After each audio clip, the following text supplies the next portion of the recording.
Tabling of documents.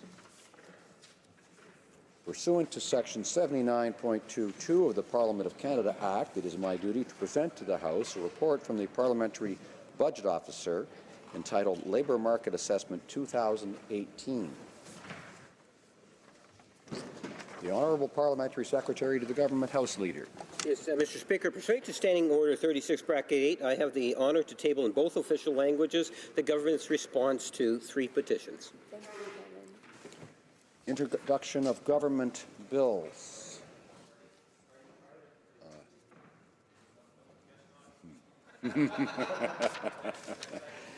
Ms.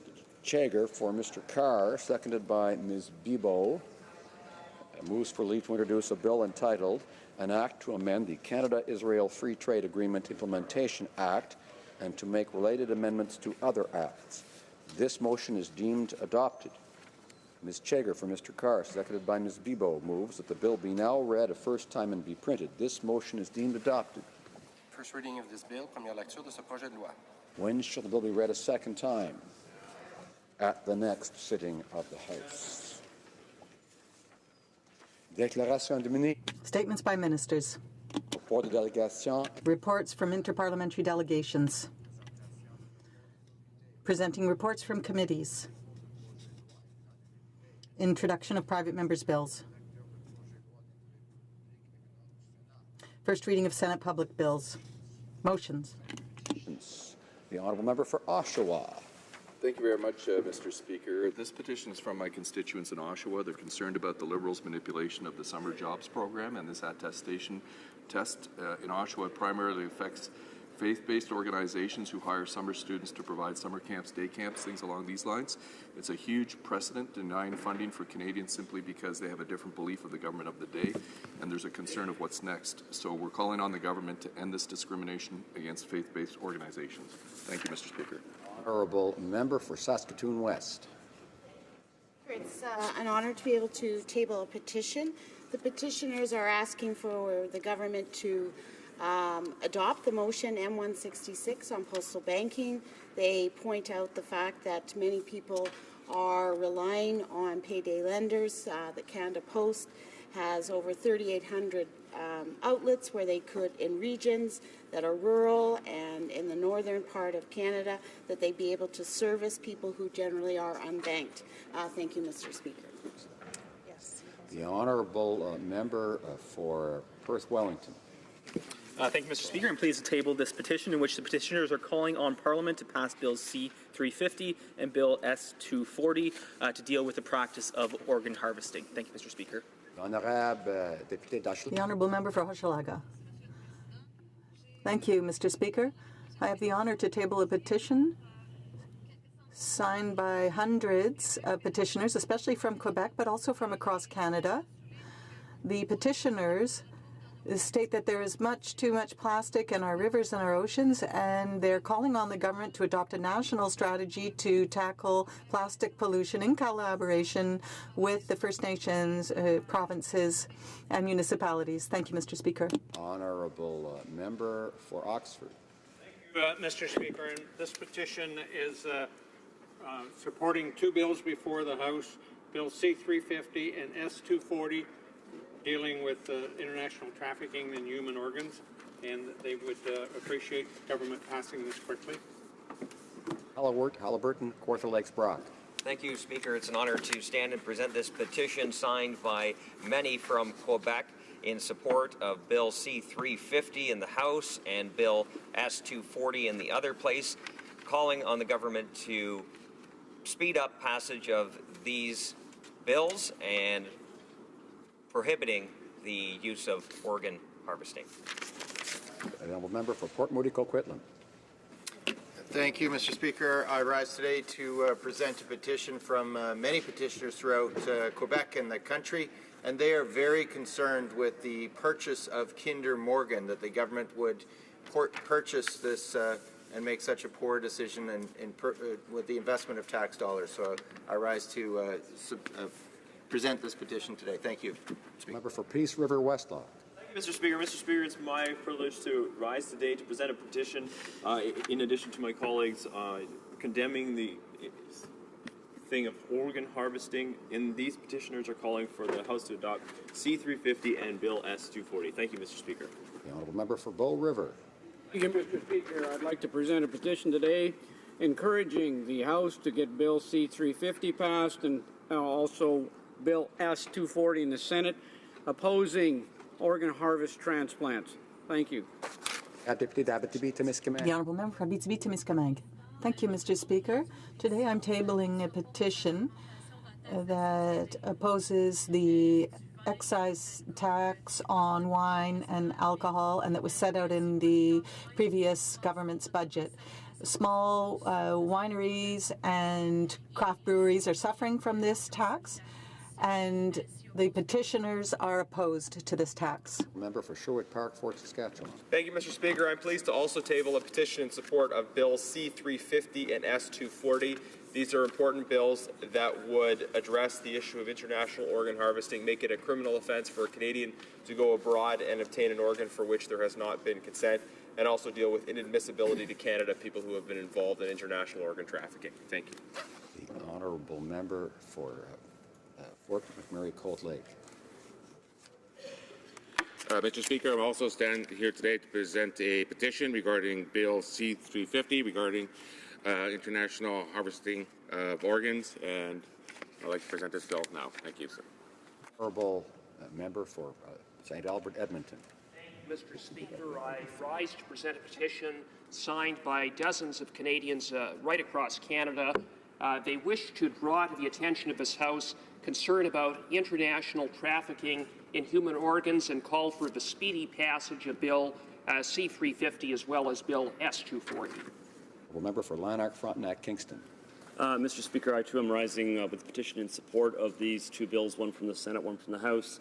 The issue of organ harvesting, to which attention is drawn by the petitioners, is one which has resulted in the deaths of many hundreds, many thousands of involuntary donors of organs, prisoners whose organs are harvested in an abuse of human rights that has no parallel since the abuses of the Nazis in the Second World War. We need to try and stop this. That's what the petitioners want us to do, and these bills will help accomplish that goal. Thank you, Mr. Speaker.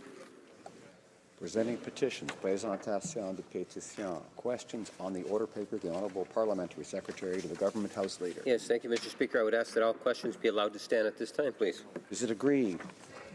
Agreed and so ordered. Orders of the day. Oh, the Honourable Government House Leader.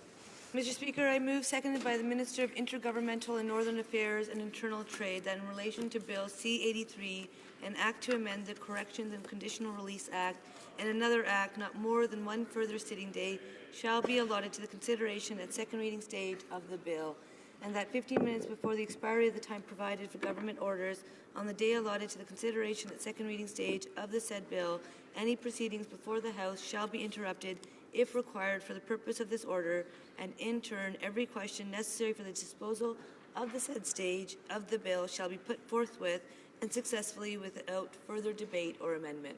Thank you, Mr. Speaker.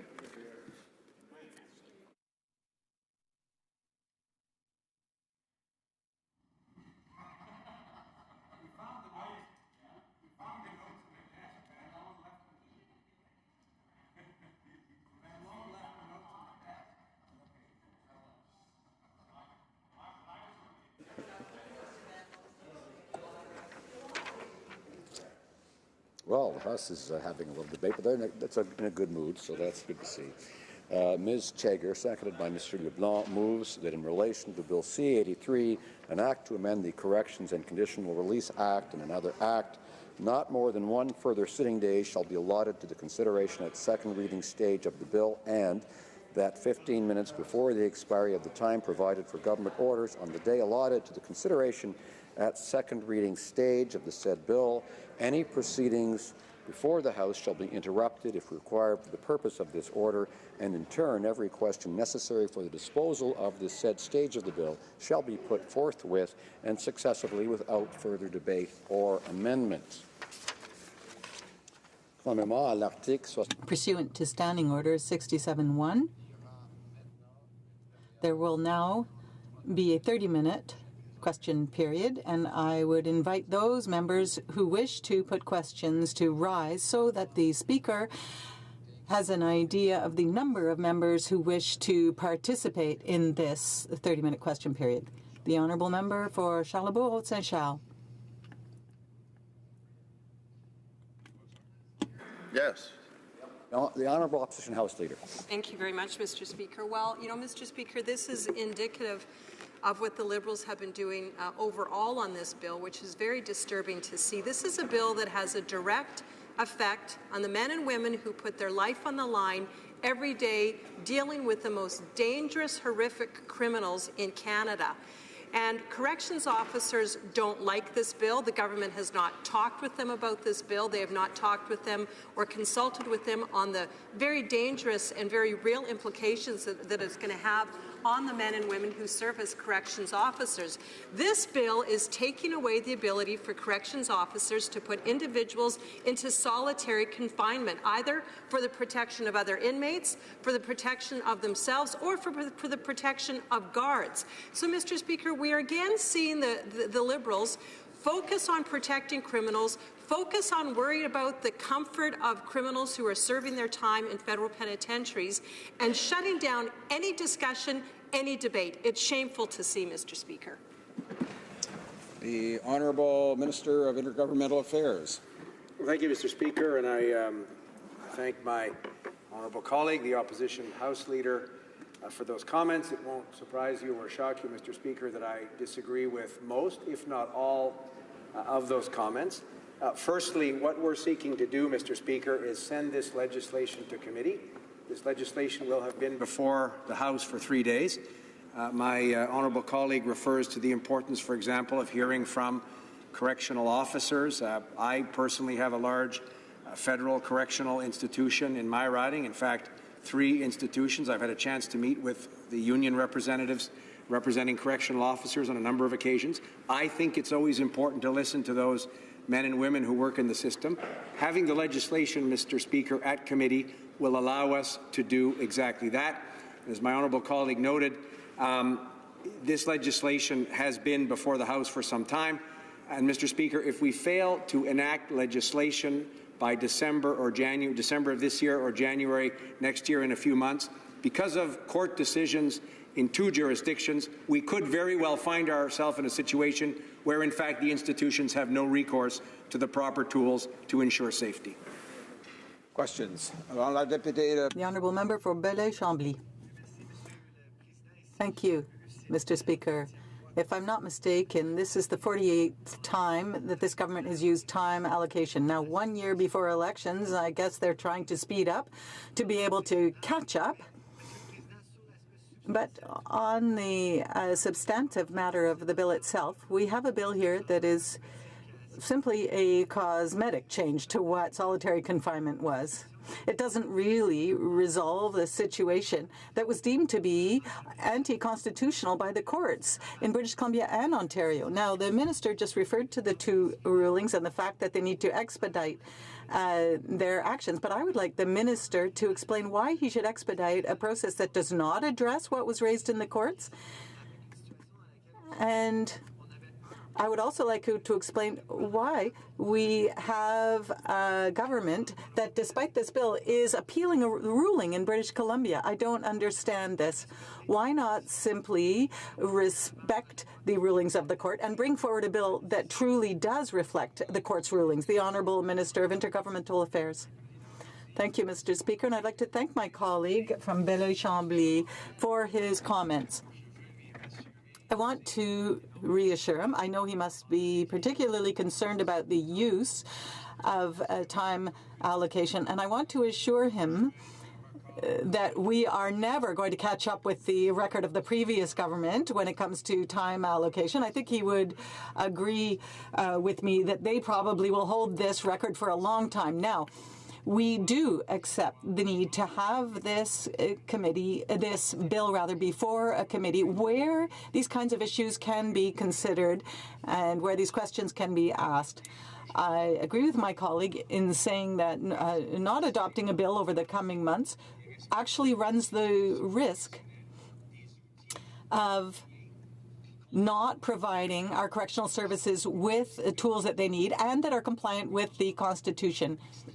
We feel this is an extremely important issue as a government, and obviously we want this bill to be compliant with the Charter of Rights and Freedoms and also with court rulings, and that's why we would ask members to consider this as quickly as possible in committee. The Honourable Member for Charlebourg-Saint-Charles. Thank you, Mr. Speaker. The Minister speaks about expediting this bill, sending it quickly to committee. However, we are going to be bringing forward, of course, the amendments that are appropriate. I realize that perhaps the committee might reject our amendments, but obviously, because of this, it's very important to have a debate in the House.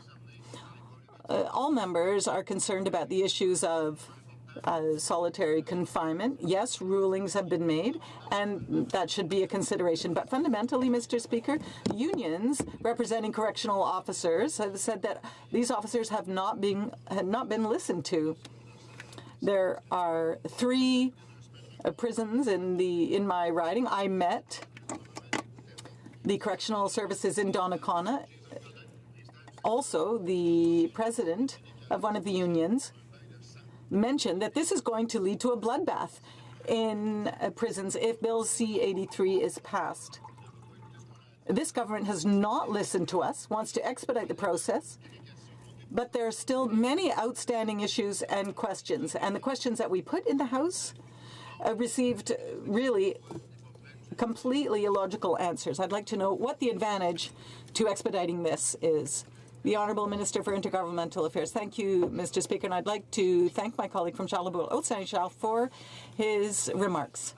Now, I share a part of his concerns in that I think it is important to listen to the experience of others, take into consideration the rulings of the courts and professionals who work in this area. As I said, on many occasions, as a member of Beauséjour, I have had an opportunity to meet the extraordinary men and women who work in correctional institutions and work for correctional services under very, very demanding and difficult circumstances. We respect this, and it's for this reason that we believe that correctional authorities must have the tools and instruments that they need in order to ensure the safety of those working in these institutions and the safety of those inmates and officers working in those institutions. And that's why, following the rulings brought down by the courts, including those rulings based on the Charter of Rights and Freedoms, we want to do this.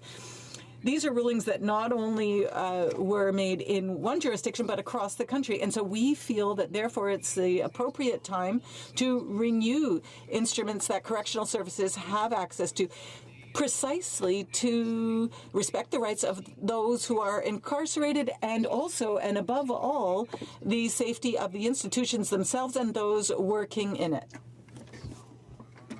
The Honourable Member for Abitibi-Témiscamingue. Thank you. I'd like to say to the government that I am deeply disappointed in the time allocation they are imposing on C-83, because this bill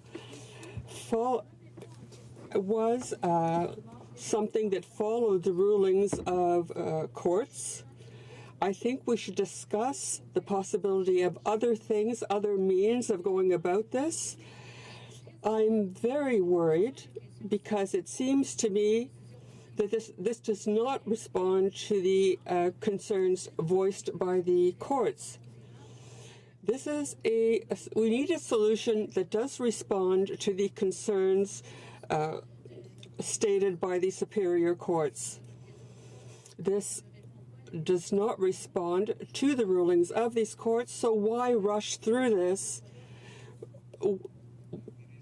The Honourable Minister of Intergovernmental Affairs. Thank you, Mr. Speaker. And once again, I'd like to thank my colleague from Abitibi-Témiscamingue for her comments. Mr. Speaker, what we're trying to do is something that is precisely what my colleague indicated. We are trying to respond deliberately and appropriately to the courts. What we are proposing in the bill is very different from the present system.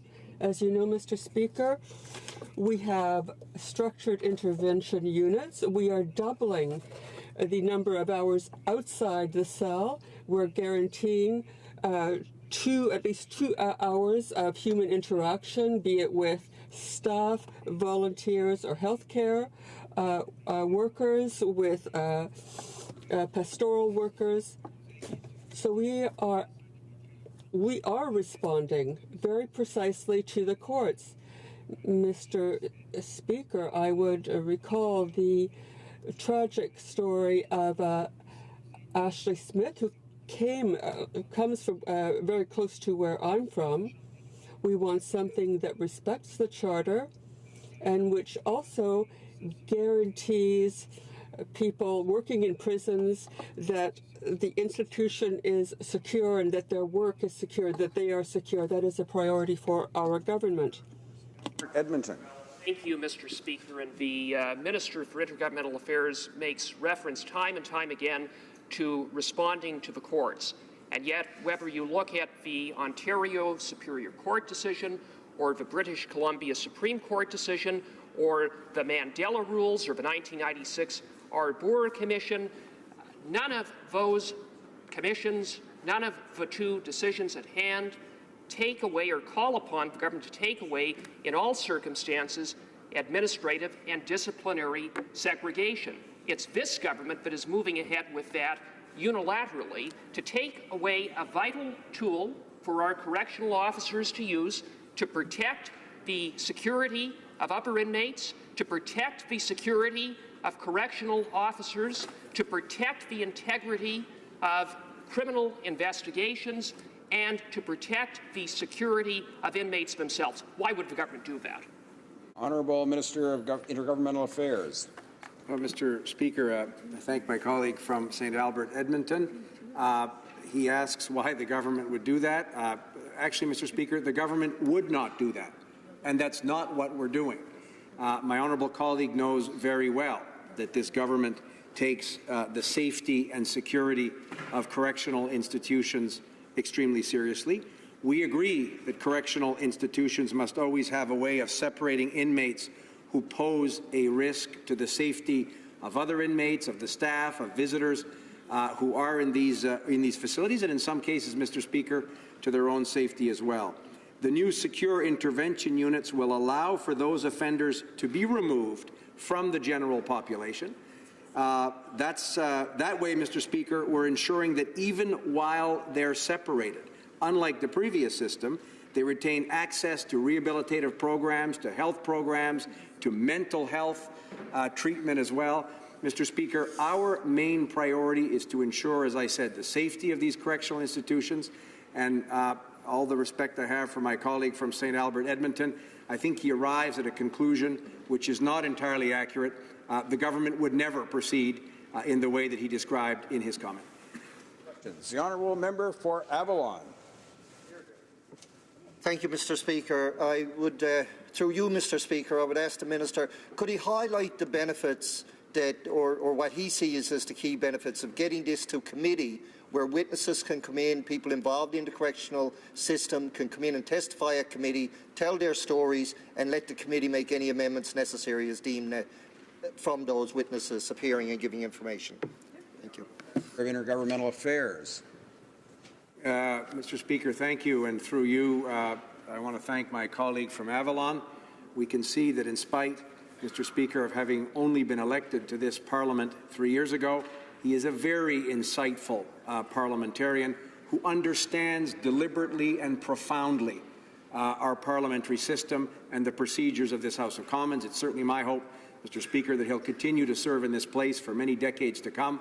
I can't imagine the people of Avalon could find a better representative for their constituency than the member who's serving here now. And he highlights exactly, Mr. Speaker, the importance of allowing a committee of parliamentarians representing all parties in this House to scrutinize this legislation, to hear from experts, to hear from witnesses. Some in this House may choose to only be interested in listening to one particular perspective.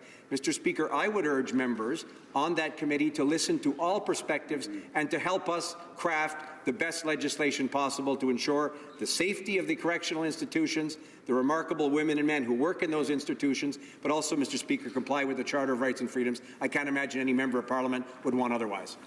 Questions. The honourable member for Kamloops, Thompson, Caribou.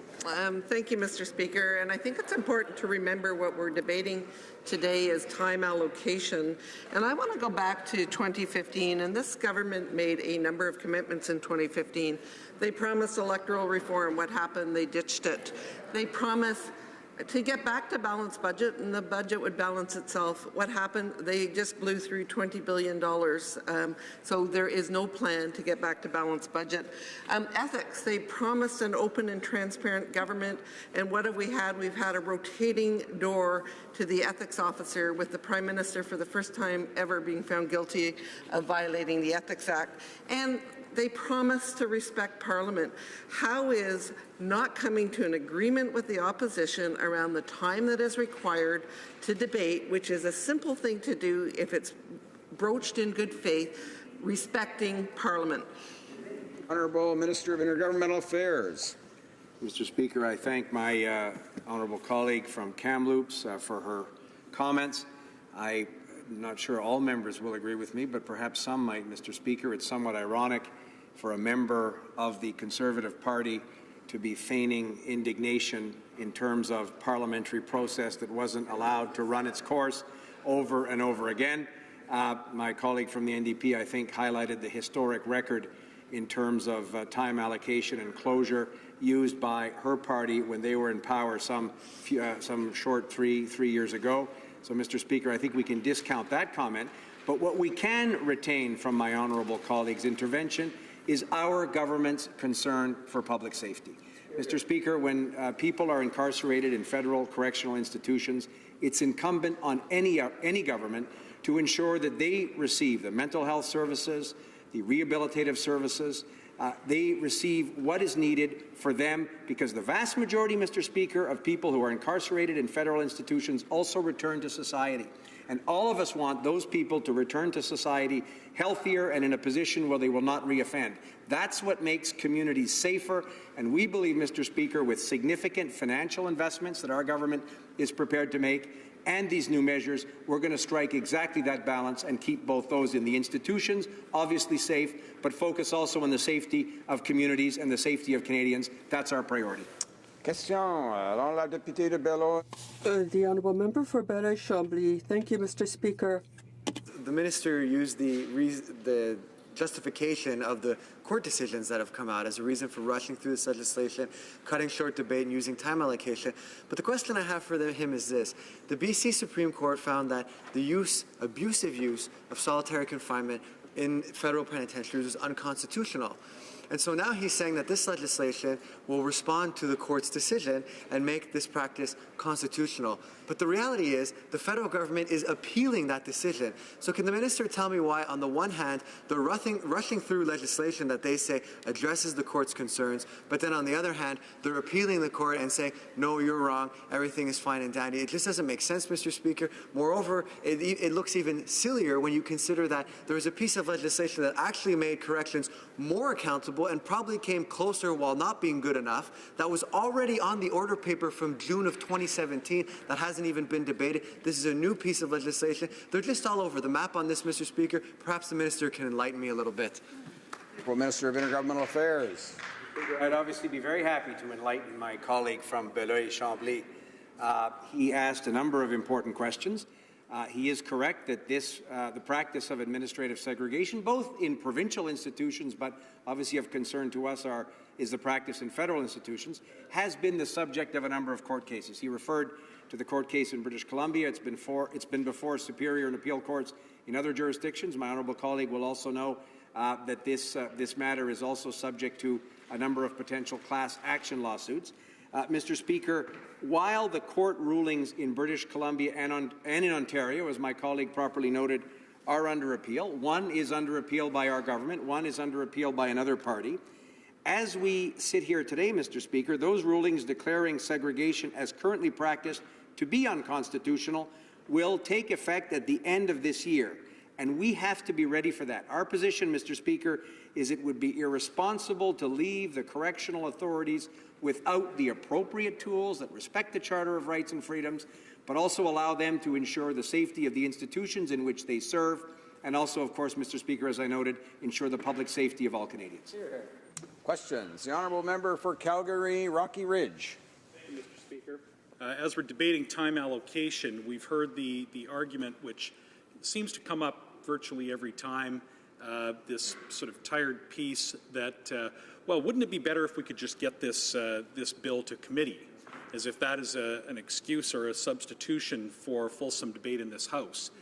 So I would ask the member, why is it so important that we rush this to committee amid this seemingly contradictory agenda of the government that was brought up by the previous intervention, and not allow all members of Parliament to allow them to represent their constituents and speak on this bill if they have something that they want to contribute to debate on it in the House? The Honourable Minister of Intergovernmental Affairs. Mr. Speaker, thank you, and obviously through you to our colleague from Calgary, Rocky Ridge. His comments, I wouldn't purport to take them as disingenuous, Mr. Speaker. That honourable member wants to represent his constituents and wants to serve in this House. But I would urge him to think carefully about the parliamentary process. By allowing this legislation to go to committee, Mr. Speaker, we can hear from colleagues on the Public Safety Committee. We can hear from Canadians who have real and significant experience in these matters. And, Mr. Speaker, coming from the Conservative Party, who moved a reasoned amendment on the first day of debate. Now, so for people at home who may not understand it, our view is it wasn't very reasoned anyway, but there is a parliamentary tool called a reasoned amendment, which, Mr. Speaker, as you would well know, is designed to ensure that the legislation never passes. So on the first day of debate in this House, the Conservative Party moves an amendment designed to jam the legislation. They shouldn't now be standing saying, oh my God, we need to hear from every member in this House on this important bill. That's a fundamental contradiction. I see about 4 members who still wish to pose questions, so I'm going to ask honourable members to keep their interventions to no more than 1 minute, both in the question and in the response. The honourable member for Saanich Gulf Islands. Thank you, Mr. Speaker. Well, I know the honourable minister will know there are no contradictions in this corner. I've opposed the anti-democratic use of time allocation time and time again in the 41st Parliament, and I'm deeply distressed to see that it's the go-to place for the current government, because it does restrict the ability to fully debate an important piece of legislation before committee, where people such as myself, members of Parliament, the same situation I'm in, have no access to being on those committees. So full debate at second reading before going to committee is really an important aspect of parliamentary democracy. It grieves me that the Minister for Intergovernmental Affairs is carrying the can for the Minister for Public Safety, who is not at this point arguing this, I think, offensive, yet again, time allocation before we get to fully debate the bill. So I think my minute is up, Mr. Speaker, but I would urge my honourable friend, and he is a friend, the Minister for Intergovernmental Affairs, to reconsider and let this bill have full debate. The Honourable Minister of Intergovernmental Affairs. Thank you, Mr. Speaker, and through you to our colleague from Saanich Gulf Islands. Thank you for the comment. If we're looking to find contradictory statements and behaviour, I wouldn't start in that corner. I think she's right.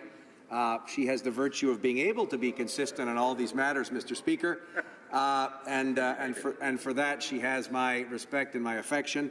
But, Mr. Speaker, she is correct. Members who serve in this House represent their constituents from non-recognized parties. In some cases, are not able to access the committee proceedings as other members might. And I want to assure the honourable member, Mr. Speaker, through you, that we would be happy to welcome her at the Public Safety Committee, and my colleagues from the Liberal side on that committee will obviously ensure that she's able to participate and ask questions, because we think it's important to hear her voice on a committee like that. Thank you, Mr. Speaker.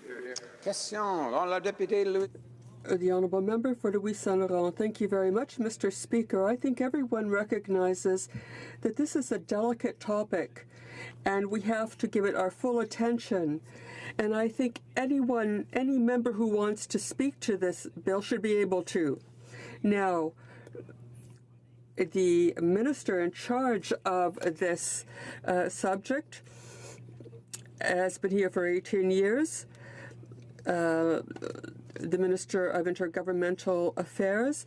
His father did great honor to our country as an MP, a minister, and a Governor General.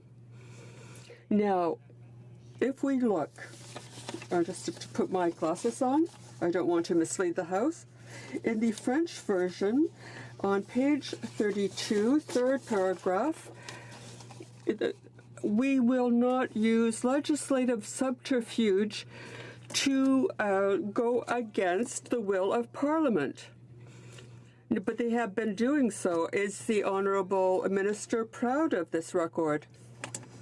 Mr. Speaker, I'd like to thank my colleague from Louis Saint Laurent for his comments. And he as well, although he perhaps doesn't have the experience of some others, he has had great experience, which was followed in the National Assembly of Quebec. He is a parliamentarian of the highest caliber when he served in the National Assembly, and I'm very pleased that my colleague has taken the time to read our election platform. I would ask him to read it again and to read it often. I think it would help to make him feel a little calmer, and it would help him understand why the Canadian public chose a progressive government. He talked about rights and freedoms. Well, this is why we want this bill before committee, so that they can study it and Canadians will know that the tools necessary are provided. I find particularly interesting, but I do have a question about it and love to see the committee expound further on it. The first is with respect to the body scanners, and the second with respect to the secure intervention units. Can the minister explain how these additional costs are expected to be funded?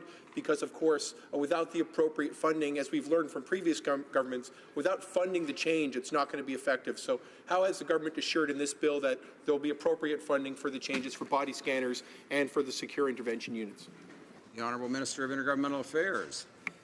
Thank you, Mr. Speaker, and to my honourable colleague from St. John's East, thank you for the question, for the comment. He focuses, Mr. Speaker, on two very important aspects of this legislation: the increased use of body scanners to help keep drugs and other contraband out of the institutions. This legislation specifically authorizes the use of these body scanners, comparable to technology currently used at airports. Mr. Speaker, our government has indicated that all of these important technological investments will be available for institutions and those persons, the men and women who are responsible for these institutions, to access this technology. And of course, the security intervention units, again, Mr. Speaker, is a model that we think offers the best chance of ensuring the safety of the institution, but continuing to ensure the rehabilitation of these offenders and giving them access to increased mental health services, something, again, Mr. Speaker, that our government has announced considerable investments in, because we think that's part of ensuring public safety and the safety of the men and women who work in these institutions. And my colleague has identified two very, very important pieces of this legislation. And for that, Mr. Speaker, I know all members of this House thank him for that important insight. Questions? La députée de Charlebourg. The Honourable Member for Charlebourg Saint Charles. Well, thank you very much, Mr. Speaker. Given the government's idea of installing body scanners in penitentiaries, and I hope that it will be for all visitors and prisoners and personnel, can the minister tell us today that his government will immediately stop the implementation of the program for syringes and needle exchanges in the prisons, given that these body scanners will identify at least 85% of drugs or other items people are attempting to enter into these institutions? Will the government put an immediate end to that program? The Honourable Minister. Mr. Speaker, thank you, and I thank my colleague, the member for Charlebourg-Haute-Saint-Charles, for his question. I am happy that he agrees with us that the use of appropriate body scanners I'm convinced, will have a significant impact when it comes to preventing the entry of drugs and other substances that are dangerous, harmful for safety in the institution. Mr. Speaker, as you know, it's important to listen to the men and women who work in a professional capacity in the institutions. We have extraordinary people devoted to public safety, the safety of institutions, for dealing with people incarcerated, and all of the decisions that we will make as a government, Mr. Speaker, when it comes to the Correctional Services of Canada, will be based on science, evidence, and the importance of keeping all Canadians safe and to ensuring that the correctional institutions are safe as well, because they're part of security in this country. Thank you, Mr. Speaker. It's my duty to now interrupt deliberations and put forth the question that is before the House. The question is as follows. Ms. Chaker, seconded by Mr. LeBlanc, moved that in relation to Bill C-83, an act to amend the Corrections and Conditional Release Act and another act, not more than one further sitting day shall be allotted to the consideration at second reading stage of the bill, and the expiry of the time provided for government orders on the day allotted to the consideration of the second reading stage of the said bill, any proceedings before the House shall be interrupted if required for the purpose of this order, and in turn every question necessary for the disposal of the stage of the bill then under consideration shall be put forthwith and successively without further debate or amendment. Is it the pleasure of the House to adopt the motion? All those in favour of the motion will please say yea. All those opposed will please say nay. In my view, the nays have it. Call in the members.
La question est la... The question is as follows.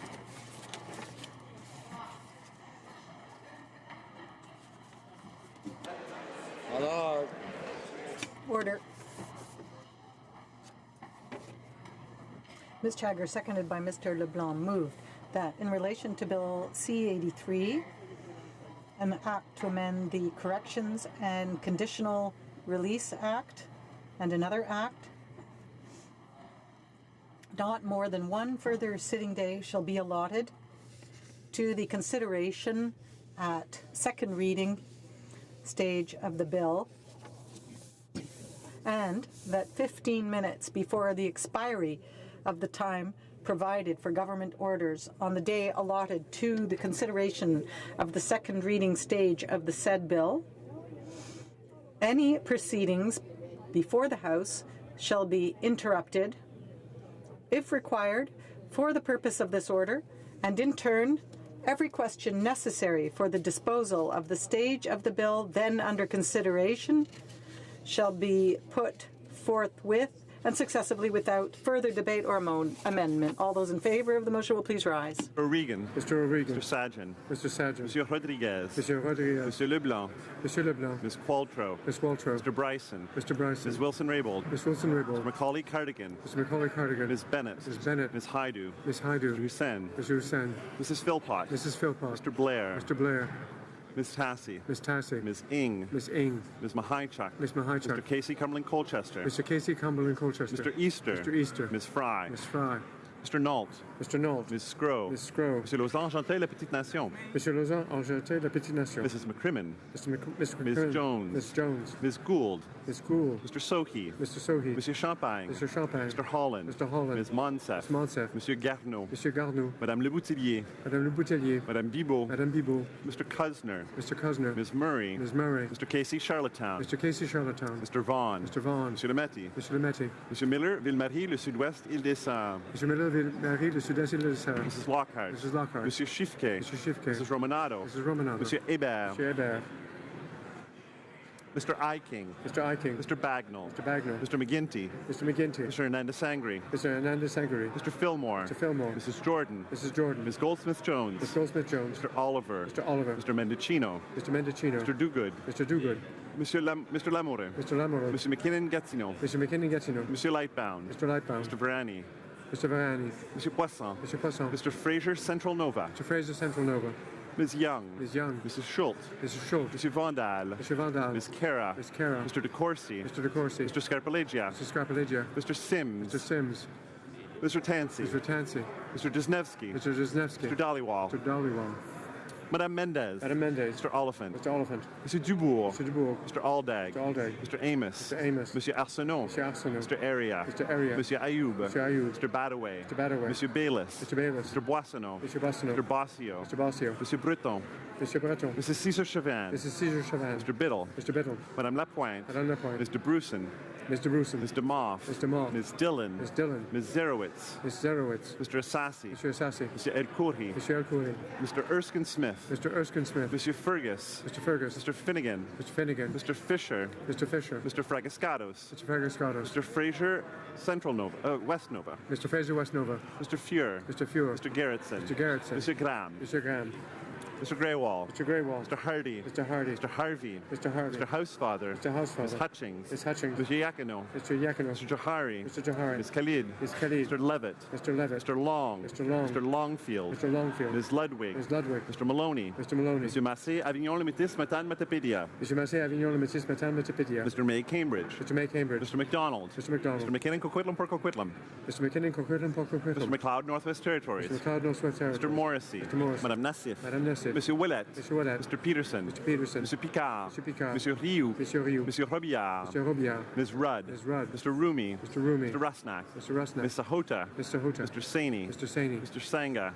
Mr. Sanger. Mr. Sarai. Mr. Sarai. Monsieur Serre. Mr. Serre. Mr. Sheehan. Mr. Sheehan. Mr. Sidhu, Mission Matsqui, Fraser Canyon. Mr. Sidhu, Mission Matsqui, Fraser Canyon. Ms. Sidhu, Brampton South. Ms. Sidhu, Brampton South. Mr. Secan. Mr. Secan. Mr. Tabera. Mr. Tabera. Mr. Sorbera. Mr. Sobera. Mr. Spengeman. Mr. Spengeman. Mr. Tan. Mr. Tan. Ms. Vandenbeld. Ms. Vandenbeld. Mr. Whalen. Mr. Whalen. Mrs. Said. Ms. Said. Madame Lambropoulos. Madame Lambropoulos. Mr. Hogue. Mr. Hogue. Mr. Rota. Mr. Rota. Mr. Rogers. Mr. Rogers. Ms. Yip. Ms. Yip. Mr. Tutu. Mr. Tutu. Que tous ceux qui s'opposent à la motion voient bien. All those opposed will please rise. Finley. Ms. Finley. Mr. Clement. Mr. Clement. Mr. Bazan. Mr. Bazan. Ms. Rempel. Ms. Rempel. Mr. Kent. Mr. Kent. Mr. O'Toole. Mr. O'Toole. Monsieur Hayes. Mr. Hayes. Monsieur Deltel. Mr. Deltel. Mrs. Block. Mrs. Flock. Mrs. McLeod, Kamloops, Thompson, Caribou. Mr. McLeod, Kamloops, Thompson, Caribou. Monsieur Blaney, Bellechasse, Chemin-Lévis. Mr. Blaney, Belchester, Lady. Mr. McColman. Mr. McColman. Mr. Nuttall. Mr. Nuttall. Mr. Barlow. Mr. Barlow. Mr. Doherty. Mr. Doherty. Mr. Berthold. Mr. Berthold. Mr. Martel. Mr. Martel. Mr. Paulus. Mr. Paulus. Mr. Albus. Mr. Albus. Mr. Chong. Mr. Chong. Mr. Richards. Mr. Richards. Mr. Workington. Mr. Workington. Mr. Strahl. Mr. Strahl. Mrs. Stubbs. Mrs. Stubbs. Ms. Harder. Ms. Harder. Mrs. Wong. Mrs. Wong. Mr. Abu Tayyif. Mr. Abu Tayyip. Ms. Gladue. Mr. Ledoux. Mr. Kelly. Mr. Kelly. Mr. Generu. Mr. General. Mr. Tilson. Mr. Tilson. Mr. Warwa. Mr. Warwell. Mr. Obry. Mr. O'Brien. Mr. Sorensen. Mr. Sorensen. Mr. Carey. Mr. Carey. Mr. Reed. Mr. Reed. Mr. Lukiski. Mr. Lukiski. Mr. Nader. Mr. Nader. Mrs. Kuzi. Mrs. Kuzi. Mr. Broussard. Mr. Broussard. Mr. Sweet. Mr. Sweet. Mr. Anderson. Mr. Anderson. Ms. Alislav. Mr. Alslev. Mr. Soroya. Mr. Soroya. Mr. Lake. Mr. Lake. Mr. Calkins. Mr. Calkins. Mr. Falk Provencher. Mr. Falk Provencher. Monsieur Généreux. Mr. General. Mr. Kimmich. Mr. Kimmich. Mr. Macaulay Edmonton West. Mr. Macaulay Edmonton West. Mr. Lobb. Mr. Lobb. Mr. Jennis. Mr. Jennis. Mrs. Gallant. Mrs. Gallant. Mrs. Falk Battleford's Lloydminster. Mrs. Falk Battleford's Lloydminster. Mr. Albrecht. Mr. Albrecht. Mr. Dreeshen. Mr. Dreeshen. Mr. Zimmer. Mr. Zimmer. Mr. Hobach. Mr. Hobart. Mr. McGuire. Mr. McGuire. Mr. Cooper. Mr. Cooper. Mr. Arnold. Mr. Arnold. Monsieur Clark. Mr. Clark. Mr. Stanton. Mr. Stanton. Mr. Sopak. Mr. Sopak. Mr. Van Kesteren. Mr. Van Kesteren. Mr. Shipley. Mr. Shipley. Mr. Glinsky. Mr. Glinsky. Mr. McKenzie. Mr. McKenzie. Mr. Udega. Mr. Udega. Mr. Diot. Mr. Giot. Mr. Leipert. Mr. Leipert. Mr. Schmale. Mr. Schmale. Mr. Shields. Mr. Shields. Mr. Viersen. Mr. Viersen. Mr. Waugh. Mr. Waugh. Mr. Weber. Mr. Weber. Mr. Motz. Mr. Mott. Mr. Benson. Mr. Benson. Mr. Trost. Mr. Trost. Monsieur Caron. Mr. Carroll. Madame Brosseau. Madame Brosseau. Mr. Angus. Mr. Angus. Mr. Massey, Windsor West. Mr. Massey, Windsor West. Ms. Matheson. Miss Matheson. Mr. Garrison. Mr. Garrett. Madame Boutin-Sweet. Madame Boutin-Sweet. Mr. Rankin. Mr. Rankin. Monsieur Dubé. Mr. Dubé. Mr. Davies. Mr. Davies. Madame Laverdière. Madame Laverdière. Mr. Donnelly. Mr. Donnelly. Monsieur Aubin. Mr. Aubin. Monsieur Nantel. Mr. Nantel. Ms. Ramsey. Miss Ramsey. Ms. Kwan. Miss Kwan. Ms. Jolibois. Miss Jolibois. Madame Quash. Madame Quash. Mr. Blakey. Mr. Blakey. Madame Moore. Madame Moore. Mr. Duval. Mr. Duval. Mr. Stetsky. Mr. Stetsky. Mr. Cannings. Mr. Cannings. Mr. McGregor. Mr. McGregor. Ms. Benson. Ms. Benson. Madame Trudel. Madame Trudel. Madame Sans Souci. Madame Sans Ms. Souci. Hardcastle. Ms. Hardcastle. Madame Hughes. Madame Hughes. Monsieur Beaulieu. Monsieur Beaulieu. Monsieur Plamondon. Monsieur Plamondon. Monsieur Marcil. Monsieur Marcel. Monsieur Thériault. Monsieur Thériault. Madame Posé. Madame Posé. Monsieur Barcelou-Duval. Monsieur Barcelou-Duval. Ms. May, Saanich Gulf Islands. Miss May, Saanich Gulf Islands. Mr. Weir. Mr. Weir.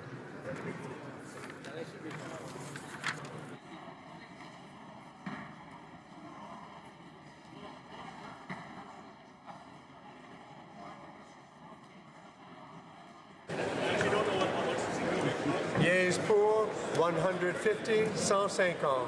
Nays contre 117, 117.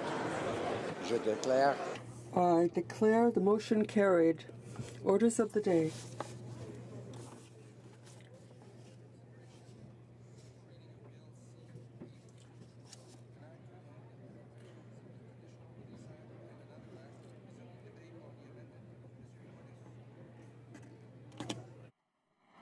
But Mr. Nader has.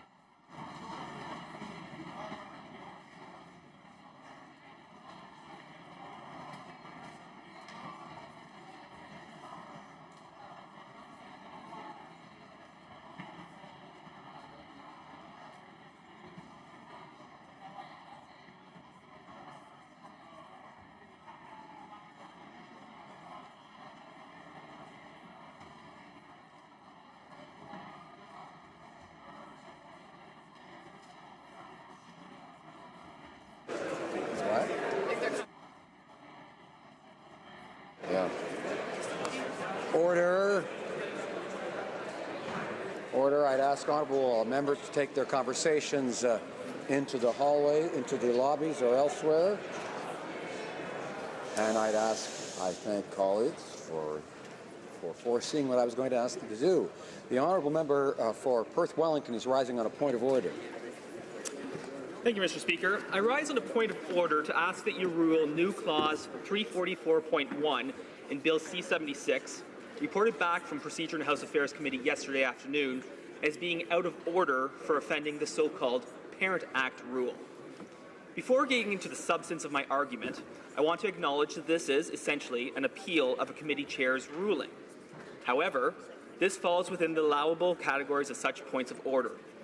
Mr. Speaker Fraser said on April 28, 1992, at page 9801 of the debates, quote, "As the House knows, the Speaker does not intervene on matters upon which committees are competent to make decisions.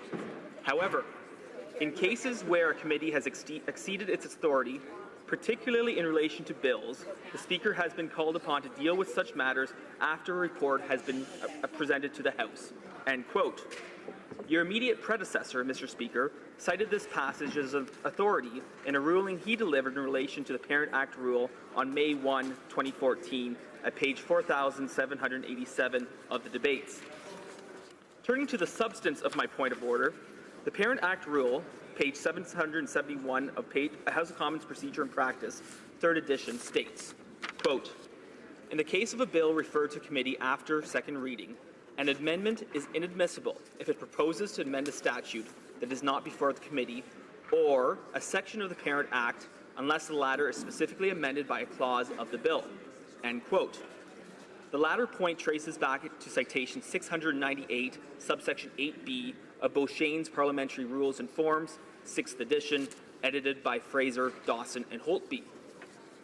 In the present case, an amendment, known in the Procedure and House Affairs Committee as Liberal Amendment 55, purported to add a new clause to Bill C-76 for the purpose of making an amendment to Section 498 of the Canada Elections Act. Bill C-76, as introduced, would amend both Sections 497.5 and 499 of the Canada Elections Act, the two sections which bookend 498, but not Section 498 itself. In ruling on the point of order at committee, the chair stated that there is an exception to the Parent Act rule for consequential amendments, but cited no authority in that regard. An exception such as that could have wide-sweeping consequences, which I think merits a passing reference somewhere in our various procedural authorities so that members may be guided appropriately. Yet, no such reference, aside, or footnote articulating this exception to such a clear-cut rule appears in a canvassing of Bosque and Gagnon, O'Brien and Bosque, Marlowe and Montpetit, Beauchene's, or Erskine May. I have found, however, the words of Mr. Speaker Fraser from the ruling I cited earlier.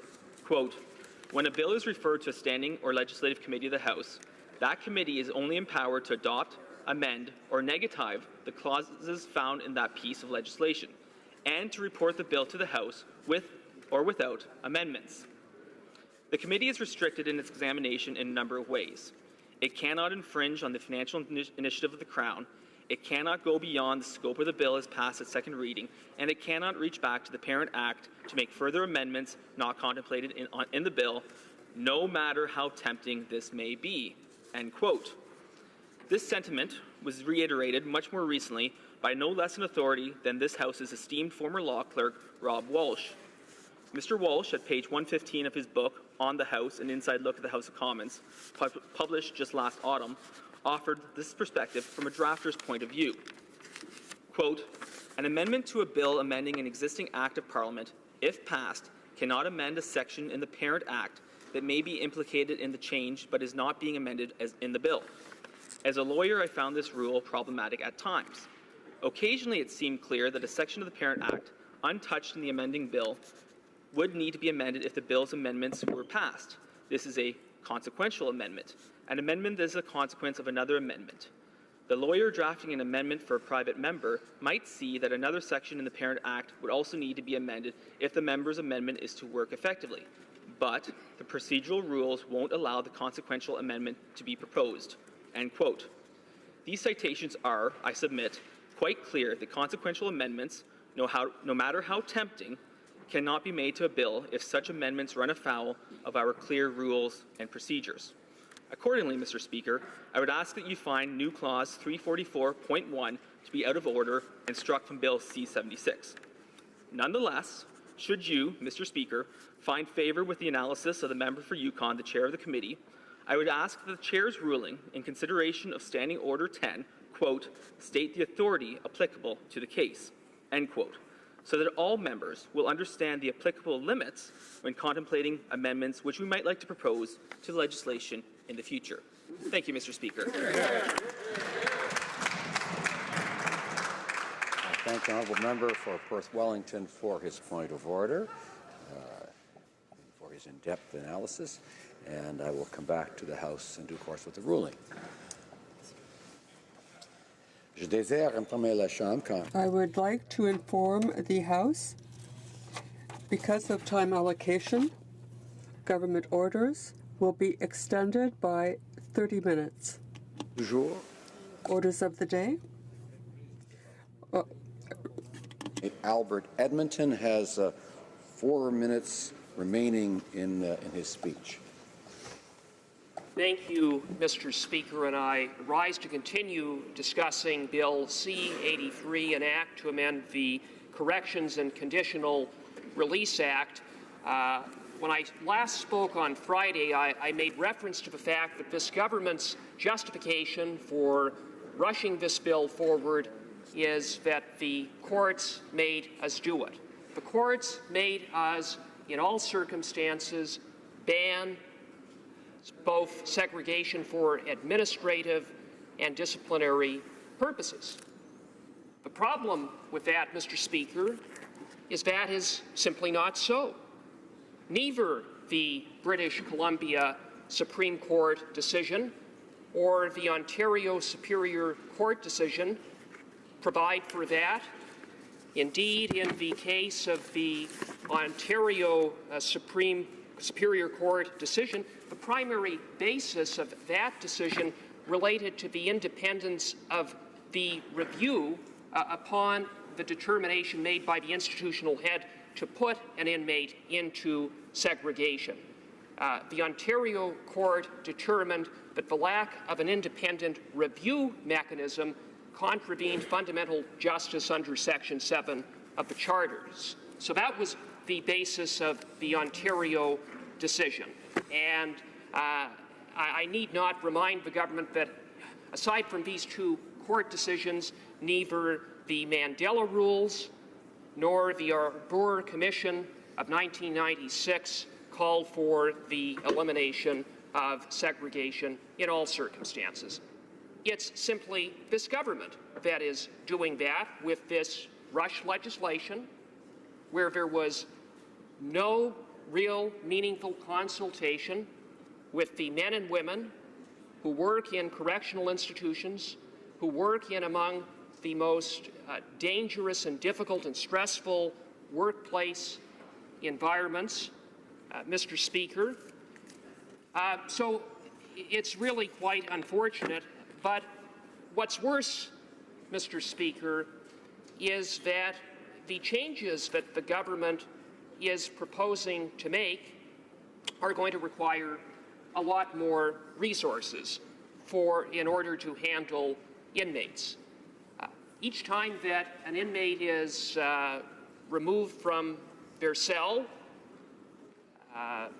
to have some time out of their cell when they're in segregation, that requires 2 guards to accompany them. What this government is proposing is to extend that to 4 hours. In order to make this work, it's going to require more resources. And so, where are the resources that are coming from this government, Mr. Speaker? They're nowhere to be found. Instead of providing our correctional officers with the tools that they need to keep our correctional facilities safe, what is this government proposing, Mr. Speaker? What they're proposing is an 8.8% reduction in Correctional Services Canada. That's what they're doing. So while they're making it putting a greater burden on correctional officers, taking away vital tools that correctional officers need to keep institutions safe. This government is cutting back at the same time, Mr. Speaker. It speaks to the misplaced priorities of this government and the fact that, once again, they just can't get it right. Thank you. Questions and comments? Questions and comments? Resuming debate. Questions and comments? The honourable member for Calgary Rocky Ridge. Well, I wanted to, first of all, to thank the member for his excellent speech, and he mentioned this bill is a rushed bill. We see that it was time allocated this morning without it being able to be fully debated and have every member have an opportunity to speak for or against the bill, as the case may be, on behalf of their constituents, and they're rushed to get it to committee. Would he like to comment perhaps on the government's perhaps confusion? There's conflict between this bill and an earlier justice bill that's already before this House. Would he care to comment on the government's confused agenda on this topic? The honourable member for St. Albert Edmonton. I thank the member for Calgary Rocky Ridge for his question. And yes, what we saw this morning was this government once again using time allocation, a government that said they would never ever use time allocation or would use it at best sparingly. This is the 50-plus time that this government has moved ahead with time allocation. Their justification is, well, let's get it to committee. Let's get it to committee where we can hear from witnesses. Mr. Speaker, I guess if it's all just a matter of getting things to committee, why have this place? Why allow for debate? Well, there's a reason, and it's so that every member in this House can speak on legislation that impacts public safety in a very significant way, but this government has decided they want to shut debate down after very, very little debate on a very problematic bill. Questions and comments? The Honourable Parliamentary Secretary to the Government House Leader. Yes, thank you, Mr. Speaker. And, you know, it's really interesting, and I'll pick up on the question from the member's answer to the previous question, and that is, you have the Conservative Party as the official opposition who is determined to see this bill ultimately defeated. They're very clear on it. They oppose it. They don't want to see it pass, Mr. Speaker. They even brought forward a reasoned amendment in order to try to attempt to prevent it from passing. So if it was up to the Conservative Party, Mr. Speaker, we'd debate this for 100 days. The House won't be sitting. You know, we might be able to deal with 2 or 3 bills if we followed the Conservative agenda, and maybe that's what the Conservative agenda is. But at the end of the day, would the member not recognize, as their party did when they were in government? He says 50 times. I don't necessarily buy the 50, but the Conservative Harper government had time allocation over 100 times in 4 years, Mr. Speaker. My question to the member is, was Stephen Harper wrong in using time allocation on the 100 times plus that he used, or what was the rationale that that Prime Minister used? The Honourable Member for St. Albert Edmonton. Thank you, Mr. Speaker, and absolutely we on this side are against Bill C-83, and we're going to do everything that we can to defeat this bill, a bill that the Union of Canadian Correctional Officers said is problematic. It really raises the question, whose side are they on? Are they on the side of criminals, or are they on the side of men and women who work in correctional institutions? I know, Mr. Speaker, which side we're on. We're on the men and women who work in our correctional institutions. Their union has spoken out against problematic aspects of this bill. And, Mr. Speaker, we're absolutely against taking away a tool from them to protect other inmates, to protect the integrity of criminal investigations, and to protect inmates from themselves. Questions and comments? The Honourable Member for Kamloops, Thompson, Caribou. Thank you, Mr. Speaker. And the government has insisted that they have to rush this bill through because of their court imperatives and in response to a court decision. But I think my colleague has clearly articulated how that is not accurate. And I'm wondering if he can just share with us again what the courts actually have said they had to do and how this bill does not align with what is supposed to be happening as we move forward. For St. Albert, Edmonton. Thank you, Mr. Speaker, and I would reiterate that both the British Columbia and Ontario decisions made no such determination of requiring or banning segregation in all circumstances as Bill C-83 provides for. In the Ontario court decision, the heart of the decision related to the independent review process.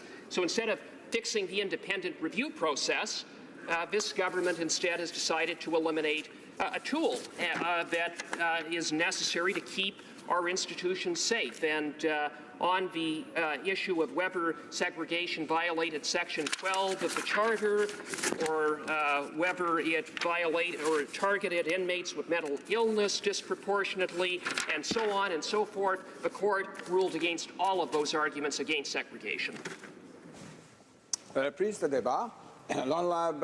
Resuming debate, the Honourable Parliamentary Secretary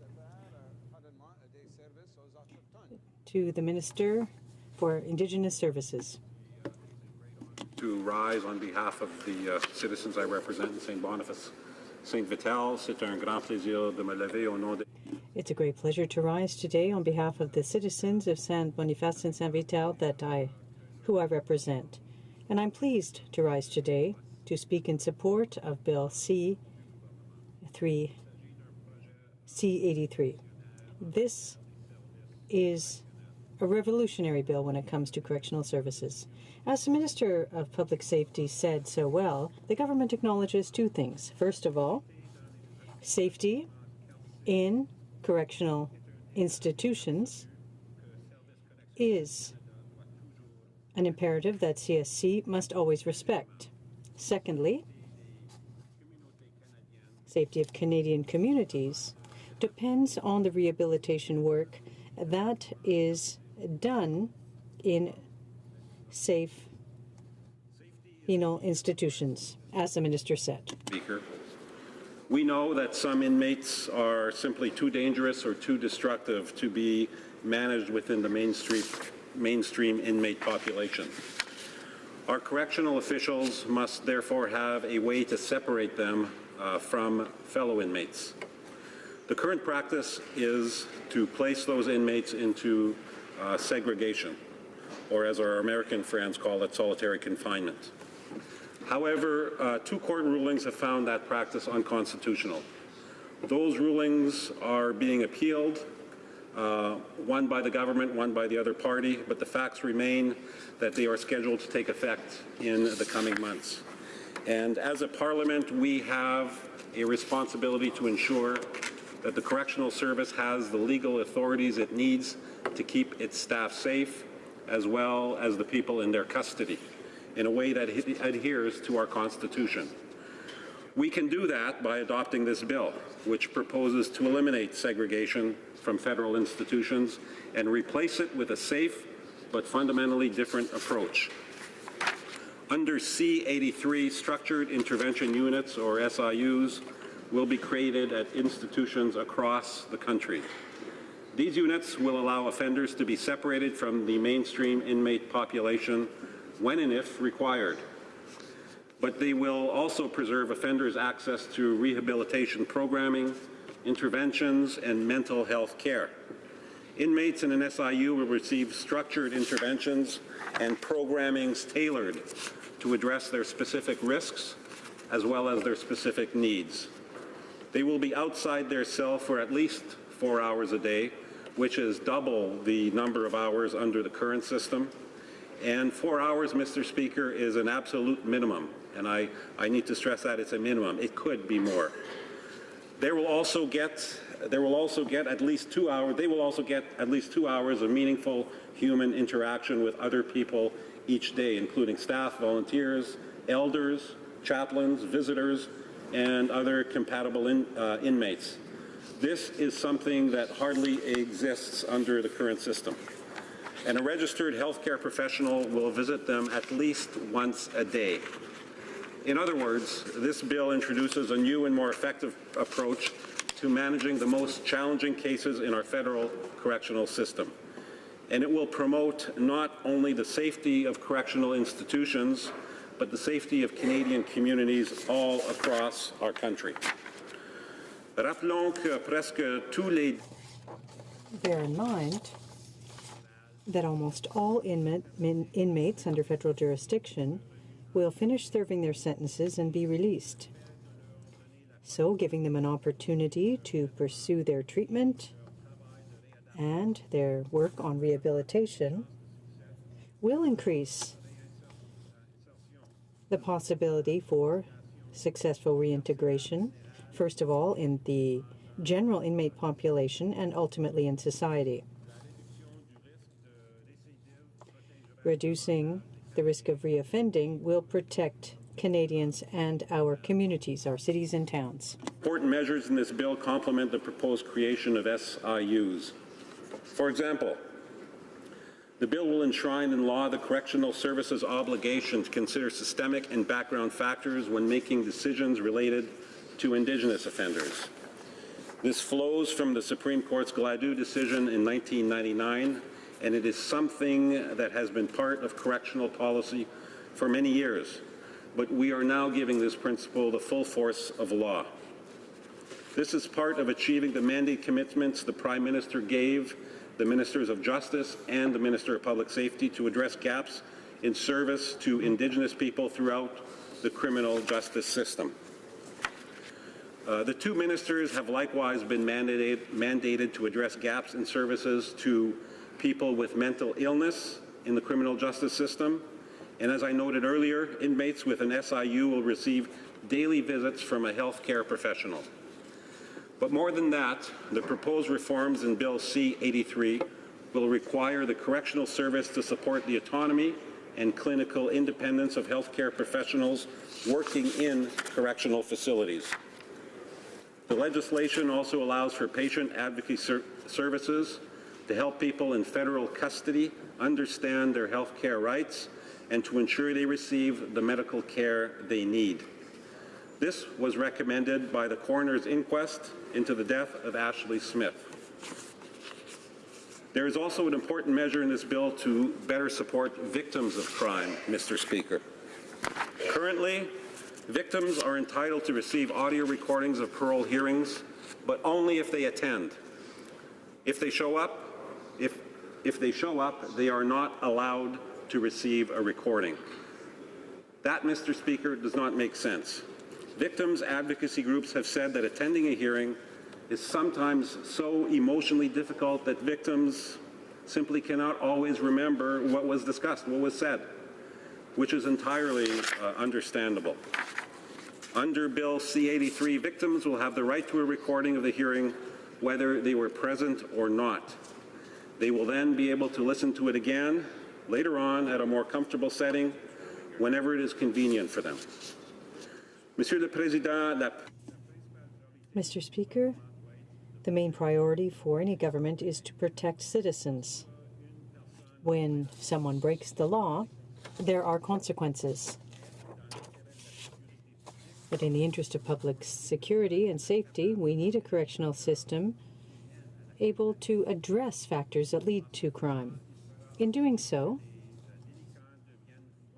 delinquents, or offenders rather, will be less likely to reoffend and make more victims. System holds offenders to account for the wrong that they have done, but it also fosters an environment that promotes rehabilitation.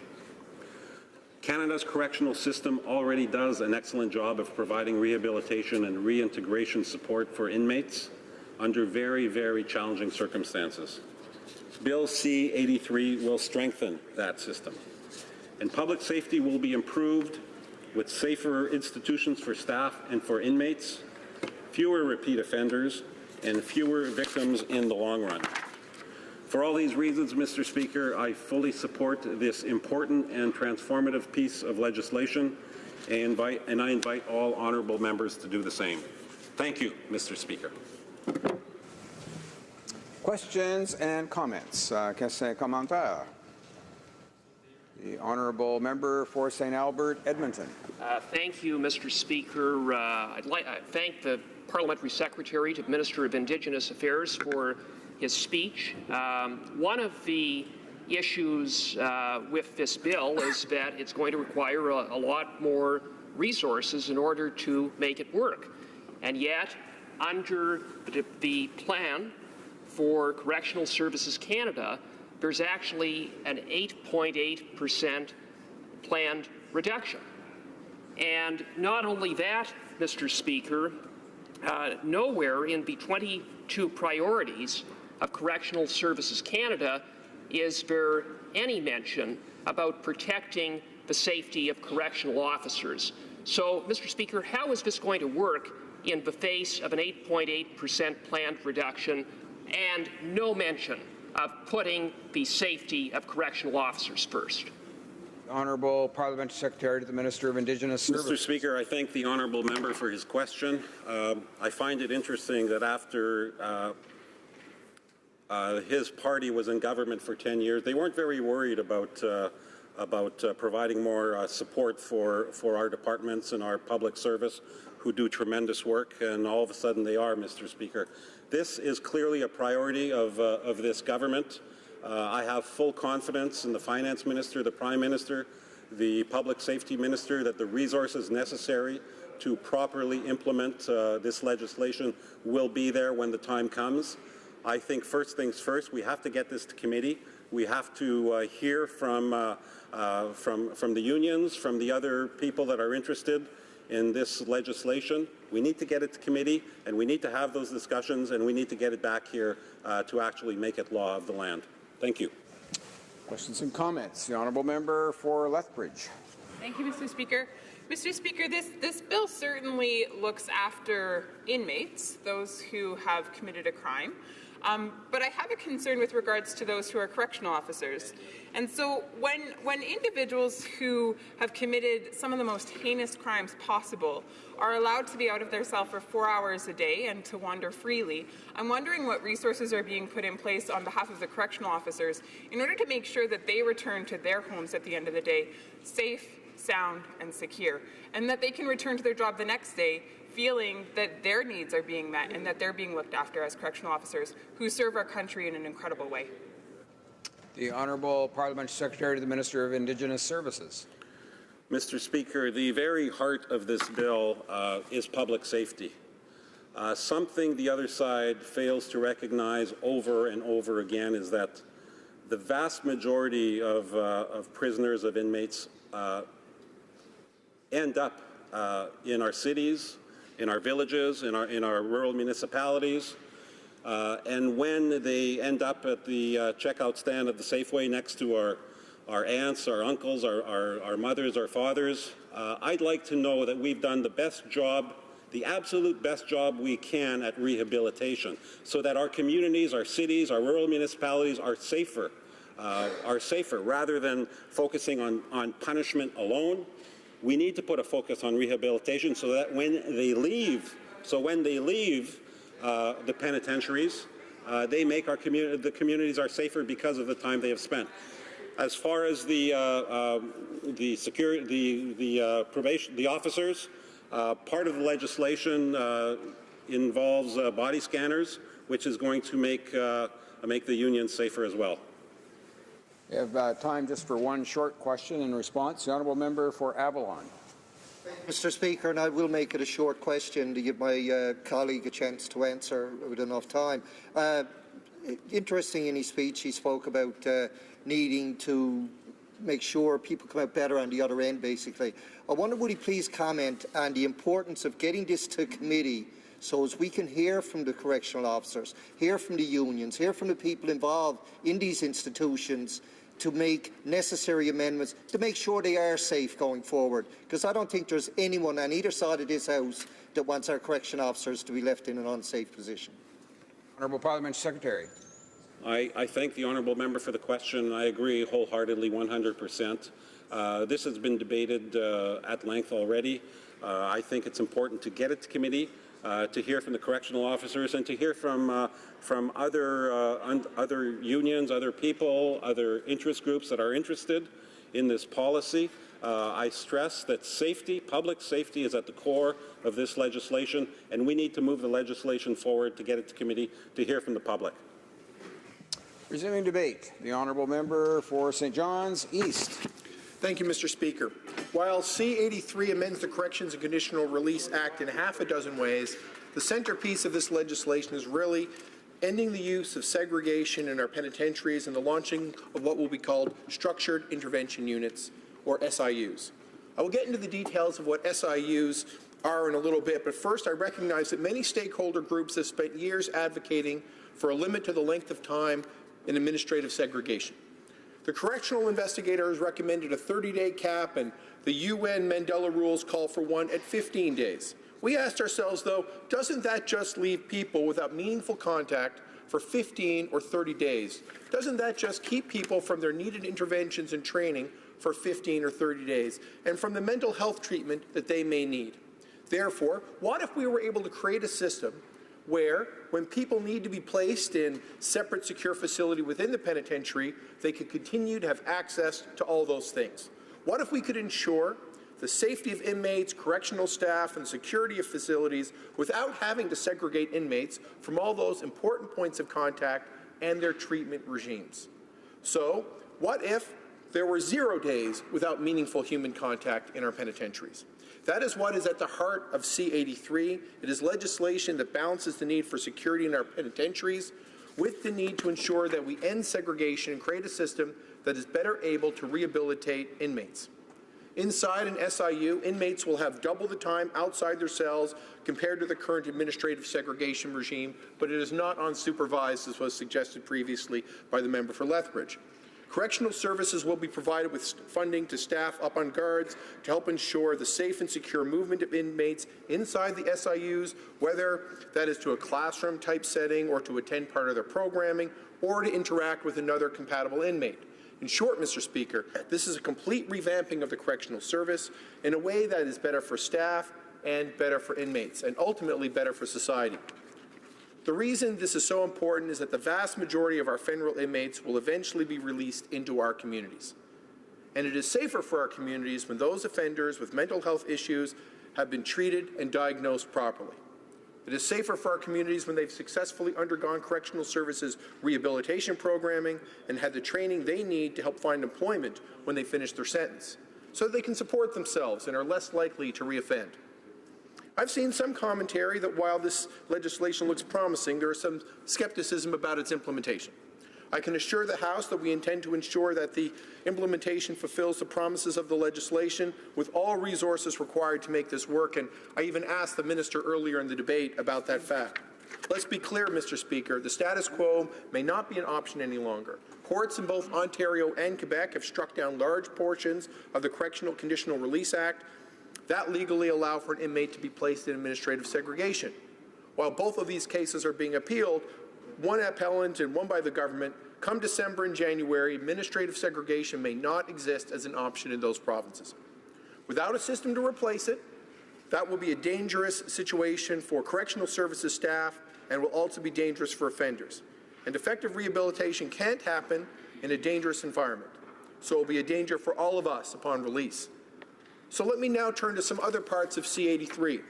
We've heard from the victims of parole board hearings, we've heard from victims that parole board hearings are often such a highly emotional blur that once they are finished, they are often unable to remember many of the important details of what went on.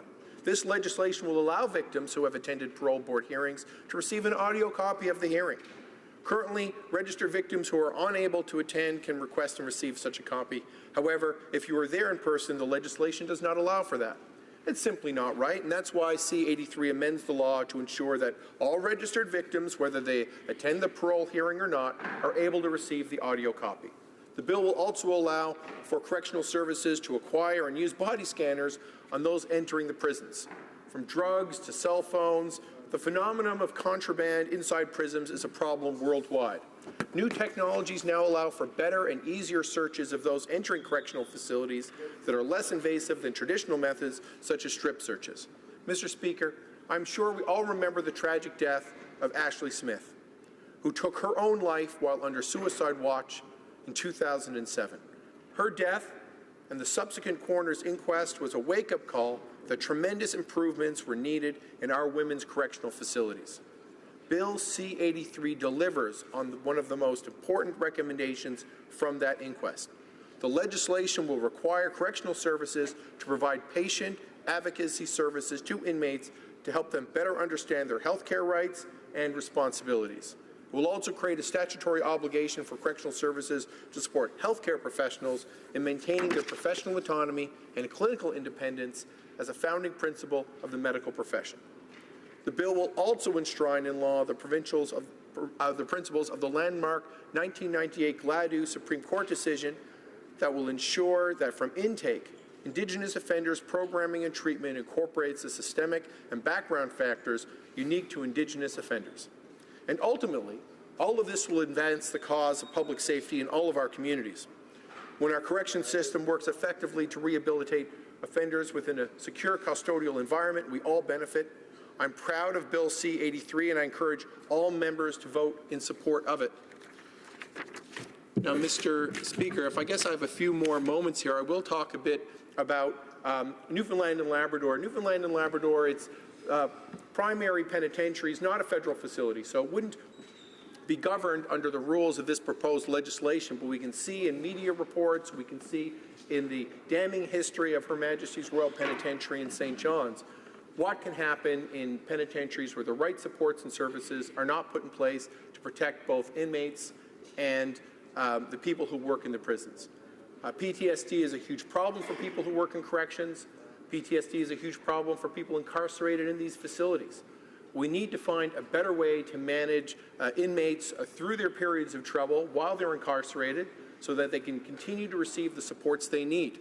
We know that once the federal government establishes a new higher standard that can be met federally, that will put additional pressure on provinces where people are serving 2 years or less to have also similar supports and standards in place so that a system is better able to manage not only the distress being caused to the other inmates in the facility by the person who's going into the structured environment, into the SIU, but also to provide the additional funding and support for additional correction services staff to maintain and manage the supervision of those inmates. And that's the key.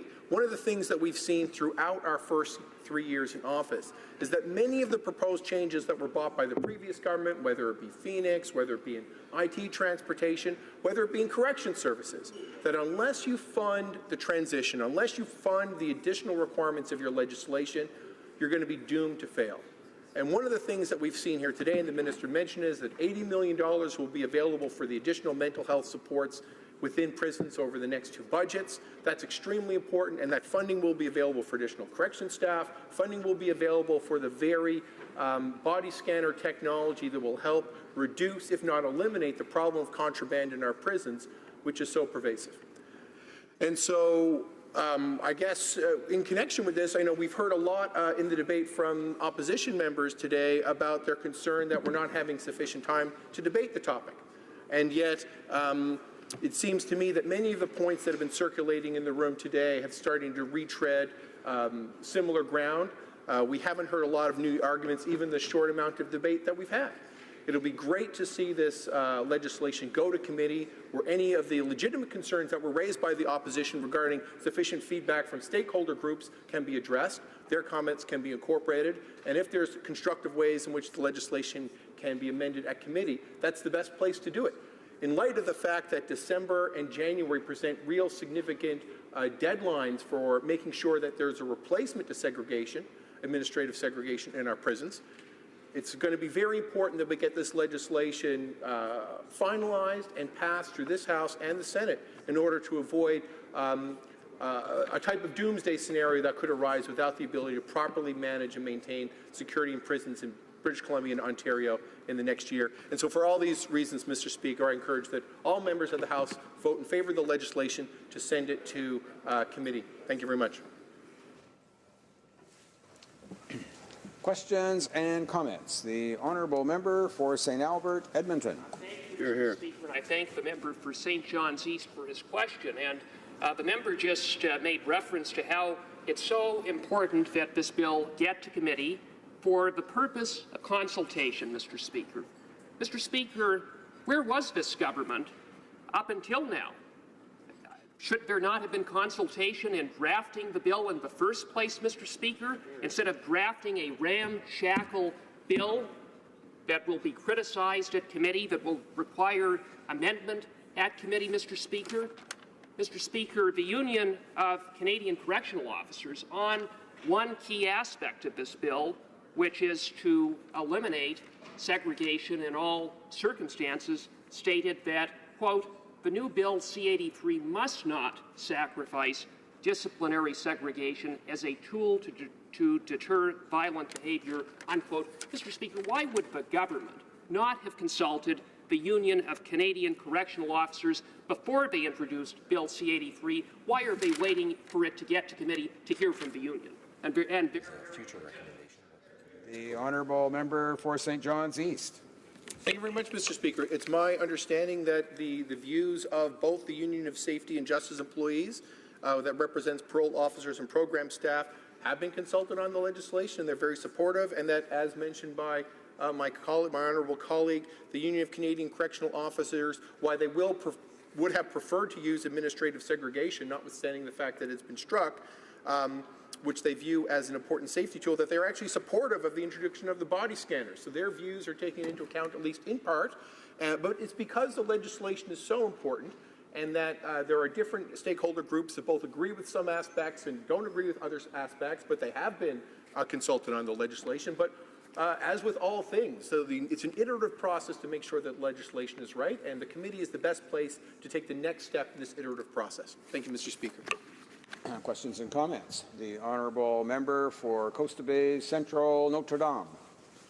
Thank you, Mr. Speaker. To my fellow colleague from Newfoundland and Labrador, he himself being a lawyer, I have a question. I know over the past, I would say 5 to 10 years, certainly, a lot of jurisdictions in the United States that were gung-ho, we'll say, on a lot of tough-on-crime penalties, and harsh penalties they were in many jurisdictions, and in many cases, of course, deserving.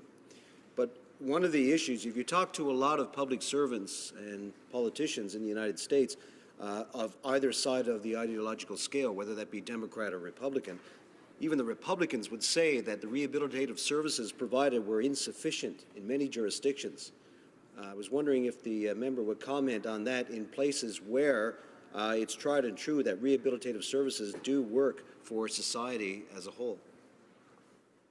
The honourable member for St. John's East. Thank you very much, Mr. Speaker, and the honourable member for Coast of Days, Notre Dame. Sorry, I got a little bit tongue-tied there.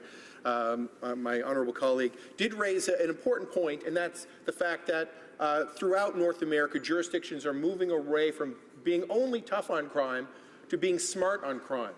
And it's important to realize that in the confines of a penitentiary system, there are a lot of mental stresses, both acute and chronic, and long-term and short-term, that impact not only upon the inmates themselves, which they may bring or acquire while incarcerated, but also on staff. And it's important to make sure that in the context of segregation and enforcing punishment, that everyone has access to all the tools they need to make sure that in the case of inmates, rehabilitation is possible. That in case of inmates who aren't being segregated, that they are being kept safe. In the case of people who are working in the correction system, that they have the supports that are needed. That's why our government is committed over the next 2 budgets to add $80 million towards mental health facility services within prisons. And that's one way we're trying to be smart on crime and not simply tough on it. Thank you. Reprise de débat. Resuming debate. The honourable member for Louis Saint Laurent. Thank you very much, Mr. Speaker. Mr. Speaker, today we are seized with Bill C-83, an act to amend the Corrections and Conditional Release Act, and another act. Mr. Speaker, this is a very serious issue that deserves thorough analysis and that should not be just parachuted into legislation. It should be studied closely. Now, only a short while ago, the government tabled a motion to expedite debate on this bill, and Canadians are the ones who will lose. Mr. Speaker, this bill deals with what is happening inside our prisons. And let me just be blunt. This deals with solitary confinement, what other people might call the hole. And so we're looking at what happens within that solitary confinement. So, Mr. Speaker, allow me to be a good player and speak to the positive points of this bill first. So the bill deals with body scanning and body cavities. And even though nothing should be able to get through into prisons, that's not always the case. Sometimes you have to provide the necessary tools to those who are working within our correctional institutions to be able to ensure better protection for themselves and better circumstances within the institution. And we feel that body scanning is a good thing. But that's where the positive points come to an end. The government wants to eliminate administrative segregation and change these to new structured intervention units. Allow me to speak for a moment to what happens in my riding in Donnacona. Now, obviously, it's not the cream of the crop who are in prisons. These are criminals. These are hardened criminals. These are murderers. I could give you a long list of the kinds of people and the kinds of crimes they have committed in these correctional institutions. People who have been found guilty after being charged and are now serving their time in prisons. Mr. Speaker, it's important to point out that these people aren't angels. And so sometimes disciplinary measures, strong disciplinary measures, are required. The word itself, solitary confinement, says what its intent is. These people are confined because they represent a danger to surrounding inmates, and they are separated out from the general population and from those who work there. The minister, our shadow minister for public safety, the member for Charlebourg-Haut-Saint-Charles, spoke about this government's approach. The Superior Court in Ontario brought down a very rigorous ruling on a case of solitary confinement. They felt, the court that is, that the legality was questionable of what had happened. The Liberal government decided to appeal this, and this is rather strange. As the member for Charlebourg-Saint-Charles said, on the one hand, they're appealing a ruling, and on the other hand, they're bringing forward a bill that actually does exactly what this ruling suggested in Ontario. But they're appealing this ruling. So another point is that the government has not given any consideration whatsoever to costs. And, Mr. Speaker, it's all very well to say this is what you want to do, but you need to point out what you want to do and talk about the associated costs, but nothing has been said. Now, in terms of the changes being brought forward, well, the government would like these people who have been in solitary confinement to be able to walk around for 4 hours a day amongst their inmates. Now, without wanting to sow any kind of fear amongst anyone, I would say that unions for correctional officers are already sounding the alarm. And this alarm hasn't been heard by the government. One even went as far as saying that there could be a bloodbath by allowing these people to circulate. The numbers are cruel. However, there have been hundreds of assaults over the past 12 months. So even one assault is one too many. We're talking about hardened criminals, and now we're talking about allowing them to walk about for 4 hours a day. And this could bring about events that nobody wishes to see happen. Now, allow me to talk about body scanning. Body scanning isn't a bad thing. And perhaps we should be thinking about even extending it to those who will be visiting inmates within these correctional institutions. Mr. Speaker, you want to rise? To remind the honourable members that when someone's speaking, if they don't mind maybe whispering amongst themselves rather than talking loudly, it would show a bit more respect for the person who's speaking. Thank you. The honourable member for Louis Saint Laurent. Thank you, Mr. Speaker. I couldn't have said it better myself. Thank you. So as I was saying, Mr. Speaker, it's all very well to allow for body scanning of inmates, but I think it would be a good idea to extend that to visitors. There are people who visit inmates, and if they aren't guilty of anything, they won't mind going through body scanning. Do you know, oftentimes people have to be scanned before they go into airports, and these people are picked randomly. It's not necessarily the funnest thing to do. I've had to go through it myself. However, when you have a clear conscience, it doesn't bother you. So if you're going into a prison and you have a clear conscience, you shouldn't have any problem with going through body scanning. Now, my colleague for Charlebourg-Saint-Charles has been to the Donnacona Correctional Institution, which is in the Portneuf-Jacques-Cartier riding. And so he went with my colleague from Portneuf-Jacques-Cartier, and I'm very pleased with the hard work they've been doing. My colleague from Charlebourg-Saint-Charles said in his remarks last week that he met a person in that type of administrative segregation. And he pointed out that some people are there because they want to be there. Why? So that they're not in contact with other inmates. One can often imagine the worst thing that can happen to someone. Well, sometimes that's actually reality. And sometimes you have to be able to protect inmates, and you need to use this administrative segregation for that purpose. So we need to keep that in mind. Now, in conclusion, I'd like to point out that the spirit guiding this bill and the Prime Minister is a liberal-minded spirit, and what that means is that the priority is put on the conditions of criminals and inmates rather than victims. So they're thinking about their well-being above and beyond the well-being of victims.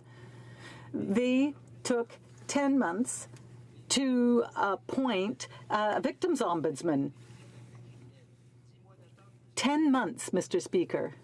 So should it be surprising that this is the same Prime Minister who is not using his authority in the sad case of Terry Lynn McClintock, who committed a horrible crime by killing a child and is now in a healing lodge, when, in our opinion, she should be behind bars. This is the same Prime Minister who in 2013, when he's leader of the opposition, those were the good old days, when the Boston catastrophe happened at the marathon.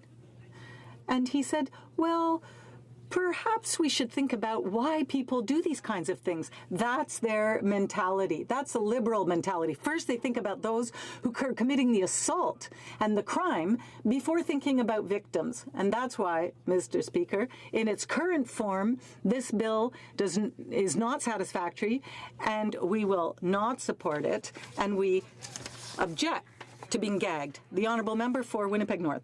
Thank you, Mr. Speaker. I would like to highlight a couple of points within the legislation. For example, when my colleague makes reference to victims, one aspect of the legislation allows for victims to be able to have that audio taping if, in fact, they even attend the parole meeting. So there's a change that's taking place there. That's to support the victims.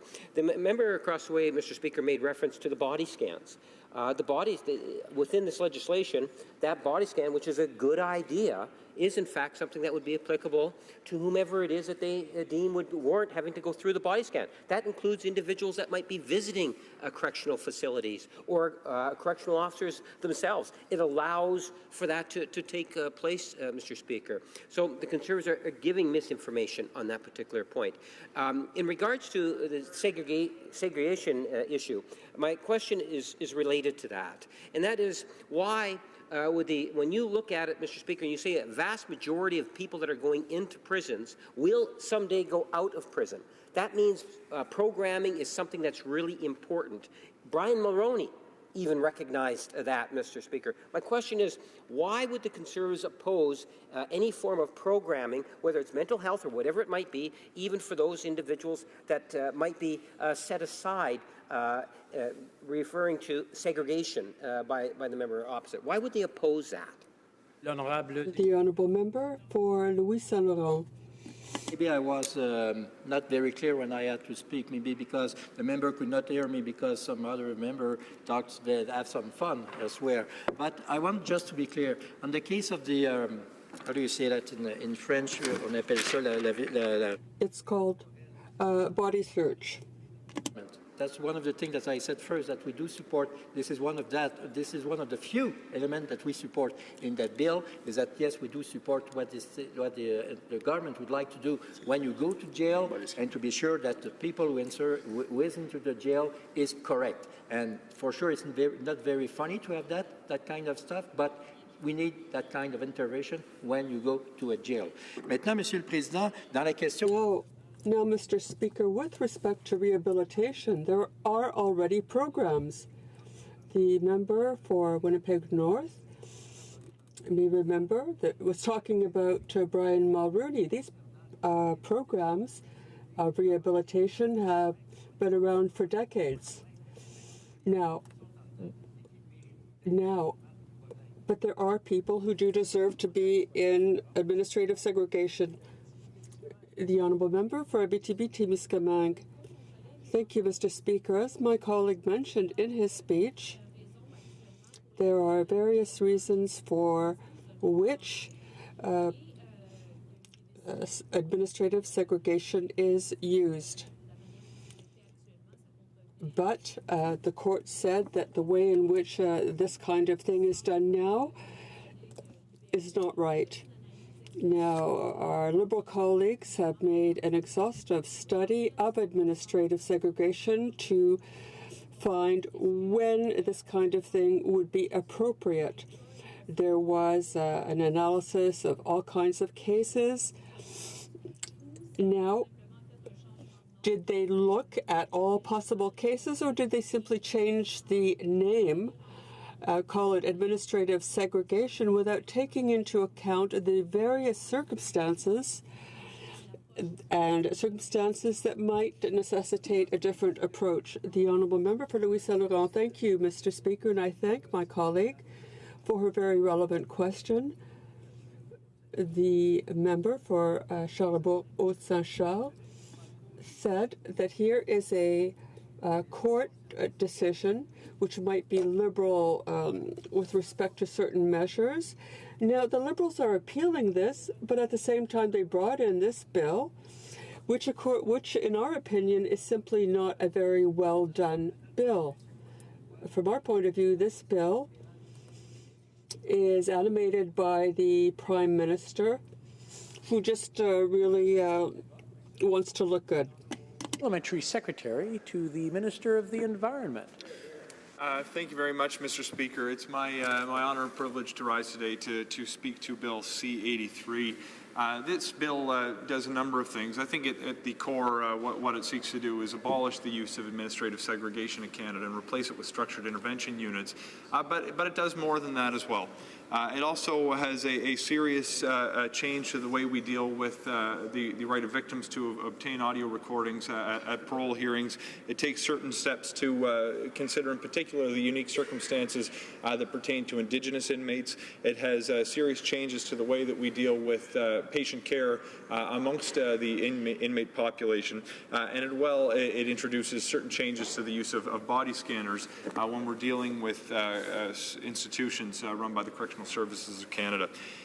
This bill ultimately is about enhancing our justice system to make sure that our system holds the guilty parties to account, but that it also respects the ability of victims to obtain information about offenders who may be released into society.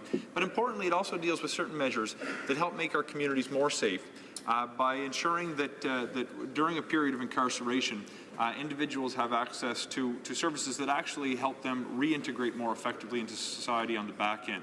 Now, this is not about being soft on crime. This is about being smart on crime to ensure that in the long term, Canadian communities are safer on the whole. What's perhaps been the most controversial piece of this legislation is really the changes to administrative segregation in Canada that are contained within Bill C-83. In particular, Mr. Speaker, administrative segregation, in common parlance, it can be roughly equated to solitary confinement. Today, for a lot of good reasons, the good public servants who work on behalf of Correctional Services Canada want to maintain institutional safety. And when they're dealing with a particularly difficult inmate who might pose a threat of violence to either the staff who work at CSC or to the inmate population, the practice has been to segregate them entirely from the prison population, essentially confining them as an individual separate from meaningful human contact and separate from different services. While it may address the short-term problem of preventing harm to the prison population and to the staff who work at Correctional Services Canada, there's a greater social problem that it also contributes to. And that's creating inside the inmate who's been subjected to solitary confinement or administrative segregation. They're subjected to treatment that leaves them worse off and puts them in a position where they're more likely to reoffend upon their release into the community, which is not something that we want.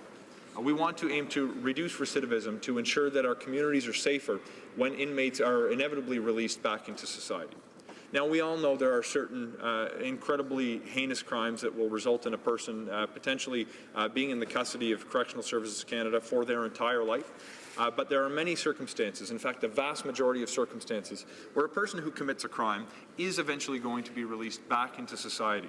We have to make sure that we're not putting our communities at danger by denying those people who are incarcerated services that help them become whole and help them become a functioning member of society upon their release.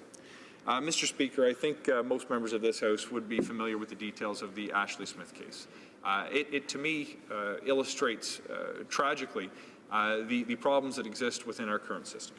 We have young people who may be suffering from certain mental illnesses that, to solve a short-term problem, are completely separated from meaningful human contact, so separated from the population in which they live while they're incarcerated. The damage that this can cause to a person who's living with mental illness can cause them to harm themselves and potentially, in the long term, harm others upon their release. In light of this case and others, the need to take action is apparent. But in fact, Mr. Speaker, the need to take action is frankly not a choice. We have now had two cases, at least, that I'm aware of, one in Ontario and one in British Columbia, that have indicated that the practice of administrative segregation, at least going beyond a certain period of time, is unconstitutional. It violates the Canadian Charter of Rights and Freedoms. As such, it's the responsibility of Parliament to enact a new regime that will be in compliance with our Charter. If we cannot respect the values that are enshrined into our Charter, then we are not worth much in this House. Mr. Speaker, I suggest to you that the measures implemented in Bill C-83 strike a balance that allows Correctional Services Canada to maintain order within an institution, maintain the safety of the prison population, but also creates an opportunity by introducing structured intervention units that will help ensure that the person who is causing a problem for the prison population and for the staff who work at CSC, it creates an opportunity for them to maintain some sort of meaningful human contact, provide them with the services that will help communities be safer in the long term, and at the same time maintain order within our institutions. Mr. Speaker, in particular, I'd want to just point to the fact that under the structured intervention units, inmates will actually have a minimum of 4 hours out of their cell daily, including at least 2 hours of meaningful human contact with staff. This is not a lot of time, but the difference that this can make to a person who's actually pulled away from society and denied meaningful human contact, particularly those that are incarcerated that are living with mental illnesses, it'll allow them to become better off in the long term and reduce the threat that's posed to society, which is what this bill is really all about. Mr. Speaker, currently there's a very limited amount of time that a person who is subjected to solitary confinement, that they're actually allowed out of the cell to have any kind of contact with anyone else within the greater population. And it's the harm that impacts the individual, but also the long-term consequences for our communities that need to be addressed. But in particular, in light of the court cases that I've mentioned previously, we have to take some kind of a meaningful action that allows us to maintain order in our institutions, but also do better to protect our communities. It's not just the issue of administrative segregation that this bill deals with, of course, Mr. Speaker. We have, in particular, made a change to the way that victims are able to access information about the parole hearings when they are threatened with the circumstance where an individual who's committed a crime against them is up for parole. Currently, if you don't attend in person a parole hearing, you're not entitled to the recordings that come part and parcel with those hearings. Now, you can imagine the trauma that a victim might go through if they have to go up and see in person the hearing when they're dealing with an individual who's committed a crime against them or a family member. To force a family to go to that circumstance when they may not be mentally prepared seems like a step too far, in my opinion. I think the sensible thing to do, which is embedded in Bill C-83, is to allow recordings to be given to the victims of crime, whether or not their personal circumstances allow them to attend in person or not. And I think this is an important change. Bill C-83 also embeds in the principles from the Gladue decision that requires the Crown to take into account the unique circumstances that an Indigenous person, their background may come with when making decisions of this nature. Mr. Speaker, when it comes to health care as well, there's an important change built into Bill C-83 that ensures that there are new patient advocates that actually have the opportunity to work with CSC to ensure that order can be maintained in the institutions, while also providing the inmate who has certain health care concerns to ensure those concerns are actually met. Now, again, this is not about doing favors for people who've committed crimes against other individuals or against communities. This is protecting Canadians in the long term by ensuring that our communities are made more secure.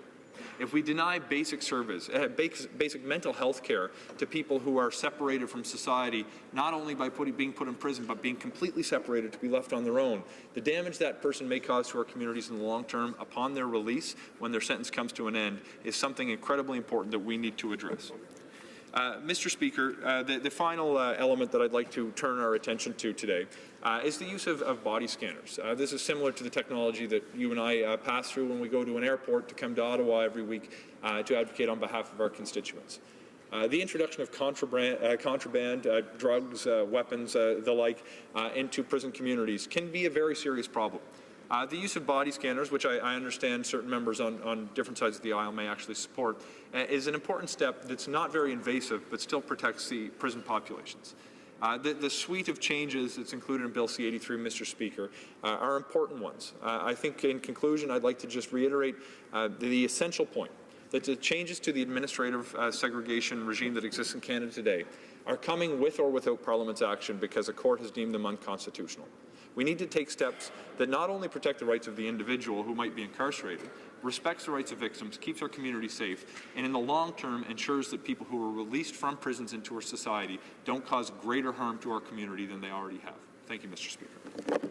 Questions and comments? Questions et commentaires. The Honourable Member for St. Albert, Edmonton.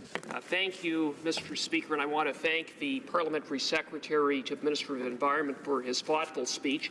But I have to say that I disagree with where he's coming at, and I think if you listen to Mr. Speaker, to his speech and some of the speeches across the way, in terms of the segregation system, you would be led to believe that inmates are left on their own with no access to mental health and meaningful human contact. But when I read from Directive 709, inmates who are subject to administrative segregation receive a daily visit by a healthcare professional, a daily visit by the institutional head, a visit by a correctional manager once per shift, visits by legal counsel, access to elected inmate representatives, visits by family, telephone calls to families and friends, appointments with health care professionals, including mental health care professionals, Mr. Speaker. So that hardly sounds like a lack of meaningful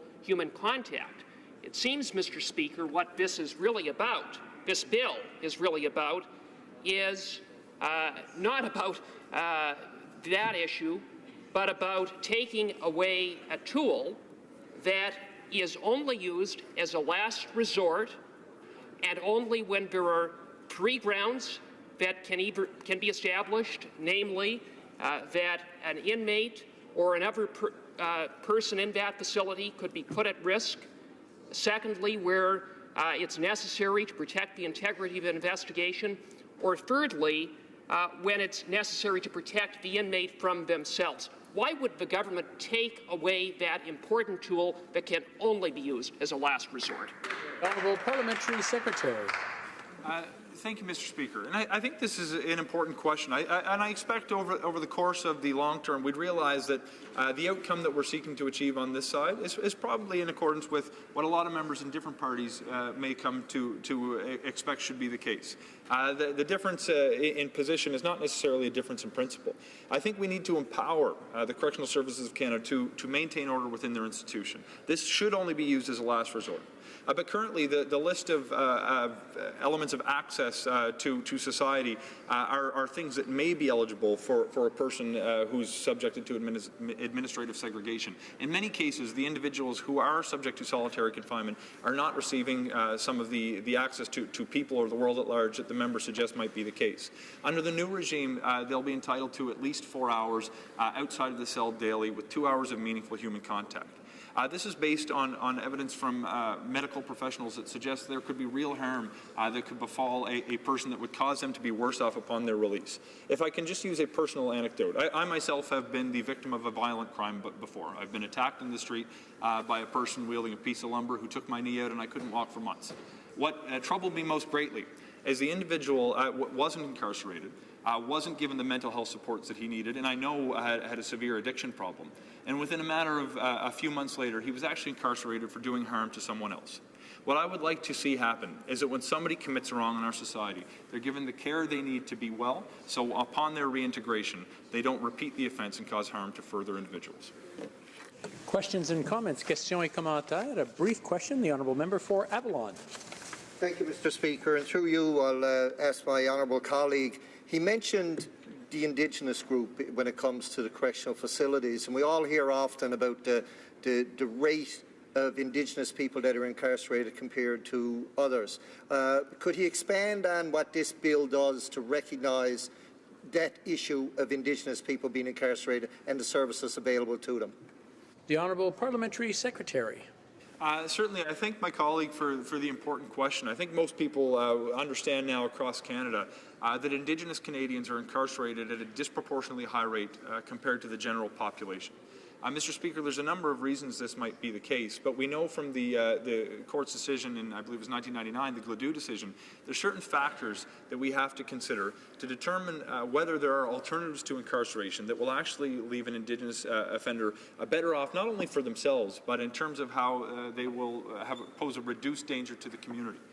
This decision actually enshrines into law a principle that's been used subsequent to the Gladue decision that requires CSE to consider the historical and cultural factors that may be involved with the offender's life circumstances that led them to commit an offence, though there has to be individual responsibility as well, recognizing that their treatment inside the prison system may actually be detrimental to society on the back end if they're released. Bill C-83 requires us to consider similar principles that were outlined in the Gladue decision to ensure that we're giving a person the tools they need to be successfully reintegrated into the community on the back end of their sentence. Thank you. Resuming debate, reprise du débat, the honourable member for Chilliwack Hope.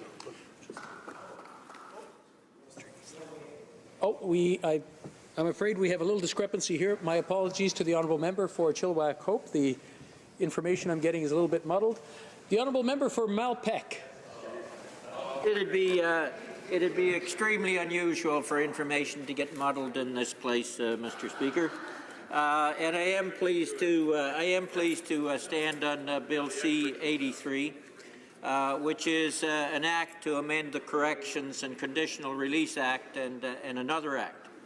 The key point, I believe, in this legislation relates to Correction Services of Canada's policies, especially on the practice of administrative segregation. But I should point out in beginning that it does the Act does really four key things. One, the Act proposes to eliminate segregation based on recent court decisions, and it introduces a more effective, structured intervention units. Two, better supports victims during parole board hearings by, as my previous colleague mentioned, providing audio recordings of those hearings. Three, increasing the staff and inmate safety with new body scanner technology. And four, updating the government's approach, or Correction Services of Canada's approach, on critical matters like mental health supports and Indigenous offenders' needs. And there's fairly extensive policies in this bill on both those points, mental health and Indigenous offenders' needs. Mr. Speaker, there has been very much criticism of the policy on administrative segregation within the Correction Services Canada, and rightly so. I've listened to the debate on the other side, and some have said it is a necessary tool. I don't necessarily agree with that. I think there has to be something done, certainly. But over time, I've read. I was in the previous Parliament a critic for public safety, and at one time, in fact, served as Solicitor General and in charge of the Correction Services Canada. And so I've read a lot of the criticism related to administrative segregation. And I do think we have to understand in this place, Mr. Speaker, that administrative segregation was there for a very legitimate reason. One, to protect the inmate themselves from the general population if they were causing trouble, to protect others in the general population from things that those people that were pushed into administrative segregation, what they might do, and certainly protect when you move them to segregation, you protect correctional officers themselves from possible harm. And so I understand those key points, and I don't know if many people in this place have seen those segregation units in many of our federal penitentiaries and prisons. I have, and it wouldn't be a great place to spend days on end without mental health services. In fact, as my colleague from Central Nova mentioned earlier, we have to understand about our correctional system in this country. It just isn't throwing somebody in a cell and throwing away the key. Our system is based on the premise of rehabilitation, and that's the ultimate objective. Yes, there has to be penalties and severe penalties for crimes done. And yes, some people stay in the system their whole life after they've committed a crime. But keep in mind that many people, the great majority, we hope, will come out and be productive citizens in society. And that's what we have to attempt to do. So what is proposed in this particular bill is to basically try and put a new system in place, which is called a structured intervention unit, where people that have to be separated from the mainstream inmate population, generally for safety reasons, will be assigned to a secure intervention unit. But not in the same style as has been done in the past. In addition to being assigned to that secure intervention unit or cell, there will be, the Correction Services of Canada is mandated to provide them with rehabilitative programming, mental health care, and other interventions and services that respond to the inmate's specific needs. That especially relates to those with mental health problems, for whatever reason, and it especially applies to the Indigenous population, which have different customs and different patterns. And you know, I've heard a lot of talk in this place about the healing centres.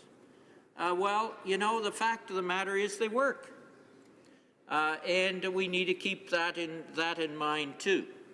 Beyond those specific needs that are being applied to an inmate, all keep in mind, Mr. Speaker, is to, one, you want to protect the individual, you want to protect the rest of the prison population, and you want to protect the correction officers that are working in the system.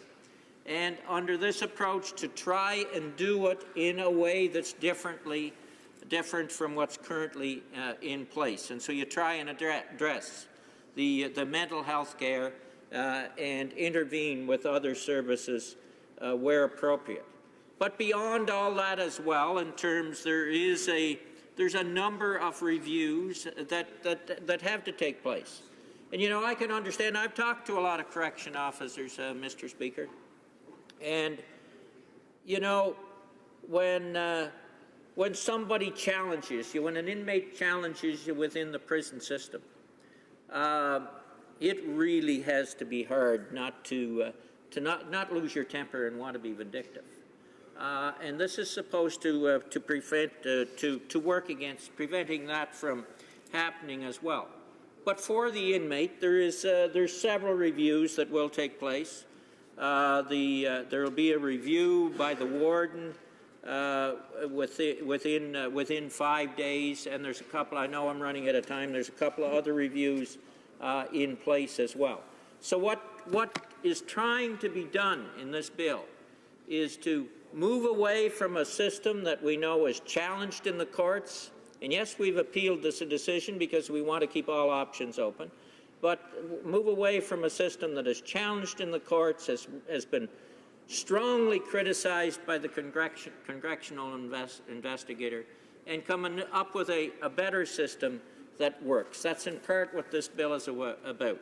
I want to just to close by saying, look, there is a real attempt to provide better services to victims in this bill, as my colleague mentioned earlier, by providing the recordings of the parole board hearings so that they can review them in a quieter place on their own time to see what was said and indeed what they said themselves.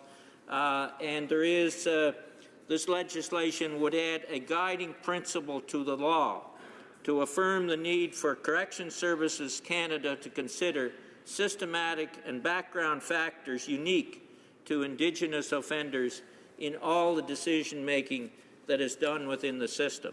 So this bill, Mr. Speaker, it doesn't change the world. Keep in mind that we have a system of penalties in this country that overall is designed to try and make individuals who have committed a crime for whatever reason, that when they come out of the prison, they will be improved citizens, not better criminals. Our objective is to make them to be improved citizens so that they can contribute to their family, to their own life's work, and to the Canadian economy. This bill doesn't change the world, but I think it's a fairly major step forward in terms of how we handle inmates, how we work with them within the system, within the prison system, how we try and give victims better services in terms of their approach and their concerns over the crime. So at the end of the day, I think this is a bill that people in this House should support. Thank you, Mr. Speaker. Questions and comments? The honourable member for Chilliwack Hope. Well, thank you, Mr. Speaker, and I always appreciate hearing from the member from Malpeque, who did remind us that 4 prime ministers ago he was the Solicitor General, I believe, so he would have had some occasion to come to understand administrative segregation more intimately, perhaps, than some of us. I've been to the Kent Maximum Security Prison, which used to be in my riding, is now in the neighbouring riding, and I can tell you, having been through those segregation units, that every single offender that is in that segregation unit is not there because a prison guard or administration has been vindictive, as the member indicated, but because they have committed acts inside the prison that make them unacceptable, make them too great of a risk for the general prison population. So I guess my question is, we have to legislate for the exceptions. The Parliamentary Secretary to the Minister of Environment talked about rehabilitation, and certainly for those cases where that is possible, we support that. But where we don't support it is for people like Robert Willie Picton, who is in a maximum security facility, segregated for his own safety, I would argue. He's there. He's never getting out. He's never going to set foot as a free man in a community in Canada again.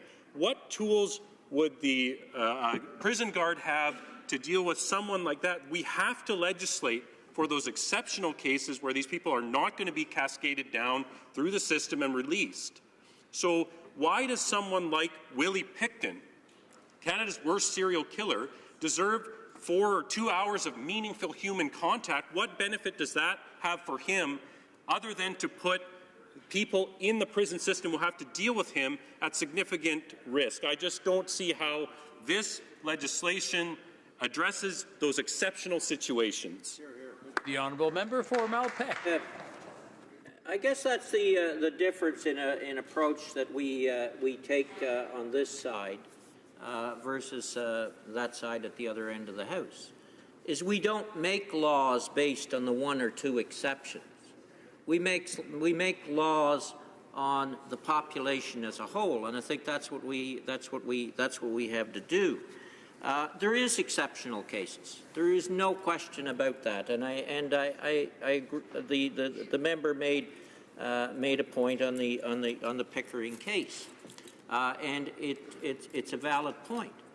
But this particular bill doesn't give Pickering more rights, not Pickerton, not more rights. He is still within the system, and yes, he may be provided more mental health services. And I do agree with the member opposite. This is for protection in most cases. It's for protection of the inmate themselves. And also for protection of the correctional officers. I did not say that they're put in there because of vindictiveness of correctional officers. They're put in there because they broke the rules within the system of Correctional Services Canada. But we do have to recognize that the old system was not of solitary confinement, which I think is a better description, isn't working. It's challenged in the courts. It does nothing in most cases for better mental health and better rehabilitation, and it has to be changed. And I think what's put forward in this bill does it in a realistic way for all matters intended. Questions and comments? The honourable member for Victoria. We have time for a 30-second question, a 30-second answer, I'm afraid. 30 seconds. Then, Mr. Speaker, to the honourable member from Malpeque, the question would be, Why is there no independent oversight of the Commissioner's decision-making on putting people into administrative segregation in this bill, as the Justice Leask in the BC Court of Appeal and BC Supreme Court and others have so strongly suggested? The honourable member for Malpeque.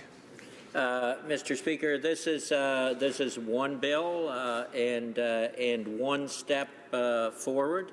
I think it's certainly a step in the right direction that will improve the lot of inmates that are within the prison system. And as I said in the bill, will also improve visitors' or victims' rights by getting the recordings. It may not go as far as the member opposite wants to go, but I think it's a fairly major step forward. Reprise du débat, resuming debate. The honourable member for Victoria. Thank you, Mr. Speaker. I'm pleased to rise on this important debate today on Bill C-83 that would deal with the abolition of early parole and the issues on conditional release and corrections. I say at the outset that I will be speaking in opposition to this bill at second reading. I do so for a number of reasons I'll try to describe. I'll first talk about the nature of what this bill has tried to respond to, the difficulties, the dilemmas, the torture that, as some people have called it, that is involved in solitary confinement. Perhaps one can call it by other words, but that's what it is.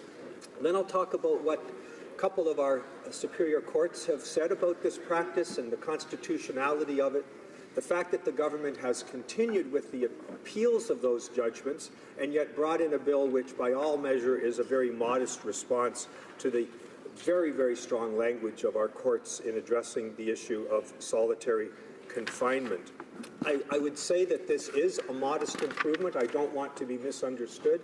I think there are some things that are in the right direction in this legislation, but it's a pity, Mr. Speaker, that in light of the long and thoughtful decisions in both the Ontario Superior Court and, of course, Mr. Justice Peter Leask's decision in the BC Supreme Court, that this is the result. It's a very, very modest, to use a neutral word, response to their very, very strong language. So let me talk initially then about what they said.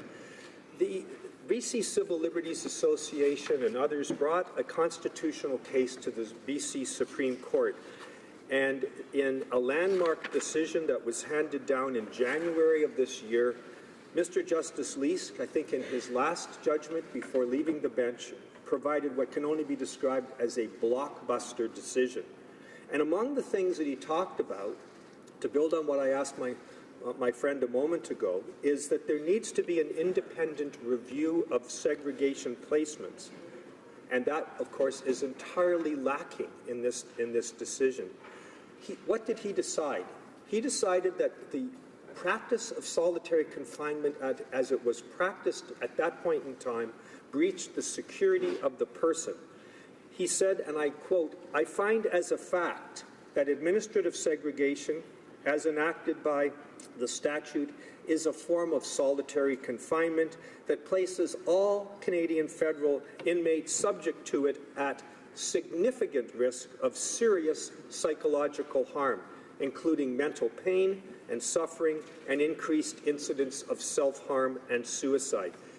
He wrote a 54,000-word judgment after hearing days and days of testimony, a very carefully reasoned decision, and he held that violated the security of the person that's guaranteed in our charter.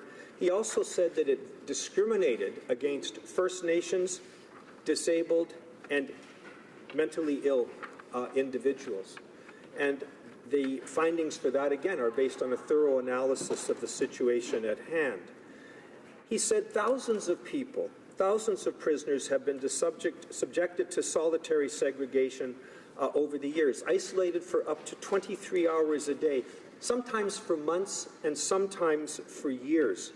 And indeed, we know the sad story of Mr. Edward Snowshoe, who was an Indigenous prisoner who died by suicide after languishing in solitary for 162 days without any meaningful attention from staff.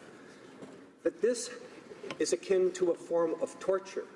That this is not unlike the harm we've heard about in other contexts in this place of post-traumatic stress disorder that leads to the serious risk, as I say, of suicide and self-harm has happened so many times.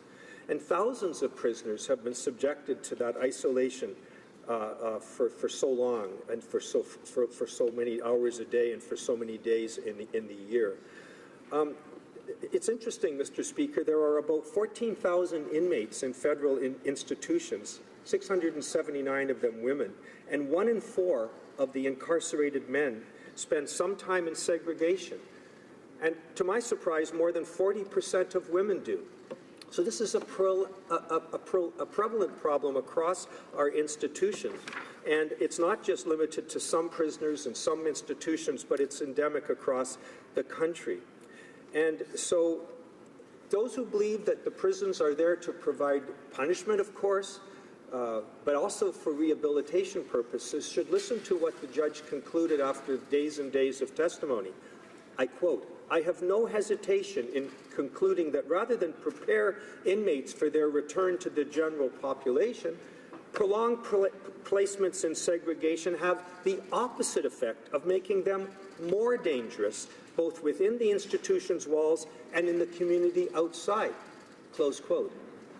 So this is not serving the community. It's certainly not serving the people who have been in the institutions for that long.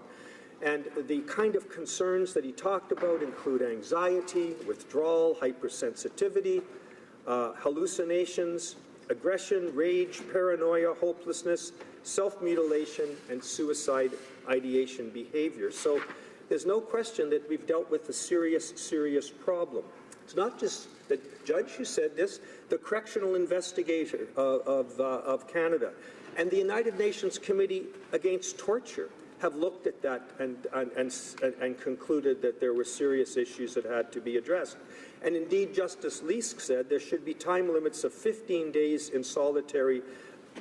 Longer periods are considered torture by the United Nations, and the government indicated it could implement that standard. So that is what led to the legislation before us today. Now, as I said at the outset, Mr. Speaker, there are some things and tweaks in here that I think are helpful.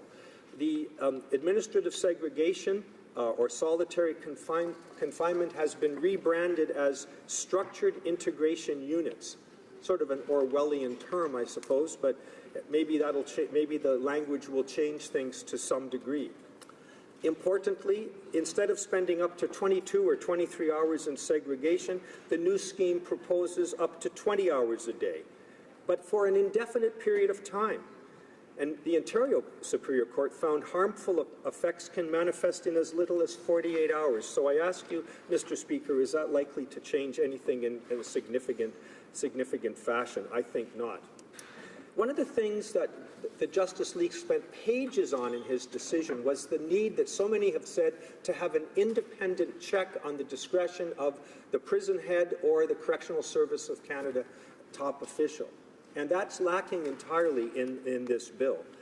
Senator Pate has put a press release out and referred to this legislation as saying it is only merely a rebranding of the same damaging practices, now called Structured Intervention Unit. She says this bill also virtually eliminates already existing inadequate limitations on its use. It maintains the status quo, a lack of effective external oversight of correctional decision-making. It does nothing to deal with what Justice Louise Arbour concluded when she studied the prison for women in Kingston. And she acknowledges, as the courts have, that the way it's applied, this segregation, this solitary confinement, is disproportionately affecting Indigenous and racialized prisoners and those with mental health issues. Mr. Speaker, what we need in this bill is improvements on the checking of the discretion that's available to officials by way of appeals, The involvement of counsel on disciplinary hearings is a step forward. But, Mr. Speaker, there is so much that needs to be done to address the horrific practices that have been castigated by our courts in thoughtful decisions. This bill does not go far enough to address their disturbing conclusions. Thank you, Mr. Speaker. Questions and comments. Questions et commentaires. The honourable member for Edmonton, St. Albert, Edmonton. Thank you, Mr. Speaker, and I thank the member for Victoria for his thoughtful speech. While I don't agree with all that he said, I certainly think he put forward a compelling case for some of the arguments that he put forward. But, Mr. Speaker, the member for Victoria alluded to the British Columbia Supreme Court decision.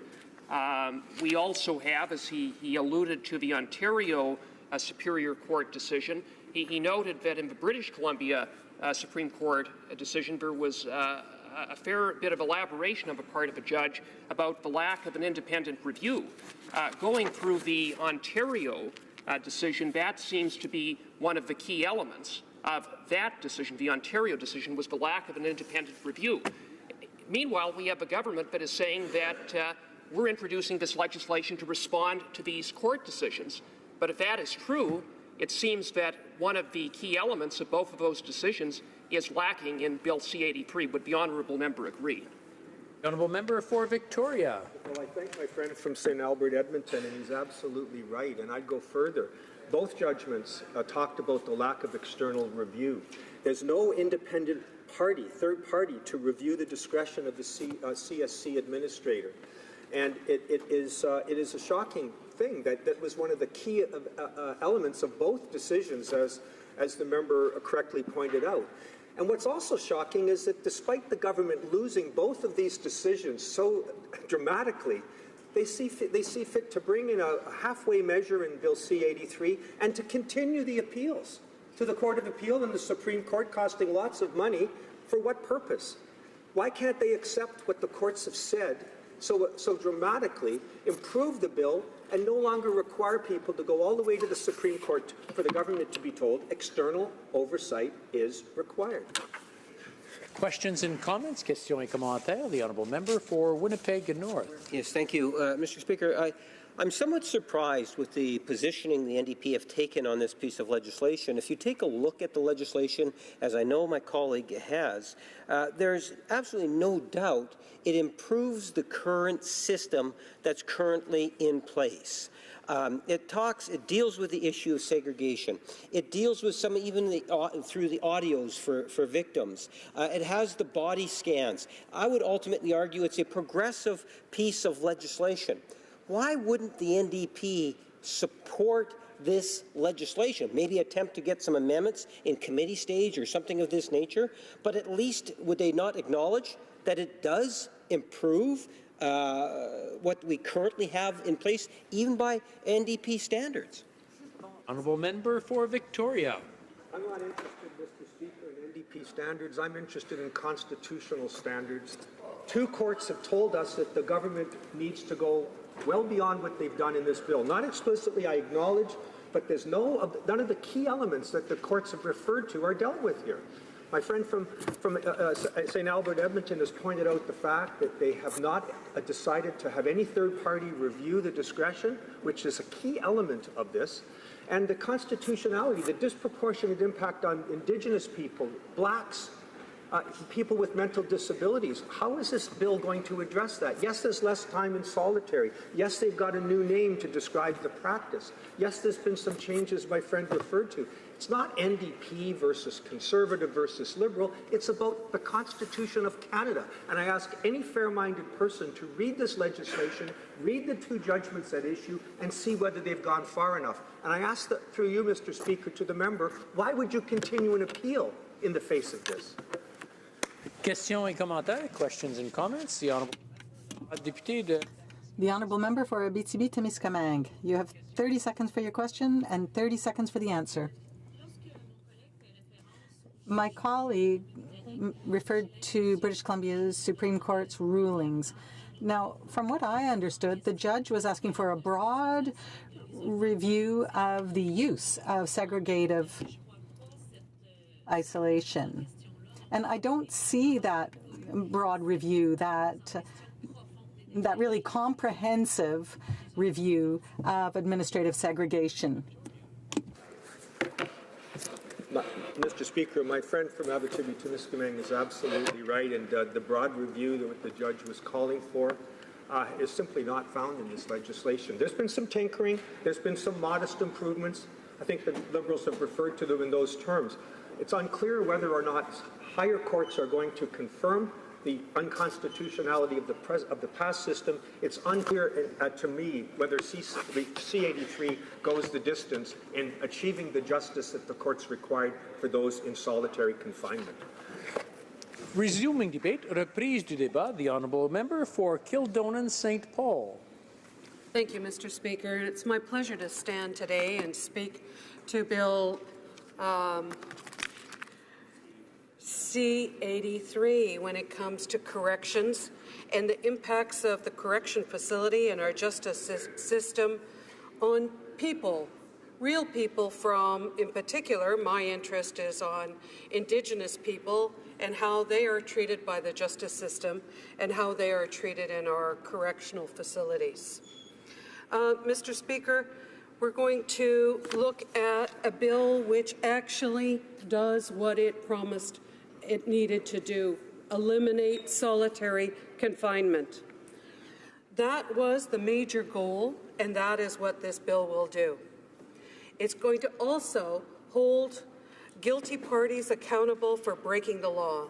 Each and every Canadian wants to ensure that we have a justice system and a correction system that's going to hold the offenders to task to ensure that they are receiving the proper penalty and hopefully rehabilitation services to make them meaningful and active participants in our society. So ultimately, we want fewer repeat offenders, fewer victims, and ultimately safer communities. That's why our government is strengthening the federal correction system, aligning it to the latest evidence and best practices, so inmates are rehabilitated and better prepared to re-enter our society safely. This bill will eliminate solitary confinement, following recent court decisions and introducing a more effective system, now going to be called the Structured Intervention Units. This will also provide better supports for victims during parole board hearings. It will increase staff and inmate safety with the new body scanner technology.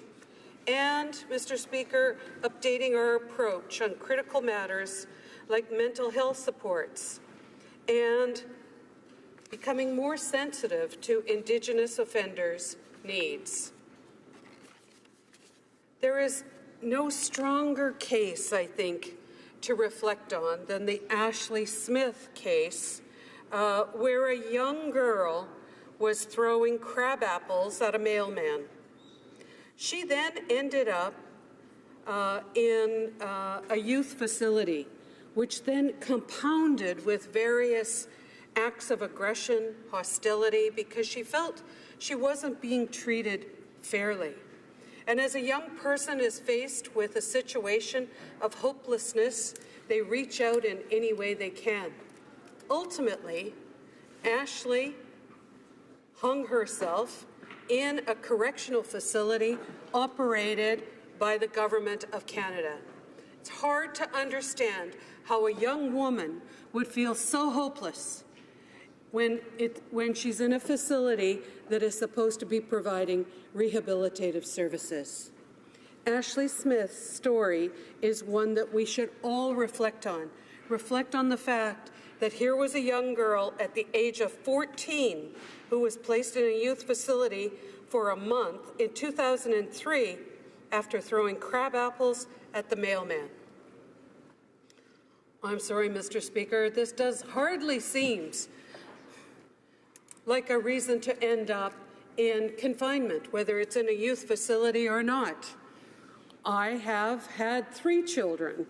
I don't believe any one of them has actually thrown a crabapple at a mailman, but I am sure they have done things which might even be worse. And the point is that this young girl gets thrown into jail, youth facility, and ultimately it gets compounded. So instead of getting out and rejoining society, she might have had another small infraction. And then it's extended and extended to the point where her life, there was no hope that she could see, and that Ashley would rather commit suicide than go on living, and in her condition was solitary confinement. Tragic, a tragic situation which this bill is addressing. Mr. Speaker, we know more can be done. More needs to be done. We know from the statistics that many of the people in our correctional facilities come from Indigenous heritage. Indigenous people are by far outnumber other communities. We must address the root causes, and that is a much more complicated and a longer journey. But, Mr. Speaker, I'm proud to say that this is a government that's finally taking steps forward, that we have a Prime Minister who has made a commitment to the Indigenous people of this country, to all of us, that this is an issue that we're finally going to address. And, Mr. Speaker, progress is being made. So when we go back to look at the bill itself, there is need to make changes. This is a government that has taken the steps forward, and there is no doubt that there are going to be those in our community that are going to be concerned that some prisoners may be dangerous to the guards, dangerous to other inmates, dangerous to themselves, and that solitary confinement indeed has an important role in our correctional facilities. However, they need to understand that this was not the best way to help people. In fact, people in solitary confinement do not receive the supports that they would need to become stronger, healthier, the mental supports, the health supports, and a way to find themselves to function in a very stressful circumstance. So I'm very pleased to see that we are eliminating solitary confinement and looking for new alternatives. And this will allow those offenders, they will keep them from the general population and retain access to rehabilitation program, mental health care, and other interventions. Ultimately, effective rehabilitation and safe reintegration is always the best way to protect Canadian communities. You know, Mr. Speaker, this has been an issue that we are looking at federally, but also has been addressed provincially. And I note that in May of 2018, Ontario passed Bill 6, the Correctional Services Transformation Act, and on May 7th, 2018, implemented a hard cap on days spent in segregation. The number of inmates, actually, that are in segregation has been dropping, Mr. Speaker, and we are glad to see it. That in 2011, there was 700 inmates in solitary, and now it's dropped to 340. And I'm pleased to say that I am a member of a government that is finding a way to eliminate solitary confinement. While correctional investigators has looked at the situation and acknowledged that the reduction in the use of solitary confinement is an improvement, he's also raised concerns that this decline may be related to increased violence among inmates. There is more to do, as we know, and we must continue to move with society to make appropriate amendments. The structured intervention units will be in replacement of solitary confinement, and the individuals will be separated from the mainstream inmate population. generally for safety reasons, will be assigned to a secure intervention unit.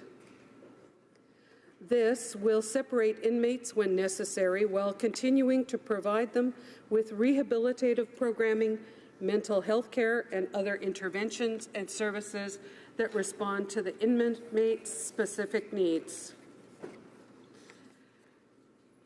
I also wanted to mention that this bill also does several other things, including providing supports to victims.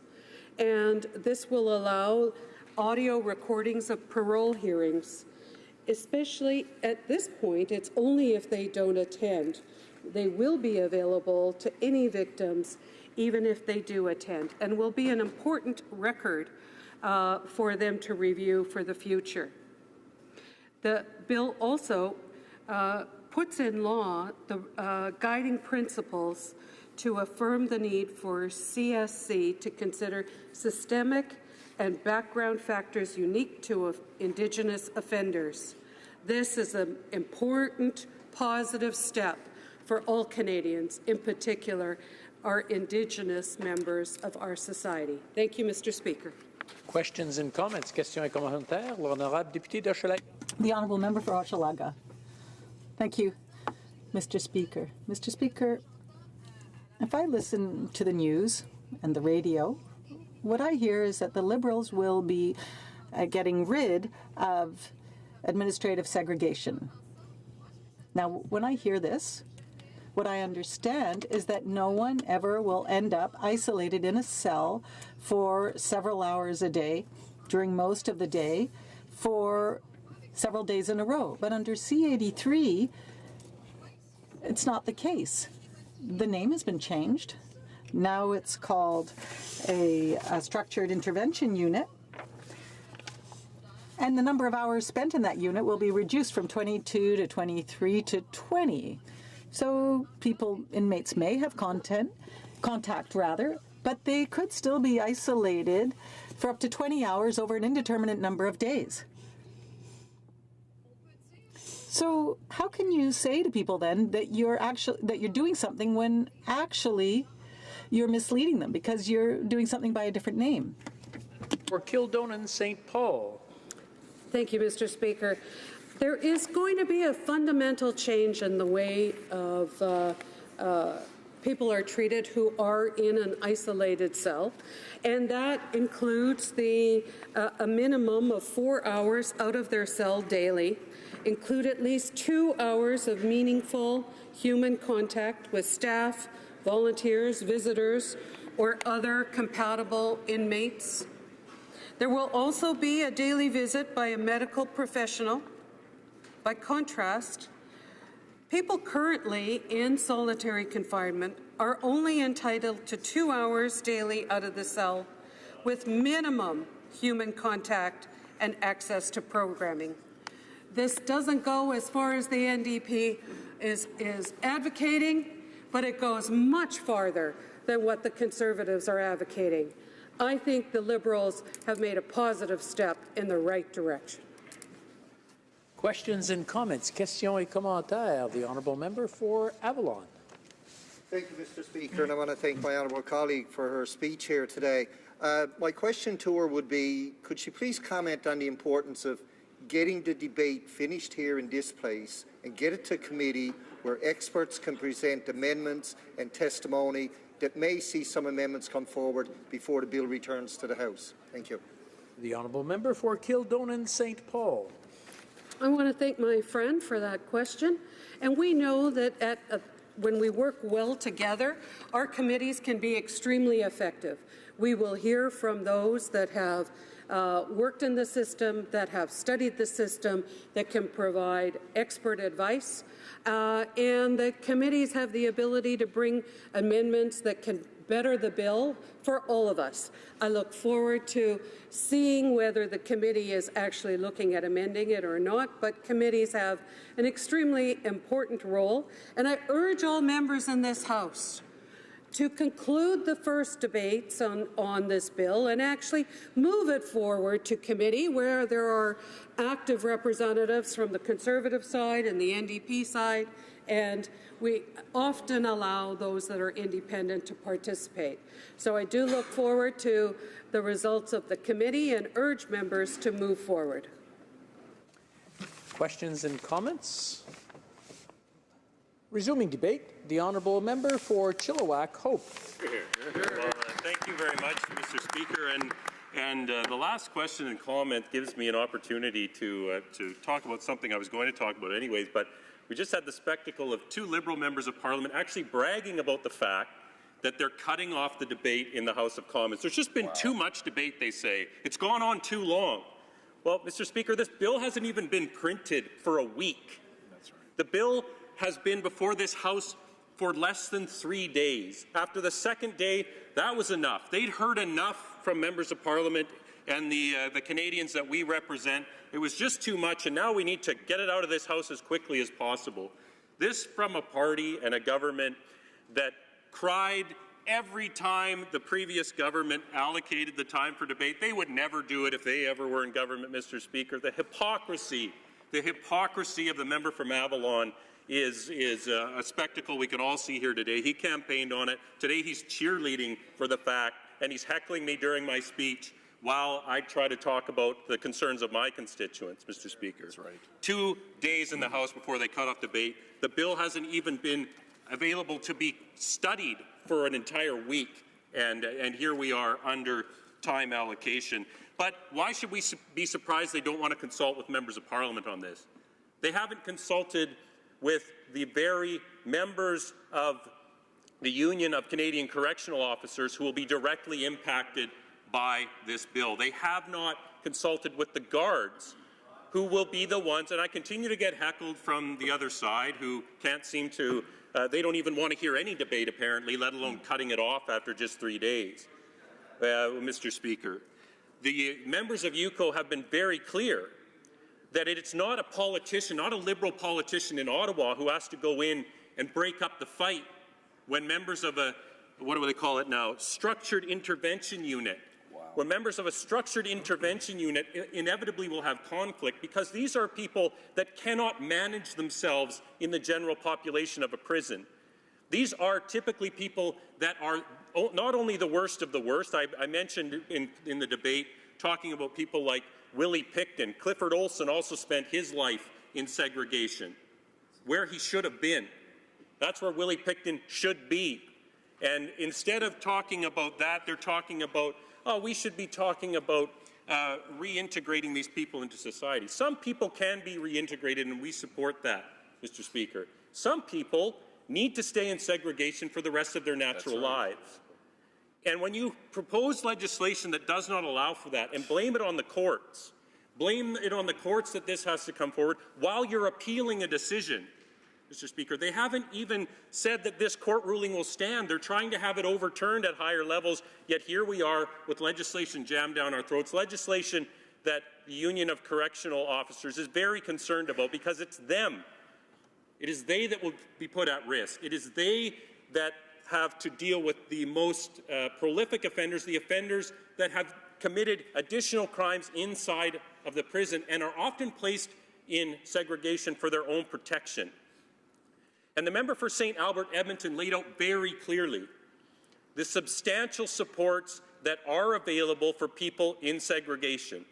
They receive mental health visits. They receive visits from the institutional head. They receive visits from the guards. They receive health visits as well. So for this idea that they're locked in a dark cell and are cut off from human contact is simply not true. And this bill now calls for meaningful human contact, 2 hours a day of meaningful human contact. I would like to know what that looks like for Robert Willie Pickton, Mr. Speaker. What does that look like for Terry Lynn McClintock? So what is meaningful human contact when she's already receiving mental health services? She's already receiving phone calls to her family. She's already allowed to have visitors. So now it's legislated meaningful human contact. This is very interesting, Mr. Speaker. So they haven't consulted with HoC. They haven't consulted with the victims of crime, which is par for the course. But they wouldn't consult on this bill. They didn't consult with the Union of Canadian Correctional Officers when they brought forward their ridiculous prison needle exchange program idea, Mr. Speaker, to give prisoners in maximum security facilities, prisoners who often spend much of their days trying to fashion weapons to use against other inmates, to use against guards when necessary, to give them needles in their cells as a right of an inmate. That's something now that the Liberals are forcing on our prisons and our prison guards, to give them spoons so that they can heat up their drugs and inject them intravenously.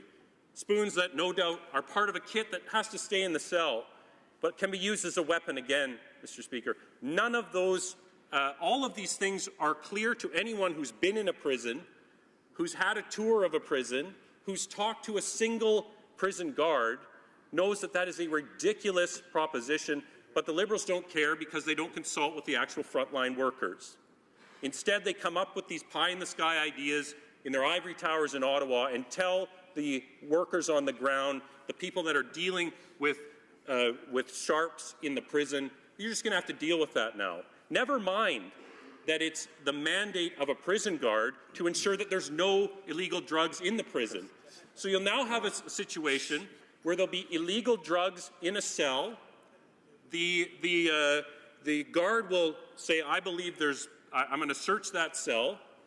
They'll have to set aside the government-mandated safe injection kit to look for the illegal drugs, which they then will take away. What a ridiculous proposal, Mr. Speaker, and that is what this government is defending. They don't talk to the people who are actually impacted by these decisions. So we have again, many concerns with this. There's no provision in this. The member for Malpeque said we shouldn't legislate based on the exceptional cases. If the legislation doesn't capture the exceptional cases, what good is it? If you don't allow for prison guards and prison officials to have the ability to have disciplinary segregation when people are endangering guards, people are endangering other inmates, or endangering themselves, what is the point? You are simply putting people at additional risk, Mr. Speaker. We support a few parts of this bill. We support giving the audio to victims. That's obviously something that we will support. We support body scanners, and we think that that should be expanded to ensure that there is no contraband in prisons. But now we have a situation where the minister said in his speech on this bill, he said, keeping contraband out of correctional facilities would help make institutions as safe and secure as possible. So we're going to have body scanners to keep those bad drugs out of those prisons, but we're going to give needles and spoons to the prisoners to ensure that they can inject those life-altering drugs as soon as possible and as safely as possible. How about we just keep the drugs out of the prison, Mr. Speaker? Yeah. How about we double down on that effort? I'm glad that the heckling continues from the Liberals who love debate in this place, Mr. Speaker. This government, once again, thinks that they know best, that they are not going to take any guidance from the people that work in these prisons. And in my riding, I would venture that I have one of the highest populations of correction officials, prison guards that live in my riding and work in the many institutions around it. We have in the Pacific region, there is the Pacific Institution, Kent Institution, Matsqui, Mountain, Mission, Queequeg Healing Village, and the Fraser Valley Institute for Women. I have these people in my riding in my office all the time talking about this failed approach from this government. A government that thinks it knows best, a government that is ignoring their concerns, and a government that is not dealing with the actual concerns of Canadians. When we saw that there was a bill on notice to deal with corrections, Mr. Speaker, we hoped they would deal with the ridiculous situation where Tory Stafford's murderer could be transferred down to a minimum security facility. We hope that they were going to give the tools that we believe they already have, but to clarify that with legislation to make sure that someone like Terry Lynn McClintock is not in a minimum security prison. Instead, they've modified it in this bill to allow the minister, to allow corrections officials to designate a single cell in a minimum security facility as a maximum security cell. So there can be no fences, no locks, no segregation, nothing, but they will declare that room 102 is a maximum security cell in a minimum security prison, Mr. Speaker. The government has failed to consult with victims, they failed to consult with correction officers, and for that reason, we should reject this legislation. Questions and comments. The honourable member for Kingston and the Islands. Thank you very much, Mr. Speaker. And I regret that it's unlikely that we will find a compromise on this particular issue, given the fact that, Liberals don't believe in the conservative ideology around prisons and locking them up and throwing away the key, and somehow that's going to resolve the problems that we have. The truth of the matter is, and you can look at it whether you talk about this issue or whether you talk about prison farms, the Conservatives have always had this motto. And where does that go? That goes towards a system that you see in the States, where you end up with these super prisons, and we end up with 4 times as many people locked up as we did decades ago. But I'd like to ask the member about a comment that he made, and that's when he specifically said, how about we just keep the drugs out of the hands of inmates? Seems simple enough. But over 10 years, they weren't able to do that. As a matter of fact, if they were able to do that, Mr. Speaker, we wouldn't even be having this conversation right now. So my question to him is, why wasn't he able, with the former government, to keep the drugs out of the hands of the inmates if it's so simple and he suggests we should be doing it? The honourable member for Chilliwack Hope. Well, Mr. Speaker, I enjoyed the fear-mongering question from the member opposite, where he talks about the lock them up and throw away the key. I'm surprised he didn't say 3 strikes, you're out. The super prisons, we've got used to that kind of rhetoric from the government, the Liberals, when they were in opposition, where they said that because of our criminal justice reforms, we're going to have to build new prisons. We wouldn't be able to, there'd be double bunking, all the rest of this nonsense. What we actually found during our time in office, Mr. Speaker, is that people were actually deterred from committing crimes because they didn't want to go to prison. Our agenda was to provide deterrence for people, and I just don't understand this mentality. They might want to wish away the types of people that are in prison. Yes, there are some that can be rehabilitated, but they just want to gloss over the fact that there are serial killers, serial rapists, people that will never set foot in public again in the prison system. And they want to wish that system away. And yes, our government did have a no tolerance for drugs in prison policy. We think it's the right policy, and they should stop sending mixed messages by making our guards keep prisons drug-free while handing out drug paraphernalia at the same time. Questions and comments. Questions et commentaires. The honourable member for Oshawa. Much, Mr. Speaker, and I want to thank my colleague for an excellent speech, because it kind of just really magnifies this soft-on-crime approach by the Liberals. But he brought something up that's very concerning to me. As you know, Mr. Speaker, I live in a community. We do have a lot of unions. We have a lot of workers. And seems to be a pattern here. They did it with the marijuana. They didn't consult with workers in order to make sure that they have a safe workplace. I was wondering if you could elaborate on the lack of consultation here, because we have people working in environments that are extremely dangerous, and it seems that this government just wants to throw a blind eye to that. Could he please comment how important it is to consult with the people on the ground, because it could be somebody's life that's being affected here? The honourable member for Chilliwack Hope. Well, I thank the member for Oshawa for his question. I think the answer to why the government doesn't consult on these things is because they think they know best. They think that they have all the solutions and that they've come up with these things in a boardroom and a bullpit session, and they've just really thought about how they can make this better for someone that might be in segregation. But what they haven't done is talk to the actual union officials. Many of us met with HoC last week about the prison needle exchange program. The correctional officers don't even have protective gloves that can stop needle stick injuries.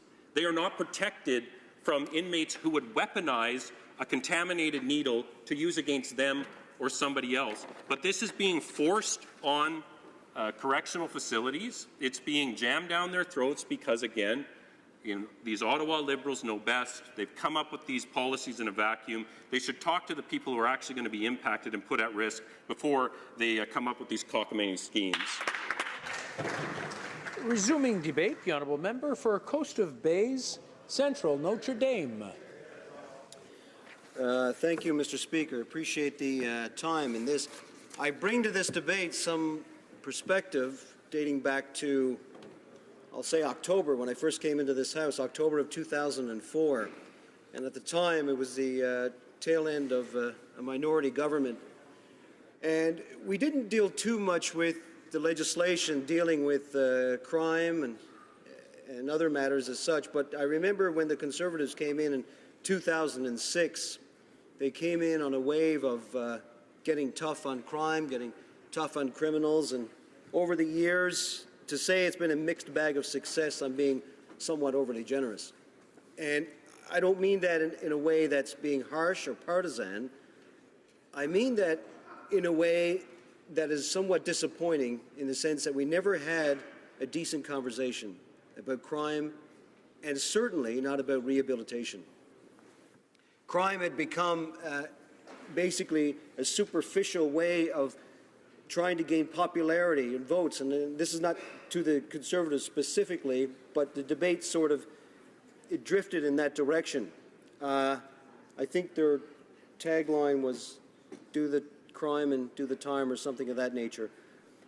But the problem was that we had seen that happen in jurisdictions around the world, and especially in the United States, where they truly used it and amped it up to a point that it became absolutely deafening, to the point where lock them up and throw away the key.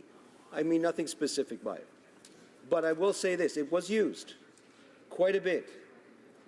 And unfortunately now you find that so many people in the United States who originally used that as a way of gaining popularity and as a way of pushing forward a very good public policy are now winding back some of that. Not all of it. Some of it, I'm sure, worked out in the end. And for many cases, there were a lot of people in the system who deserved to be in the system and should continue to be in the system, and that worked. But a lot of people over the years, we realized that should not be in the system that long, and were not given the tools by which they could go back into society. There are people in society who do not belong back into society. I get it. I think we all get that. But there are people in this system, in this system, but administered by CSC, who will go back into society. Who will that person be coming back into society, as opposed to when they left society and went to prison for the first time? It is us who have to make the decisions by which the people in our system, not the criminals, but the people who help rehabilitate criminals, we have to be there for them as well. Now, I understand on this particular legislation, there are opinions on both sides as this is the way to go. But these people will say, like we say, and others should say, that we need to look at furthering this debate about a rehabilitated person who's been incarcerated and now goes back into society. That takes several steps to get to that point. There are many examples around the world that we could use to get back to that point. And we also have the court system, which also points out the way that the old system has discrepancies that we need to fix, like solitary confinement. So let's look at the concept of solitary confinement for just a moment. The separation of one from the rest for the safety of all the individuals involved. Yes, to a great extent that has to happen within the system. I've never worked in the prison system. I've never been in prison myself.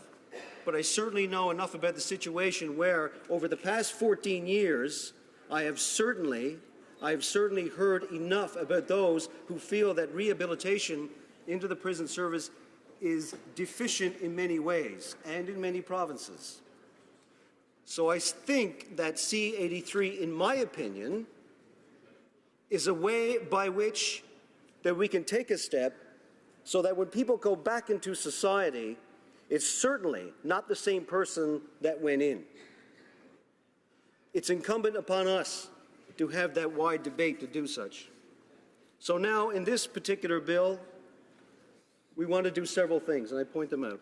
Eliminating segregation following recent court decisions, as I pointed out, and introducing more effective structured intervention units.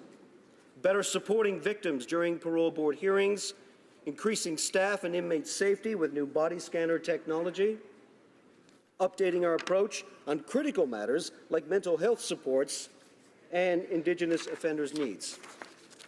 And that also applies to the general community. So what Correctional Service Canada, CSC, really needs here is the authority to separate offenders from the general population for the sake of the institutional safety, as I talked about.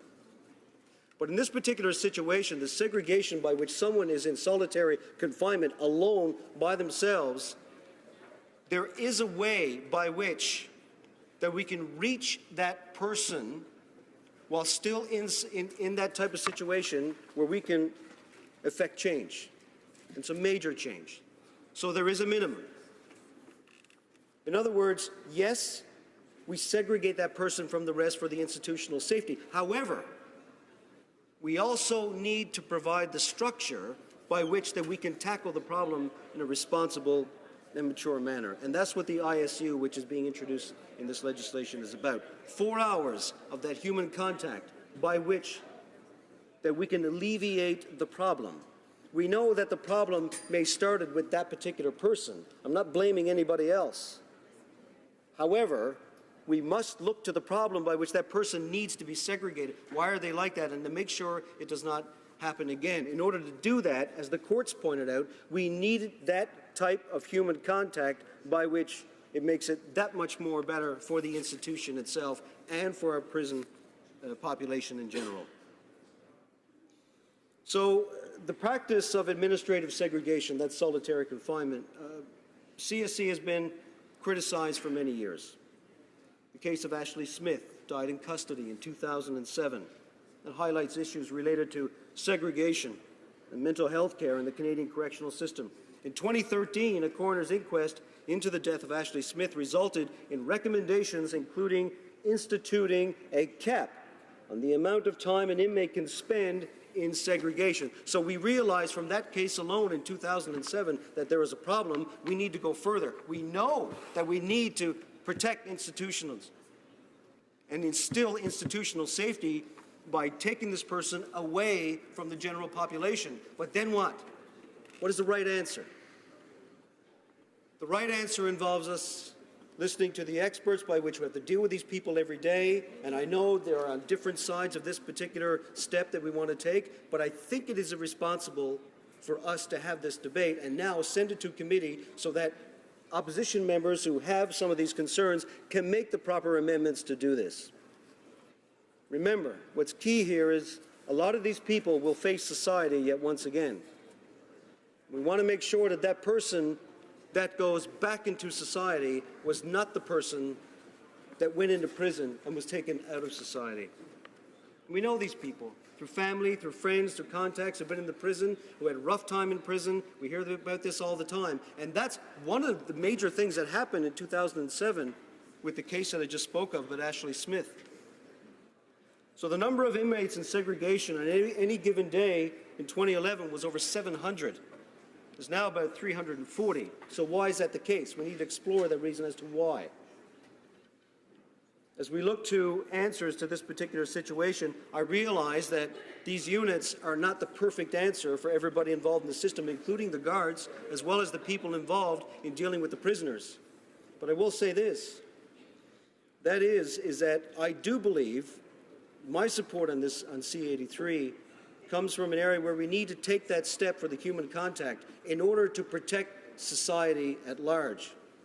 And as I say before, there are people here, of course, that on both sides of the issue, we need to have that debate to take place and amendments brought forward in the committee stage so that we can have a look at those. And I thank everyone involved in this debate. I thank the Superior Courts of both British Columbia and Ontario for also helping us guide the way. Thank you very much, Mr. Speaker. Questions and comments. The Honourable Member for Kitchener-Conestoga. Thank you, Mr. Speaker. I want to thank my colleague for his comments. Mr. Speaker, many times throughout this debate we've asked the question of the governing party as to why they didn't consult with the correctional officers when they have some serious concerns about their own safety and providing the kind of services they do for all Canadians. But, Mr. Speaker, my question is more related this time to his inference that there will be a committee studying this bill. and the committee will obviously have amendments presented to it. And the inference is that the committee will be open to considering amendments. And the track record of this government, Mr. Speaker, isn't that great when it comes to actually being open to accept good amendments by opposition members. So I want the assurance from my colleague that when these amendments are brought forward, which are backed by correctional officers and who are concerned about their safety, will in fact the committee listen and give due consideration to the amendments that are presented to them. Thank you, Mr. The Honourable Member for Coast of Bay, Central Notre Dame. Yes. Questions and comments? The Honourable Member for Saanich Gulf Islands. Thank you, Mr. Speaker, and I thank my friend from Coastal Bay, Notre Dame. It's very encouraging to hear a straightforward answer, a rare thing in this place, that the answer is yes. I will be presenting amendments. I certainly want to be listening carefully to the evidence before committee because we've already heard some very strong concerns from people who've given their lives in dedication to this field. I would mention, for instance, Senator Kim Pate, who used to run the Elizabeth Fry Society in Canada before becoming a senator. And she has basically said, and I'll just quote what she said in her statement, changing the name of the unit is not enough. She suggests that this new structured intervention unit appears to be rebranding of what's currently done, but with fewer limitations on how frequently it can be used. I'd like to hope that that is not the government's intent, and therefore I'll ask my friend again if in openness to amendments we can be absolutely certain that this ends the kind of torturous ordeals that particularly discriminate against racialized, marginalized, and Indigenous women in prison. The Honourable Member for Coast of Bay, Central Notre Dame. Yeah, I want to thank my colleague for bringing up, especially in the case of the Indigenous dimension to this. I didn't bring it up in my speech, and I apologize, but certainly there's a higher proportion of the population that finds themselves in that situation. I hear what she's saying about the amendments she's bringing forward. I know her situation within the context of a committee and her position itself. I'm assuming she will be there. I have no doubt be debated thoroughly whether I'm there or not. Not that I have any domain over it, but you get the idea. Nevertheless, the unit that she brings up, to me, the flexibility within it right now provides that human contact, the flexibility within it. Certain situation brought up about her but other people that have spoken about it, I can't speak on those particular because I didn't see their comments. However, I will say this. The human contact aspect of this, to me, is very essential. And it's an essential part of the system that was backed up, of course, by the court decisions. But in this particular case, where we were looking at an institution that does not provide any human contact whatsoever, which is really incumbent upon solitary confinement, really, we should put ourselves in the 21st century when it comes to dealing with rehabilitation and human contact in order for it to benefit society as a whole. Thank you. Questions and comments? The Honourable Member for Caribou Prince George. Very briefly, a 30-second question. Thank you, Mr. Speaker. I have a lot of respect for our honourable colleague. I just want to know if, A, the changes C-83 has been fully costed as well. How's the government going to measure the deliverables outlined in C-83? The Honourable Member for Coast of Bay, Central Notre Dame. Listen, I mean, the process is the process. The honourable member knows. He was former chair of the committee that he was involved with. I mean, certainly he can bring forward whatever he wishes to do. That's his domain. That's his priority as a member. Now, the debate and the acceptance of it, time will tell as we get through it. However, I will say this. I implore to have a look at this as a positive step by which that can benefit society because of what has been talked about throughout this particular debate and others about the rehabilitation. We've been talking about crime for the past 12 to 14 years in an incredible way. Like it constituted weeks upon weeks of debate in this House. Now is the time we can have a mature conversation about a positive step to getting back to human contact, rehabilitation for those who are in the system, because we know these people will be coming back to society. Separate these people for the sake of the institutional safety? Yes. Provide them the supports by which they can contribute to society. Thank you. Reprise du débat, resuming debate, l'honorable député d'Abitibi. The honourable member for Abitibi-Témiscamingue. And I need to inform the member that she will have about 7 minutes. Then we will break for question period. and she will have an additional 3 minutes following that. The Honourable Member. Well, thank you very much, Mr. Speaker. As regards to Bill C-83, I will be focusing on administrative segregation because I believe that that is one of the aspects that should have been improved in the bill. Sadly, we haven't seen that improvement. 2 decisions were made with respect to the use of administrative segregation, 2 rulings, and they challenged the very use of those techniques. The 2 rulings called for a review of the use of the techniques because of the psychological and psychiatric impacts that they can have on inmates.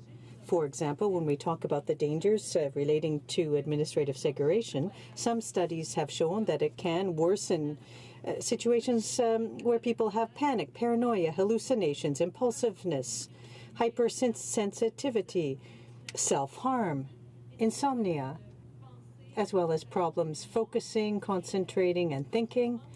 Unfortunately, the use of administrative segregation makes people more inclined to have suicidal thoughts as well.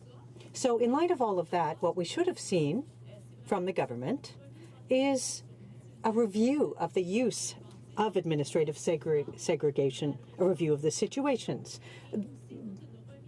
We should have also seen an in-depth review of all of the guidelines regarding supervision, duration, and other factors. Another time when administrative segregation is used is in the health system. It's part of the tools that are used for some patients. Now, of course, we're not talking about the same clientele here, but there are some parallels that can be drawn. And in the past, in the health system, these measures, confinement, were used. And, for example, in the case of some older people, they were attached to their chairs with a belt so that they didn't fall out of their chairs, for example. In Quebec, there was an in-depth questioning in the healthcare system about the use of restraints and the situations or circumstances when restraints should be used. As well as on, in fact, the criteria that needed to be used as part of their protocol to determine if the use of restraints was effective or not. So a number of studies were used, and I'm going to refer back to one of the Quebec government's documents, which is a framework for the development of control measures for chemical products, constraints, among other things, and it dates back to 2015. And I'd like to go specifically to Chapter 4, because I think that it's very interesting to take a look at it.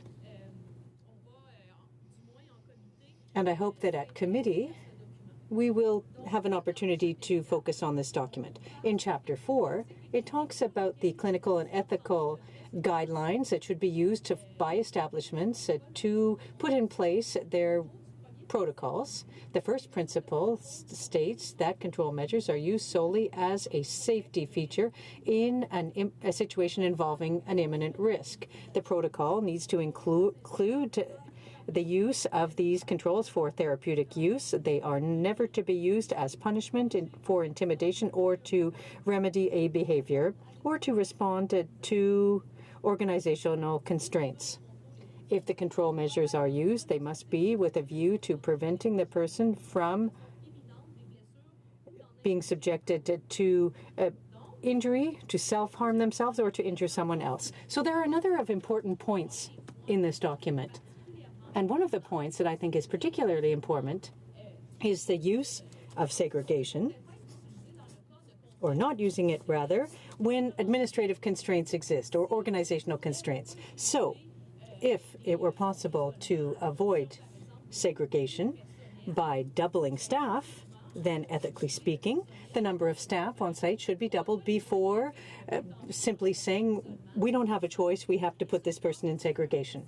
And I think that that's a very important principle when it comes to the Act. We cannot use administrative segregation because of a situation where the institution doesn't have enough staff. be it the security guards, the prison guards, or others. I think that instead we should be increasing staff. Now, another principle states that these measures should only be used as a last resort, and I think that that is another important factor, and I'll continue after question period, Mr. Speaker. The Honourable Member for Abitibi-Témiscamingue will have 5 minutes following question period when we return to this debate. Déclaration des députés, l'honorable. The Honourable Member for Pontigny. The Conservative leader confirmed once again this week that their priority is to impose the Energy East pipeline on Quebec.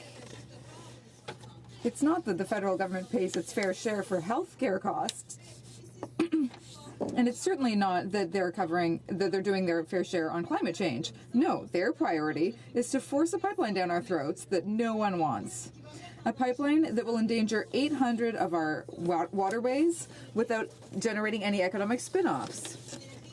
So we have to take all of the risks while the oil companies get all the benefits.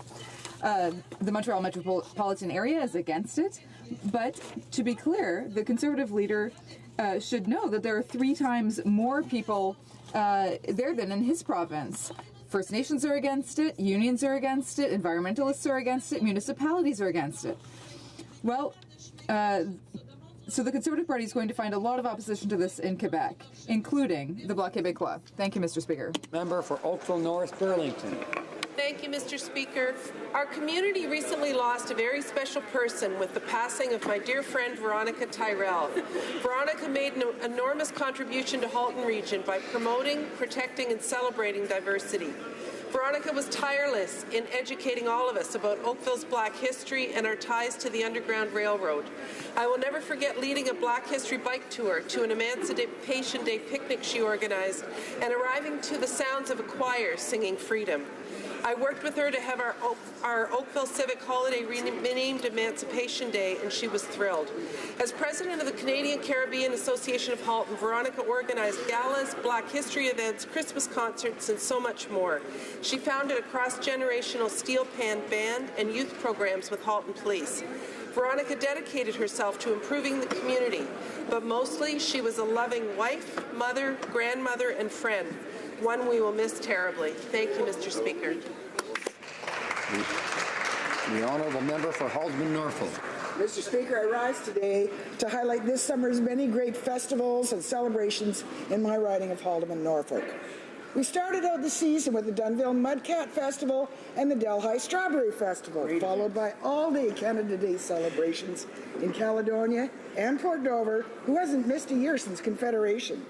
Then we had Lavender Fest, Le Tour de Norfolk, Cayuga Fest, Hagersville Rocks, Lynn River Music and Arts Festival, Selkirk Gas Fest, Turkey Point Summerfest, Dunnville Agricultural Fair, Port Dover Summerfest, Houghton Fair, South Coast Jazz Festival, Port Rowan Bay Fest, Delhi Fall Fest, Langton Fall Fair, Donnybrook Fair, Roots to Roots Film Festival, Norfolk Studio Fair, Caledonia Fair, and the Norfolk County Fair and Horse Show. And we rounded out the season with Pumpkin Fest in Waterford. I commend all the organizers, volunteers, and sponsors for continuing these events and growing and making them better each and every year. The Honourable Member for Newmarket Aurora. Mr. Speaker, when you give a smile, you get a smile. Smile Cookie Week was held at Tim Hortons locations across Canada recently. In Newmarket Aurora, $1 from every cookie purchase went to benefit Community Living Central York, raising a total of $29,239. Wow! Community Living Central York works hard every day to ensure everyone in our community is included, regardless of their abilities. They ensure that those with developmental disabilities can reach their fullest potential. Community Living Central York recently broke ground on their new, fully accessible home in Newmarket, where they will operate day programs and offer services to their clients, allowing them to fully participate in our community. Thank you to all the volunteers and workers at Community Living for your dedication, commitment, and passion to ensure that our community is one where everyone truly belongs. Thank you, Mr. Speaker. The Honourable Member for Cowichan, Mellahut, Langford. A few weeks ago, the Intergovernmental Panel on Climate Change released its report showing that our current carbon emissions trajectory shows that we are headed towards catastrophic climate change. It is an unfortunate hallmark of this Parliament that we cannot collectively bring ourselves to see beyond the next election and to where short-term political gains incentivize us more than our collective human future on this planet. The Earth will go on with or without us. It doesn't care about our petty politics or the bickering about the carbon tax. It doesn't care that the Conservatives have no plan or that the Liberals' plan isn't working. It is our children and our future generations who will most savagely feel the effects of the lack of courage and vision of this place. We can rise to meet this challenge and create a better world with a new clean energy economy. We just need a government with the will to make it happen. The honourable member for Sault Ste. Marie. Mr. Speaker, October is Dysautonomia Awareness Month. My constituent, Emily Wilkinson, is a 19-year-old Sault College student. She studies early childhood education, coaches a children's soccer team, and hopes to someday go to Africa. 3 years ago, Emily was diagnosed with dysautonomia, a condition causing malfunctions to the autonomic nervous system. Emily couldn't stand for more than a minute. She was bedridden and had to be homeschooled. This condition has caused all kinds of distressing symptoms for Emily, including dizziness, tremors, heart palpitations, severe fatigue, brain fog, and seizure-like activities, and many, many more symptoms. Emily says living with this condition is comparable to someone living with congenital heart failure and COPD. It takes people affected by this disease 3 times more energy to stand than a normal person. Mr. Speaker, Emily has a dream of spreading awareness so that people can get help that they need faster and so more research can be accomplished. I'm impressed by Emily's courage and honored to help share her message with this House in Canada. Thank you. The honourable member for Renfrew, Nipissing, Pembroke. Mr. Speaker, get your orange on. It's hunting season in the Ottawa Valley. For Canadians who share a love of the great outdoors and the pursuit of traditional heritage activities, for Canadians who enjoy the camaraderie of a hunt camp with family and friends, fall is a favorite time of year. Anyone who's experienced a week in the bush, evenings spent by a campfire, stories shared, instinctively know what I'm talking about. The millions of responsible, law-abiding firearms owners do not understand why the Liberal Party feels it must hate our independence. We don't understand why this Liberal Prime Minister encourages the mean and divisive policies that target law-abiding citizens like Bill C-71, and how its current ploy to promote a fake ban on firearms is going. It does this while pushing laws like Bill C-75, which decreases criminal penalties. Farmers, hunters, and recreational shooters know they're not safe whenever there's a petty tyrant sitting on the throne. To all hunters, be careful, be safe, and have a... Honourable member for Thunder Bay, Rainy River. Thank you, Mr. Speaker. Mr. Speaker, October 23rd concludes the 2nd anniversary of the launch of The Secret Path, a 2016 multimedia project by Gord Downey and graphic artist Jeff Lemire. The Secret Path was inspired by the true story of Chani Wenjack, a 12-year-old Anishinaabe boy who died on this day, October 23rd, in 1966. Chani froze to death while running away from the Celia Jeffrey Indian Residential School in Kenora, a building where I once worked as executive director of Grand Council Treaty 3. Chani at the time was trying to return home to his family that he was taken from over 600 kilometers away at Algoki Post, the Martin Falls First Nation. Today, all of us in the House and Canadians from coast to coast to coast share the loss with the Wenjack family, and we thank the late Gord Downey for using his voice to share Chani's life with Canadians. By listening to and sharing the stories of residential school children, we will ensure they are never forgotten. Merci, miigwech.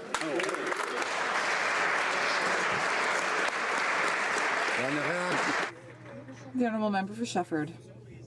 Mr. Speaker, I'd like to acknowledge the exceptional work of some of the teachers and staff at schools in my riding of Shefford.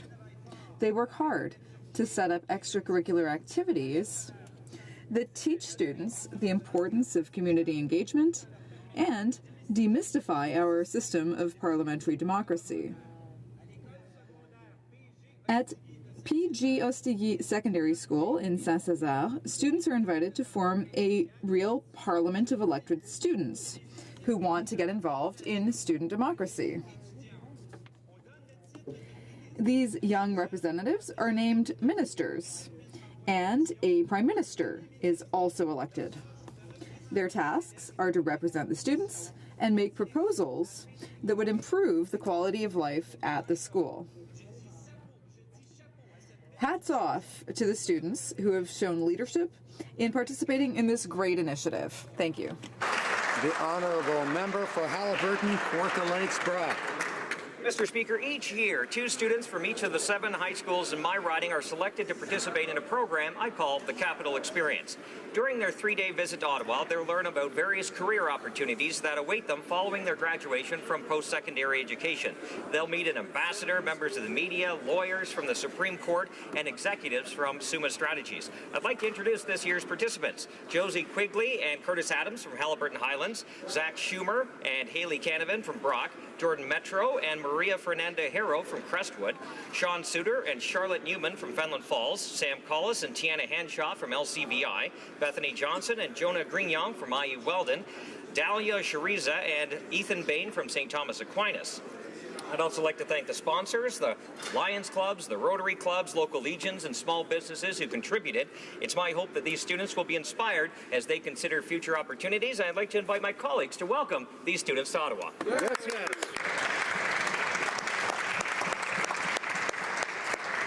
The Honourable Member for Halifax.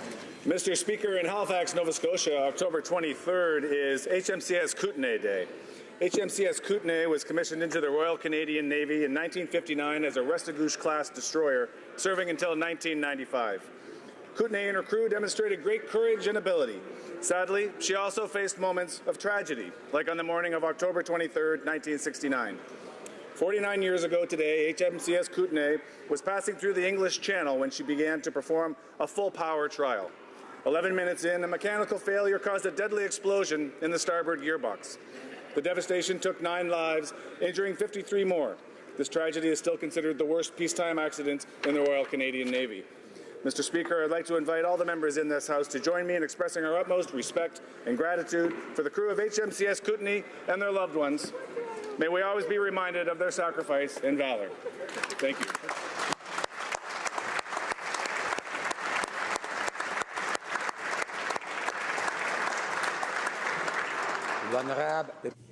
The Honourable Member for Lac-Saint-Jean.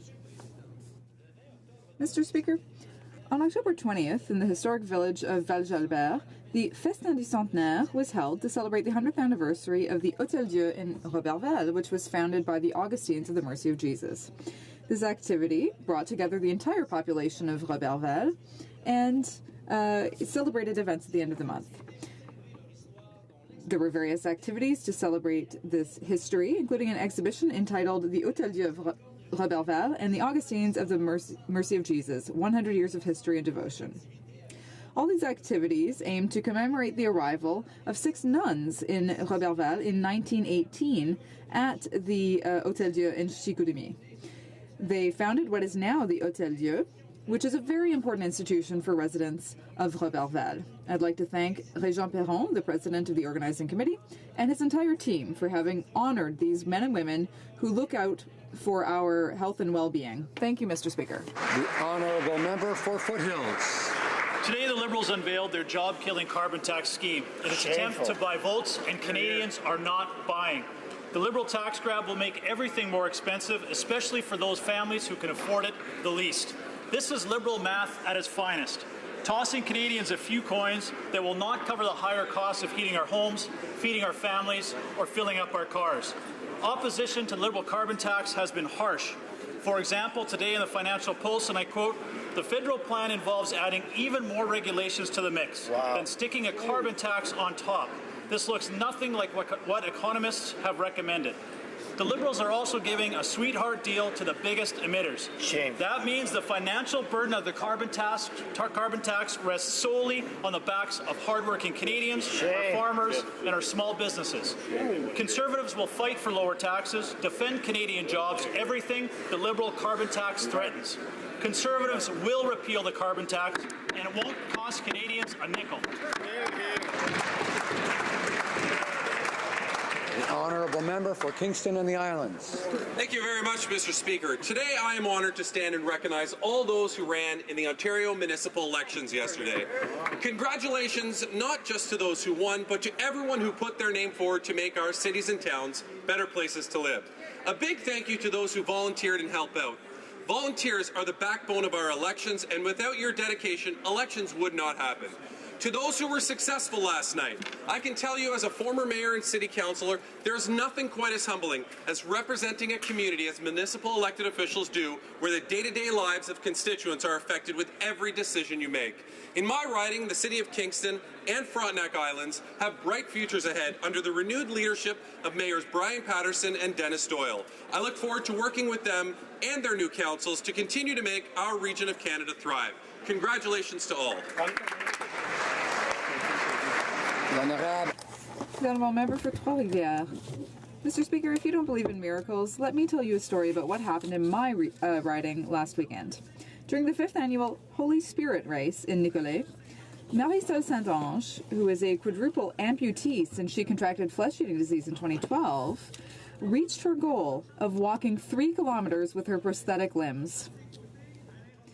Alain Robert, her life partner, was at her side the entire time to encourage her and show her the kind of love that can move mountains.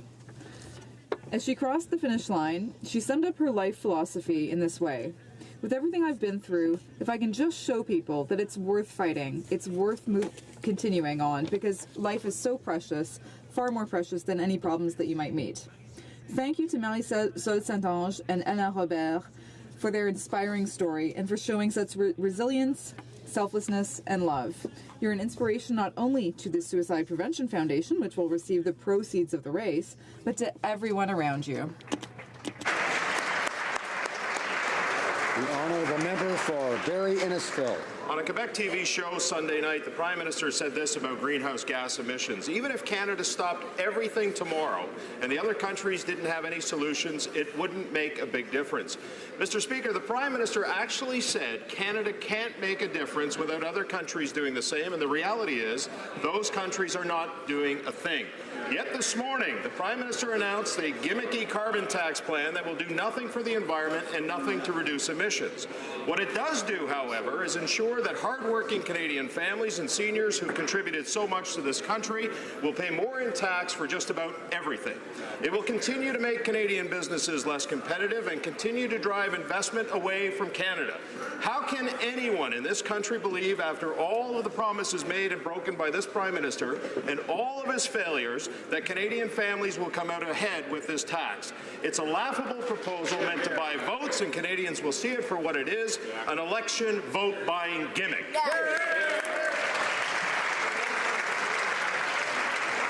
The honourable member for Toronto Danforth. Mr. Speaker, today is a Global Awareness Day for sudden unexpected death in epilepsy. Ceci est quand quelqu'un qui allait... Someone who has epilepsy may die suddenly for no known reason. Mr. Speaker, but many Canadians do not know about this important issue, and that's why a day like today is so important.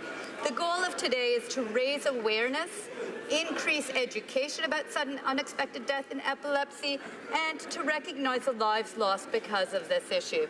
I would like to thank 2 women in my community who have been so forceful and strong in advocating for this. They co-founded SUDUP Awareness, the short form for it. Tamsin Jeffs lost her sister to SUDUP. She also has epilepsy, and she has worked tirelessly as an advocate. Also, Dr. Elizabeth Donner, who's a neurologist who has worked on this issue, and she has been a tremendous advocate. I would like to thank them and to raise awareness. Thank you.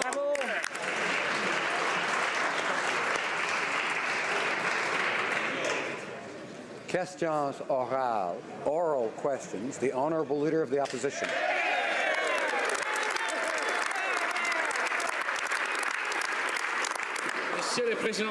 Mr. Speaker, this morning the Prime Minister did what every Liberal does best. He announced a new tax.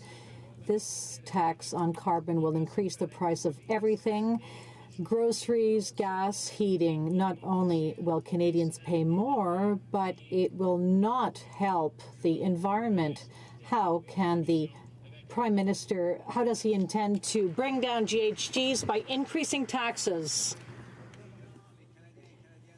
Mr. Speaker, Canadians expect their government to have a consistent plan to fight climate change. It's not surprising to see the Conservatives stick their heads in the sand on this major issue.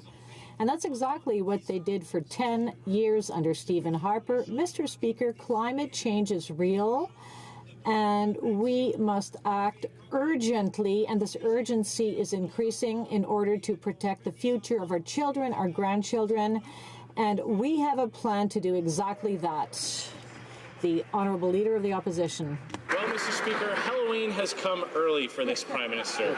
He was in Toronto earlier this morning trick-or-treating.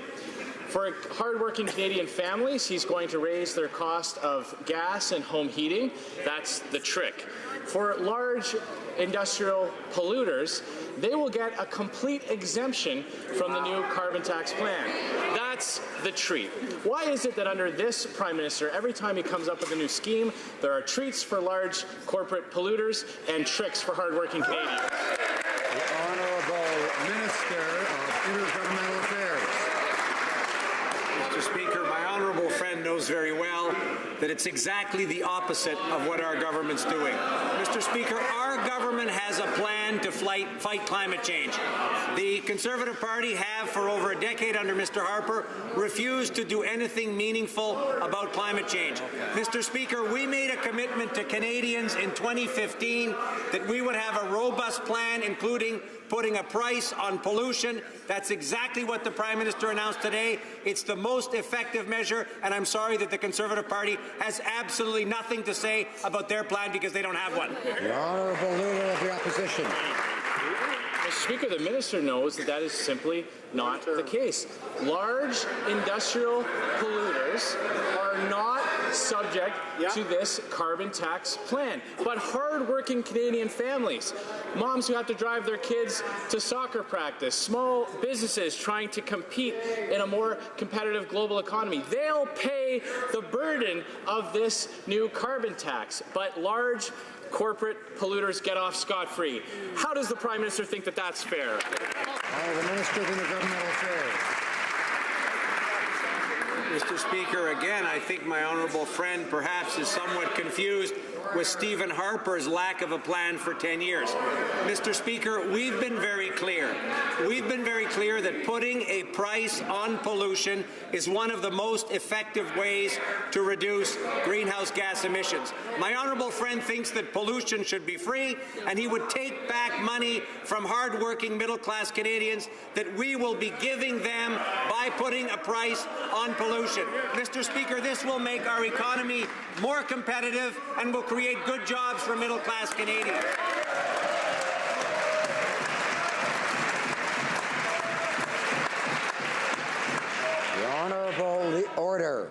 The Honourable Leader of the Opposition.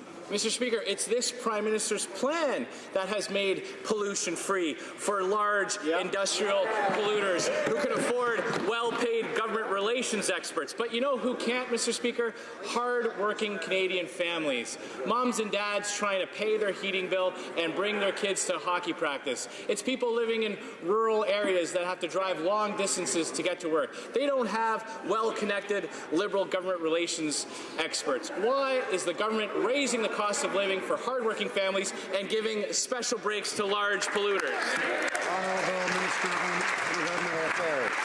Mr. Speaker, it doesn't matter how many times my honourable friend repeats the same sentence, it won't make it accurate. Unlike the Conservatives, Mr. Speaker, who think that pollution should be free, we have a plan to ensure that big polluters pay under our system. We've been clear from the beginning. Pricing pollution is important to protecting our economic competitiveness. Maybe my honourable friend could explain why in British Columbia, in Quebec, where they've had a price on pollution for a long time, those are amongst the most competitive and performing economies in Canada. The Honourable Leader of the Opposition. opposition. Mr. Speaker, I'm taking the Prime Minister at his word. It's his own backgrounder that says that large industrial polluters are exempt from this plan. Now, they are trying to trick Canadians into thinking that somehow they'll be better off with a new tax. If they want Canadians to believe that they will be better off when the music stops after this Liberal shell game, will they finally table the documents that indicate what the true cost of the Liberal carbon tax will be on those families? The Honourable Minister of Government Affairs. Mr. Speaker, my honourable friend has spent a lot of time pretending that there's some hidden cost to a Liberal plan. Mr. Speaker, what he's not telling Canadians is that he either has no plan himself or his plan is so appalling that he's got to hide that until after the election. So, Mr. Speaker, let's be very clear. We committed to Canadians in 2015 that we would put a price on pollution and have a serious plan to attack climate change. Only a Conservative would find it shocking that today, Mr. Speaker, we're respecting an engagement we made to Canadians in the last election.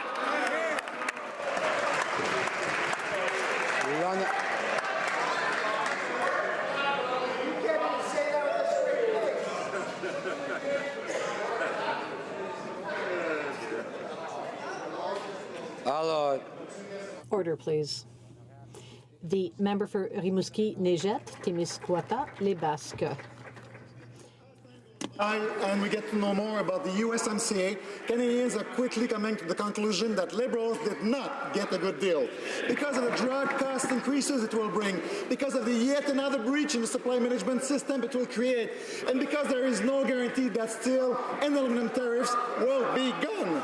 Workers in these industries all across the country feel that their governments has let down. Simple question. Why did Liberals roll over instead of standing up for Canadians? The Minister of Transport. I have trouble understanding why the NDP doesn't understand that our fantastic team negotiated a great agreement for Canada, an agreement which will give us access, stable access to the world's biggest market. So this is an opportunity to rejoice, and with regard to steel and aluminum tariffs, we are going to fight to get those withdrawn. The honourable member. Canadians are doubting this. Whether it's steel and aluminum tariffs or postal workers, Canadians will end up paying.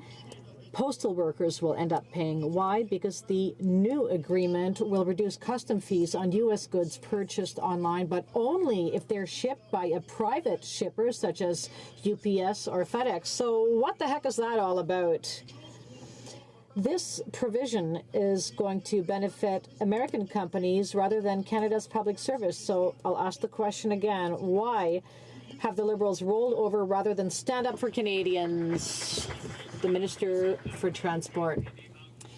The NDP always lacks credibility because they don't understand the importance of free trade agreements. We recognize that importance, and if you look at what we've done over the last 14 months, Canadians are very satisfied with this agreement, which we negotiated. Why? Because it gives us a period of long-term stability with access to the world's biggest market, and that's a reason to rejoice. The honourable member for Rosemont-la-Petite Patrie. Greenhouse gas emission by half if we want to avert a global climate catastrophe. This is science. This is serious.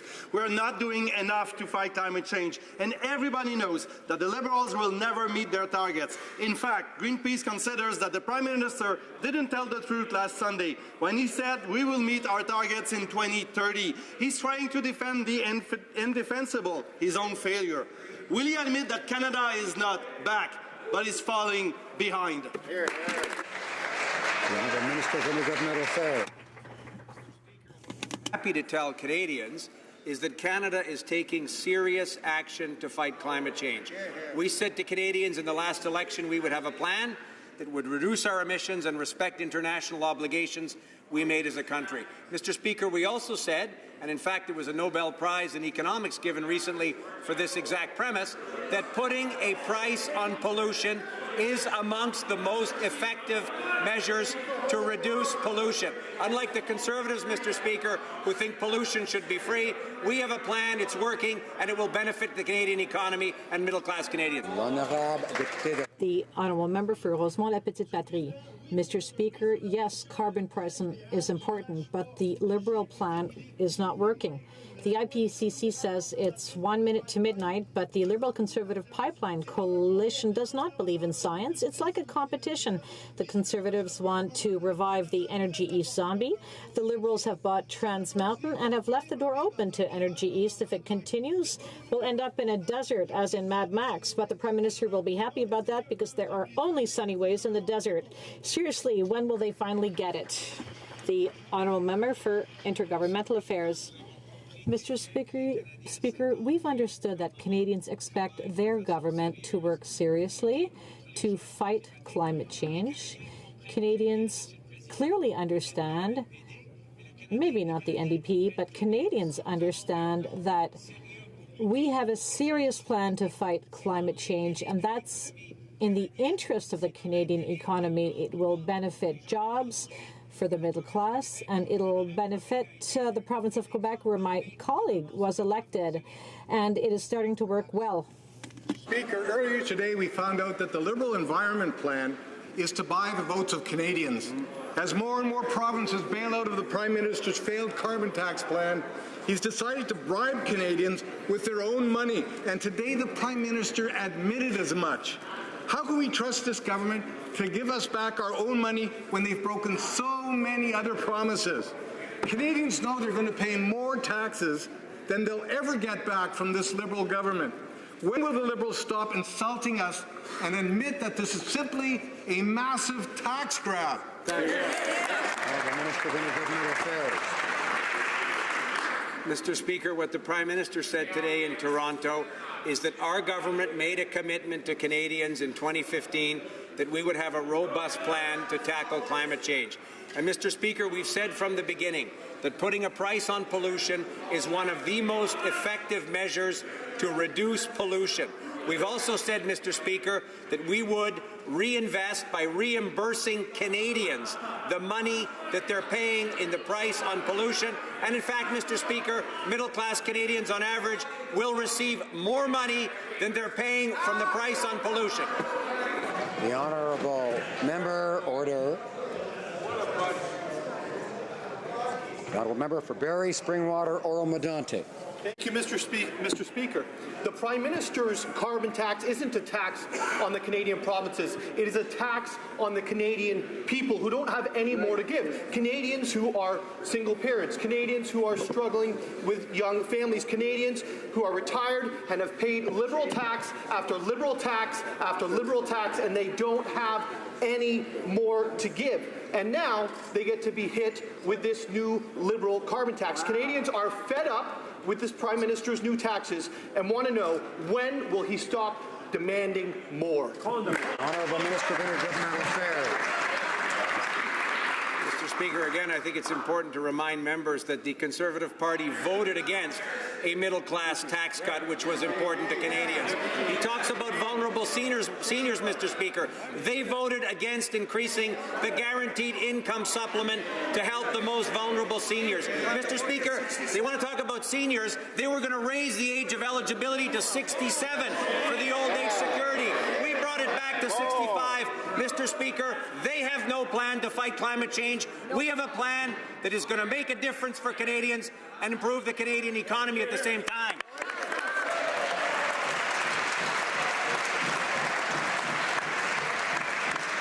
Honourable member for Battleford Lloydminster. Mr. Speaker, the only plan that this government has is to continue to put their hands in the pockets of single mothers who are trying to get their kids to school, to soccer, whatever it may be, to vulnerable seniors who really cannot afford to have another $100 a month tacked onto their bills. They're giving large emitters a pass, Mr. Speaker. And now, magically, they would like to have them believe it'll leave more money in their pockets. Well, this is simply untrue. The Liberal carbon tax doesn't lower emissions. When will the Prime Minister listen to our provinces and scrap the tax? Mr. Speaker, my honourable friend wants to talk about putting more money into the pockets of hardworking Canadian families. It's too bad that she voted against the Canada Child Benefit, which did exactly that. And Mr. Speaker, if the Conservatives have no plan to fight climate change, the good news is this government does. And Mr. Speaker, we have a plan that will make a real difference in the fight against climate change, will create good jobs for middle-class Canadians, and will ensure, Mr. Speaker, that hardworking Canadians come out ahead in the fight against climate change. That's what we said we'd do. That's what the Prime Minister announced today in Toronto. The honourable member for Carleton. Well, earlier today, the Prime Minister promised that Canadians would get refunds of all the tax they paid. But look at the fine print. Right here, it says in their backgrounder, they'll get most of the money they pay in taxes. And then if you look a little bit further, it says that the taxes will also fund $1.4 billion in new government spending in Ontario alone. So first it was all, then it's most. Isn't it true that after the next election it will be none?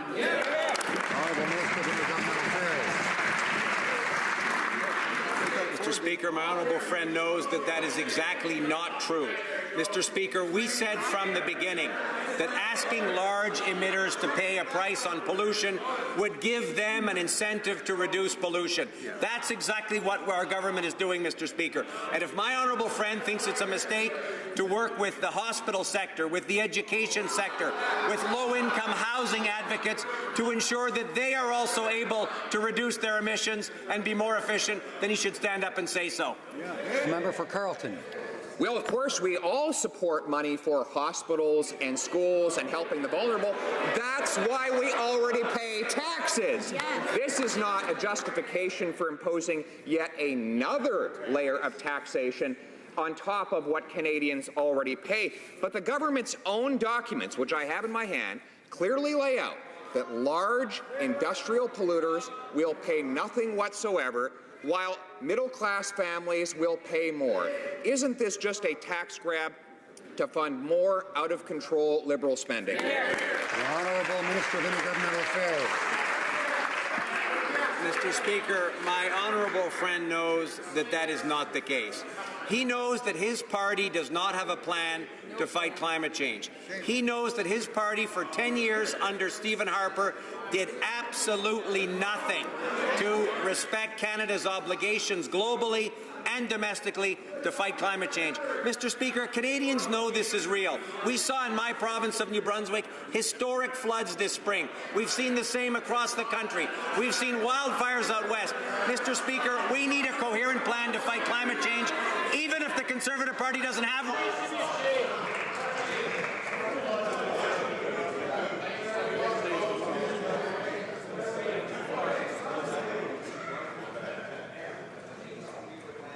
Order. The honourable member for Cape Breton Council, along with everybody else, will come to order. The honourable member for Carleton. Well, Mr. Speaker, they're planning to raise the cost of gasoline, home heating, and basically all the essentials Canadians require just to survive. And in exchange, they say, here's $12.25 right before the election. Mr. Speaker, their own government documents admit that these $12.50 checks will not compensate people for these higher costs. Is that not yet more evidence that this is merely a tax grab to flush the coffers of this out-of-control spending big government? Honourable Minister of Intergovernmental Affairs. Mr. Speaker, I'm surprised to hear the honourable member from Carleton talk about election gimmicks. Canadians remember very well him showing up at an event with a Conservative Party T-shirt and presenting a government check. So, Mr. Speaker, that is something we will not do in the fight against climate change. If he thinks that constitutes an effective plan for climate change, he should stand up and say so.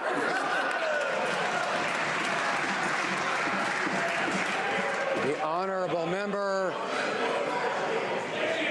Order. Order. The honourable member will come to order. The honourable member for New Westminster.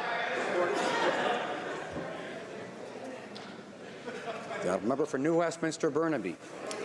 Les libéraux disent que l'économie The Liberals claim that the economy is thriving, but Canadian households are the most indebted among the 35 OECD countries. Why is that? Because the Liberals have chosen to help their millionaire friends rather than families in need. Today, Jagmeet Singh is calling on the government to fund the pilot project on the basic income cancelled by Doug Ford in Ontario. It's a very important study. So, will the Prime Minister help these people and fund the study? The Honourable Parliamentary Secretary. Thank you, Mr. Speaker. And with all due respect, where was my friend over the last 3 years when we brought in the child benefit, which was more progressive than any other benefits before? The OECD has said that Canadian households pay fewer than all other households in other countries. We have reduced child poverty in this country. So, Mr. Speaker, this government is progressive and wants to cut inequality from coast to coast. OECD tells us, they tell us that Canadian household debt has skyrocketed out of control and that we're in the midst of the worst family debt crisis ever and the worst family debt crisis in the industrialized world. I don't understand the hesitation. Liberals love studies. They're studying childcare and pharmacare to death. At least this study helps people now. There are ways to help these families, Mr. Speaker. Today, Jagmeet Singh called for the government to fund... Order. Order. We're not in grade 7, folks. Let's, come on. Order. The honourable member, order.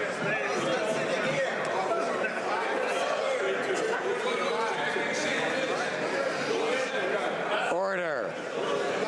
Both sides. I heard it from both sides. I heard it from both sides. Order. Enough. The honourable member for New Westminster, Burnaby. They should just call a by-election, Mr. Speaker, so Jagmeet Singh could be in the House of Commons. Jagmeet Singh called for the government to fund the basic income pilot project in Ontario abandoned by Premier Ford. Why won't the Liberals step up, and why won't they do the right thing, Mr. Speaker? Honourable Parliamentary Secretary to Minister of Social Development. We share the disappointment, in particular the impact it's had on the families who are participating in this critical experiment, because we know that it was going to produce results that all of us could benefit from as we put together government policy. But let me assure the members on the opposite side that since taking office, we have lifted 650,000 Canadians out of poverty, including 300,000 children. The Canada Housing Benefit, which kicks in next year as part of the National Housing Strategy, is also a form of income support. As well, EI reforms have been kicking in that have also helped Canadians in this situation. This government has not stepped back from supporting Canadians in need, and we will continue to work to make sure we get them the help they deserve. The honourable member for Richmond Arthabaska. Mr. Speaker, the Minister of Defence yesterday committed to reveal exactly when he contacted reporter James Cudmore to give him a job as policy advisor in his department. So now I'm giving him the opportunity for him to tell us exactly when he offered this reporter a job. Parliamentary Secretary to Minister of Public Safety. Thank you, Mr. Speaker. The independence of our judicial system is absolutely key to our democracy. Therefore, it would be inappropriate for me or any other member of this House of Commons to comment on any issue that is currently before the courts. Thank you, Mr. Speaker. The honourable member for Richmond Arthabaska. Mr. Speaker, I'm simply repeating what the Minister of Defence said yesterday here in the House of Commons. He told us that he would come back with the answer to the question as to when he contacted this reporter to offer him a job as a policy advisor in his department. We already know that on January 8th, this reporter was working for the CBC, and coincidentally, 4 days later, he was hired and working for the department. And this reporter was investigating Liberal interference in the Davie Shipyard contract. So when exactly was the offer made? Thank you, Mr. Speaker. Members are expected to refrain from discussing matters that are before the courts or tribunals or courts of record. However, Mr. Speaker, that answer was provided to the Leader of the Official Opposition, House Leader yesterday. Thank you. Honourable member for Milton. Mr. Speaker, I have full confidence in your ability to make judgments from your seat. And indeed, if there is a problem with the questions that we're asking, I'm sure that you would step in and tell us. But in the meantime, Mr. Speaker, I do have questions for this government. And my question is this. The parliamentary secretary indicates that a key of democracy is at stake here, and I would submit there is, the key to a fair and full defense. The Prime Minister is blocking documents that Mr. Norman needs for a full and fair defense. Who is the Prime Minister protecting? Honourable Parliamentary Secretary. Thank you, Mr. Speaker. Because the member's question touches on an issue that is currently before the courts, it would indeed be inappropriate to comment. We do believe in the independence of our judicial system, and we will allow it to do its work. Thank you, Mr. Speaker. Member for Milton. Thank you, Mr. Speaker. Well, before this latest talking point came out and before he was gagged, the president of the Treasury Board stood up and he indicated that he was just doing his job. But here's the point to that assumption, Mr. Speaker. In order to prove or disprove that, Mr. Norman actually needs to have those documents that the Prime Minister is currently blocking. 7 different departments and agencies are holding back documents that Mr. Norman can utilize in order to determine whether or not he has a full and fair defense. Who is the Prime Minister protecting? Honourable Parliamentary Secretary. Thank you, Mr. Speaker. On this side, we do believe in an independent judiciary, while the opposition members keep trying to indirectly prosecute a court case on the floor of this House. That is not the role of this House, Mr. Speaker. It is the role of the courts. Thank you. Député de Laurier-Sainte-Marie. Monsieur le Président. Mr. Speaker, every new development in the Khashoggi case is more grim than the last. And it's truly appalling.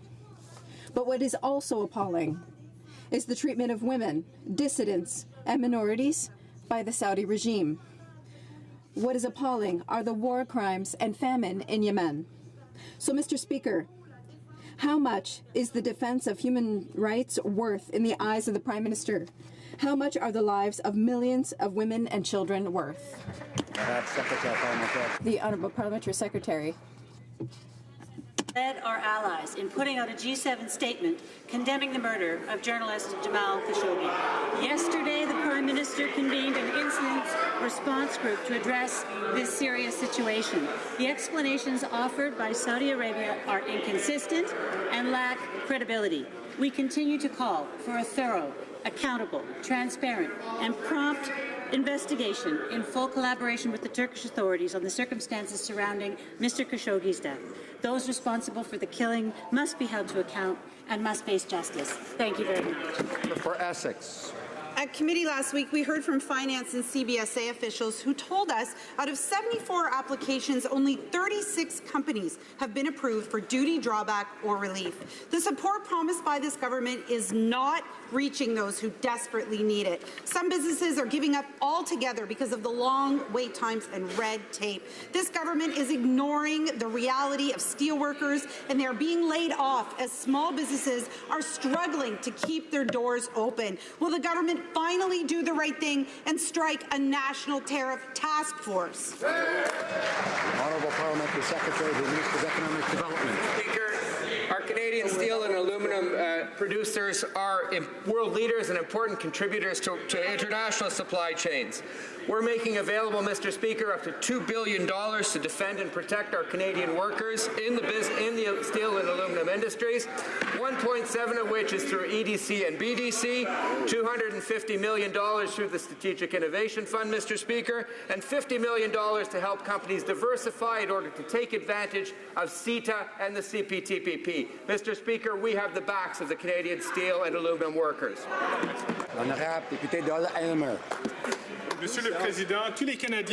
Mr. Speaker, all Canadians should be sure that they have the same chances of succeeding in a growing economy. The system must be fair for everyone. When the wealthiest use aggressive tax planning to avoid paying taxes, that leaves middle-class Canadians on the hook for programs and services for all Canadians. aggressive tax avoidance, but we know that we need to work with our international partners to crack down on tax avoidance at home and abroad. Can the Parliamentary Secretary update us on the government's plan to crack down on tax avoidance? Honourable Parliamentary Secretary. Merci beaucoup, Monsieur le Président. Thank you very much, Mr. Speaker, and I want to thank the member for Hull Aylmer for his question and for his work on this issue on the Finance Committee. We've always been very clear that fighting international tax evasion is a priority. Standards to allow us to share information with almost 100 other countries to help investigators track money hidden in offshore accounts. On travaille aussi avec les provinces et les territoires. We're also working with provinces and territories to set up a registry, which was a request. Bill C-82, this bill implements targeted OECD reforms to existing international tax agreements to prevent corporations and individuals from using aggressive tax avoidance schemes. Thank you, Mr. The honourable member for Selkirk Interlake Eastman. Mr. Speaker, Canadians are sick and tired of not getting answers from this Liberal government. We know their friends in the former Ontario Liberal government routinely destroyed evidence whenever they found themselves in hot water. And of course, former Liberal staffers like Gerald Butts and Katie Telford are running the PMO today.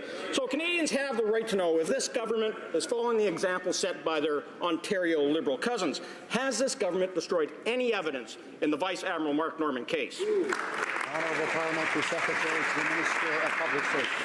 Again, Mr. Speaker, this government will not comment or speculate on matters referred to an ongoing justice matter. We do believe in an independent justice system, and I'll remind the members opposite that sub judice rules may be breached by public statements that risk prejudicing matters or issues that are before the courts. Thank you. Member for Selkirk Interlake Eastman. Mr. Speaker, it's starting to smell like a cover-up in here. This government is alleging that Vice Admiral Mark Norman leaked cabinet secrets. They're dragging his honourable career and distinguished service in the Canadian Armed Forces through the mud. But when it's up to this government to provide the evidence that Vice Admiral Norman needs for his defence, well, they're just drawing a blank. So I asked the Minister of National Defence if he can confirm that his department has not destroyed any evidence related to Admiral Norman's case. Yes. Honourable Parliamentary Secretary. Thank you, Mr. Speaker. The sub judice rule dictates that members are expected to refrain from discussing matters that are before the courts or tribunals which are courts of record. The sub judice convention is to protect the parties in case of awaiting or undergoing trial and persons who stand to be affected by the outcome of such an inquiry. The sub judice convention is a restraint imposed upon the House, but to itself. Therefore, we will not be making further comment. Thank you.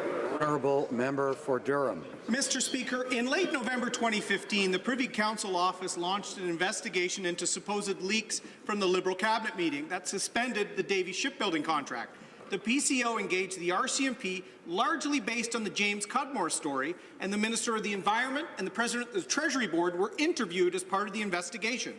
If a federal investigation was underway based almost entirely on a CBC News story by James Cudmore, what would possibly have possessed the Liberals to make the decision to hire James Cudmore and place him in the centre of the investigation? The Honourable Parliamentary Secretary. Once again, Mr. Speaker, we believe in an independent judiciary. The Conservatives are attempting to prosecute a trial on the floor of the House of Commons or to gather evidence. Mr. Speaker, we consider that to be inappropriate and will comment no further. Thank you. The Honourable Member for Durham. Mr. Speaker, I would invite you to comment on whether these questions can be asked in here, because what we have today is a farce, a tri-service farce. We have a retired Air Force colonel covering for a retired Army colonel about ruining the career of a Navy admiral, Mr. Speaker. CBC reporter James Cudmore wrote stories that led to a PCO and RCMP investigation, but then he was immediately hired by that minister. On what date, Minister, did you or the Prime Minister offer James Cudmore a job?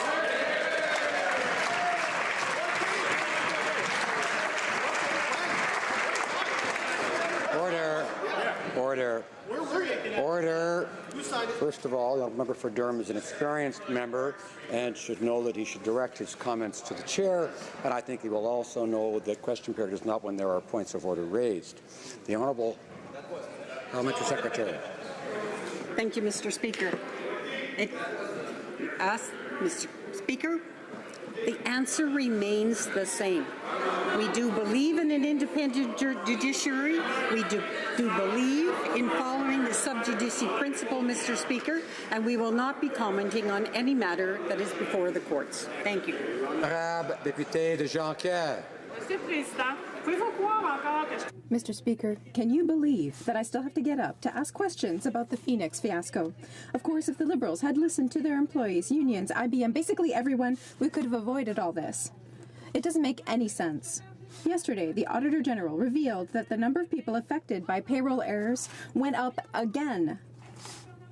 Come on. Is the government upholding the agreements and procedures they put in place? Are the Liberals able to shoulder their responsibilities and solve the problem? The Honourable Minister of Public Services. Mr. Speaker, the ongoing problems with the Phoenix pay system remain my #1 priority, and this is absolutely unacceptable that our public servants are not being paid. But I tell you, Mr. Speaker, that there is progress being made. Since January 2018, PayPod departments have seen a 21% decrease in the number of transactions awaiting We've increased capacity by 1,500 to the pay center. The backlog has been steadily declining since January 2018, down 100,000 cases, while at the same time we've processed $1.5 billion in retroactive payments for employees. Mr. Speaker, I recognize that there is much more to do on this file, but I can assure you we are making progress. Churchill River. Mr. Speaker, Northern Saskatchewan needs women's shelters, and yet Liberals refuse to release the funds they promised for a shelter run by the Athabasca Health Authority. Indigenous and Northern women are the most at risk to violence, Mr. Speaker. Many have to travel hundreds of kilometers to get the help they need. This is unacceptable. What are the Liberals waiting for to act on their promise to Northern women and release the funds for the much-needed shelter in Black Lake? Honourable Parliamentary Secretary to the Ministry of Social Development. I'd like to thank the member opposite for the question and her dedication to making sure that the services that are needed in northern parts of this country are received by the residents and people that need those services. The National Housing Strategy has a specific carve-out for housing for women, and in particular for women escaping violence, and there are supports in other ministries as well for the shelters that have been described. I'd like to talk to the member after question period to get the specifics of the case involved so we can follow up. There is no priority more important to this government to making sure women are safe, girls are safe, and housing is a critical component of that. That's why the National Housing Strategy addresses it such. Député de Bellechasse, Saint-Germain-Lévis. Mr. Speaker, we've seen it for several days that the Liberals are hiding information that is essential for Vice Admiral Norman to have a fair trial. We now also know that James Cudmore, the one who revealed that Davy was going to lose a contract because of Liberal interference, was curiously hired by the Minister of Defence. My question is simple. As the member for Davy, are the Liberals trying to sink the Davy shipyard and Quebec's economy at the same time? Monsieur le Président, le gouvernement. Mr. Speaker, the government does not comment or speculate on matters linked to a matter that is before the courts. On this side of the House, we believe in an independent judiciary. I will remind the members that the sub judice rule can be undermined by public statements that could prejudice matters that are before the courts. Mr. Speaker, it's a shame that the Parliamentary Secretary, herself a former officer in the Canadian Forces, has allowed herself to be used by the Prime Minister to shield this government from giving another officer, Vice Admiral Mark Norman, the evidence that he needs to provide a fair trial. If they're covering it up, Mr. Speaker, when will they stop that cover-up and release the evidence Mark Norman needs to receive a fair trial?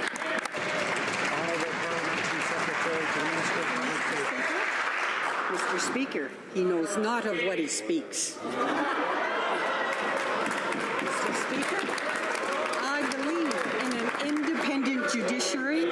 I believe it is key, and therefore I do believe it would be inappropriate to discuss this on the floor of the House of Commons. Thank you, Mr. Speaker.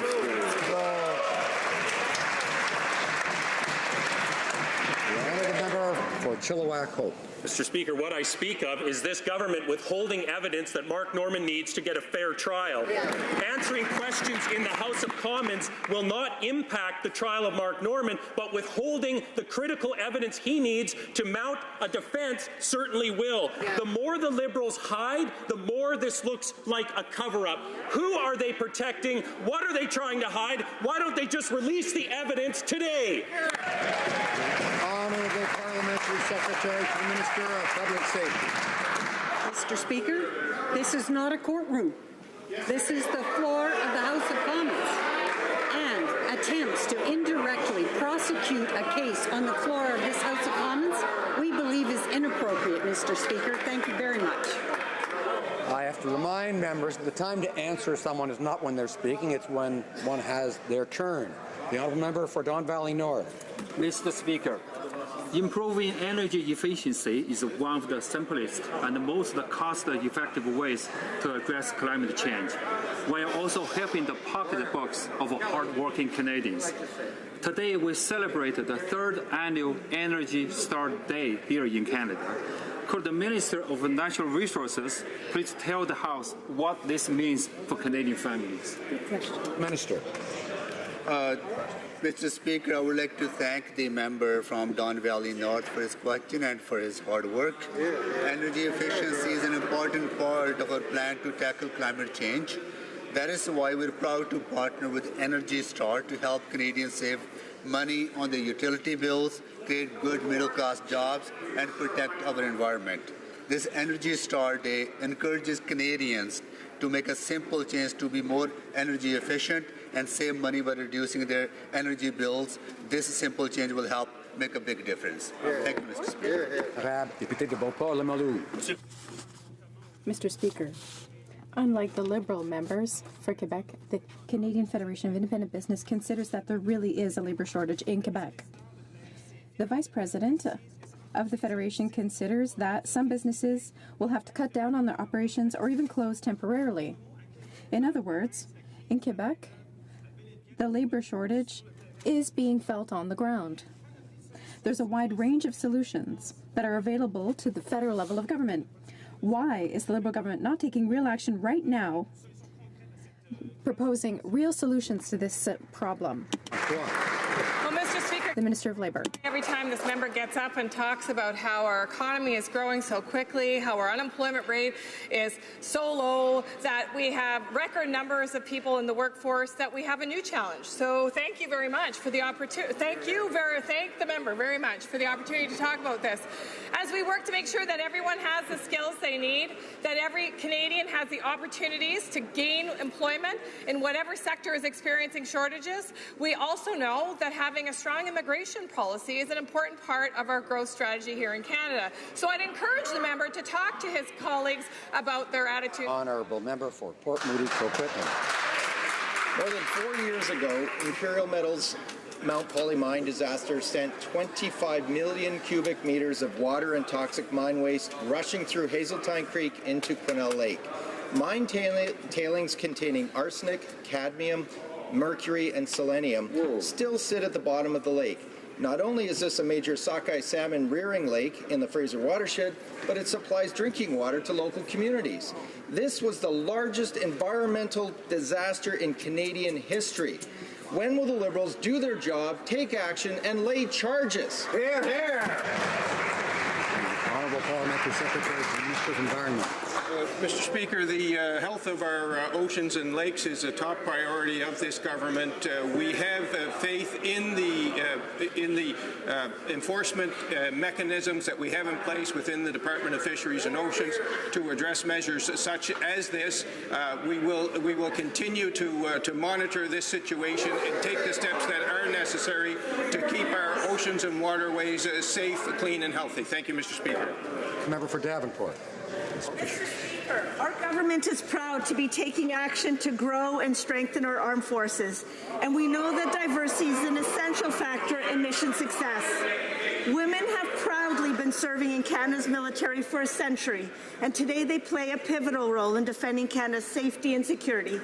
Can the Minister of National Defence tell this House how we are continuing to increase female representation in the forces? Well, Minister. Mr. Speaker, I want to thank my colleague from Davenport for Tyler and Westmore. Mr. Speaker, we are increasing the representation of women in the Canadian Armed Forces at home and abroad, and we are making progress. 5% more women joined the Armed Forces last year than the previous year. And during Women's History Month, I want to pay tribute to the strong Canadian Armed Forces women like Commander Kelly Williamson, who was named one of Canada's 100 most powerful women last year. Thank you, Mr. Speaker. The honourable member for Sherwood Park, Fort Saskatchewan. Mr. Speaker, I asked yesterday if UNRWA, an organization that employs anti-Semitic teachers and distributes anti-Semitic material, was subject to a values test before receiving Canadian government funding. No answer yesterday, so again today. Did the Liberals apply the same values test to UNRWA's application for $50 million as they applied to Canadian charities and summer camps looking to hire Canadian students? The Honourable Minister of International Development.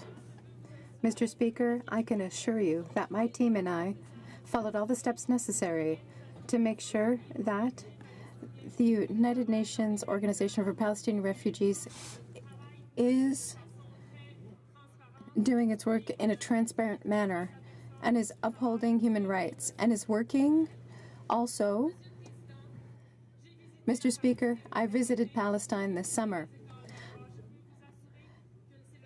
I can assure you that this is the best place for children to be in school. It contributes to security in the region. The Honourable Member for Montcalm. Mr. Speaker, the Saudi regime lied repeatedly about what happened to the journalist Jamal Khashoggi. Lied repeatedly about how he was killed. And lied repeatedly while pretending not to know where the journalist's body was. So tell me, Mr. Speaker, does the Liberal government believe the Saudi regime when it claims not to use Canadian armored vehicles against civilians in Yemen? The Honourable Parliamentary Secretary to Consular Affairs. Condemn in the strongest possible terms the killing of journalist Jamal Khashoggi. The Minister is in close contact with our allies and partners, including the UK, Germany and Turkey. Our government will continue to have these conversations. As I said earlier, we support a transparent, thorough, accountable and prompt investigation into the death of Mr. Khashoggi so that those who are responsible will be held to account. The Minister has spoken on the phone with her counterpart, the Saudi Arabia Foreign Minister, and shared our deep concerns. It is vital that we remain united in the call for justice. The Honourable Member for Pierre Boucher, Les Patriotes Verchères. Mr. Speaker, in 2009, the Conservatives wrote a nice, fat, blank check to Chrysler by granting a loan that would never have to be repaid. This week, the Liberals supported this by signing a check in secret. It cost taxpayers $2.5 billion. The Conservatives made a loan of over $1 billion to GM, and we're still waiting to be repaid. This is money that belongs to Quebecers to prop up Ontario while Quebec struggles. Who's going to pay, GM or taxpayers? Secretary to the Minister of International Trade Diversification. Mr. Speaker, I want to thank my colleague for his question. When the Harper Conservatives chose to bail out Chrysler in 2009, they had no intention of ever recovering the loan to old Chrysler. They even went as far as to approve 100% of the loss at the exact same time they handed out the money. Our government put every effort in recovering that money, and when we couldn't do that, we did what the Conservatives intended on doing from the first place. Saanich, Gulf Island. Order. Thank you, Mr. Speaker. In reference to the Intergovernmental Panel on Climate Change report released October 8th, it's very, very clear that we have one chance only, not just one chance in a period of time, but one chance forever to ensure that our children have a livable world. That's what the scientists told us. That means that we must improve our targets globally, not just Canada. So it's not a political question. It's a human question. It's a question of whether our country can lead the world and show the political will by improving our target at the COP24 negotiations in Poland. We cannot risk deciding our children's future is expendable. Honourable Parliamentary Secretary to the Minister of Environment.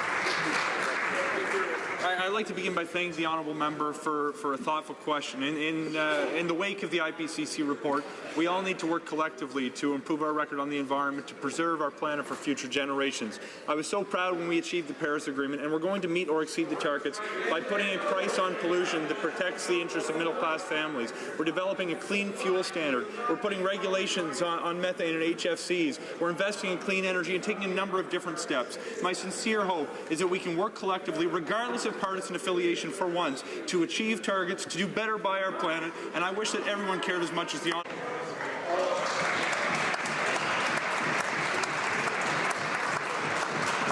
Orders of the day.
Order.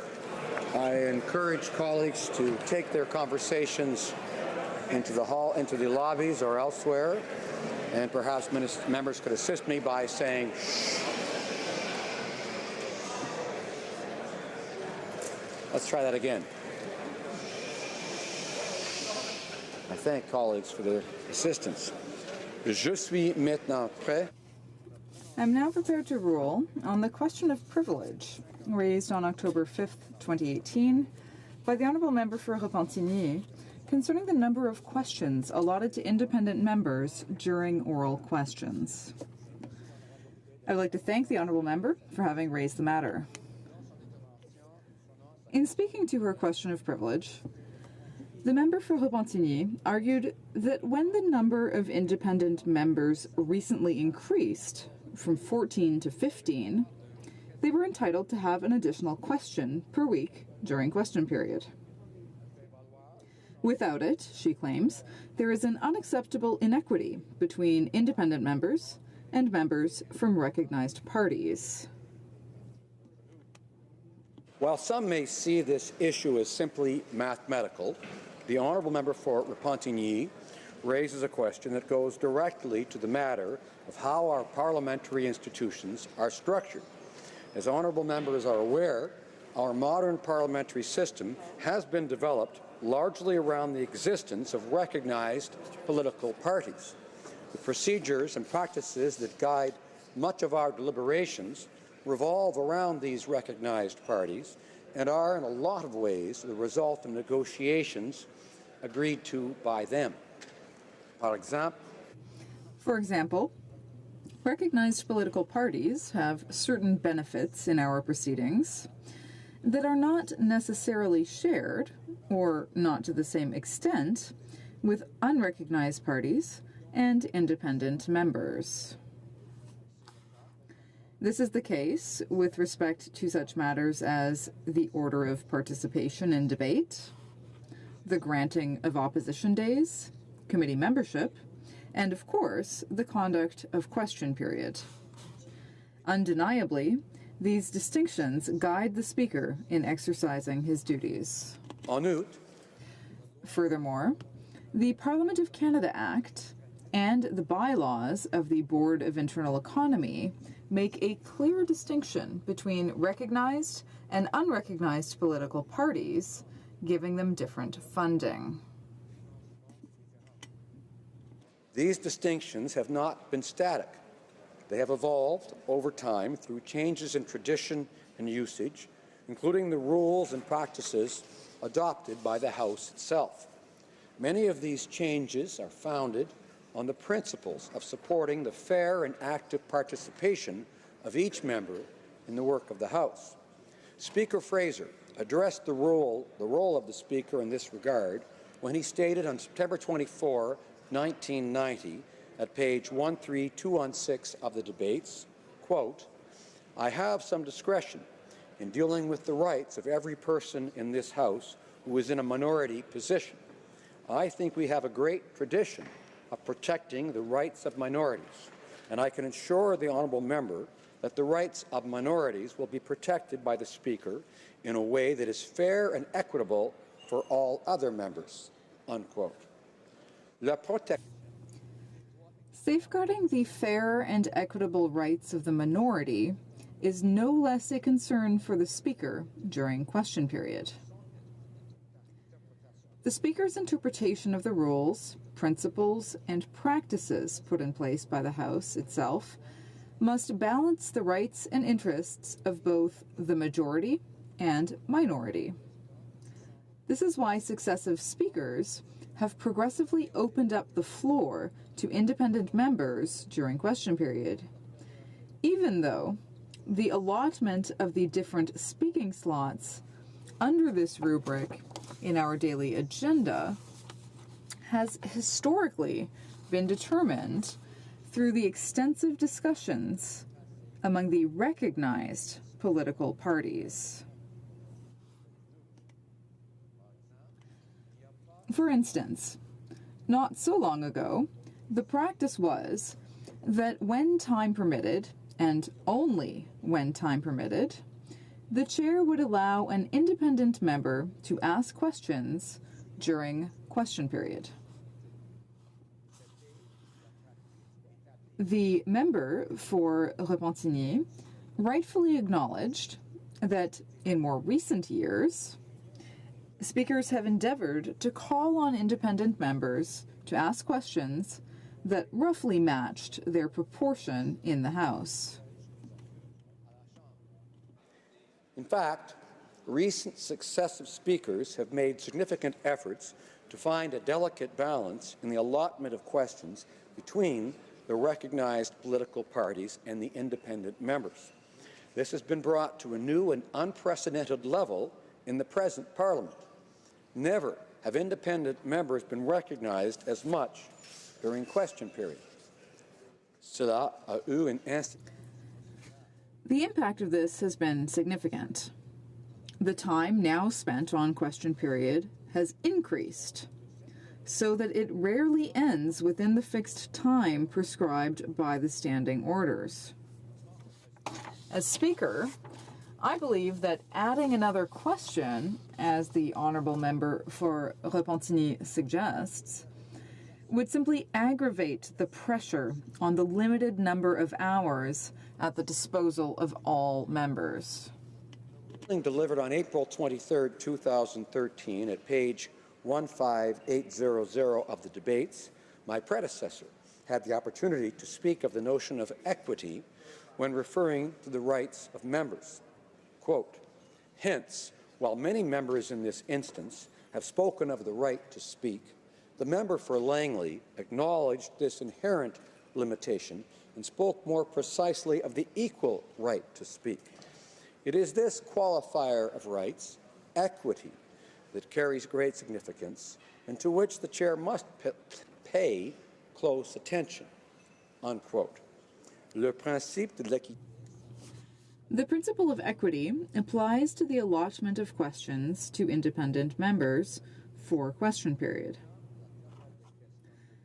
Given the 45-minute limit of question period, it is of the utmost importance that it be managed in a way that is fair and equitable to the rights of all members.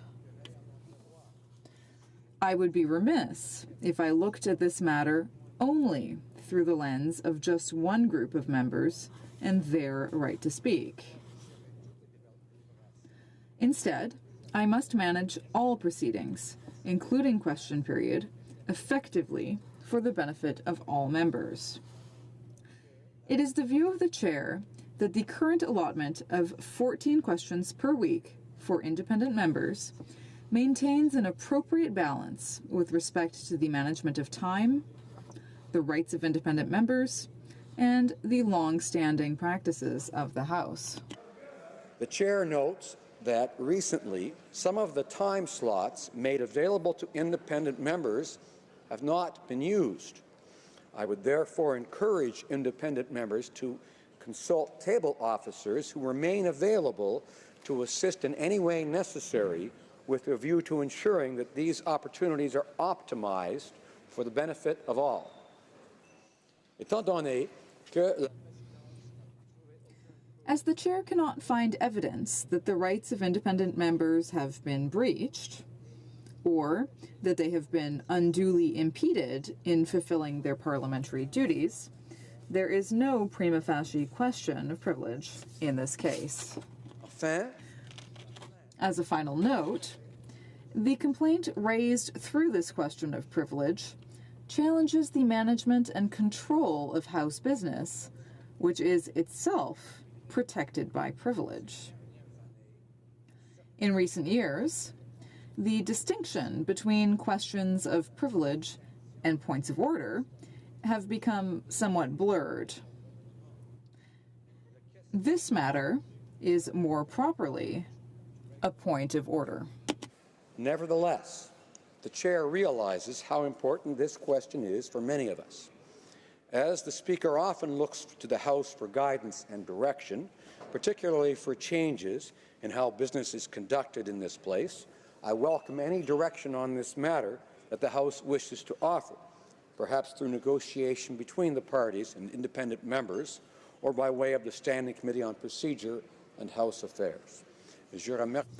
I thank all honourable members for their attention in this matter. Orders of the day. Government orders, government bills, commons, resuming debate at second reading stage of Bill C-83, enacting the Corrections and Conditional Release Act and another act, and resuming debate on the amendments of Monsieur Paulus. Resuming debate, the honourable member for Saanich Gulf Islands. Thank you, Mr. Speaker. Ironic to take the floor after that ruling, but I'm pleased that we can pursue that other matter through other channels. I am here now to address Bill C-83. I appreciate that the Liberal Party gave me a time slot in recognition of the fact that there's been an allocation of time on debate, and I otherwise might not have been able to speak on this at all. So I do wish to go on the record as, and I'm not feeling any sense of cognitive dissonance in doing this. I thank the government party for allowing me to speak for 10 minutes, and I also wish the government party hadn't decided to use time allocation on C-83.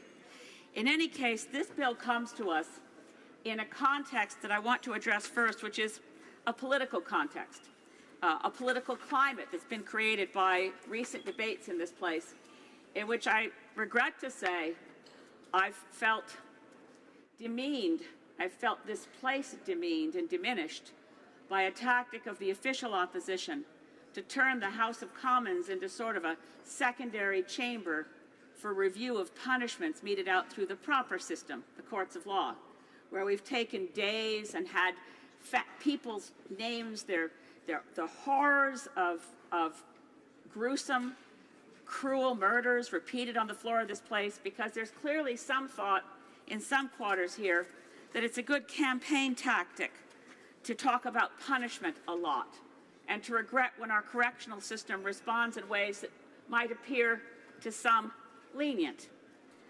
But we are a country built on the rule of law. We do recognize that our prison system is not merely for punishment. We have to have this discussion, I think, fairly constantly. What is the point of our correctional system? What is the point of our prison system? And as many MPs have said on the floor of this place today in response to Bill C-83, many of the people in our prison system are going to re-enter society. We'd like them to re-enter society with the life skills they'll need to be contributing members of society, having paid, in that terminology, their debt to society. So it's in that context where on one end of the political extreme, we're told that we've become too lenient towards prisoners, that we turn our attention to an appalling situation where rights have been infringed and lives have been lost through the failure of the prison system to handle certain kinds of prisoners, those who find themselves in lengthy incarceration, in solitary confinement. Of course, this bill comes to us in the context of one of the most egregious of those examples. Again, it's been mentioned in this place today, the case of Ashley Smith. I think we forget sometimes how horrific her death was, how hard her life was, how hard her mother tried to help her, and how the prison system made her survival impossible. The coroner's inquest into Ashley Smith's death found that although she died from self-inflicted choking while the guards watched, the context and the circumstances of that death amounted to a homicide. And that coroner provided 104 recommendations. We also know of the case of Adam Cape, another young Indigenous man who spent 1,600 days in solitary confinement. Or of Richard Wolfe, who didn't actually die in solitary, but collapsed in a prison exercise yard at 40 years old, having spent 640 days in solitary confinement. Or another Indigenous man whose case comes to mind, that of Eddie Snowshoe, who spent 162 days in solitary confinement before hanging himself. We can note from these cases that it's quite often those with mental health issues, those who are marginalized, those who are racialized, and particularly those who are Indigenous, who end up in solitary confinement. So it's certainly welcome that the Minister of Public Safety has brought to this place a bill that promises to end this ongoing stain on the reputation of Canada as a civilized country, because solitary confinement for those lengths of times have been found internationally to constitute torture. And we are a people who are convinced we do not practice torture. So I'm sad to share my disappointment in this bill and my concern that we haven't gotten it right yet. Coralie Cusack Smith, mother of Ashley Smith, said, speaking for her family, quote, C-83, quote, "It's a sham and a travesty that it's done in Ashley's name. It's just a different name for segregation. It's not ending segregation, not ending segregation for anyone with mental health issues. It's just a new name." And that theme, that it is merely rebranding, is carried through in a statement from the Honourable Senator Kim Pate. Senator Kim Pate, having spent time before entering the other place, having dedicated her whole life to fair treatment of particularly women prisoners through the Elizabeth Fry Society, and describing C-83 as disappointing and even as weakening the limitations on how often segregated prisoner experiences solitary confinement can take place. So we know we have this idea that structured intervention units are going to be entirely different from solitary confinement. I hope they will be. I have to say it's one place where I'd like to emphasize the positive in this place. I was a member of Parliament in the same desk, in the same chair for an opposition party through the 41st Parliament. And the number of times I saw a single amendment made to a government bill, you could add up on the fingers of one hand. In a 4-year term of a majority government under Stephen Harper, bills were rammed through from start to finish without a single amendment. So I will credit the current government and the current administration of this Prime Minister with being more open to amendments. But it's a mixed bag. Some bills I would have been so happy to support if they'd only had enough amendments to make them acceptable. Bill C-69, the Environmental Assessment Omnibus Bill, is in that category. It's a tragedy that they didn't get it right on that one. It will be a tragedy if we collectively in this House don't get it right on this one. We have an obligation as a civilized society to re-examine what we mean by incarceration, corrections, the criminal justice system, what the purpose of incarceration is. In the 41st Parliament, the former government got rid of prison chaplains in that system, got rid of prison farms where people could have the first experience of their lives, for some prisoners, of a day outdoors doing an honest day's labor. Ironic, I suppose, that an honest day's labor took place in a prison farm context, but those programs were killed under the previous government.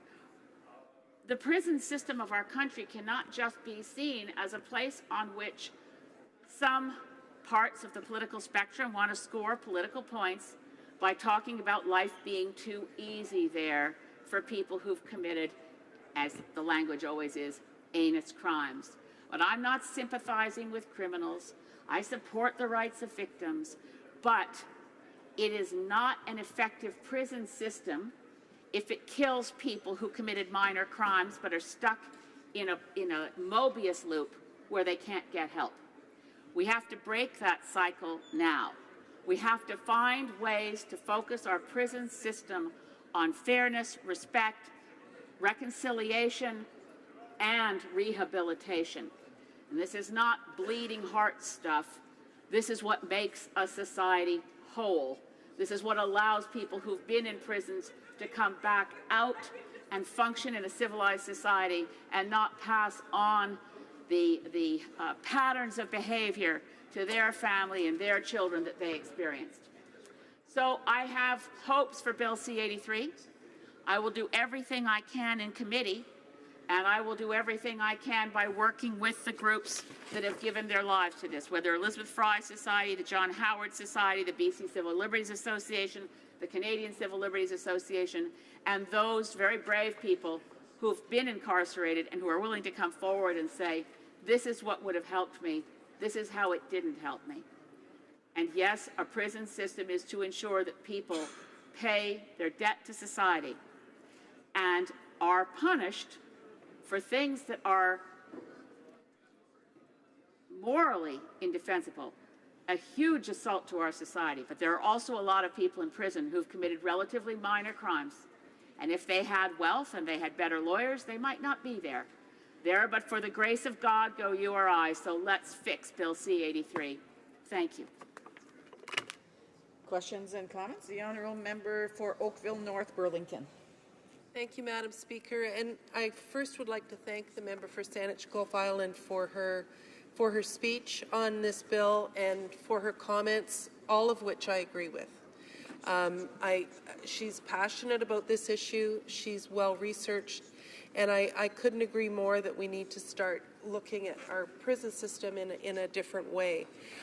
I think it's important to remember that this bill is being tied to investments in mental health, which is critical for people who are looking at segregation. But I'm very curious to know what kind of amendments would she be looking at in this bill, and if she has any suggestions at this point. And I would also just make the comment that I'm happy to work with her as this bill goes through committee. Thank you, Madam Speaker.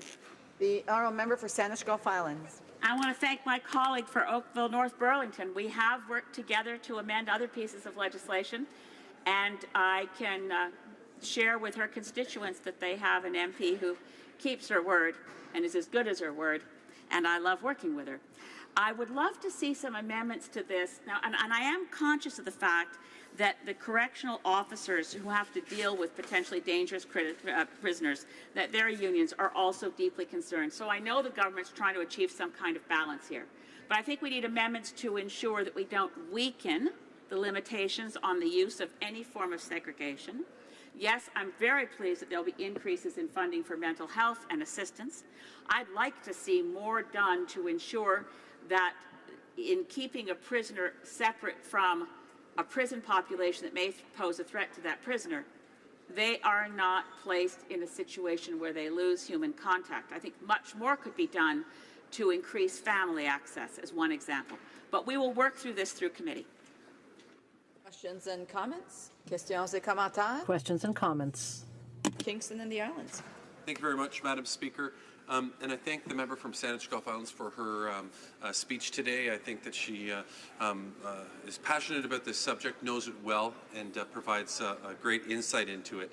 You know, what this really comes down to, Madam Speaker, is making sure that we can eliminate as much of that revolving door as possible of people coming in and out of prison.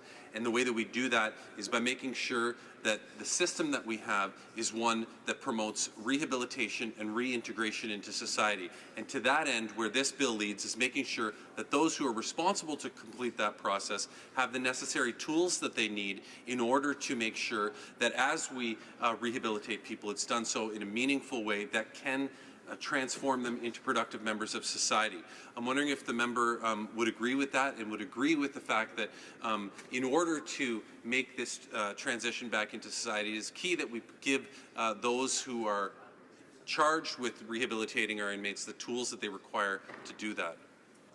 The honourable member for Saanich Gulf Islands. Well, I thank my friend from Kingston and the Islands. I absolutely agree. And by the way, of course, Madam Speaker, you'll recall that it was in the honourable member's riding that one of the great campaigns of the local citizens to keep the prison farm open was defeated, and I really hope we'll see the prison farm system come back, because it's a great tool for rehabilitation and for helping, if we help one individual within a prison context find that place that the honourable member mentioned, so that when they're released into the general population again, they find a way to function as productive members of society. That should always be the goal.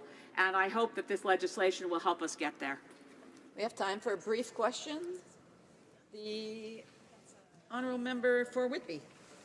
Thank you, Madam Speaker. And although I wasn't in the chamber, I was listening in the other room. And again, like other colleagues have mentioned, really appreciate my honourable colleague's comments. I'm wondering if she could comment specifically on the nature of looking at some of the historical issues that individuals face and addressing them not just through mental health supports but other rehabilitation supports, to ensure that we are looking more at a comprehensive look and a holistic view of the individual when we are looking at reducing recidivism rates and having them away from the general population. Brief answer from the member from Saanich Gulf Islands. The briefest answer I can give, Madam Speaker, is to say I think the best thing we can do is listen, and thank you to my friend from Whitby, is listen to the real experts out there. And I don't think, with all due respect to all of us here that study the legislation, I think the real experts are the people at John Howard Society, the Elizabeth Fry Society, and people who've experienced the correctional system. And it's going to be a suite of things. For some people, it's a healing lodge because it takes them back to their Indigenous culture. For some people, it's going to be a pastor who comes in and helps them find Christ. For another person, it's going to be the experience of working out in the field, or maybe it's studying Quran. One way or another, people have to find a way to self-respect and dignity and a way to be functioning members of society. Resuming debate. Resuming debate. The honourable member for Oakville North Burlington. Am I sharing my time? Thank you, Madam Speaker. I'm pleased to lend my voice to the debate today in support of Bill C-83, which amends the Corrections and Conditional Release Act. We all want our communities to be safe, and we all want to be secure in the knowledge that when offenders return to the community, our corrections system has supported their rehabilitation and prepared them to lead safe, productive, law-abiding lives. Our government believes that for the corrections system to succeed in that regard, safety and security must go hand in hand with rehabilitative programming and treatment. Today, I'm proud to know that principle is at the core of the bold new measures the government is taking to transform federal corrections. Bill C-83 will strengthen the federal corrections system, making it safer and more effective at rehabilitation. The bill will end the practice of segregation. It will establish the structured intervention units, or SIUs, to safely manage inmates when they cannot otherwise be managed in the mainstream inmate population, without denying them access to programs, interventions, and treatment. C-83 will also enshrine in law the principle that offender management decisions must involve consideration of systemic and background factors related to Indigenous offenders. This change reflects testimony we heard at both the Status of Women and Public Safety Committees, and I'm very pleased to see this included in the proposed legislation. Bill C-83 will strengthen healthcare governance, allow for the use of new search technologies, and enhance support for victims at parole hearings. Madam Speaker, key to this landmark legislation is that with SIUs, the practice of segregation will become a thing of the past.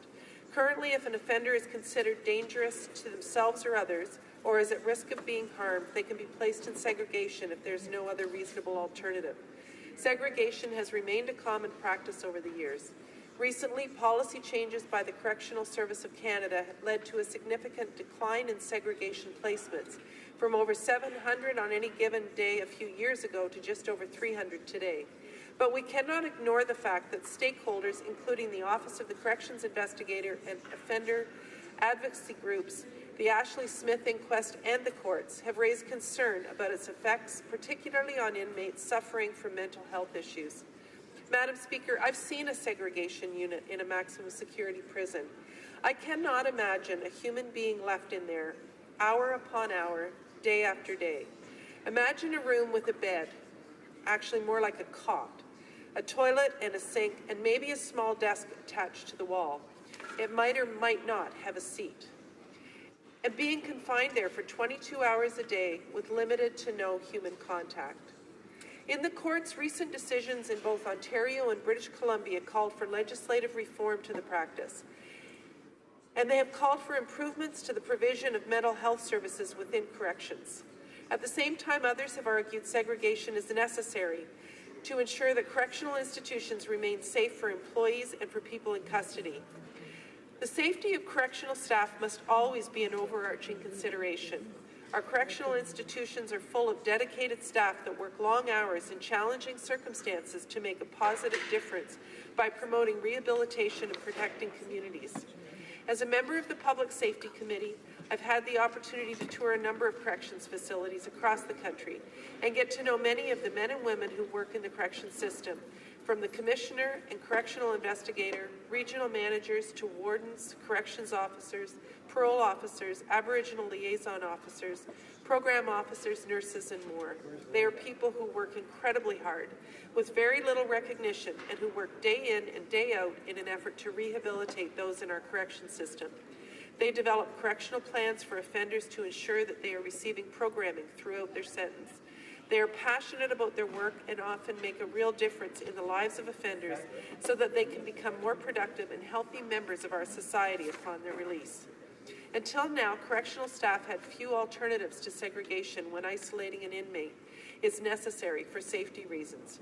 We now have an opportunity to address that problem. Bill C-83 will eliminate segregation altogether and establish structured intervention units. These SIUs will provide the necessary resources and expertise to address the safety risks of inmates in difficult circumstances. They will help to manage offenders who could not otherwise be safely managed. In an SIU, an inmate will receive structured interventions and programming tailored to their specific needs. Every day, they will have a minimum of 4 hours outside of their cell, including at least 2 hours of meaningful human interaction. In the existing segregation system, by contrast, people get only 2 hours out of the cell and little or no meaningful interaction with other people. Madam Speaker, I find some of the rhetoric on this bill coming from my Conservative colleagues to be disturbing. I've heard my colleagues on the opposition benches argue that this bill will make life easier for offenders in corrections facilities. I've said it before in this House and I will say it again. I believe it's essential for us that our system does all within its power to rehabilitate offenders, if only because we know that it leads to lower recidivism rates and ultimately makes all Canadians safer. As my friend Stan Stapleton, the president of the Union of Safety Justice Employees, has said with regard to this bill, and I quote, "There is evidence that shows that strong rehabilitative programs make communities safer and create a safer environment for both employees and offenders inside institutions. The reality is these offenders, almost all of them, will return to the community. And so if we simply lock them up and throw away the key, we're not providing them with the tools that they require in order to safely reintegrate back into society." End quote. Madam Speaker, I could not agree more, and I urge my colleagues to join me in supporting this bill. With C-83, offenders will have the ability to work toward the objectives in their correctional plans thanks to a focus on interventions so that they are better placed to become productive members of society once they are released. I think we can all agree that this is good for the public safety of Canadians. With these changes, offenders will have daily visits from healthcare professionals. Ultimately, the idea is to facilitate safe reintegration into the mainstream inmate population as soon as possible. To that end, placements in SIUs will be subject to a robust system of review. An initial review will happen within 5 days by the institution's warden. If the person remains in the SIU, subsequent reviews will be done by the warden after 30 days and by the commissioner every 30 days thereafter. Also, at any time, a healthcare professional can recommend a change in conditions or a transfer out of the SIU. Importantly, the bill also enshrines in law the principle that healthcare professionals within the correction system must have the autonomy to exercise their own medical judgment. And as recommended by the Ashley Smith inquest, it creates a system of patient advocates who will help ensure that people get the medical treatment they need. Having spent considerable time studying this issue at the committees on which I serve, and having visited several corrections facilities, I can say with confidence that Bill C-83 represents a substantial change in the right direction. We have the opportunity to act now to improve correctional outcomes, reduce violent incidents, and ensure a safe environment for inmates, staff, volunteers, and institutions as a whole. And we have the opportunity to contribute to community and public safety by supporting bold new proposals that assist with the rehabilitation of offenders, reducing the risk of reoffending, and keeping our communities safe. I look forward to the opportunity to study this bill further at committee, and I urge all members to join me in supporting these important changes. Thank you, Madam Speaker. Questions and comments? Questions et commentaires. L'honorable député de Bellechasse, les Etchemins-Lévis. Oui, je vous remercie, Madame la Présidente. Thank you, Madam Speaker. I have a question for my colleague on the other side. Does she agree with me that the government is going down the wrong path by getting rid of administrative segregation without providing for additional resources? The president of correctional officers said that they need tools and they need measures to be able to control the prison population. Does she not consider that this bill pulls tools out of the hands of our correctional officers and also, by that fact, reduces safety in prisons, as we saw over the last few months where violence went up due to this bill coming into the House of Commons? Thank you, Madam Speaker. And I don't agree with what the honourable member said, and certainly the number of violent incidents in our corrections facilities would not have gone up prior to the introduction of a bill. But the fact is that the government has committed to investing additional resources and in hiring more staff to be able to deal with the prison population in these these SIUs. So I think the honourable member may be mistaken in his interpretation of what the government has said around this bill. Certainly, it is critical that our corrections officers are, their safety is paramount. They have to be safe when they go to work. And we have made a commitment to making the investments necessary to ensure that happens. Questions et commentaires. L'honorable député de Trois-Rivières. Merci, Madame la Présidente. Thank you very much. And I would like to thank the member for her speech. I'm not a specialist on this topic, but when it comes to principles about rehabilitation, I'm pretty sure of those. 2 courts have looked at the anti-constitutional aspect of certain measures. And I'm not a specialist. Perhaps if she could enlighten me, it would be helpful. I admit that I didn't see in C-83 the measures that would make sure that we wouldn't end up in the same situation and with another judgment from the court. For Oakville North, Burlington. Thank you, Madam Speaker. And I'm not going to say that I'm not a lawyer. I'm not a constitutional expert, but I know that the government has reviewed carefully the court decisions. In fact, that's why we have a new bill in front of us right now. It has incorporated what the courts have said, along with our previous legislation that had been introduced around administrative segregation. And so I'm confident that the government has looked at it, bearing in mind the importance of the constitutionality of the legislation, but also ensuring that we will be rehabilitating offenders when they're in our prison system. Because as it stands right now, if someone is in administrative segregation, they do not have access to programming. They do not have access to the kinds of mental health services that they need. So by bringing in this legislation and tying it with programming and mental health services, we will see a significant difference in the outcomes, or we should see a significant difference in the outcomes of the prison population. Questions et commentaires, questions and comments. The honourable member for Saanich Gulf Islands. Madam Speaker, it's more of a comment than a question, but to my friend from Oakville, North Burlington, given her speech and the commitment to be able to work on amendments in committee, I'm changing my vote and I will vote for C-83 at second reading. The honourable member for Oakville, North Burlington. Thank you, Madam Speaker, and I have to say I just was so pleased with the honourable member's comments, and I'm very happy that she'll be supporting this to get it to committee. For a brief question, the honourable member for Kingston and the Islands. Thank you very much, Madam Speaker. The member from Burlington mentioned that segregated individuals would be going from 2 hours to 4 hours of human contact during the day, and the opposition would like to paint that as we're being soft on crime, but the reality of the situation is we're doing this to help people become better people so they can be properly rehabilitated and integrated into society. Would she agree that the end goal is to do that and to accomplish that, to get people back into society to be productive members?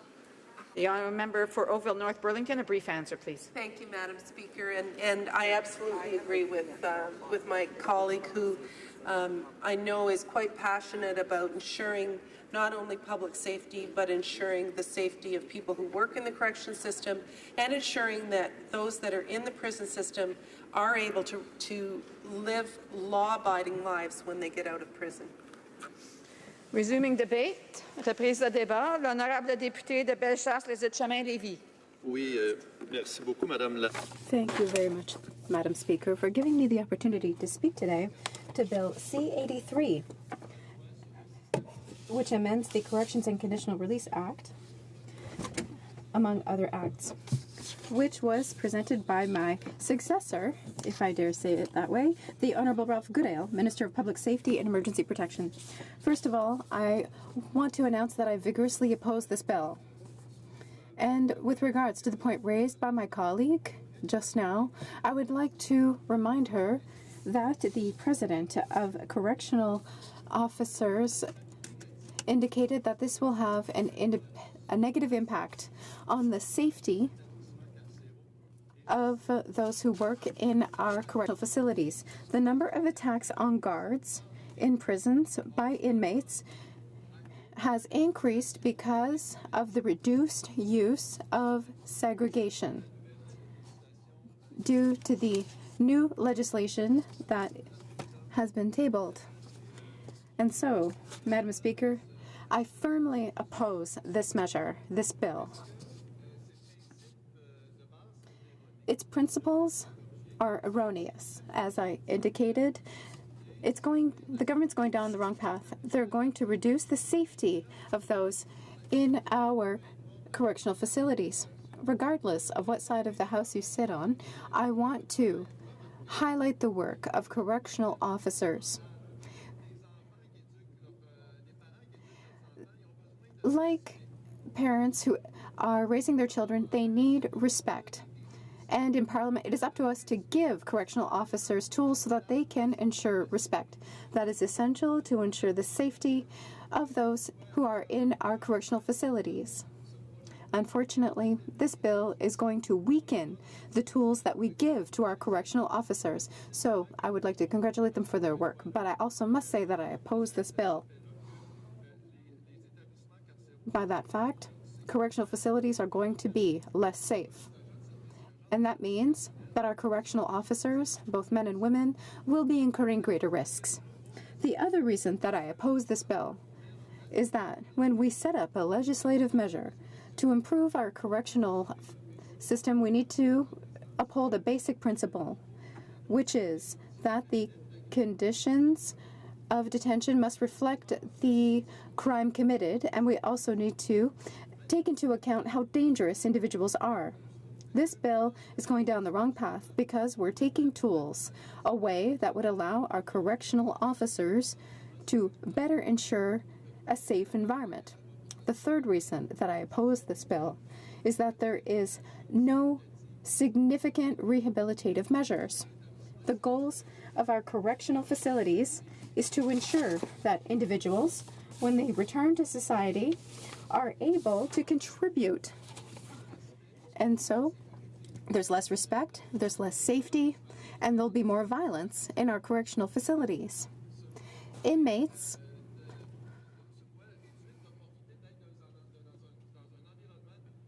are going to be in an environment that does not support rehabilitation.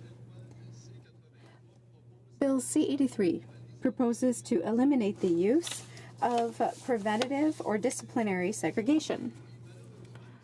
It seems that the people who worked on this bill didn't have the opportunity, as it was for our critic for public safety, or myself, as I did when I was Minister for Public Safety, to simply visit correctional facilities. Not just to talk to our correctional officers, but also to inmates. And in both cases, in the case of our critic and in my case, we had the opportunity to meet inmates who said that this measure should stay in place. This measure maintains the mental health of our inmates. Inmates sometimes need to be isolated. They need to be segregated from the general population, and there are some inmates who request administrative segregation. That means we've pulled tools out of the hands of our correctional officers and inmates in their rehabilitation process. What is being proposed instead is that any penitentiary, for the purposes of incarceration of inmates who cannot remain within the general population for security reasons, at that time, we propose another mechanism. The bill indicates that correctional services will have to provide inmates with access to patient advocacy services, and Correctional Service of Canada has the obligation to consider systemic and background factors unique to Indigenous offenders in all decision-making. That reminds me, how much time did the Liberals take to fill the position of federal ombudsman for victims of crime? 10 months. But they certainly acted faster for the ombudsman who defends people who have committed crimes. This is an approach that goes against the interests of civil society. Victims have to have their place. And for 3 years, it's been radio silence on the part of the government to ensure that our victims who have experienced painful moments while navigating our correctional system. I will remind you that ours was the government that implemented the Charter of Victims' Rights. And it's a good thing we did because, as I was saying, it's radio silence from the Liberals on this. And after what seems like an eternity, the government is finally finding ways to fill positions, namely the Ombudsman for Victims of Crime. I would also like to mention, Madam Speaker, that this bill has other problems. Not only does it wish to eliminate administrative segregation, but it also wishes to introduce scanners. They want to introduce scanners and fine, that's one thing. But again, it's being done in the wrong way. Because most of the stakeholders in our correctional facilities, namely visitors, we know there's a lot of contraband that comes through our correctional services through visitors. Therefore, it is important for those individuals to be subject to these measures, and I hope that if this bill does go to committee, that will be a measure that could be examined. Again, The Liberals are going against the grain. Instead of giving tools to our inmates to perhaps free themselves from addiction, it's the contrary. We're giving them needles instead. As you know, Madam Speaker, just how this is dangerous for our correctional officers. That there are needles circulating in our correctional facilities. We just have to think of the propagation of pathology that can be linked to using these needles. They could even be used against correctional officers. That is an aspect that the bill does not speak to.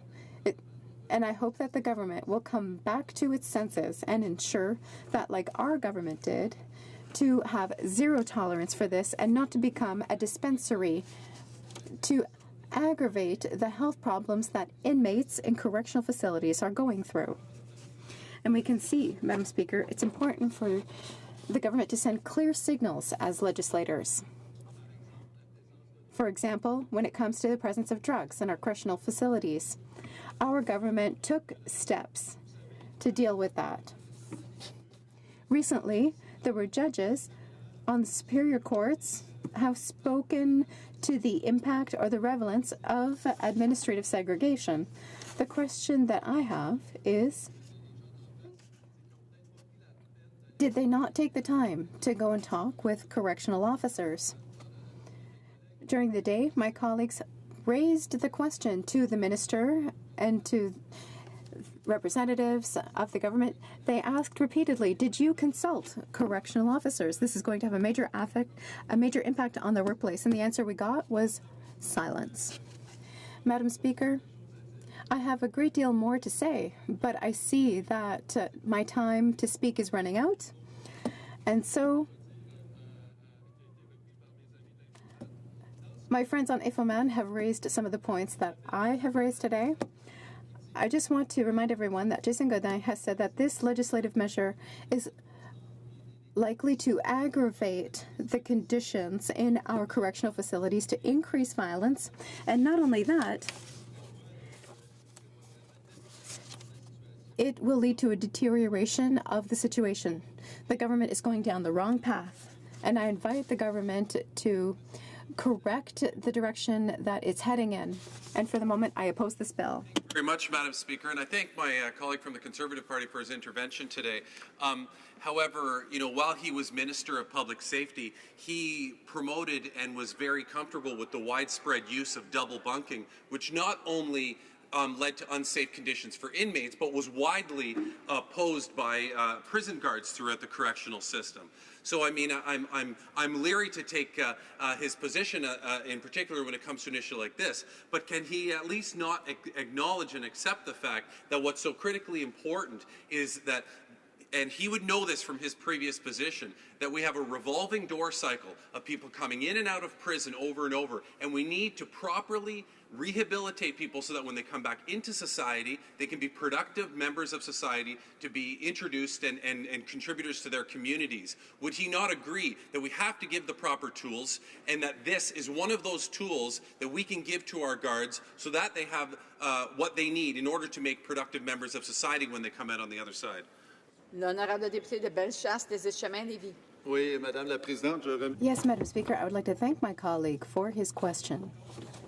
However, his government is doing exactly the opposite. It is taking away a tool. According to Jason Godin, the president of the Union for Correctional Officers of Canada, says that this is a mistake to take away administrative segregation, because it is a measure that we have to make sure that correctional facilities are safer. I would also like to come back to one of the things he said, the revolving door.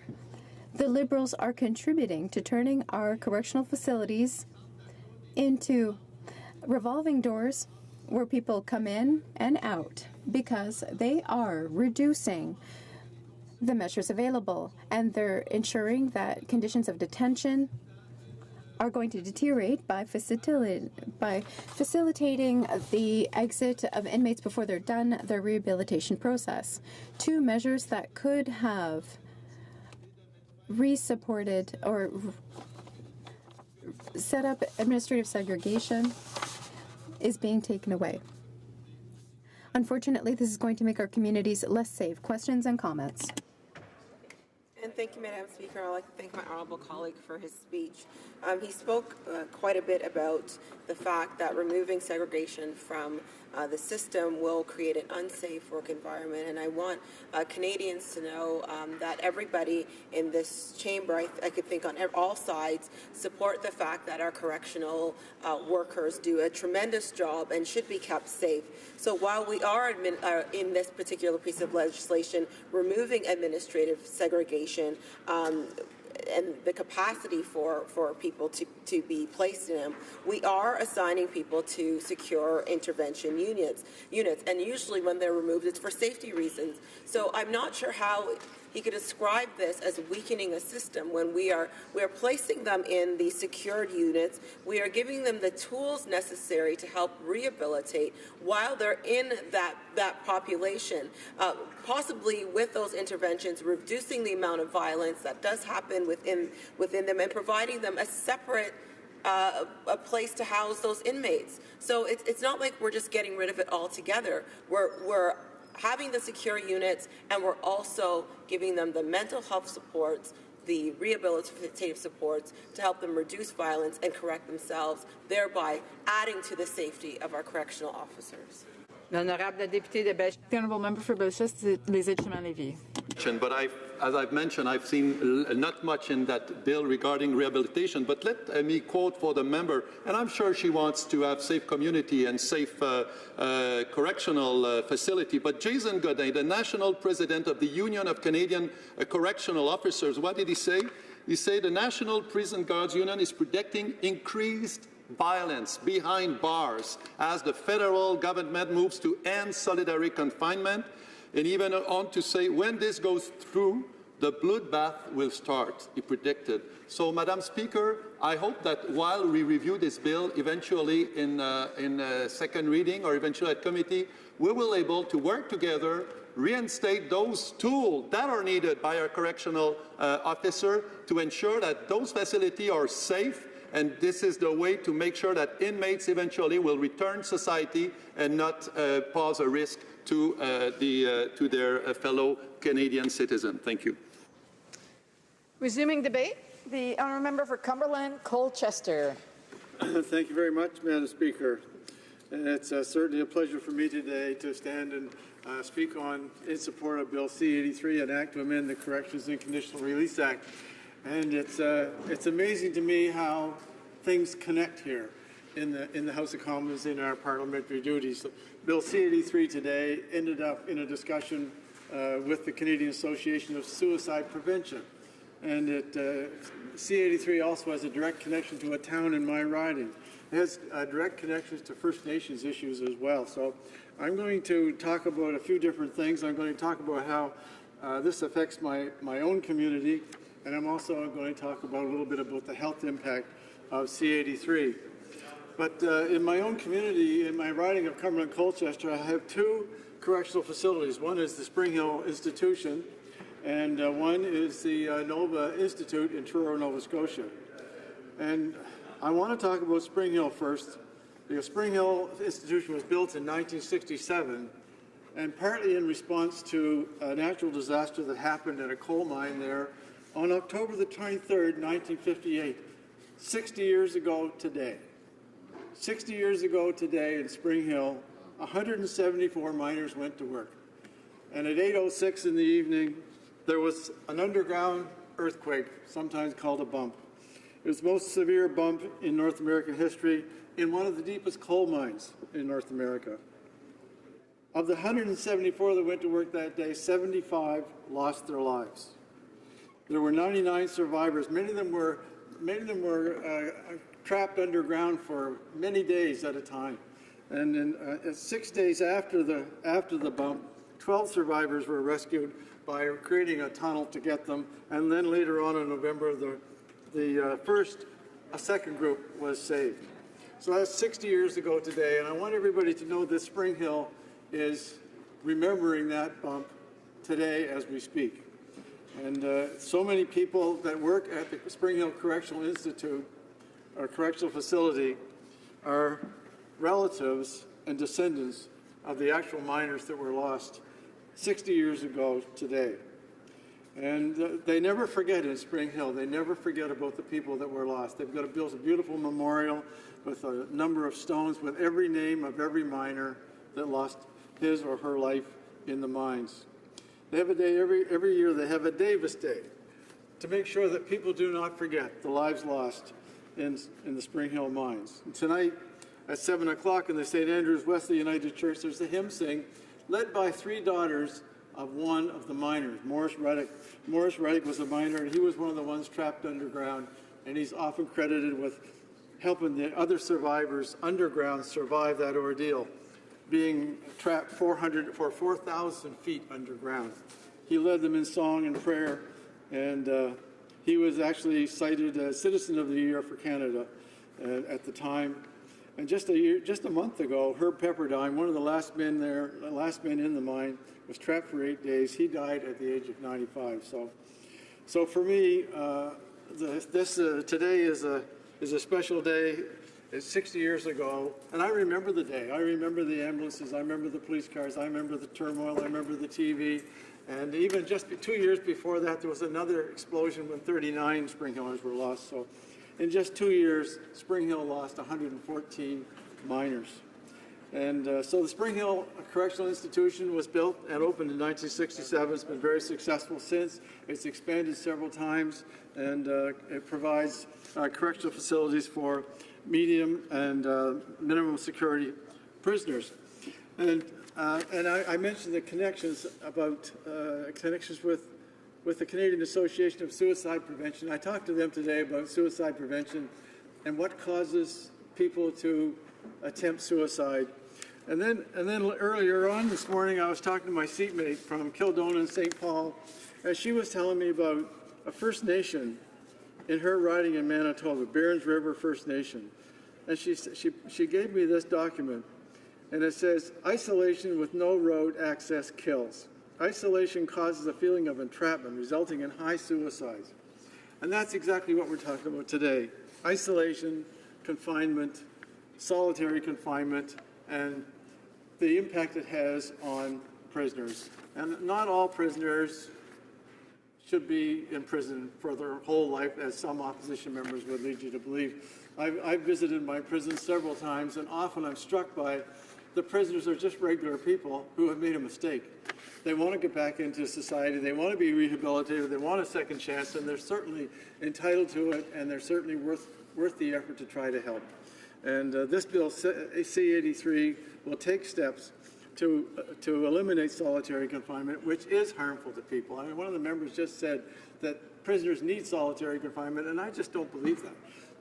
But this Bill C-83 will do away with solitary confinement and replace it with structured intervention units, so at least prisoners will always have some contact with healthcare facilities or even guards or other people, some human contact, as opposed to solitary confinement where there is no contact at all.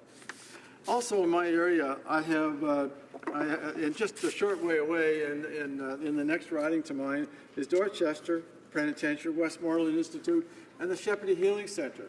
And these are three different institutions with three different levels and different approaches to rehabilitation and incarceration. And I'm hopeful that these the rehabilitation nature of these facilities will be enhanced and built on, because I believe that is the way we should be going. I don't believe that there's any point in putting people who have just made a mistake away and throwing away the key, as some members have suggested here. But in any case, the 2007 report from Corrections Services Canada noted that Atlantic Canada, where I live, has the highest rate of administrative segregation or solitary confinement in the country. And even in addition to that, we seem to segregate them for longer terms than their counterparts in other regions of the country. 5% of Atlantic Canada's inmates are in administrative segregation, which is 5 times higher than in Ontario's. Same report also notes that Atlantic Canada accounts for more than 1/3 of all inmates who are in administrative segregation for more than 100 days. And I believe that 100 days in segregation is extremely unhealthy for anybody. And it's perhaps cruel and unusual punishment. So I welcome C-83 and the change to a structured intervention unit. I think this is a giant step forward and will be better for rehabilitation, will be better for our health, it will be better safety for the prison guards, and the prisoners, or the other prisoners, and the people who work beside them. So I welcome C-83, and I'm glad that we're moving forward on it. So our government intends to invest heavily in mental health care within the correctional system. And this is exactly what I'm talking about. I refer to the paper that says isolation causes a feeling of entrapment, resulting in high suicide. This community I mentioned, this First Nation community, had a high rate of suicide. And after they built a road to it, they eliminated the feeling of isolation, and the suicides stopped. There was no suicides last year in this community. And prior to that, there have been many suicides. So the Indigenous people themselves attribute it to the fact that they no longer have the feeling of isolation or entrapment, which is exactly what solitary confinement does in our prisons. So again, I think in the interest of mental health, I think we're moving in the right direction, and I think this is a great move to follow through on. But I also support rehabilitative steps so that people can re-enter society and play a key role or play a productive role in society. The prisoners I met when I go or when I do go to the prisons impressed me, and but most of them have just made a mistake, and they're serving their time. They want to get back out and they want to play a role in the community and be a productive citizen, and that's what this bill is all about. So we know our administrative segregation rules need updating, and Bill C-83 does just that. By replacing solitary confinement with structured intervention units, I believe that we're going to provide a better avenue for our inmates to be productive citizens, finish their terms, and come out and be better trained and better productive citizens. So thank you very much, Madam Speaker, and thank you for letting me talk about Spring Hill. And this, again, is the 60th anniversary of that horrible disaster on October the 23rd, 1958. And I wish all the people in Spring Hill, who I know are remembering this right now, I wish them well, and I wish I was there with them, but I'm not. Anyway, thank you very much, Madam Speaker, for this opportunity. Questions and comments? Questions et commentaires? L'honorable député de Vimy. The honourable member for Vimy. Thank you, Madam Speaker. And I thank my colleague for his speech, which was very impressive. I'm a member of the Committee for the Status of Women, and we heard from a lot of Indigenous witnesses who said that there are a lot of Indigenous women who suffer domestic violence, and many of them end up in prisons. So I'd like to ask my colleague to explain how those women who were already victims of domestic violence will be helped by C-83, because there are a lot of people in the correctional system, rather a lot of Indigenous people already. Cumberland Colchester. Well, again, Madam Speaker, I come back to my opening statement that things connect. And things connect here. So often things connect. Like the Bill C-83 connects with my meeting today with the Canadian Association for Suicide Prevention, and with my seatmate here talking about Indigenous efforts in isolation. And the Bill C-83 will provide a different atmosphere, a different approach, and eliminate solitary confinement. It's probably worse than anything that Indigenous women could experience, because Indigenous peoples in my area are family-oriented. They're a family culture. They work together. They're very close. And to have solitary confinement or be isolated completely, I would think would be extremely difficult for an Indigenous woman. I can't speak for them, but that's just my observation. Based on my experience, I have a really interesting First Nation or Indigenous population in my riding. I work with them really closely. They're extremely good to work with, very helpful. They're interested in bettering themselves and they're perhaps the most industrious people in my riding. But hopefully this will improve the plight of Indigenous women in prison. Thank you. Honourable Member for Trois-Rivières. Thank you, Madam Speaker, and I thank my colleague for his speech. Now, I'm sure that he has good intentions, but I am a little bit perplexed here. Now, the Supreme Court of BC said that the nature of administrative segregation is unconstitutional. Now, C-83 is being presented as the solution, but the government is actually appealing that Supreme Court decision. So, if this is the solution to this unconstitutional problem, then one, why are they appealing the decision? And two, can we really believe that these structured intervention units, where people will now spend only 20 hours in isolation, and I use that word ironically, I mean, are we really meeting the requirements of the court here? Chester. Thank you, Madam Speaker. And I am the furthest thing there is from a constitutional lawyer. I appreciate the question, but I can't answer. I can't address the lawsuit or the constitutional lawsuit. But I talked to some correctional officers before today, before I decided to speak, and they said that this is in their opinion, this will be a vast improvement. And one of them said that after 24 hours in confinement, the nature, the impact on a person is profound.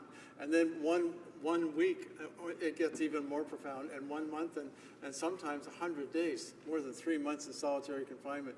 And it changes people. It hurts them, it harms them, it hurts their mental health. So I can't answer the question about the constitutional lawsuit, but I believe this bill is going in the right direction. Thank you. Resuming debate. Reprise de débat. The honourable member for Barrie-Innisfil. Thank you, Madam Speaker, and I'm pleased to rise on Bill C-83 today.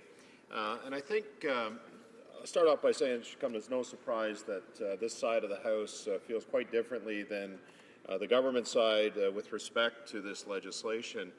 But one of the more profound statements that I've seen on this recently in a newspaper article, it was in the Vancouver Sun, was from Jason Godin, the national president of the Union of Canadian Correctional Officers, and he was quoted in the Vancouver Sun as saying that the attacks on guards and inmates have been increasing as the use of segregation has decreased ahead of the new legislation to change the prison system. And I think, you know, the profoundness of his words, actually likely prophetic words, is the fact that he says when this goes through, the bloodbath will start.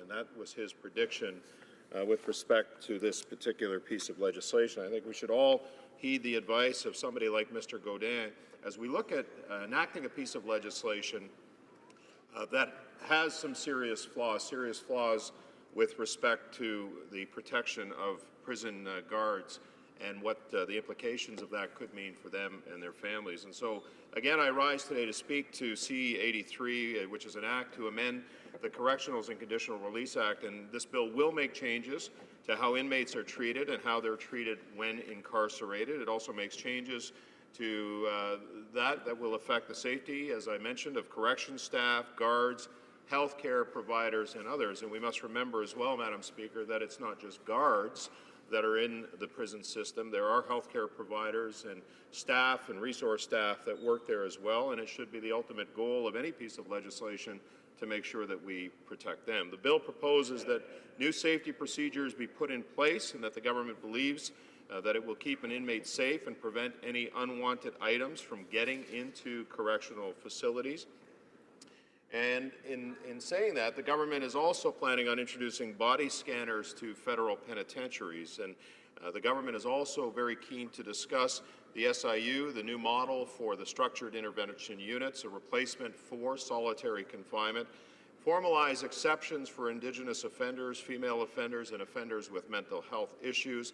And all of these exceptions are important to having correctional services that can obviously help offenders while they're in jail. Now, Madam Speaker, let me take a few minutes to speak specifically about solitary confinement. And Of course, I have no knowledge or any sort of familiarity with it, but the use of solitary confinement is a serious one. It's used for serious criminals that are convicted of some of the worst crimes that anyone can imagine. But the need for the use of solitary confinement must also be balanced with the care that the inmate receives, and more importantly, the safety of the guards and the other staff within the prison system. And sadly, in some cases, yes, the use of solitary confinement has been abused. And in Ontario, for example, 2 official offices have investigated the use of solitary confinement. First, the Provincial Advocate for Youth published a report in 2017 called Missed Opportunities, the experience of young adults incarcerated in federal penitentiaries. And the report called for sweeping changes to how youth are treated in federal institutions. And among some of the key recommendations in the report were that Corrections Services Canada, CSC for short, add a flag in the offender management system that would allow the CSC to track individuals with a youth sentence transferred to an adult federal penitentiary. And CSC developed a gang disaffiliation strategy that would be responsive to the unique needs of young Indigenous offenders and women offenders as well, and also ensure that non-gang affiliated young offenders are not placed where there are gang members who may attempt to recruit them or indoctrinate them or intimidate them as well. Now, the Ontario Chief Human Rights Commissioner also wrote about the use of solitary confinement and also added that there was, in that case, a need for a culture shift in how Indigenous and women prisoners and prisoners with mental health issues were treated. And of course, many in this House and those of us who have followed this closely understand and will recall the tragic incident involving solitary confinement. The case of Adam Cappe. Adam spent 4 years in solitary confinement while waiting for a trial, and Mr. Cappe had not even been convicted while he was in solitary, and it's a very sad story, Madam Speaker. Adam was held in solitary 23 hours a day with lights on and was in solitary for more than 4 years, and when you combine his time in the Thunder Bay facility while he was in the Kenora jail as well. And I think we can all agree that what happened to Mr. Cappe and what he went through should never happen again, and the Ontario government looked into this, and following reports by the Chief Human Rights Commissioner on the treatment of Adam Cappe in Thunder Bay, solitary confinement, Madam Speaker, is a common and legitimate safety measure that protects guards from dangerous prisoners. And solitary confinement is also a tool for keeping other inmates safe from dangerous offenders. But again, we should all agree that it should never be abused.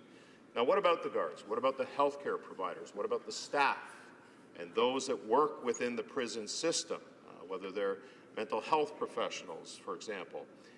And it's been stated by others on this side of the House that C-83 doesn't take into consideration the safety of correction staff. The men and women who work in those institutions deserve to be able to go home every day to their husband, their wife, and their children. The spouses, the parents, and children of correction workers deserve to have their daughter or son have a safe workplace. And what C-83 does is it gives more flexibilities to the lives of inmates while almost keeping the status quo for staff. The bill takes away solitary confinement as a tool. As I just mentioned, it's also used to protect other staff and other inmates from very dangerous inmates and extremely critical and dangerous situations. C-83 does nothing to deter the bad behavior from the inmates. But, Madam Speaker, when we look at some of the financial implications of how this bill is being rolled out, I wonder if what's being proposed in C-83 strikes the balance of what we need when it comes to the use of solitary confinement.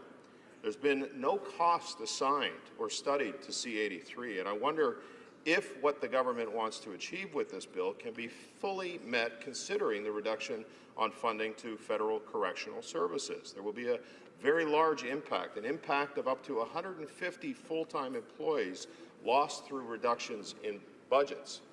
And Thursday of last week, my colleague from Calgary, Shepherd, raised important issues about the cost of Bill C-83. He also raised some serious concerns that the government is reducing budgets for Corrections Canada. Let me read what the member from Calgary, Shepherd, said yesterday when he addressed a question to the member from Nanaimo, Ladysmith, because he expresses this far better than I can.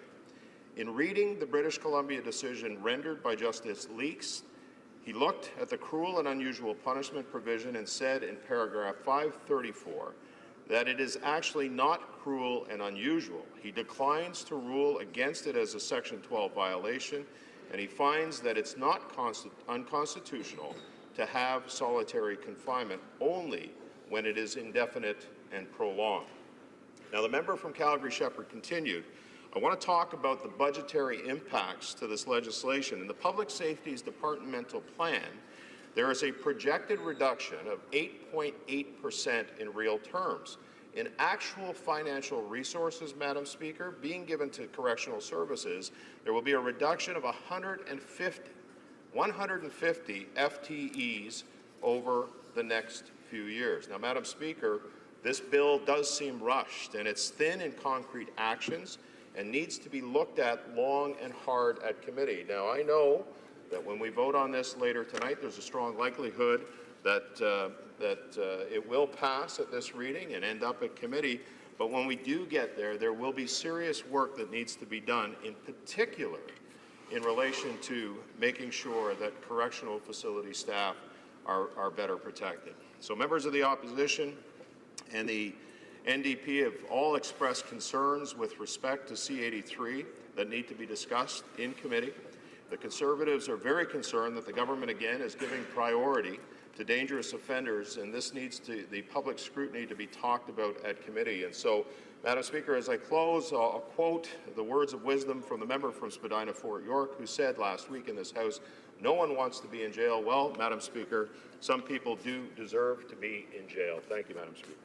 Questions and comments? The honourable member for Kingston and the Islands. Thank you very much, Madam Speaker, and I thank my colleague for his intervention. Earlier on in his speech, he quoted the Vice President of the Union. I'll also provide him a quote, and this is from May 2014 when the Conservatives were in government, when the national president for the same union, Kevin Grabowski, said, the violence is on the rise and it's a big concern, certainly for correctional officers. The Auditor General at the time, Madam Speaker, said, quote, Correctional Services Canada has identified themselves that with overcrowding, there can be serious risks to their facilities. This is just a stark underpinning of the difference between the approaches to corrections that you'll see from this side of the House versus the other. All of a sudden, Madam Speaker, the Conservatives seem to be very concerned with the safety of the correctional officers, but yet in 2014, they were encouraging overbunking and double bunking, which is exactly what the Guards were against. How can that member actually stand in this House right now and try to make it seem as though the Conservatives are the champions of correctional officers when in 2014 they did the exact opposite, making extremely unsafe conditions for them? The honourable member for Barrie Innisfil. Well, thank you, Madam Speaker. And I thought I was giving a very reasoned argument as to some of the flaws that existed within this bill. Now, we also understand that the current executive of the correctional safety officers are quite concerned about this, and so much so, in fact, as I quoted Mr. Godin, who is the president, said that this could lead to a bloodbath. So rather than going into a point-counterpoint, blaming one group or another, which seems to be the consistency of the Liberal government, and looking back over the 10 years instead of looking at their failed records or perhaps a failed piece of legislation, all I'm saying is that if Mr. Godin is saying this on behalf of his correctional officers, should it not be the ultimate priority of any government, should it not be the ultimate priority of this House, to make sure that these correctional officers are in a safe environment? Should they not be consulted? And furthermore, should we not expect that they go home to their families at the end of a long day of doing unbelievably, incredibly hard work within that prison system? That's all I'm saying. I'm not looking at a point-counterpoint. I provided, Madam Speaker, a very reasoned argument as to some of the concerns with this piece of legislation. Thank you. Questions et commentaires, l'honorable député de Rivière-des-Mille-Îles. Questions and comments? The honourable member. I carefully listened to my colleague opposite, and the bill contains progressive elements, and today victims do not have access to audio recordings of parole hearings unless they are present, but some people are afraid that because of the emotional nature of these hearings, it's hard for victims to remember all the details of these procedures. I'd like to hear my colleague on that aspect. And I'd also like to hear him on body scanners as a way to stop drugs from entering prisons. As in airports, these body scanners should scan everyone entering into prisons, and we are hoping that the bill will help address issues. Well, Madam Speaker, on the issue of body scanners, there are obviously aspects of this bill that we can agree with, and first and foremost is the fact that body scanners should be used. They should be used for everybody entering into the prison system. At the end of the day, again, it goes back to providing a safe working environment for not only the prisoners that are there, but also for those that work there, the guards, the mental health professionals, the staff, those that enter into the prison system perhaps to visit those who are incarcerated. And so there's no question that body scanners are a reliable tool. Certainly they've been used at airports for a long time, and they do a great job at addressing what can be on a person's body and whether that instrument is dangerous and could potentially impact the health and safety of those that are within or inside the prison system. Thank you, Madam Speaker. Order, please. Pursuant to Standing Order 30 out, it is my duty to inform the House that the questions to be raised tonight at the time of adjournment are as follows. The Honourable Member for Saint-Hyacinthe-Bagot, Employment Insurance, the Member for Vancouver East, Democratic Reform, and Windsor West Consumer Protection. The Honourable Member, the Honourable Parliamentary Secretary, the Honourable Minister of Employment, Workforce Development and Labour. Well, thank you, Madam Speaker. It's a joy to be here with you today and my colleagues in support of Bill C-83, which amends the Corrections and Conditional Release Act.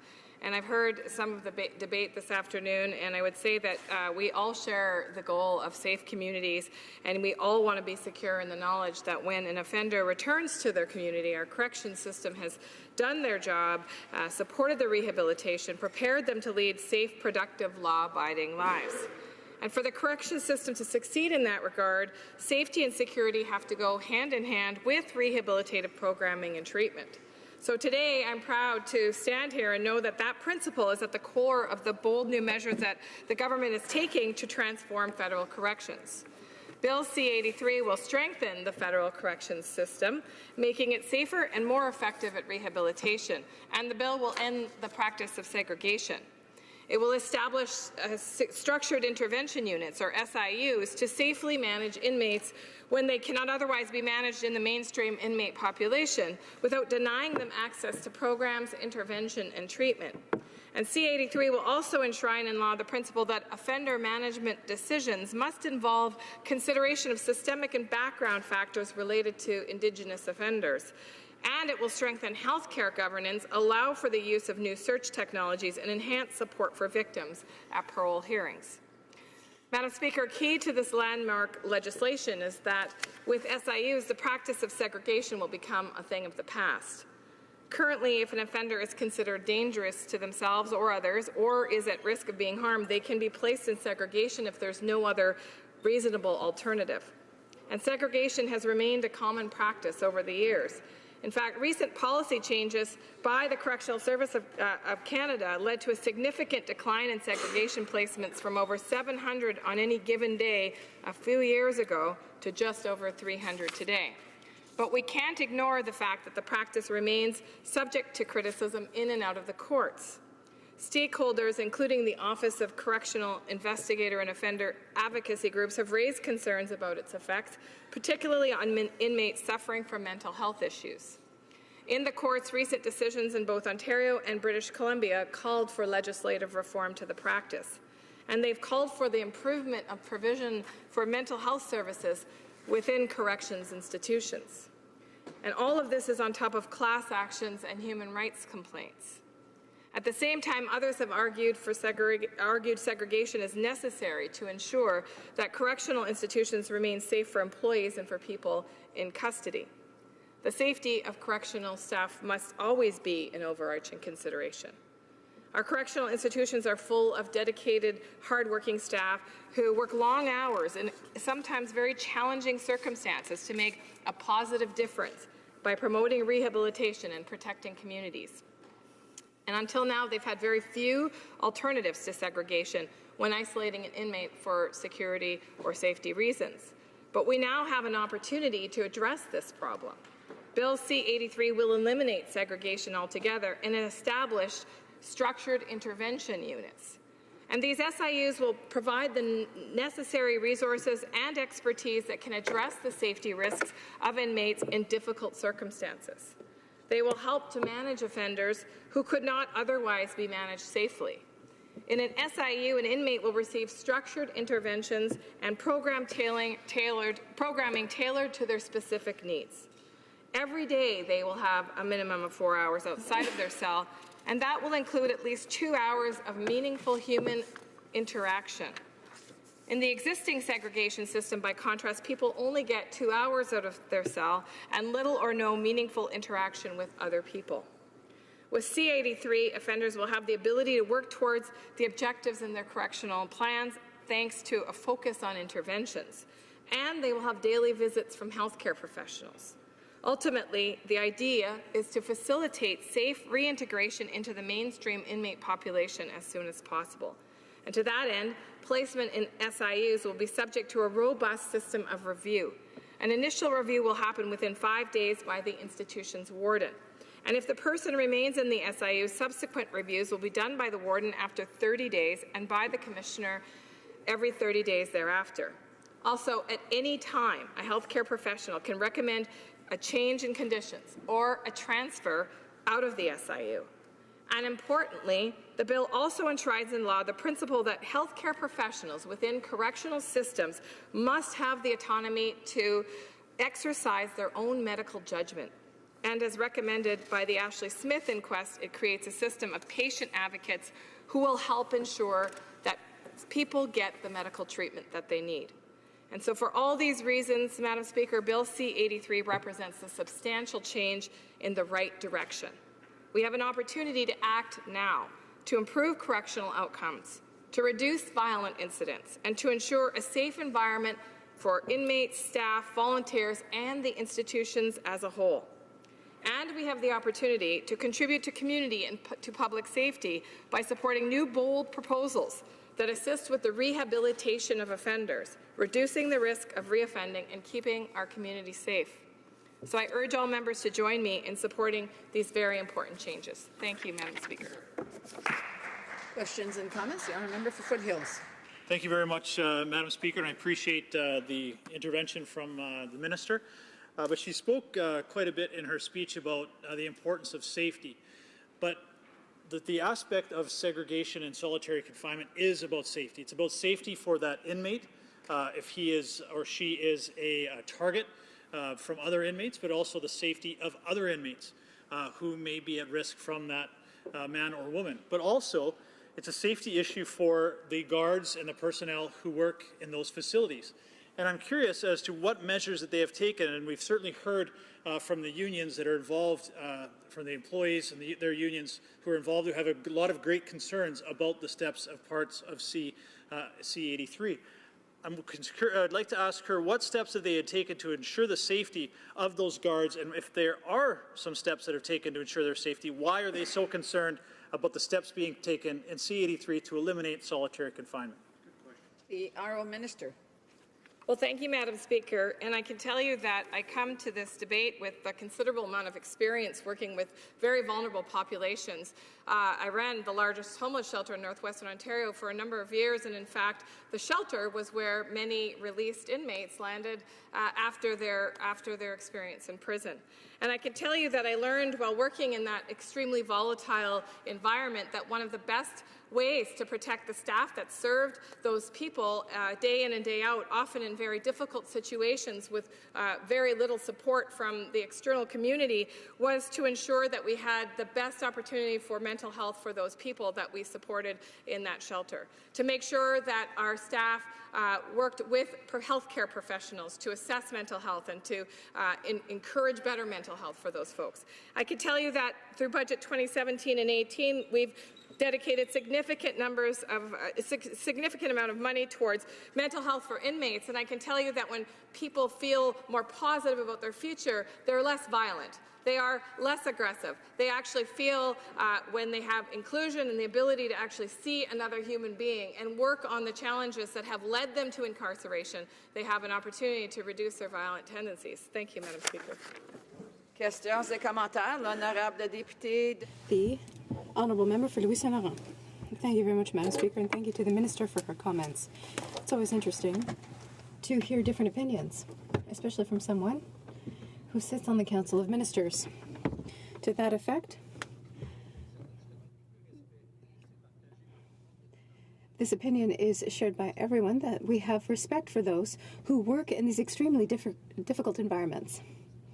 I have a childhood friend who has been working in this field for many years. We know that there's a great deal of pressure on these individuals, but also on their families.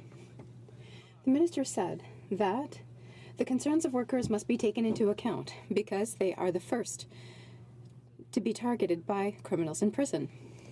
Can the Minister explain why the government did not take into account the concerns of these individuals in this bill? Employment, Workforce Development and Labour. Well, thank you, Madam Speaker, and I would say it's precisely the concerns of the safety of correctional officers that we are taking this step. Certainly it's about rehabilitation, but it's also about lessening experiences of violence that are often exacerbated by the experience of segregation.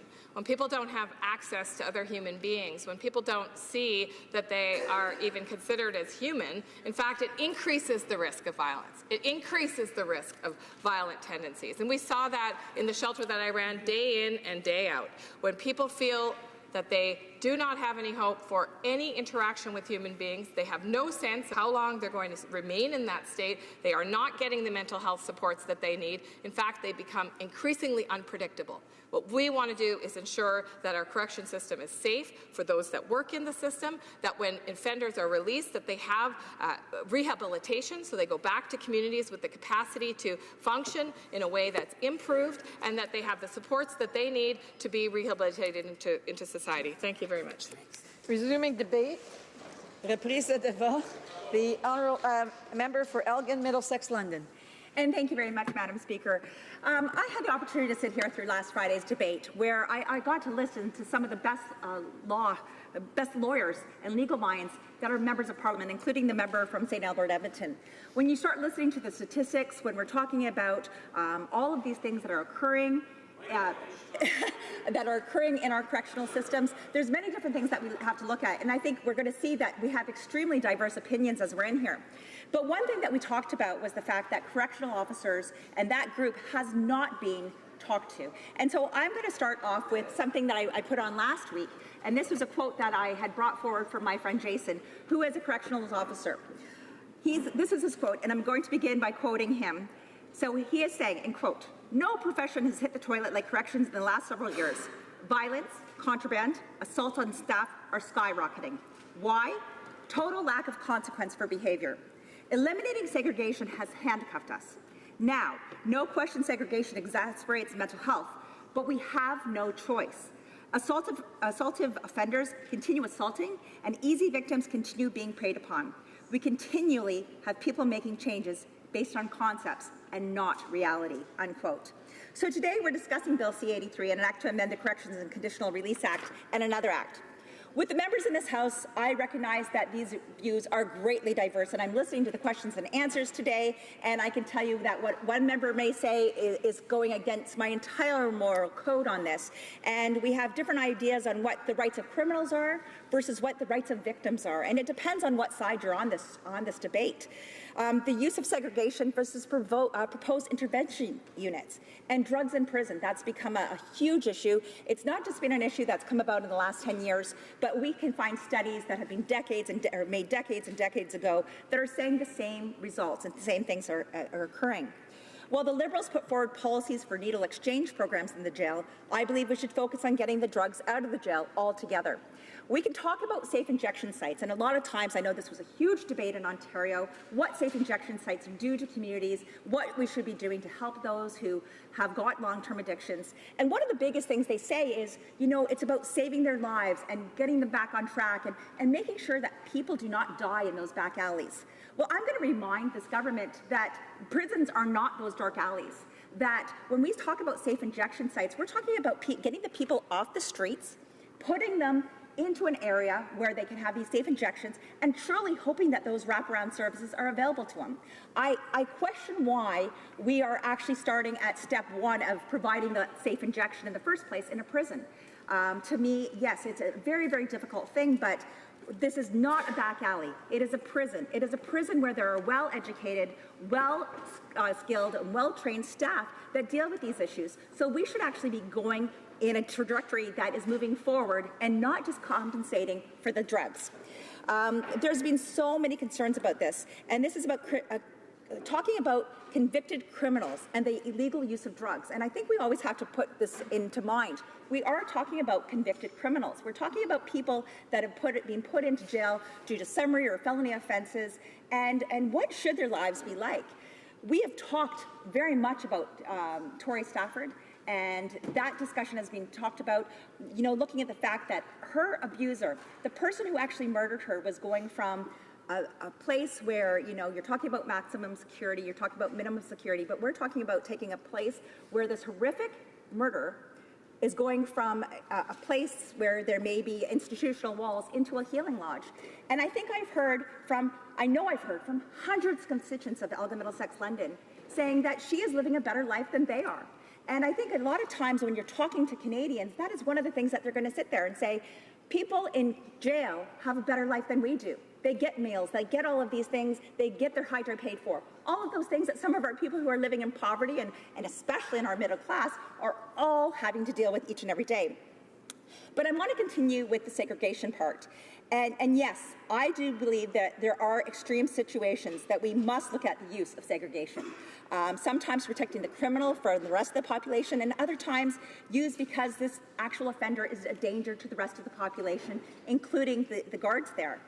In a court decision made by Court Justice Frank Marico, he found in his decision that administrative segregation itself is constitutional. Of course, we're going to have others who believe that this is cruel and unusual punishment, and there are parties who will disagree with this whole philosophy that you cannot segregate people, that they need to be able to have that personal time and humanities side to it. But I do have a problem when we're talking about this, and we're talking about humanities for somebody that is alive versus humanities for somebody who may have been either murdered or is disabled for the rest of their lives because of that criminal. So I think it's the mother in me that sits there and says, where's the justice here? And those are some of my key priorities that when we're looking at this. I always believe in putting victims first. And I think we've lost that side of this debate. We're always talking about what can we do to rehabilitate these criminals. There are criminals that are rehabilitatable. I totally agree. But then there are those people who have done horrific things that we're sitting there saying, well, you know, we just have to, you know, have some poem reading and we just have to learn how to cook and their life will be better. I think we have to take a really hard look at ourselves and say, are we really going to manage that? And it's a very compassionate idea, but it's truly reality. Whereas crimes are harmful impacts on victims and society, we have to recognize that when we're looking at this, there was a bill put forward, it was the Victims' Bill of Rights. It was put forward by this last government, and is something that I want to share with you today. Because when I am working for the people of Elgin, Middlesex, London, I'm going to work for those victims' families 100% of the time to make sure that they're taken care of. And I'm going to read this out to you. Whereas victims of crimes and their families deserve to be treated with courtesy, compassion, and respect, including respect for their dignity. Whereas it is important that the victims' rights be considered throughout the criminal justice system. Whereas victims of crime have rights that are guaranteed by the Canadian Charter of Rights and Freedoms. Whereas consideration of the rights of victims of crime is in the interest of the proper administration of justice. Whereas the federal, provincial, and territorial governments share responsibility for criminal justice. Whereas in 1988, the federal, provincial, and territorial governments endorsed the Canadian Statement of Basic Principles of Justice for Victims of Crime, and in 2003, the Canadian Statement of Basic Principles of Justice for Victims of Crimes. Now, all of this being said, I recognize that some circumstances should be reviewed, including sexual violence and abuse, and that a lot of times when we're talking about our vulnerable communities in these institutions, there may be issues that got them in there in the first place. And that is why not everybody agrees with the use of GLADU reports, but I think if we have GLADU reports with appropriate writers, people who understand to write that GLADU report, can put all of that in very imperative information when making a sentencing, decide on how should this person be treated. We talk a lot about truth and reconciliation. We talk about that, and we recognize that we've had residential schools and that there has been intergenerational trauma. By no means am I saying that that person should not be looked at a bit differently. I am saying that, and that may be going against what some of my fellow values, some of my Conservative caucus may agree with, but I think that those are things that we have to go forward with, that we have to look at all of those things. GLADU reports is something I do support.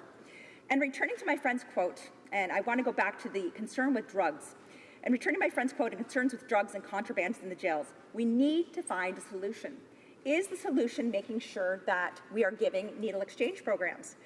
For me, the concept of scanners is a positive option to find out what is actually entering the prison. We know that we've got a problem. What is the reasoning, and how can we find a solution?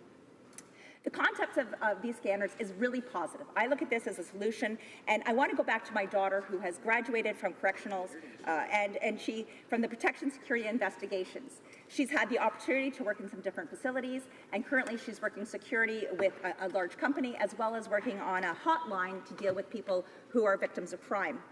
And her bottom line is, and this is a quote from Marissa, there is something missing and drugs continue to get into the jails. So by putting in a scanner, why are we limiting that to only those persons who are entering the jail as guests? Should we be expanding that? And I'm sorry, we're not doing it to guests. Should we expand that to guests as well? As a graduate and employee in the security field, her concerns with drugs has only elevated since she has graduated, because she's seeing it more and more each and every day. And I recognize that I only have 1 minute left, but we have a big social issue that's happening in these places.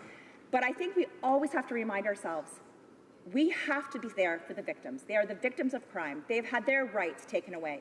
And some people see justice as different. I do see justice as the fact that I would want to know that if someone murdered my child, that they were going to be remaining in jail for a long time. Thank you, Madam Speaker. I'm happy to take the questions. Questions and comments? The honourable member for Whitby. Speaker, I'd like to thank my honourable colleague for her speech. I, too, am a mom. I'm hoping to be able to speak on this piece of legislation from possibly a different perspective, but I do want to talk to her about the needle exchanges within prisons. She talked about the safety of those who are within prison, the staff who are there. Right now in federal prisons, incidents of HIV are 10 times higher than the general population. If there is a needle that is brought in, it is shared among many in that population, and it's very dangerous for individuals. It's very dangerous for the guards. It's very dangerous for the staff who are in there. And the exchange, just like we do in the community, is based on international evidence. It decreases infectious disease. There's no correlation between increased violence. There's no correlation to increased drug use, but it does decrease infectious disease, and it allows actually for people to move towards treatment. Does she not believe that having some of that evidence behind that until we get to the point where we could totally eliminate drugs from the system allows for a safer context. The honourable member for Elgin, Middlesex, London. Thank you very much for that question. And you know, as I indicated, safe injection sites that we see in our communities are a lot different than what we see in our jails. There are different ways of looking at this, and we recognize that when people are going into jail, a lot of times there is issues with substance abuse. We should not be sitting there and trying to say, okay, here's the wraparound approach. We have to recognize that they're there in the first place, that what got them there may have been the use of drugs and alcohol. We also know that there is a lot of gangs that are within these centers, and that drugs happens to be one of the things that they are creating for their own wealth, and that is how they're also in charge of many of these issues, that they're in charge of other people because of this cartel that they have within the jails. I personally, I recognize the compassion that we have for this, but I want to go back to Nancy Reagan and say, just say no. There's got to be a point in time that we just stop this, and that's where I believe when it comes to the correctional systems, just say no and stop this. Questions and comments? Questions et commentaires? The honourable member for Beaches, East York. Madam Speaker, I thank the member for her comments. It's been a while since I studied criminal law and the purposes of the criminal justice system, and certainly I would agree with the member that retribution is an incredibly important principle that underpins our criminal justice system and why we mete out significant penalties for egregious crimes. But the member spoke about rehabilitation as only about fairness and a matter of humanity. And I would ask the member to think about it a little bit differently, which is a matter of public safety, that most criminals are not going to stay in the system forever. And so as a matter of keeping our communities safe, rehabilitation plays an incredibly important role. And so I wonder if the member could speak to that aspect of the importance of rehabilitation, which is a matter of public safety. The honourable member for Elgin, Middlesex, London. I recognize rehabilitation is a big issue and a big thing that we can be addressing here. But we also have to say there are those who may not be rehabilitated. And I also believe, and we're talking about this, we talk programming. What's actually occurring in these centres? And why have the correctional officers, who are a big part of this, not been part of this bill and not brought in for consultations on that? They are part of the solution, and I don't think this government has used any of the information and evidence that they find from their day-to-day work that will help with this. Questions and comments? We have time for a brief question. The honourable member for Foothills. Thank you very much, Madam Speaker. And I would just like to ask my colleague, before the minister talked a lot about safety, and this is about making sure that the criminals feel better about themselves. I don't think this is what segregation, solitary confinement is about, is ensuring that the worst of the worst feel better about themselves. I would like to get her opinion on what we should be focusing on when it comes to incarceration of the most vicious criminals in Canada. The honourable member for Elgin, Middlesex, London. Thank you very much. And you know, the one thing that comes to mind is the movie Shawshank Redemption. I think anytime we're talking about people being in segregation, we're talking about Tim Robbins being put in a hole and having to stay there for months. I think rehabilitation is necessary for those people who aren't horrific offenders. Those people, I guess I sit there and I think, what is the crime that they have done? If they are a person who has raped young children, do they deserve all of this? Or what do we do? I see that I have to go, but great question, and we'll talk about it more after. Thank you. Reprise le débat. L'honorable député. Debate. The honourable member for Chicoutimi-Lafiara. Madam Speaker, I would like to discuss Bill C-83 because this is of personal concern to me. And there are correctional officers who have told me that they have the impression that they were not sufficiently consulted while this bill was being drafted. When we take the time to listen to them, they tell us that eliminating administrative segregation in correctional facilities is not a good solution. It is a false solution to a false problem. It can be used as a punishment. It can be used preventatively. It's a tool of management. The possibility of segregation must be present in order to increase discipline and to uphold respect of correctional officers. This discipline is essential for the health and safety of our correctional officers. To remove this tool of work, which is used as a last recourse, and to be indifferent to the reality of these correctional officers is unacceptable. This indifference can lead us to be blind to the assaults that correctional officers experience in their workplace. Correctional officers insist that violence in prison will increase when administrative segregation is no longer permitted. Mr. Jason Godin, the president of their union, has said that administrative segregation is not used in an arbitrary way. It is a last recourse, and it protects inmates from other inmates and sometimes from themselves. Conflicts can rapidly escalate in certain cases.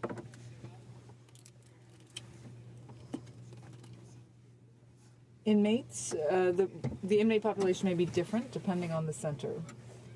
Sometimes a new inmate may not be welcome among his fellow inmates. So, administrative segregation is used to protect the health and safety of that inmate until authorities find an appropriate solution to de-escalate the conflict. And what do we do when a medium security inmate becomes increasingly violent and needs to be transferred to a maximum security facility?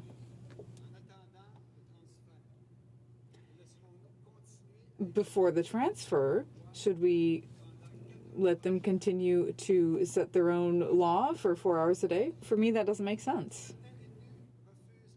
Some inmates also refuse to be integrated into the prison population at all, and they refuse any protection.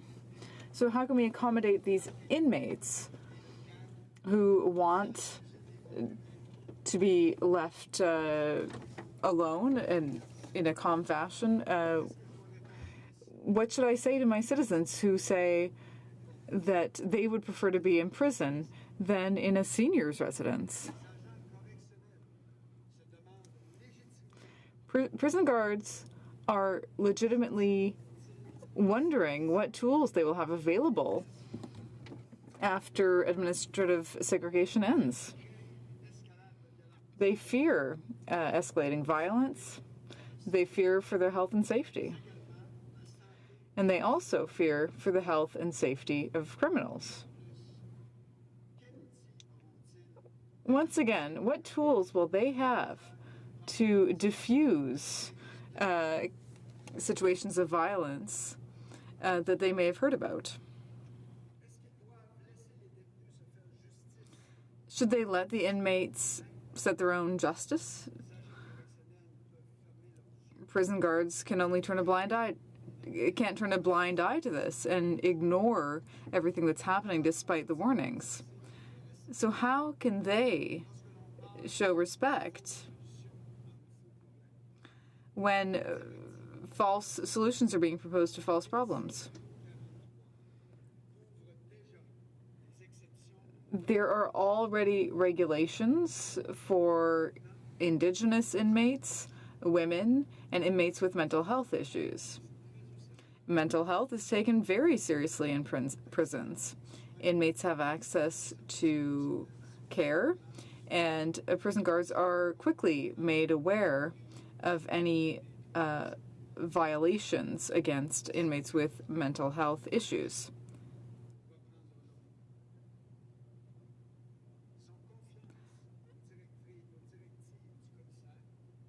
There is trust in the directives that exist, and prison guards try to respect those directives.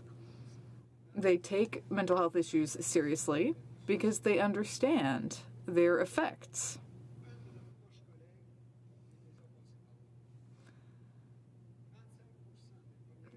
"35% of first responders, including paramedics, ambulance drivers, and correctional officers, will develop PTSD at some point because of their work." It's not an easy environment to work in, Madam Speaker. Sometimes you need to use psychology to diffuse situations. You may have to face moral and ethical dilemmas which do not exist outside of the prison walls. For example, if you are a parent and you have to work with a pedophile every day, that can't be easy. Or you may have to come to work and realize that an inmate has committed suicide. Prison guards also face a number of risks. And this type of situation can lead them toward PTSD.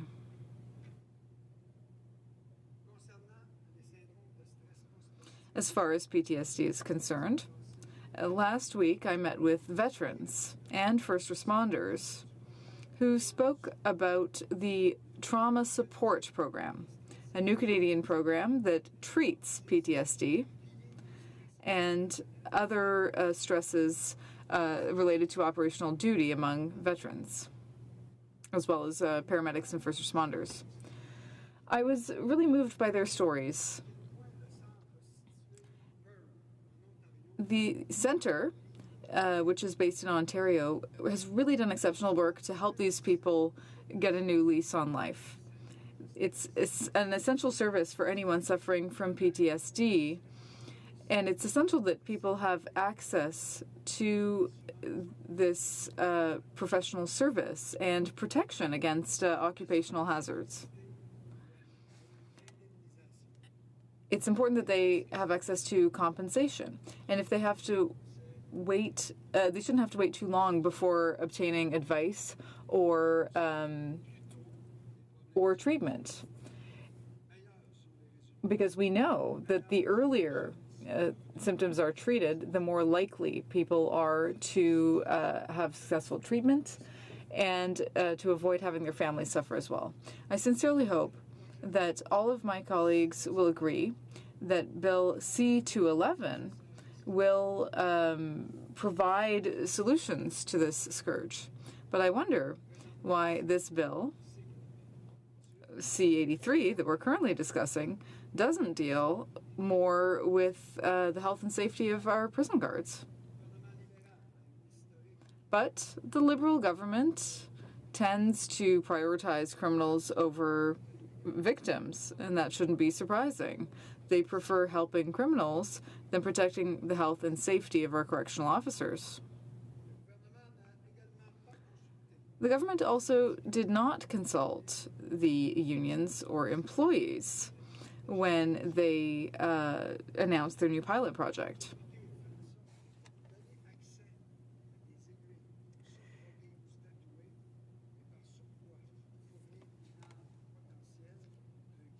They're willing to... I don't know how they can think that allowing criminals to have weapons would be a good idea, or giving them needles. Inmates can smuggle in weapons, and if they need a syringe, they can go see the nurse. Now, the government knows that this syringe could be used for illegal ends. A correctional officer may not know that he's facing a greater risk when he visits this inmate.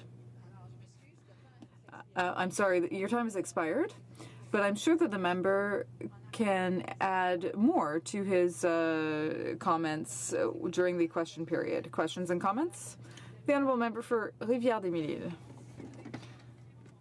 I listened attentively to my colleague's speech, my colleague from the lovely region of Chicoutimi. It seems a bit intense. We're talking about amending the Correctional Release Act, and that's not really what we heard about in this speech. He didn't talk at all about the recordings of parole hearings. And sometimes it's difficult for victims to remember some of the details because of the emotional nature of what's being discussed. So I'd like to hear my colleague on these parole hearings. And also, things are going to be the technology is going to be upgraded for everyone, and I'd like to know what the member thinks about that. I'd just like to remind the member that she should address her remarks through the chair. The honourable member for Chicoutimi-Le-Fjord. Well, Madam Speaker, one thing's clear. When I spoke to correctional officers, you know, what concerns me in this case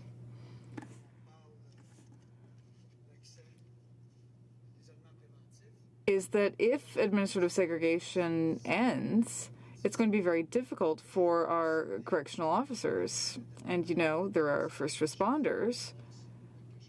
And as soon as something happens, it is the correctional officers who are there on site first. So I think we need to realize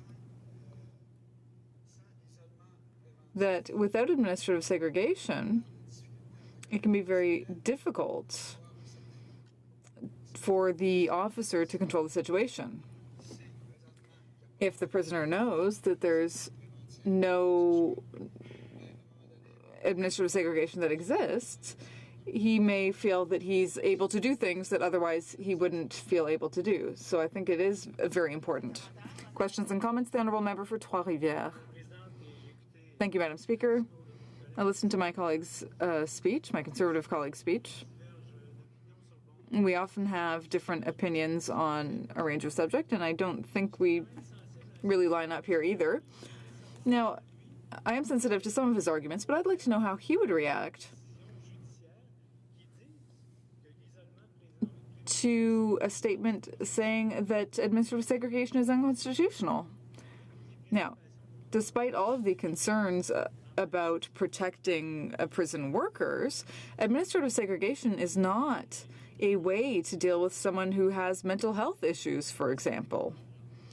So I'd like to hear about the unconstitutionality aspect and then also about the mental health aspect and how does he reconcile this. The Honourable Member for Chicoutimi-Le-Fjord. Well, as far as administrative segregation is concerned, you know, the amount of time for prisoners has already been decreased. And in terms of mental health, I think that we need to do the necessary checks. We need to check the inmates. Now, I'll come back to my point that for correctional officers, administrative segregation is a very important tool for them. If the prisoners feel that this is no longer an option, they know that they may be transferred. Well, I'm convinced that they will feel entitled to do certain things that they wouldn't do if they knew that administrative segregation existed. That's my point of view. Thank you. Reprise de débat. Resuming debate, the Honourable Member for Rivière-des-Mille-Îles. Thank you very much. I'm very pleased to speak today about C83, an act to amend the Correction and Conditional Release Act. The practice of administrative segregation has been widely criticized by stakeholders and has been subject to court challenges, as my other colleague was saying.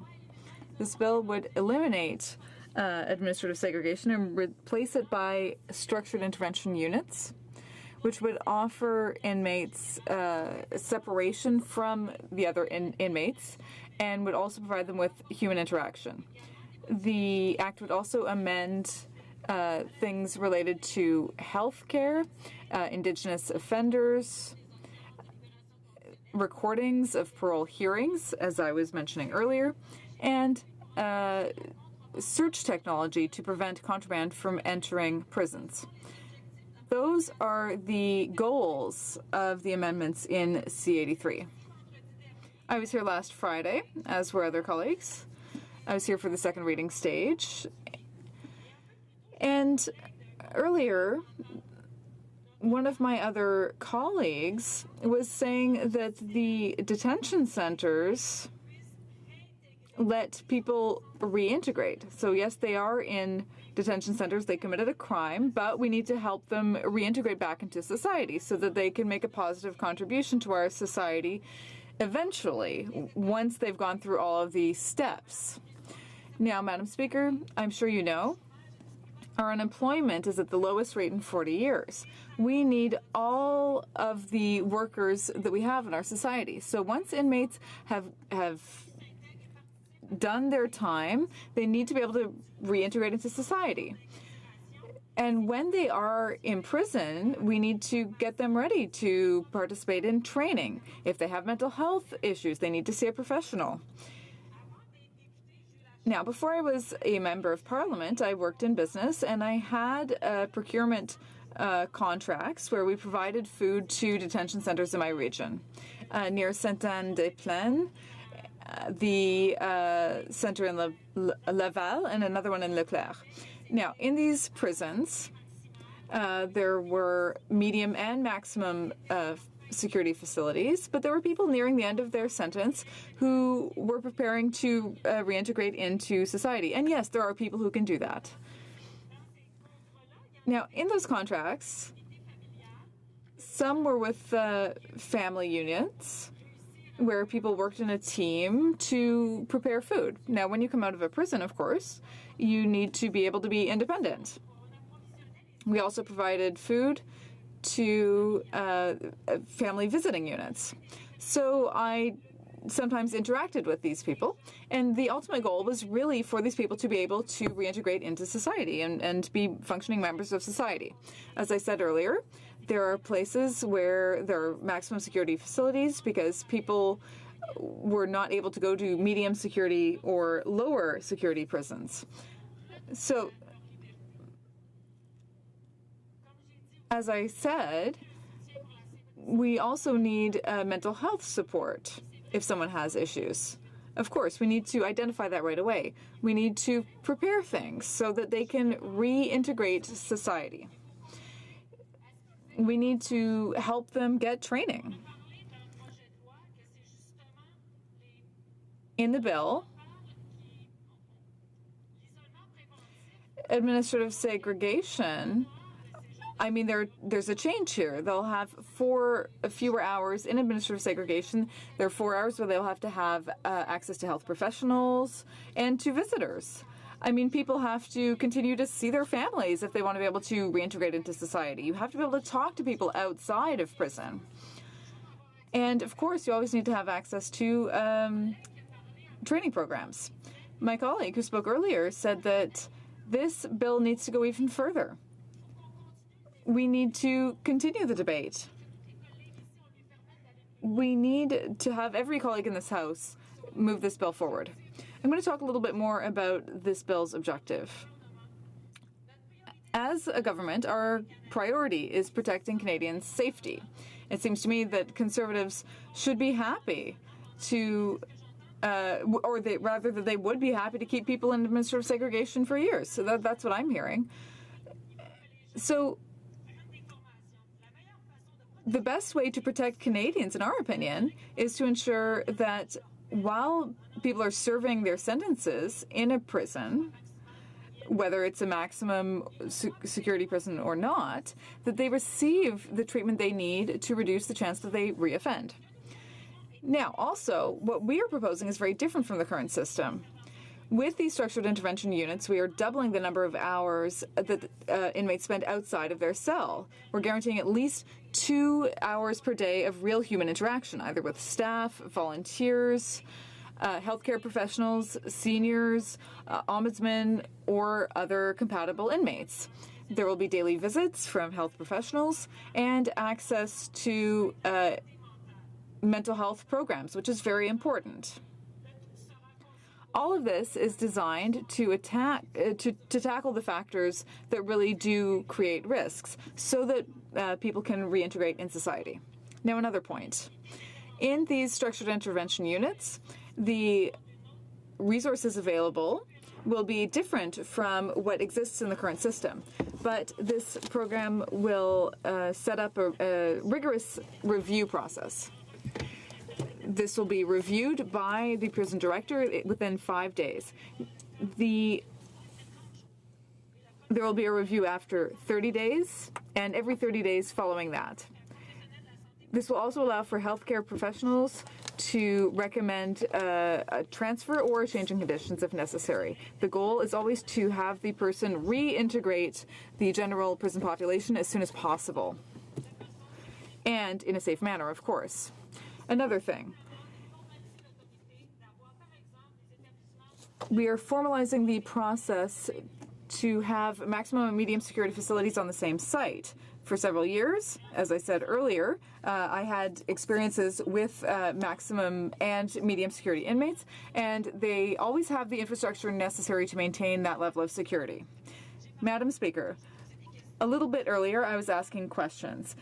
It's very important that currently victims do not have access to recordings of parole hearings, and this bill will modify that. There are also body scanners.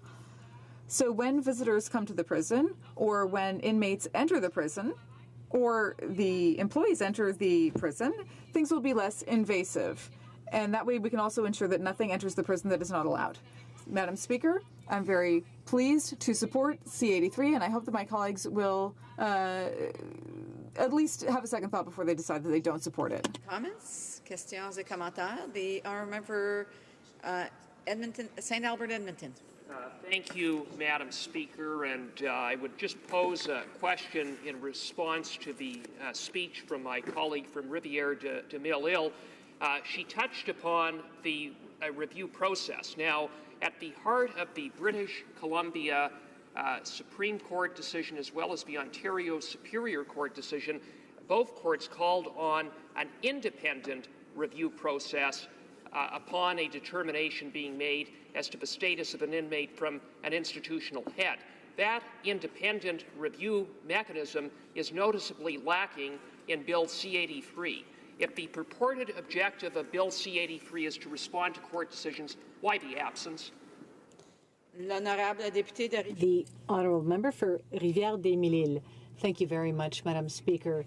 Bill C-83 was introduced to strengthen our correctional system based on evidence, and it will use best practices so that offenders can be better reintegrated into our society. This is important, Madam Speaker. I spoke about this earlier. If a person goes back to society, everybody will benefit if they are better prepared. Questions and comments? For Whitby. Merci, Madame la Présidente. Thank you, Madam Speaker. I would like to thank my colleague for her speech. And I listened to the speeches given by the Conservatives, who claimed that this bill would imperil the safety of prison guards, but this bill will provide resources to improve rehabilitation programs for offenders, and it also provides for other interventions and services.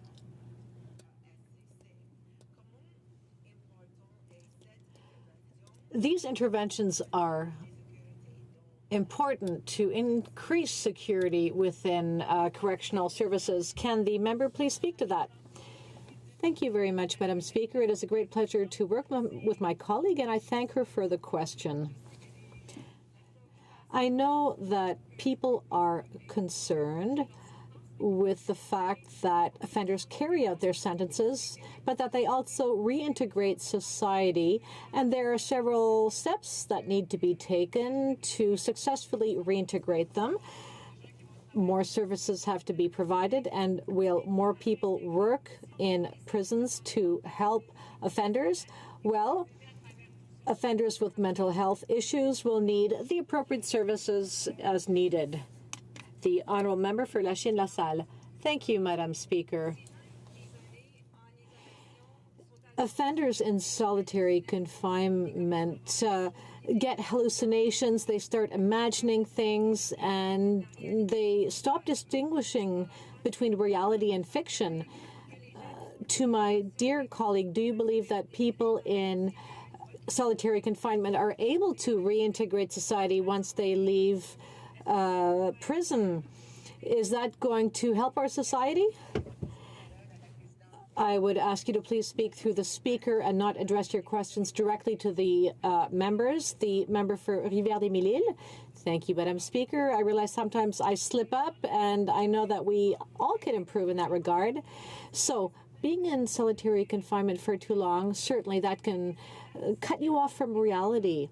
The reality is that if a person is in solitary confinement, there's a reason for this. But it doesn't mean that the person has to be cut off entirely from the rest of the world. They have to have contact with other people.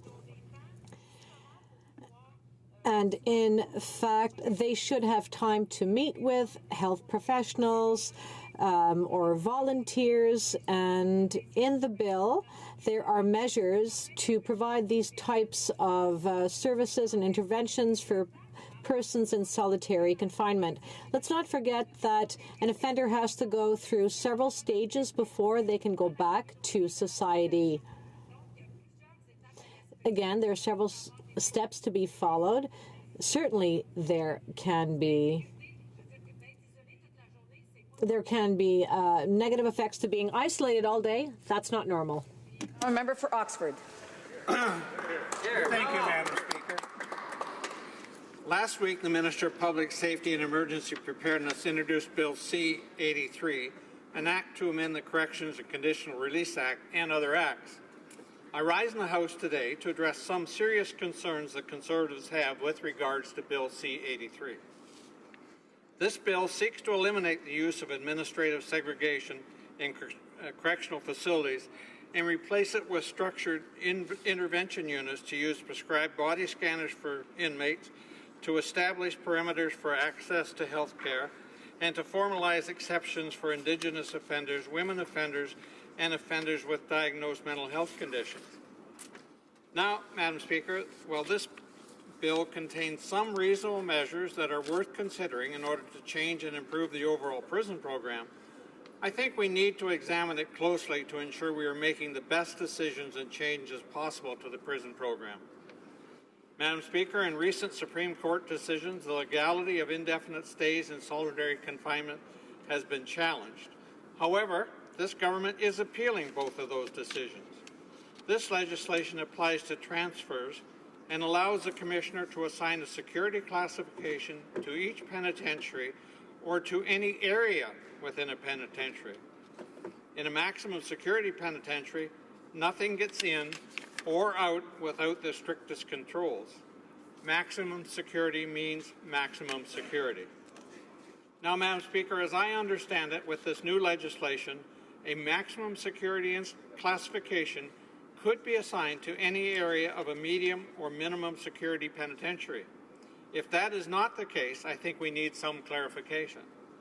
Now, Madam Speaker, a maximum security facility has an entire perimeter and security system that is designed to guarantee maximum security.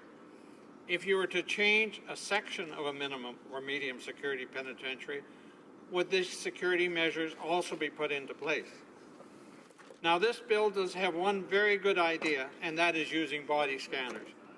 However, I believe that it should be expanded for anyone who enters the facility that is not an inmate or employee.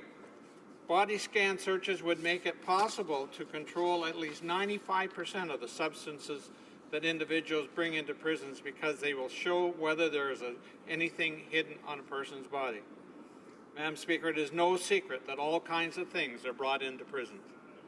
This legislation also proposes to eliminate administrative segregation in corrections facilities and replace it with a newly created structured intervention unit. Solitary confinement is a common and legitimate safety measure many Western countries take to protect guards from dangerous and volatile prisoners. The introduction of structured intervention units may pose a risk to both prison guards, inmates, and the inmates in question for whom solitary confinement is used for their own safety. Now, Madam Speaker, another problem with this bill is reflected in the spirit of the law. These are the worst criminals in Canada. They are murderers, rapists, and you name it, and they're in maximum security prisons. The intent of these proposed changes is to take these people and create a structured intervention unit for them. They will spend less time in cells, and they'll be put together to interact. The prison environment is a unique environment. It is a closed environment. The officers who work there are at risk every day because they have to deal with the worst thugs and the worst criminals in Canada. Prisoners want to control their environment as much as possible, like anyone else. This is difficult for our officers who work 24/7 to keep these prisoners under control, keep the guards and the rest of the prisoners safe. Taking away disciplinary segregation will make prisons less safe and more dangerous for the guards, as they'll have to deal with the most volatile being out and about from their cells for 4 hours a day. We cannot support Bill C-83 in its present form. There are some things that will work, such as installing scanning equipment. However, Madam Speaker, we believe that creating structured interventions will not. Additionally, it is concerning that this government has not been able to tell Canadians how much the implementation of these measures will cost. Corrections Canada has confirmed that they are not able to estimate how much this bill will cost Canadians. This government seems to it is acceptable to table uncosted legislation which will increase the conflict of the most violent prisoners at the expense of the taxpayer. Let's look back at the McClintic case again. This murderer's transfer from a maximum security prison to an Indigenous healing lodge has had a lot of people concerned and upset and talking. This is someone who should be serving her sentence in a maximum security prison. In a maximum security prison, such offender has their own cell. They eat, they sleep, they take classes if they so choose, and they can go back to their cells. They are protected because they are living in a maximum security environment. However, for reasons still not understood, it was decided to send this person to a place with virtually no security. From what I understand, Bill C-83 would allow McClintic's room in the Healing Lodge to be designated a maximum security room. Again, it appears though it is this Liberals government priority to put the rights and comforts of violent murderers and rapists ahead of the rights of victims. If what I understand is true, then Bill C-83 is going to be dangerous to Canadian safety. It does not care about a maximum security prison sentence means or what keeping Canadians safe means. Instead, it prioritizes the rights of Canada's most violent and dangerous criminals.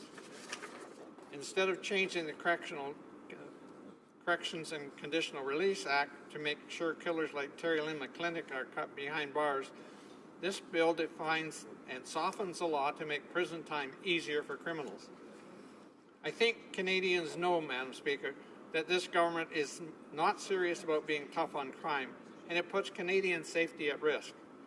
If this keeps up, things are bound to get worse. The government should be taking rational measures that are consistent with the Charter of Rights and Freedoms. Prisoners have rights, of course, but it's all in the way things are done. The approach outlined in Bill C-83 is not in line with what the Conservatives consider to be an effective way to manage penitentiary. Thank you, Madam Speaker. Questions and comments? Questions et commentaires. The honourable member for Whitby. Thank you, Madam Speaker, and I would like to thank my honourable colleague for his speech. Madam Speaker, I'm going to go back to repeat the same things that I've said before in my questions to the honourable members. When we talk about removing individuals from removing administrative segregation and still having the capacity to separate individuals who pose a safety risk, separate them from the general population, and put them into secure intervention units. Not only doing that, Madam Speaker, but also giving the resources necessary for them to receive mental health services, rehabilitative programming, and other interventions so that we could decrease the likelihood that they will continue to pose a safety risk, not only to the staff, but to other people within the institution. I'm going to ask my honourable colleague, does he not believe that there should be any mercy in this system, and to look at how we can integrate or help individuals who are in a prison system to be able to be reintegrated back into prison or back into our communities? The honourable member for Oxford. Well, thank you, Madam Speaker. And when we talk of mercy, we also need to think of mercy of the victims who have been victimized by these people who are put in prisons. My colleague understands that what this is, I think, is the same as we do, is that we're going to take these people from segregated cells, and if you had the opportunity to visit Kingston in the old days, where you would have had Clifford Olson, Paul Bernardo, Willie Picton, some of these people all there, many times they're there for not only the safety of the guards and other prisoners, but for their own safety. I'm not so sure that we understand exactly what it means to move them all out into more of a general population. But at the same time, they also had all of the rights for medical personnel, for health care, for everything that we talk about in here, and it's not changing that. Those provisions are already there within the prison system. Questions and comments? Questions et commentaires. The honourable member for Calgary Prince Edmonton. Yes. Thank you, Mr. Speaker, and I want to thank my colleague, the member for Oxford, for his speech. I have the opportunity to serve with him on the Justice Committee, and he brings a wealth of experience as a police officer and former chief of police. Mr. Speaker, one of the things that we do know about C-83 with allowing an additional 2 hours of prisoners to be out of their cells is that this is going to cost a lot more resources in order for it to work. Now, while this government is moving ahead with this legislation, they at the same time are proposing an 8.8% reduction in funding for Correctional Services Canada. Out of the 22 priorities of Correctional Services Canada, not one of those priorities includes the safety of correctional officers. In the face of this government's mixed-up priorities, is it any wonder that the Union of Canadian Correctional Officers has criticized Bill C-83? The honourable member for Oxford. Well, thank you, Mr. Speaker. And I'm not surprised that the correctional officers have found this to be full of shortcomings from their perspective. And it may have been alleviated if there'd been more discussion with those people, some study with them, hearing their concerns, seeing a variety of issues. I think that when we look at it, is exactly as my colleague says, this is going to cost a lot of money that will not improve either the prisoner safety or the safety of the guards. And I think that it's just the lack of consultation with the people on the ground, the frontline officers, that is going to create more problems than we might anticipate. Resuming debate, reprise du débat. The honourable member for Haliburton, Kawartha Lakes, Brock. Thank you, Speaker. I rise today to speak to Bill C-83, an act to amend the Corrections and Conditional Release Act and other acts. As we know, Speaker, Bill C-83 proposes to implement a new correctional interventions model to eliminate segregation, strengthen healthcare governance, better support victims in the criminal justice system, and consider the specific needs of Indigenous offenders. The purpose of prisons, though, is clear, Speaker. We have prisons so that we can protect society from those who, through a variety of criminally repugnant acts, have proven to be too great of a risk to the broader safety of others. I believe that there are cases where criminals can be reformed. We have programs, and we provide opportunities for those deemed to pose a reduced security risk to reintegrate into society and to become fully functional and productive members of our community. In general, Canadians believe this, and we would not want it any other way. However, Speaker, there are those in our society that cannot be reformed and have committed acts so heinous that we never want them to be free to walk among our families and friends in our towns and cities ever again. I'm not just thinking of the murderers and other assaulters like Olson, Bernardo, Homolka, Magnotta, and McClintock.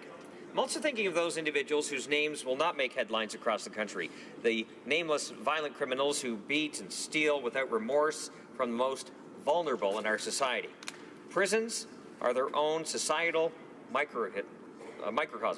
We have the expectation that prisoners will follow the rules of the institution, that they will behave and participate in programs to improve their situation, and as I said earlier, in the hope they can reintegrate back into their communities. Speaker, this speech isn't about the goals of sentencing or to debate the merits of different forms of punishment. It's about protecting society in general, victims in particular, and it's about protecting society from those who are most dangerous. It's no wonder that there is violence in prisons. It doesn't take an academic to explain why, when you place criminals in a community together, you get a high incidence of crime. Some might say, who cares? They get what they deserve, but that's not the consensus of our society. Our correctional facilities are not designed to put prisoners in harm's way. They're designed to protect prisoners from each other and to protect the men and women in the correctional services. Bill C-83 proposes to change that by removing an important tool in our correctional services staff toolbox to protect prisoners and protect themselves from violence. Indeed, Speaker, the argument about prison safety often focuses on the most violent prisoners, harming other prisoners, or in protecting the most evil, those who committed such heinous acts from retribution. We often feel, and sometimes forget, those who are on the front lines in our institutions who deal directly with these acts of violence, who put themselves in danger to protect prisoners from each other. Eliminating the ability of corrections officers to segregate prisoners from each other will not only put prisoners at serious risk, but will further endanger our correctional officers. That, Mr. Speaker, is unacceptable. Jason Godin, the national president of the Union of Canadian Correctional Officers, has told the Vancouver Sun that attacks on officers and inmates has increased as the use of segregation has decreased. If Bill C-83 passes, he predicts, and I quote, that the bloodbath will start, end quote. I don't understand the minutiae of administering a prison, but Godin does as the president of the Union of Canadian Correctional Officers. He is not speaking haphazardly or without merit. Bill C-83 calls for more meaningful human contact. Yes, human contact is important, but not when it's at the end of a fist or a broom handle. Across Canada, Speaker, the number of assault on staff incidents was projected to rise 32% this fiscal year compared to last, coinciding with a projected 15% decrease in segregation bed use during that same time. Solitary confinement is a common and legitimate safety measure that many Western countries take to protect correctional staff from dangerous and volatile prisoners. Rather than removing this tool, we should be looking at how to prevent the incidents that cause segregation in the first place. We should ensure mental health screening is completed and that there is a mental health strategy for prisoners. Like psychological counseling is available, and we should ensure that there are adequate staff on duty to ensure the safety of everyone. We can reduce the use of segregation by other means without removing the tool of segregation to be used when necessary. Rather than prioritizing the rights of Canada's most violent and dangerous criminals, the Liberals should be prioritizing the safety of the general population of our institutions and the officers who run them.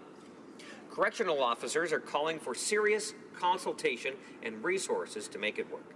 They're asking that the committee not sacrifice the segregation tool as a necessary tool to deter violent behavior. Corrections Canada has already limited the use of segregation. What correctional officers want now is alternatives to segregation that ensure prisoners understand there are consequences for their bad behavior.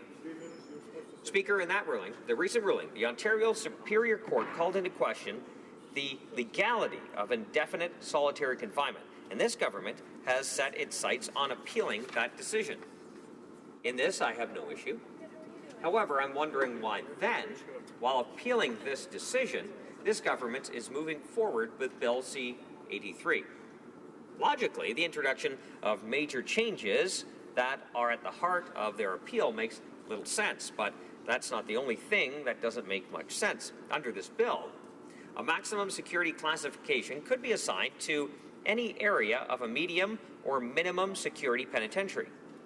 The facility in question, whether minimum, medium, or maximum, is built to protect society from prisoners designed and designated, I should say, as minimum, medium, or maximum security risk.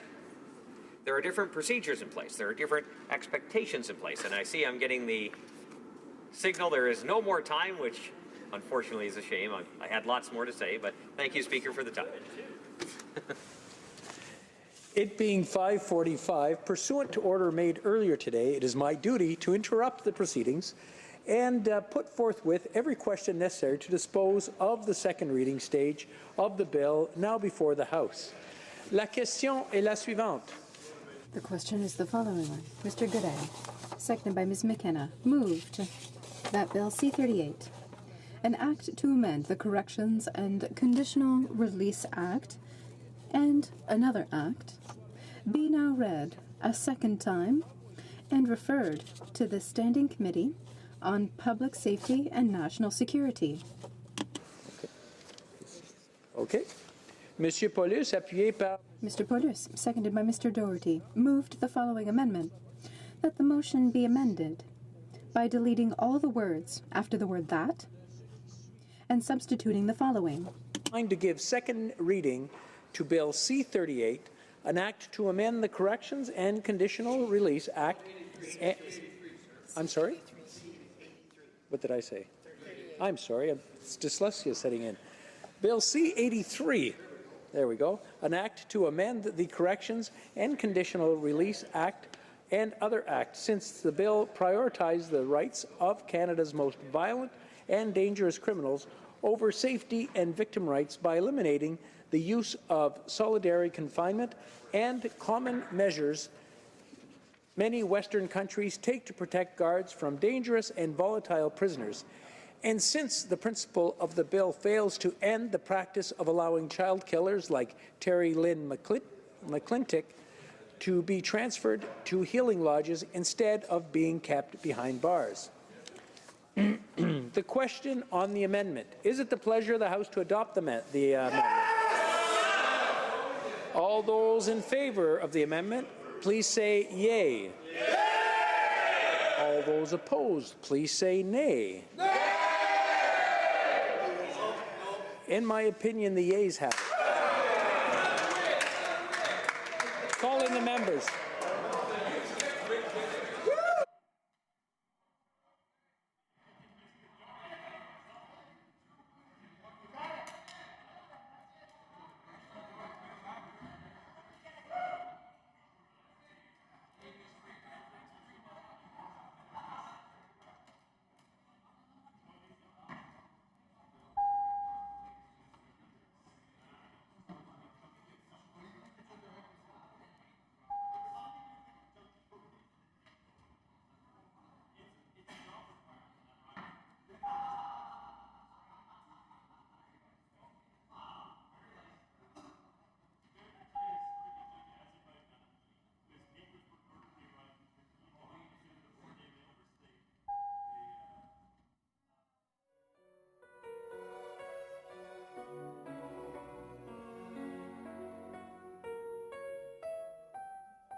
The question is the following one.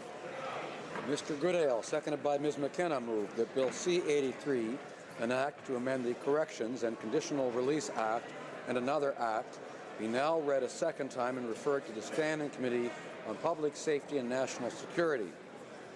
Mr. Paulus, appuyé par Mr. Seconded by Mr. Doherty, moved the following amendment. That the motion be amended by deleting all the words. Shall I dispense? No? That the motion be amended by deleting all the words after the word that and substituting the following.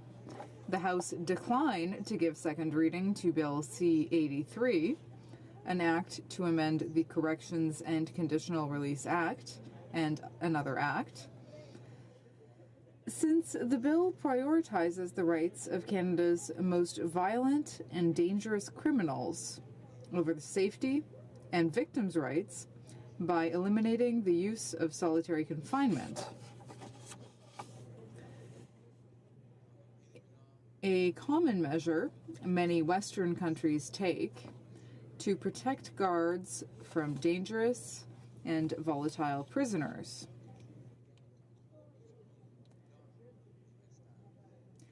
And since the principle of the bill fails to end the practice of allowing child killers, like Terry Lynn McClintock, to be transferred to healing lodges instead of being kept behind bars. The question is on the amendment. All those in favor of the amendment will please rise. Ms. Bergen. Ms. Bergen. Mr. Nicholson. Mr. Nicholson. Ms. Finley. Ms. Finley. Mr. Clement. Mr. Clement. Mr. Allison. Mr. Allison. Mr. Bazan. Mr. Bazan. Ms. Rempel. Ms. Rempel. Mr. Kent. Mr. Kent. Mr. O'Toole. Mr. O'Toole. Mr. Reyes. Monsieur Reyes. Mr. Poiliev. Mr. Poiliev. Mr. Deltel. Monsieur Deltel. Mrs. Block. Mrs. Block. Mrs. McLeod, Kamloops, Thompson, Caribou. Mrs. McLeod, Kamloops, Thompson, Caribou. Mr. Fass. Mr. Fass. Mr. Blaney, Bellechasse, Chemin Lévis. Monsieur Blaney, Bellechasse, Les Chemins, Lévis. Mr. McColman. Mr. McColman. Mr. Nuttall. Mr. Nuttall. Mr. Barlow. Mr. Barlow. Mr. Doherty. Mr. Doherty. Mr. Berthold. Monsieur Berthold. Mr. Martel. Monsieur Martel. Mr. Paulus. Monsieur Paulus. Mr. Albert. Mr. Albert. Mr. Chung. Mr. Tom. Mr. Warkington. Mr. Workington. Mr. Strahl. Mr. Strahl. Mrs. Stubbs. Mrs. Stubbs. Ms. Harder. Ms. Harder. Mrs. Vecchio. Mrs. Vecchio. Mrs. Wong. Mrs. Wong. Mr. Abultaif. Mr. Abouteyev. Ms. Gladue. Ms. Gladue. Mr. Kelly. Mr. Kelly. Mr. Jenner. Mr. Jenner. Mr. Tilson. Mr. Tilson. Mr. Warawa. Mr. Warawa. Mr. Obry. Mr. O'Brien. Mr. Sorensen. Mr. Sorensen. Mr. Carey. Mr. Carey. Mr. Reed. Mr. Reed. Mr. Lukiski. Mr. Lukiski. Mr. Nader. Mr. Nader. Mrs. Kuzi. Mrs. Kuzi. Mr. Brassard. Mr. Brassard. Mr. Sweet. Mr. Sweet. Mr. Anderson. Mr. Anderson. Miss Alislev. Ms. Alislav. Mr. Soroya. Mr. Soroya. Mr. Lake. Mr. Lake. Mr. Calkins. Mr. Calkins. Mr. Falk Provencher. Mr. Falk Provencher. Monsieur Généreux. Monsieur Généreux. Mr. Kimmich. Mr. Kimmich. Mr. Lobb. Mr. Law. Mr. Jennis. Mr. Jennis. Mrs. Gallant. Mrs. Gallant. Mrs. Falk Battlefords Lloydminster. Mrs. Falk Battlefords Lloydminster. Mr. Albrecht. Mr. Albrecht. Mr. Dreeshen. Mr. Dreeshen. Mr. Zimmer. Mr. Zimmer. Mr. Hobach. Mr. Hobach. Mr. McGuire. Mr. McGuire. Mr. Cooper. Mr. Cooper. Mr. Arnold. Mr. Arnold. Mr. Clark. Monsieur Clark. Mr. Stanton. Mr. Stanton. Mr. Lauzon, Stormont, Dundas, South Glengarry. Monsieur Lauzon, Stormont under South Glengarry. Mr. Sopak. Mr. Sopak. Mr. Shipley. Mr. Shipley. Mr. Glinsky. Mr. Glinsky. Mr. McKenzie. Mr. McKenzie. Mr. Yerdega. Mr. Yerdega. Mr. Diot. Mr. Diot. Mr. Leipert. Mr. Leipert. Mr. Schmale. Mr. Schmale. Mr. Viersen. Mr. Viersen. Mr. Waugh. Mr. Waugh. Mr. Weber. Mr. Weber. Mr. Motz. Mr. Motz. Mr. Benson. Mr. Benson. Mr. Lloyd. Mr. Lloyd. Mr. Trost. Mr. Trost. Monsieur Bernier. Monsieur Bernier. All those opposed to the amendment will please rise. Ms. Chager. Ms. Chager. Mr. O'Regan. Mr. O'Regan. Mr. Sajan. Mr. Sajan. Monsieur Rodriguez. Monsieur Rodriguez. Monsieur Leblanc. Monsieur Leblanc. Ms. Qualtrough. Ms. Qualtrough. Mr. Bryson. Mr. Bryson. Ms. Wilson-Raybould. Ms. Wilson-Raybould. Mr. Macaulay Cardigan. Mr. Macaulay Cardigan. Ms. Bennett. Ms. Bennett. Mr. Baines. Mr. Baines. Ms. Haidu. Ms. Haidu. Mr. Hussein. Mr. Hussein. Mrs. Philpott. Mrs. Philpott. Mr. Blair. Mr. Blair. Ms. Tassie. Ms. Tassie.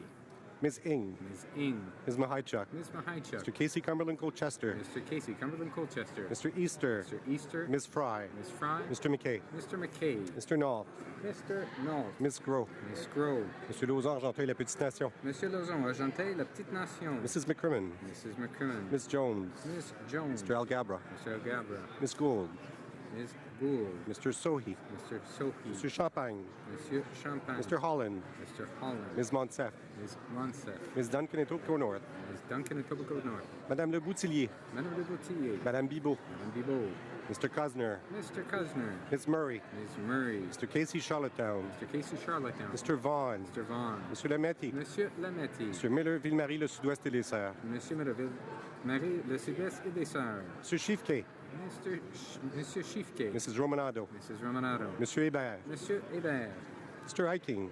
Mr. Eiking. Mr. Bagnall. Mr. Bagnall. Mr. Ananda Sangari. Mr. Ananda Sangari. Mr. Fillmore. Mr. Fillmore. Mrs. Jordan. Mrs. Jordan. Ms. Goldsmith-Jones. Ms. Goldsmith-Jones. Mr. Oliver. Mr. Oliver. Mr. Lefebvre. Mr. Lefebvre. Mr. Mendicino. Mr. Mendicino. Mr. Duguid. Mr. Duguid. Mr. Lamover. Mr. Lamover. Mr. McKinnon-Gatineau. Monsieur McKinnon-Gatineau. Mr. Lightfound. Monsieur Lightbound. Ms. O'Connell. Ms. O'Connell. Mr. Verani. Mr. Verani. Mr. Poisson. Monsieur Poisson. Mr. Fraser Central Nova. Mr. Fraser Central Nova. Ms. Young. Ms. Young. Mrs. Schultz. Mrs. Schultz. Mr. Vandal. Monsieur Van Dam. Ms. Cara. Ms. Cara. Mr. De Courcy. Mr. De Courcy. Mr. Scarpaligia. Mr. Scarpelli. Mr. Sims. Mr. Sims. Ms. Ratanzi. Mr. Tanzi. Mr. Josneski. Mr. Jesneski. Mr. Dallywall. Mr. Dallywall. Madame Mendez. Madame Mendez. Mr. Oliphant. Mr. Oliphant. Monsieur Dubourg. Mr. Dubourg. Mr. Alday. Mr. Alday. Mr. Amos. Mr. Amos. Mr. Arsenault. Mr. Arsenault. Mr. Area. Mr. Area. Monsieur Ayoub. Monsieur Ayoub. Mr. Badaway. Mr. Badaway. Mr. Bayless. Mr. Bayless. Mr. Boissonneau. Mr. Boissonneau. Mr. Bassio. Mr. Bassio. Mr. Breton. Monsieur Breton. Mrs. Caesar Chavan. Mrs. Caesar Chavan. Mr. Biddle. Mr. Biddle. Madame Lapointe. Madame Lapointe. Mr. Bruson. Mr. Bruson. Ms. DeMoff. Ms. Demoff. Ms. Dillon. Ms. Dinlan. Ms. Zerwitz. Ms. Zerwitz. Mr. Assassi. Mr. Alsassi. Mr. El Khoury. Monsieur El Khoury. Mr. Erskine Smith. Mr. Erskine Smith. Mr. Fergus. Monsieur Fergus. Mr. Finnegan. Mr. Finnegan. Mr. Fisher. Mr. Fisher. Mr. Fonseca. Mr. Fonseca. Mr. Fragascados. Mr. Fragascato. Mr. Fraser West Nova. Mr. Fraser Westnova. Mr. Fuhrer. Mr. Fuhrer. Mr. Garrettson. Mr. Garrettson. Mr. Graywall. Mr. Graywall. Mr. Hardy. Mr. Hardy. Mr. Harvey. Mr. Harvey. Mr. Housefather. Mr. Housefather. Miss Hutchings. Miss Hutchins. Mr. Yakono. Monsieur Yakono.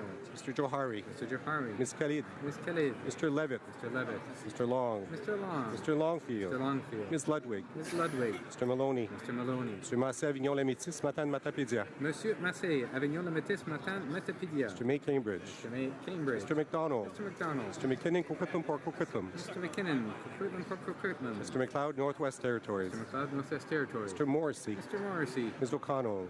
No, Ms. Nassif. Mr. Ouellet. Monsieur Ouellet. Mr. Peterson. Mr. Peterson. Monsieur Picard. Monsieur Picard. Monsieur Rioux. Monsieur Rioux. Monsieur Robillard. Monsieur Robillard. Miss Rudd. Ms. Rudd. Mr. Rumi. Mr. Rumi. Mr. Rusnak. Mr. Rusnak. Ms. Sahota. Ms. Sahota. Mr. Saini. Mr. Saini. Mr. Sanga. Mr. Sanga. Mr. Sarai. Mr. Sarai. Mr. Seri. Monsieur Seri. Mr. Sheehan. Mr. Sheehan. Mr. Sidhu Mission Masquerade Fraser Canyon. Mr. Cedar, Mission Masquerade Fraser Canyon. Ms. Sidhu Brampton South. Cedar Brampton South. Mr. Secan. Mr. Secan. Mr. Tabera. Mr. Tabera. Mr. Sorbera. Mr. Sorbera. Mr. Spangaman. Mr. Spangaman. Mr. Tan. Mr. Tan. Ms. Vandenbelt. Ms. Vanderbilt. Mr. Whalen. Mr. Whalen. Mrs. Zaid. Mrs. Zaid. Madame Lambropoulos. Madame Lambropoulos. Mr. Hogue. Mr. Hogue. Mr. Rota. Mr. Rota. Mr. Rogers. Mr. Rogers. Ms. Yep. Ms. Yip. Mr. Caron. Monsieur Caron. Mr. Julian. Mr. Julian. Madame Brosseau. Madame Brosseau. Mr. Cullen. Mr. Cullen. Mr. Angus. Mr. Angus. Mr. Massey Windsor West. Mr. Massey Windsor West. Ms. Ashton. Ms. Ashton. Ms. Matheson. Ms. Matheson. Mr. Christofferson. Mr. Christofferson. Mr. Garrison. Mr. Garrison. Madame Boutin-Sweet. Madame Boutin-Sweet. Mr. Rankin. Mr. Rankin. Mr. Dubé. Mr. Dubé. Mr. Davies. Mr. Davies. Mr. Bouleris. Monsieur Bouleris. Mr. Donnelly. Mr. Donnelly. Monsieur Aubin. Monsieur Aubin. Mr. Nantel. Monsieur Nantel. Ms. Ramsey. Ms. Ramsey. Ms. Kwan. Ms. Kwan. Ms. Jolibois. Ms. Jolibois. Madame Quash. Madame Quash. Mr. Blakey. Mr. Blakey. Madame Moore. Madame Moore. Mr. Duval. Mr. Duval. Mr. Stetsky. Mr. Stetsky. Mr. Cannings. Mr. Cannings. Mr. McGregor. Mr. McGregor. Ms. Benson. Ms. Benson. Madame Trudel. Madame Trudel. Madame Sans Souci. Madame Sans Souci. Ms. Hardcastle. Ms. Hardcastle. Madame Hughes. Madame Hughes. Monsieur Beaulieu. Monsieur Beaulieu. Monsieur Plamondon. Monsieur Plamondon. Monsieur Boudria. Monsieur Boudria. Monsieur Sainte-Marie. Monsieur Saint-Marie. Monsieur Marcil. Monsieur Marcil. Monsieur Thériault. Monsieur Thériault. Madame Posé. Madame Posé. Madame Gill. Madame Gill. Madame Barcelou-Duval. Monsieur Barcelou. Monsieur Barcelou-Duval. Ms. May Sanish-Golf Island. Ms. May Sanish-Golf Island. Mr. Tutu. Mr. Tutu. Mr. Kong. Mr. Kong. Mr. Weir. Mr. Weir.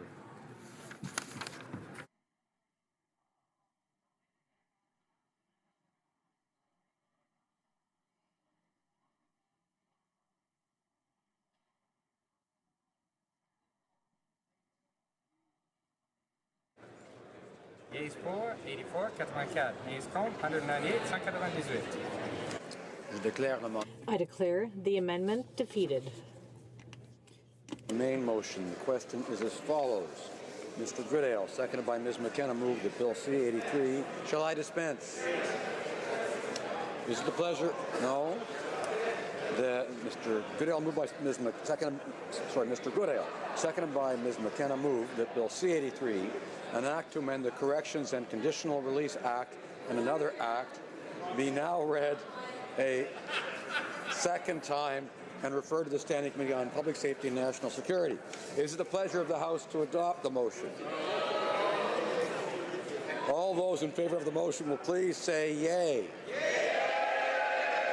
All those opposed will please say nay. In my opinion, the yeas have it.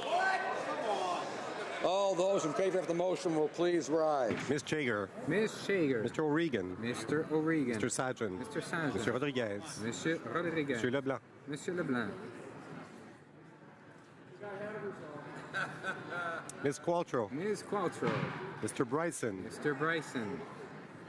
Ms. Wilson-Raybould. Ms. Wilson-Raybould. Mr. Macaulay-Cardigan. Mr. Macaulay-Cardigan. Ms. Bennett. Ms. Bennett. Mr. Baines. Mr. Baines. Ms. Haidu. Ms. Haidu. Mr. Hussain. Mr. Hussain. Mrs. Philpott. Mrs. Philpott. Mr. Blair. Mr. Blair. Ms. Tassie. Ms. Tassie. Ms. Ing. Ms. Ing. Ms. Mahaicha. Ms. Mahaicha. Mr. Casey Cumberland Colchester. Mr. Casey Cumberland Colchester. Mr. Easter. Mr. Easter. Ms. Fry. Ms. Fry. Mr. McKay. Mr. McKay. Mr. Nault.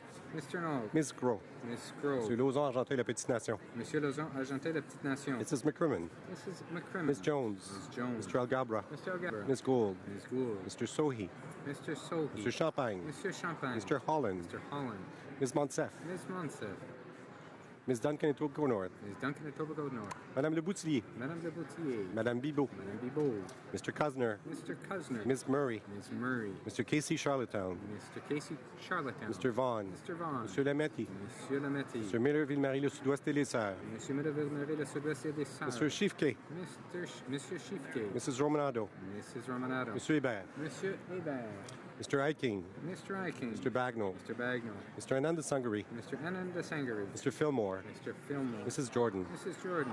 Ms. Goldsmith-Jones. Goldsmith-Jones. Mr. Oliver. Mr. Oliver. Monsieur Lefebvre. Monsieur Lefebvre. Mr. Mendicino. Mr. Mendicino. Mr. Duguid. Mr. Duguid. Mr. Lamoureux. Mr. Lamoureux. Mr. McKinnon-Gatineau. Mr. McKinnon-Gatineau. Monsieur Lightbound. Monsieur Lightbound. Ms. O'Connell. Ms. O'Connell. Mr. Verani. Mr. Verani. Mr. Poisson. Monsieur Poisson. Mr. Fraser Central Nova. Mr. Fraser Central Nova. Ms. Young. Ms. Young. Mrs. Schultz. Mrs. Schultz.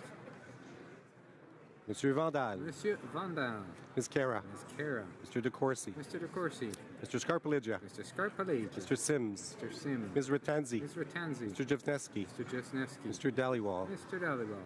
Madame Mendez. Madame Mendez. Mr. Oliphant. Mr. Oliphant. Mr. Dubourg. Mr. Dubourg. Mr. Aldag. Mr. Alday. Mr. Amos. Mr. Amos. Mr. Arsenault. Mr. Arsenault. Mr. Area. Mr. Area. Mr. Ayoub. Mr. Ayoub. Mr. Badaway. Mr. Badaway. Mr. Baylis. Monsieur Baylis. Mr. Boissonneau. Mr. Boissonneau. Mr. Bossio. Mr. Bossio. Mr. Breton. Monsieur Breton. Mrs. Cesar Chavan.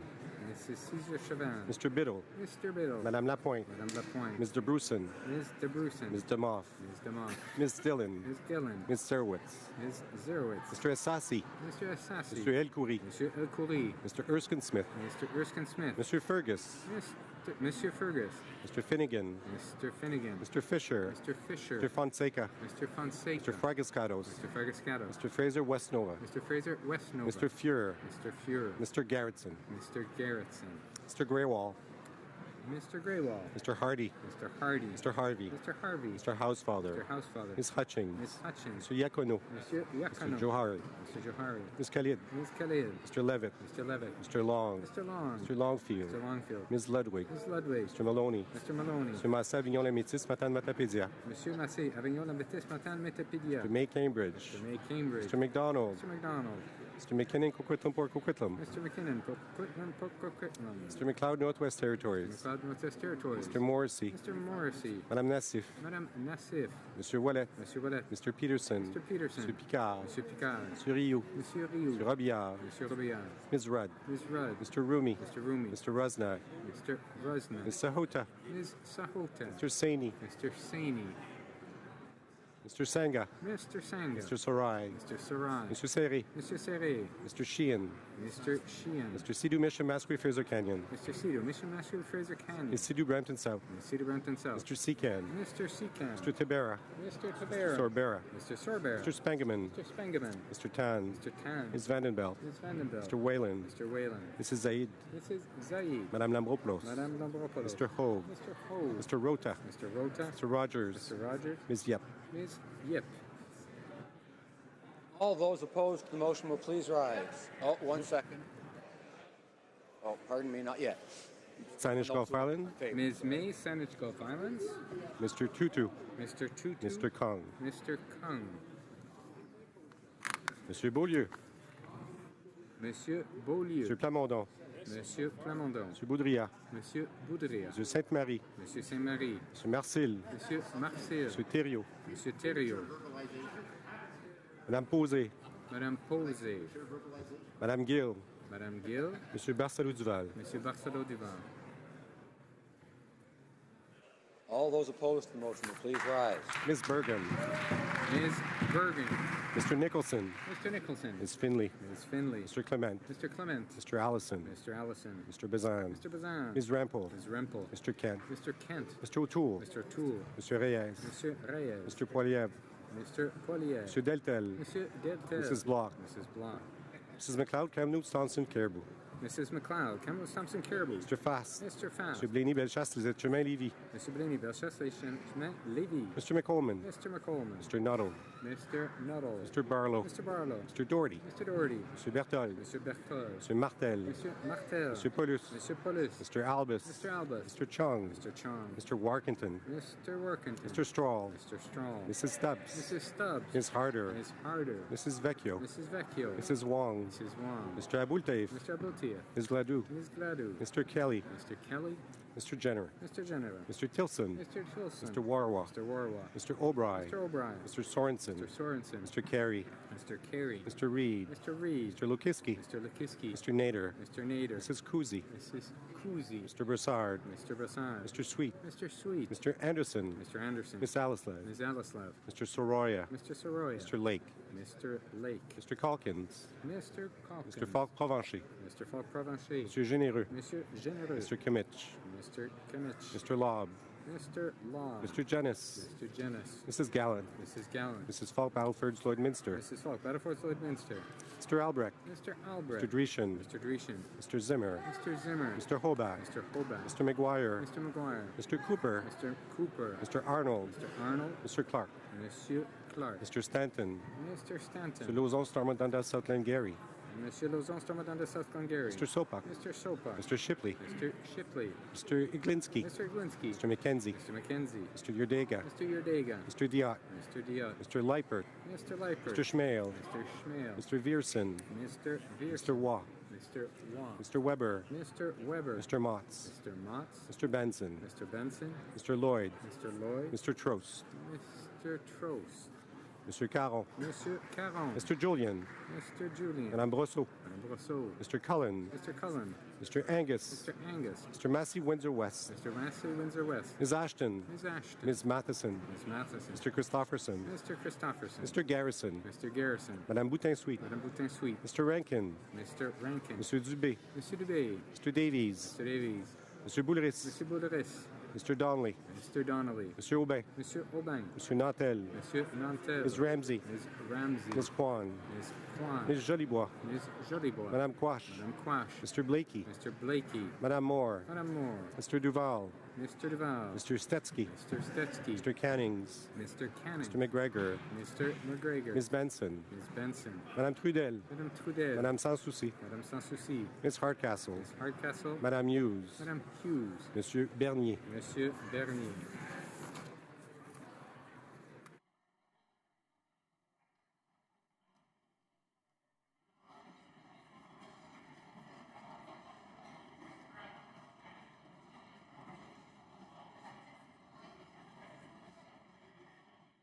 Nays pour 164, 164. Nays contre 117, 117. Declare the motion carried. Accordingly, the bill stands referred to the Standing Committee on Public Safety and National Security. Bill, deuxième lecture de ce projet de loi. Lundi 22 octobre 2018. Monday, October 22nd, the House will now move to the taking of the deferred recorded division on the motion of Mr. Paulus relating to the business of supply.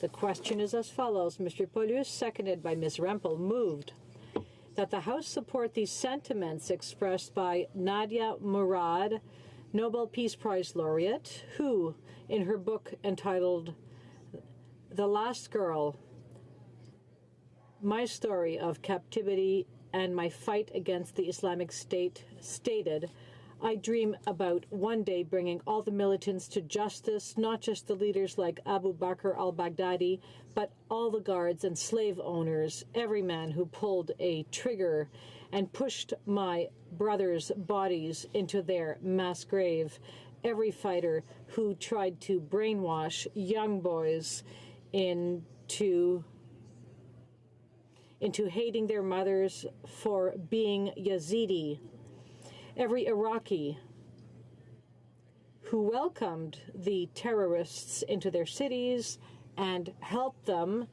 thinking to themselves, finally, we can rid of those non-believers. They should all be put on trial before the entire world, like the Nazi leaders after World War II, and not given the chance to hide. And call on the government to A, refrain from repeating the past mistakes of paying terrorists with taxpayers' dollars or trying to reintegrate returning terrorists back into Canadian society, and B, table within 45 days after the adoption of this motion a plan to immediately bring to justice anyone who has fought as an ISIS terrorist or participated in any terrorist activity, including those who are in Canada or have Canadian citizenship. All those in favor of the motion will please rise. Mr. Nicholson. Mr. Nicholson. Ms. Finley. Ms. Finley. Mr. Clement. Mr. Clement. Mr. Allison. Mr. Allison. Mr. Bazan. Mr. Bazan. Ms. Rempel. Ms. Rempel. Mr. Kent. Mr. Kent. Mr. O'Toole. Mr. O'Toole. Mr. Reyes. Monsieur Reyes. Mr. Poiliev. Mr. Poiliev. Mr. Deltel. Monsieur Deltel. Mrs. Bloch. Mrs. Bloch. Mrs. McLeod, Kamloops, Thompson, Caribou. Mrs. McLeod. Kamloops, Thompson, Caribou. Mr. Fass. Mr. Fass. Mr. Blaney, Bellechasse, Les Chemin, Lévis. Monsieur Blaney, Bellechasse, Les Chemins, Lévis. Mr. McColman. Mr. McColman. Mr. Nuttall. Mr. Nuttall. Mr. Barlow. Mr. Barlow. Mr. Doherty. Mr. Doherty. Mr. Bertol. Monsieur Berthold. Mr. Martel. Monsieur Martel. Mr. Paulus. Monsieur Paulus. Mr. Albus. Mr. Albus. Mr. Chung. Mr. Chung. Mr. Warkington. Mr. Warkington. Mr. Straw. Mr. Straw. Mrs. Stubbs. Mrs. Stubbs. Ms. Harder. Ms. Harder. Mrs. Vecchio. Mrs. Vecchio. Mrs. Wong. Mrs. Wong. Mr. Aboultaif. Mr. Aboultief. Ms. Gladue. Ms. Gladue. Mr. Kelly. Mr. Kelly. Mr. Jenner. Mr. Jenner. Mr. Tilson. Mr. Tilson. Mr. Warwa. Mr. Warwa. Mr. O'Brien. Mr. O'Brien. Mr. Sorensen. Mr. Sorensen. Mr. Carey. Mr. Carey. Mr. Reed. Mr. Reed. Mr. Lukiski. Mr. Lukiski. Mr. Nader. Mr. Nader. Mrs. Kuzi. Mrs. Kuzi. Mr. Brassard. Mr. Brassard. Mr. Sweet. Mr. Sweet. Mr. Anderson. Mr. Anderson. Ms. Alislev. Ms. Alislev. Mr. Soroya. Mr. Soroya. Mr. Lake. Mr. Lake.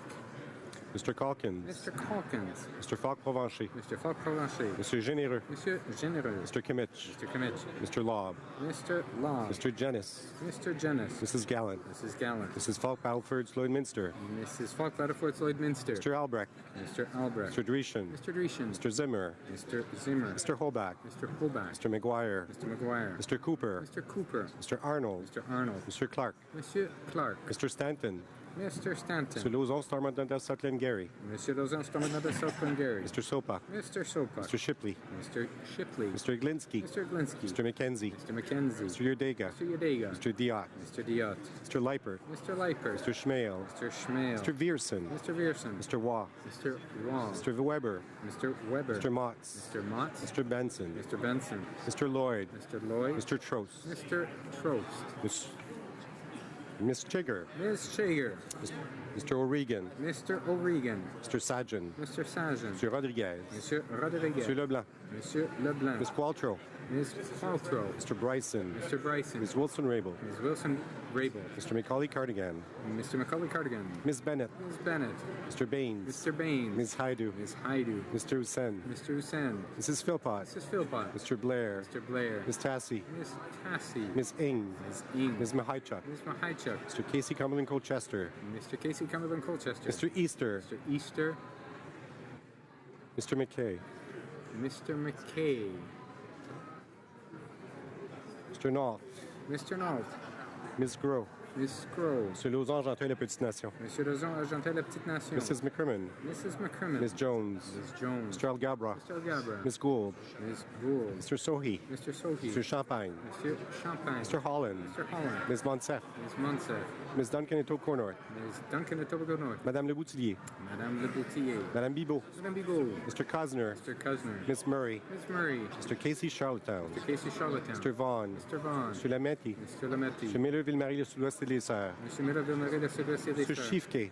Monsieur Chiefke. Mrs. Romanado. Mrs. Romanado. Monsieur Hébert. Monsieur Hébert. Mr. Eiking. Mr. Eiking. Mr. Bagnall. Mr. Bagnall. Mr. Ananda Sangri. Mr. Ananda Sangri. Mr. Fillmore. Mr. Fillmore. Mrs. Jordan. Mrs. Jordan. Ms. Goldsmith-Jones. Ms. Goldsmith-Jones. Mr. Oliver. Mr. Oliver. Mr. Lefebvre. Mr. Lefebvre. Mr. Mendicino. Mr. Mendicino. Mr. Duguid. Mr. Duguid. Mr. Lamoureux. Mr. Lamoureux. Mr. McKinnon-Gatineau. Monsieur McKinnon-Gatineau.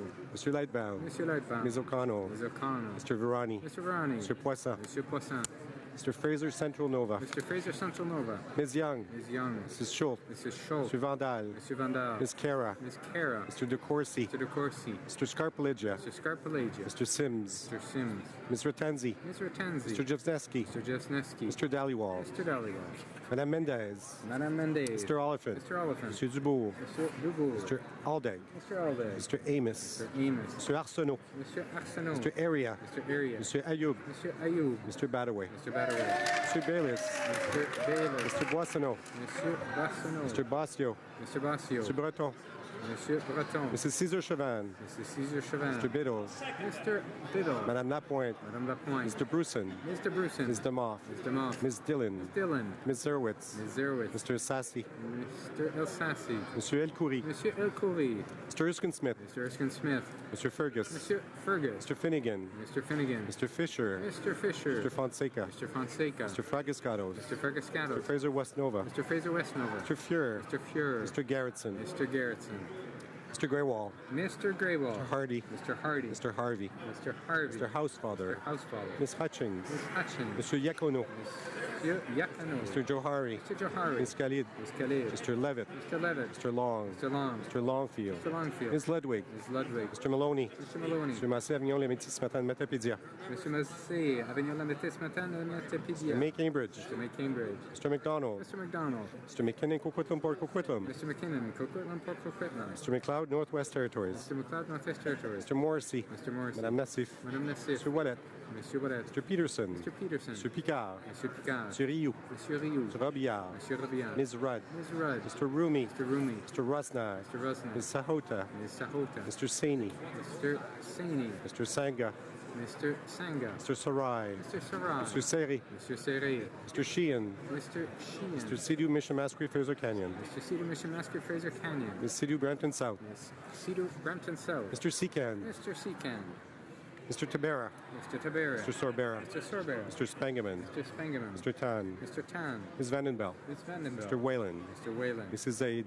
Mrs. Zaid. Madame Lambropoulos. Madame Lambropoulos. Mr. Hogue. Mr. Hogue. Mr. Rota. Mr. Rota. Mr. Rogers. Mr. Rogers. Ms. Yep.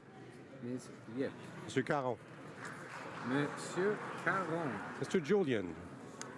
Mr. Julian. Madame Brosseau. Madame Brosseau. Mr. Cullen. Mr. Cullen. Mr. Angus. Mr. Angus. Mr. Massey Windsor West. Mr. Massey Windsor West. Ms. Ashton. Ms. Ashton. Ms. Matheson. Ms. Matheson. Mr. Christopherson. Mr. Christopherson. Mr. Garrison. Mr. Garrison. Madame Boutin-Sweet. Madame Boutin-Sweet. Mr. Rankin. Mr. Rankin. Mr. Dubé. Mr. Dubé. Mr. Davies. Mr. Davies. Mr. Boulris. Mr. Boulris. Mr. Donnelly. Mr. Donnelly. Mr. Aubin. Monsieur Aubin. Mr. Nantel. Mr. Nantel. Ms. Ramsey. Ms. Ramsey. Ms. Kwan. Ms. Kwan. Ms. Jolibois. Ms. Jolibois. Madame Quash. Madame Quash. Mr. Blakey. Mr. Blakey. Madame Moore. Madame Moore.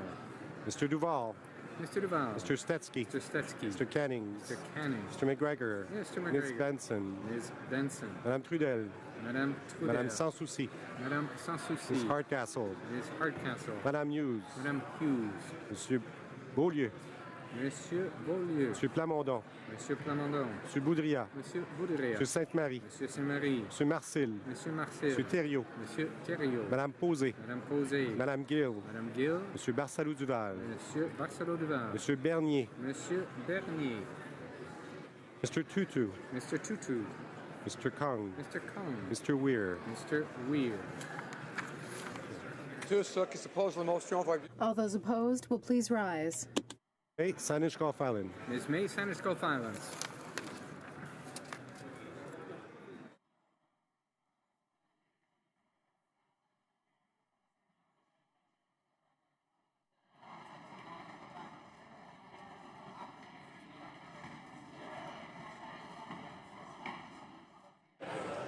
Nays pour 280, 280. Nays contre 1 mark. Je déclare la motion adoptée. I declare the motion carried. Comme il est 6h49, As it is 5:49, the House. As it is 6:49, the House will now proceed to the consideration of private members' business. Private members' business, consideration of motion M170, officers of Parliament standing in the name of Mr. Christopherson. Alex.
Order.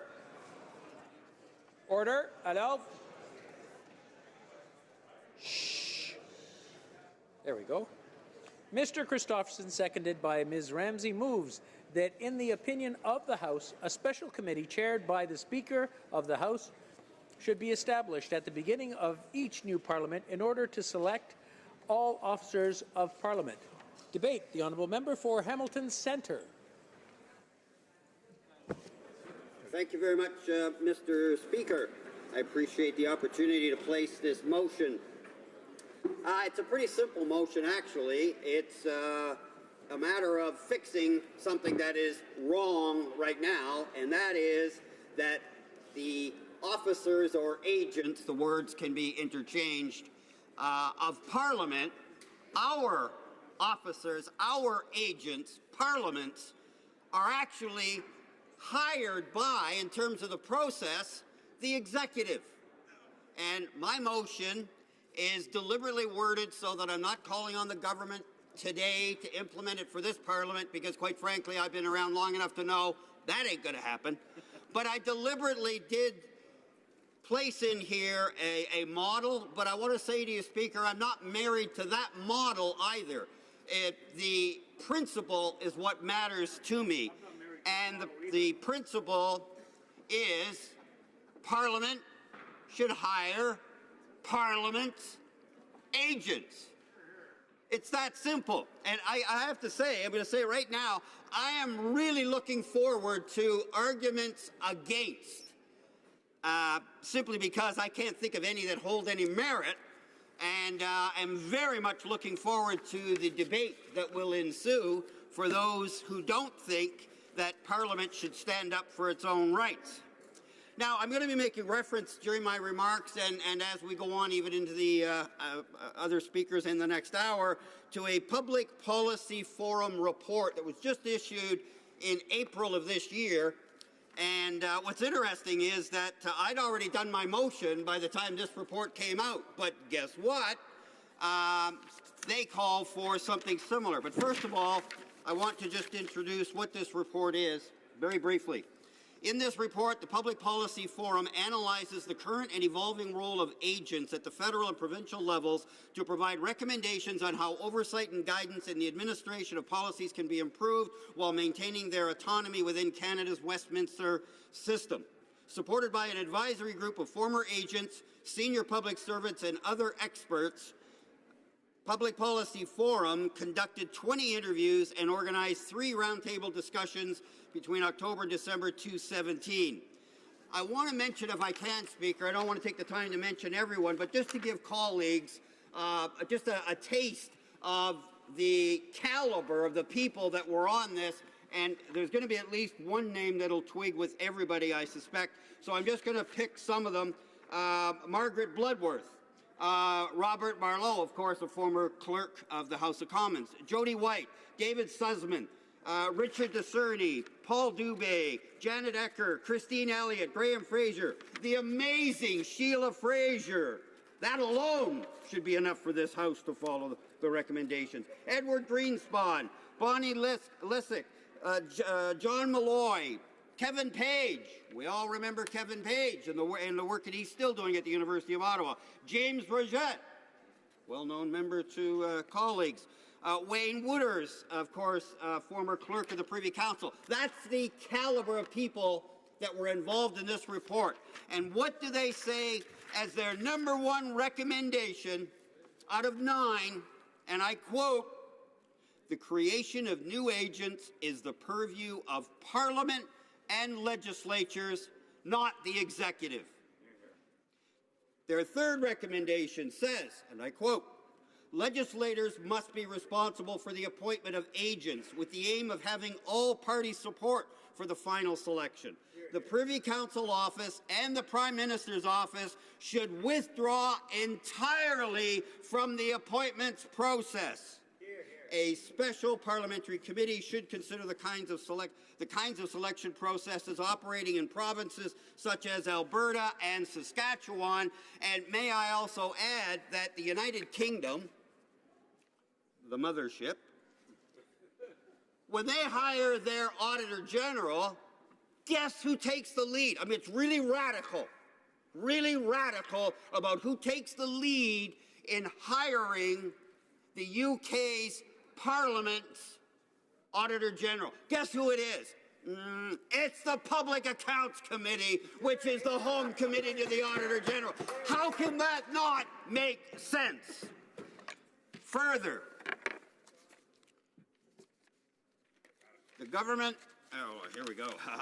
Now, I got to tell you, before you even get to the principle of why we should be doing this, if you just look at the incompetence on the part of the current government in making appointments and all the messes and botch-ups that they made through all of it, and I expect all those details are going to come out over the next couple of hours of discussion split over a couple of days. Now, the report that I made reference to, they have something to say about the process that the government's followed too. Quote, the shambolic nature of the appointments process has done nothing to elevate the standing of agents in the mind of legislators, public servants, and the public.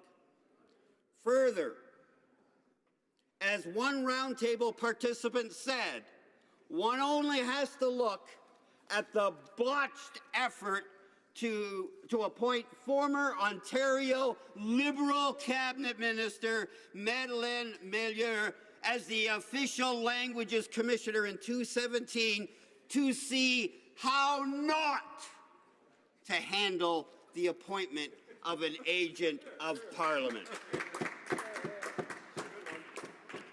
Now,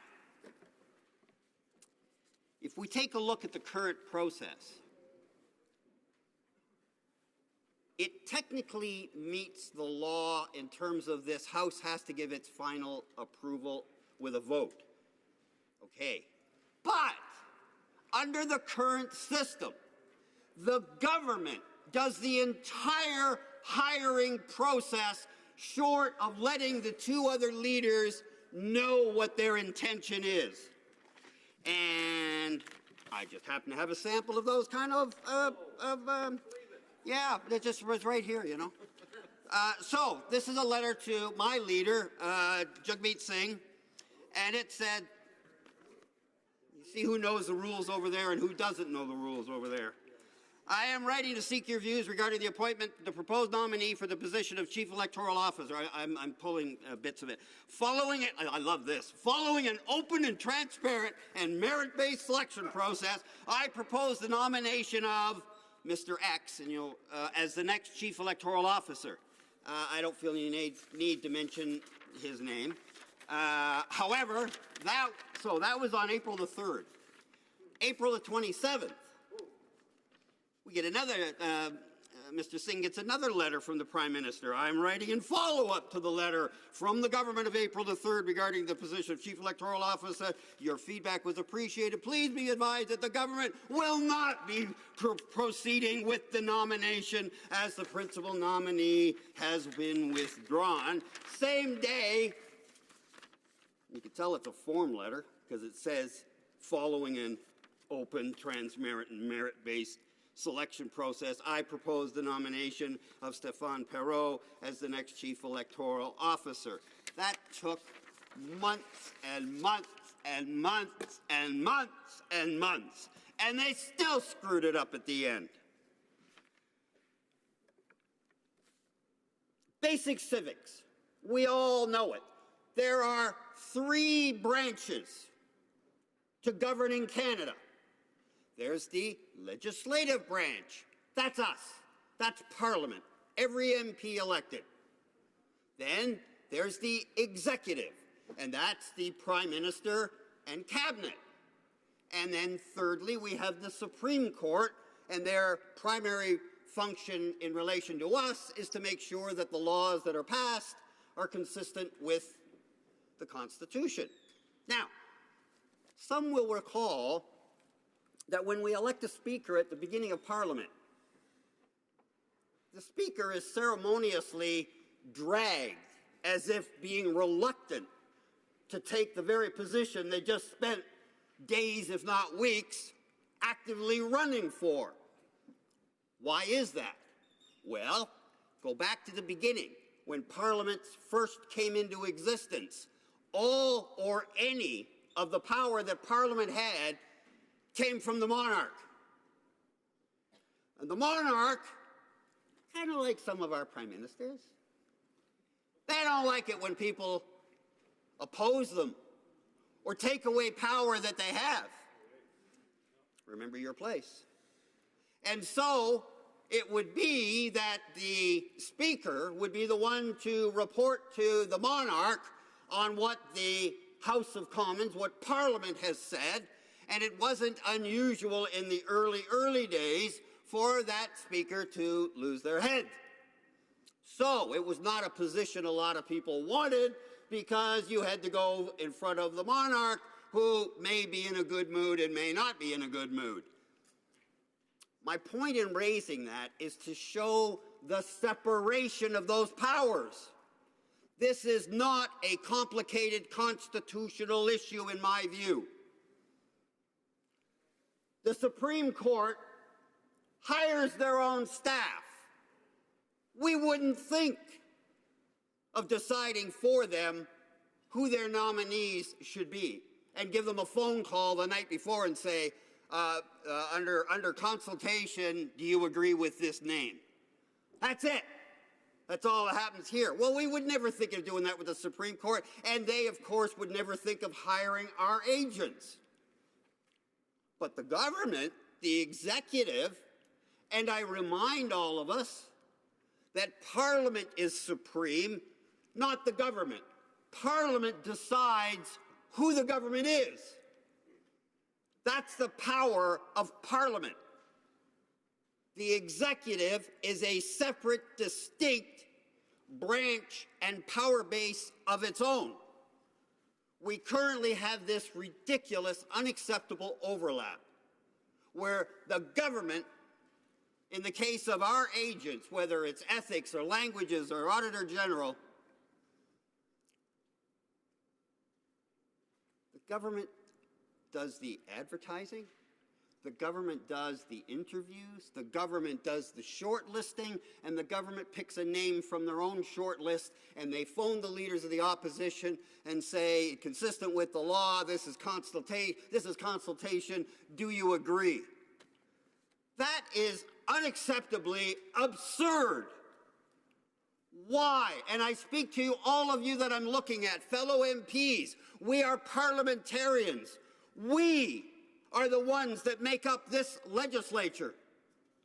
Why do we allow the executive to control the hiring process of our officers and agents of Parliament? Why would we do that? Now, some might say, well, because they do it so well, and that's going to be fun if anybody tries that defense, I can tell you. Not just from me, but from a whole lot of other people who are ready to go on that one. Is it because they have the means? We control the purse. We can give the Speaker all the money we feel necessary to run that selection process.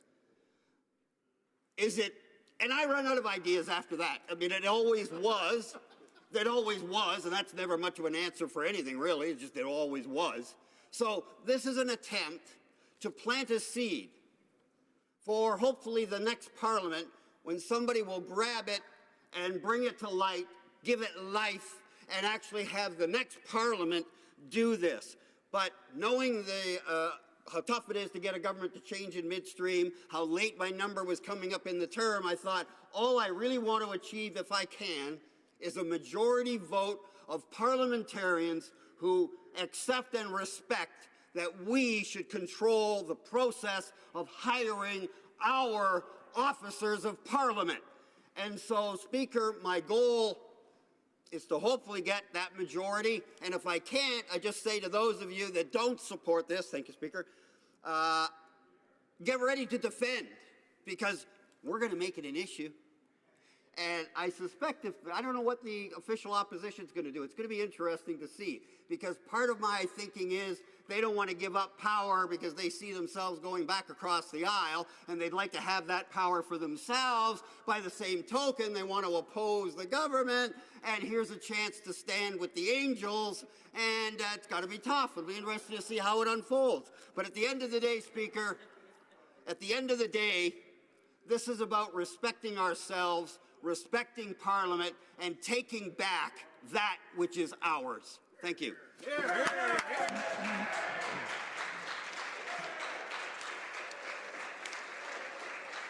Questions and comments. Questions et commentaires. The Honourable Member for Kingston and the Islands. Thank you very much, Mr. Speaker. And I want to thank the member from Hamilton Centre for bringing forward this motion and for his extremely passionate speech. You know, I haven't had the opportunity to really talk to him outside of this place. However, my father, who spent some time in the Ontario legislature with him, spoke fondly of his passion and his passionate speeches that he would give, and he certainly has lived up to that today.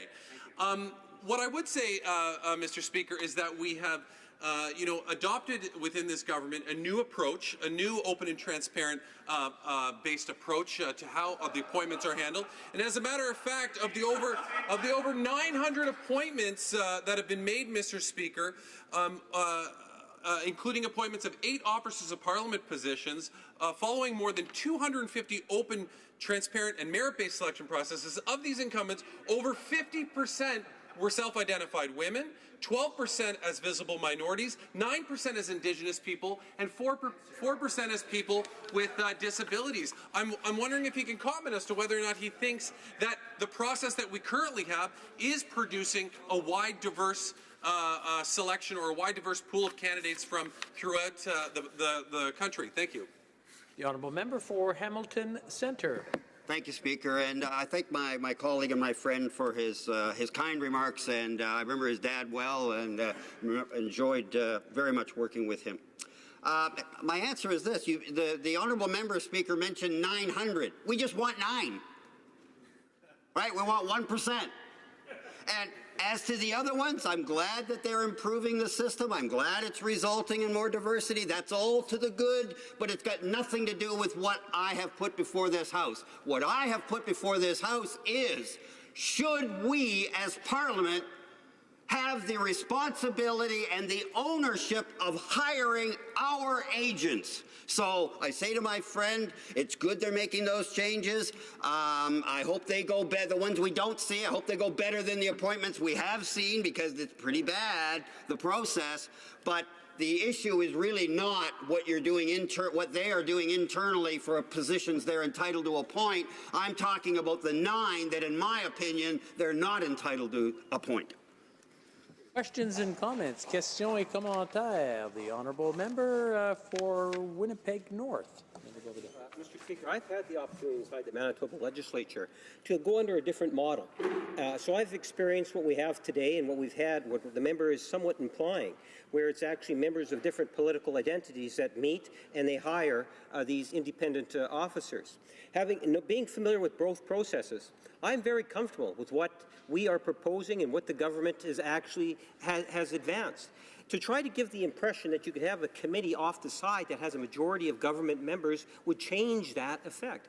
I prefer the opportunity where in Ottawa, for example, compared to Manitoba, where you get the recipient that's receiving that appointment coming before a standing committee to go over the credentials. That, in fact, these appointment processes my colleague has demonstrated has been highly successful and very transparent. Would the member not agree that there are alternatives? His way is not the only way. Well, member for Hamilton Centre. Thanks, Speaker. Appreciate the member paying attention and responding. Thank you. Look, I have experience too. When I was at Queen's Park, we had to hire the Sergeant-at-Arms, and we pulled together one from each of the parties, and the Speaker chaired. How is that unfair? How can that not work? When I look at the system now, when I look at perfunctory form letters with one name at the end of the process, and somehow that constitutes us hiring our own officers of Parliament, I don't buy it. I have acknowledged at the beginning that I'm not wedded to this particular model. I'm open to any model, and there are all kinds of different models. But the principle is either one way or the other. The current principle is that the government does the process. My motion is saying that's not acceptable anymore. Those are our officers. We will control the entire process, and I guarantee you we will have candidates as good, if not better, than anything the government has done. Questions and comments. Questions et commentaires. We have time for a very brief question, 30 seconds, a 30-second answer. L'honorable député d'Abitibi. The honourable member for Abitibi-Témiscamingue. Thank you very much. I'd like to know if currently the legislative branch has the option of looking at the names of candidates, their qualifications, their CVs, whether they can choose the questions that are going to be asked in the interview, whether they can establish a point system, that sort of thing. Is there that option right now for the legislative branch? Hamilton Centre in 30 seconds or less, please. Yes. Oh, very good. Thank you. Resuming debate, reprise du débat, the Honourable Parliamentary Secretary to the Government House Leader. Yes, Mr. Speaker, I'd like to go over what I believe is a successful model that, in fact, that we should all take a great immense of pride and move forward with. Mr. Speaker, I welcome this opportunity to contribute to this debate today in response to a motion by the Honourable Member from Hamilton Centre and to speak about our government's commitment to the highest standards of openness and transparency. During the 2015 election campaign, we committed to delivering real change to how government works. It meant setting a higher bar for openness and transparency in government that is accountable to Parliament and Canadians. The results of that last election were clear and unambiguous. Canadians voted for a government to do different things and to do things differently. At times, this has meant challenging the conventional ways of doing things and embracing change to find the solutions we need to make government more fair, open, and transparent. Today, we have fulfilled several commitments to changing the status quo to make Parliament more fair and open, which includes applying a more rigorous approach to appointments. Our government, with the invaluable help of public servants, stopped the practice of rewarding party loyalists with Senate and Governor and Council appointments. Instead, we have put in place an open, transparent, and merit-based appointment process to help identify highly qualified candidates who are committed to the principles of public service and embrace the public service values. Since implementing the new approach in 2016, there have been more than 25,000 applications submitted online for appointment opportunities in close to 200 federal organizations. To date, over 900 appointments have been made, including appointments to the 8 Officer of Parliament positions. Following more than 250 open, transparent, and merit-based selection processes, of these incumbents, over 50% have self-identified as women, 12% as visible minorities, 9% as Indigenous people, and 4% as persons with disability. This number includes the appointment of 8 officers of Parliament.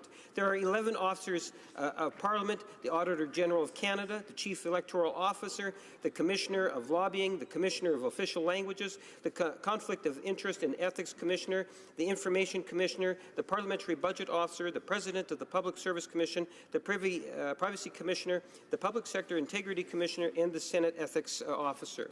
Each of these officers of Parliament has a unique mandate, and every one of them plays an important role in our democracy.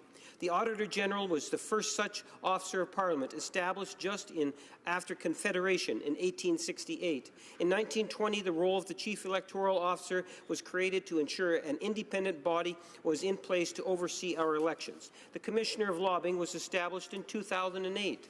In the past, appointments were made behind closed doors at the discretion of the Minister or the Prime Minister, based strictly on politics. The process rewarded partisan loyalists with plumb, well-paid positions across the federal government. In February 2016, this government took steps to put a stop to this. We put in place a more rigorous approach to the Governor and Council appointments, an approach that is founded on the principles of openness, transparency, and merit. These changes also apply to the process to appoint officers of Parliament. What does this mean in the practice of officers for Parliament?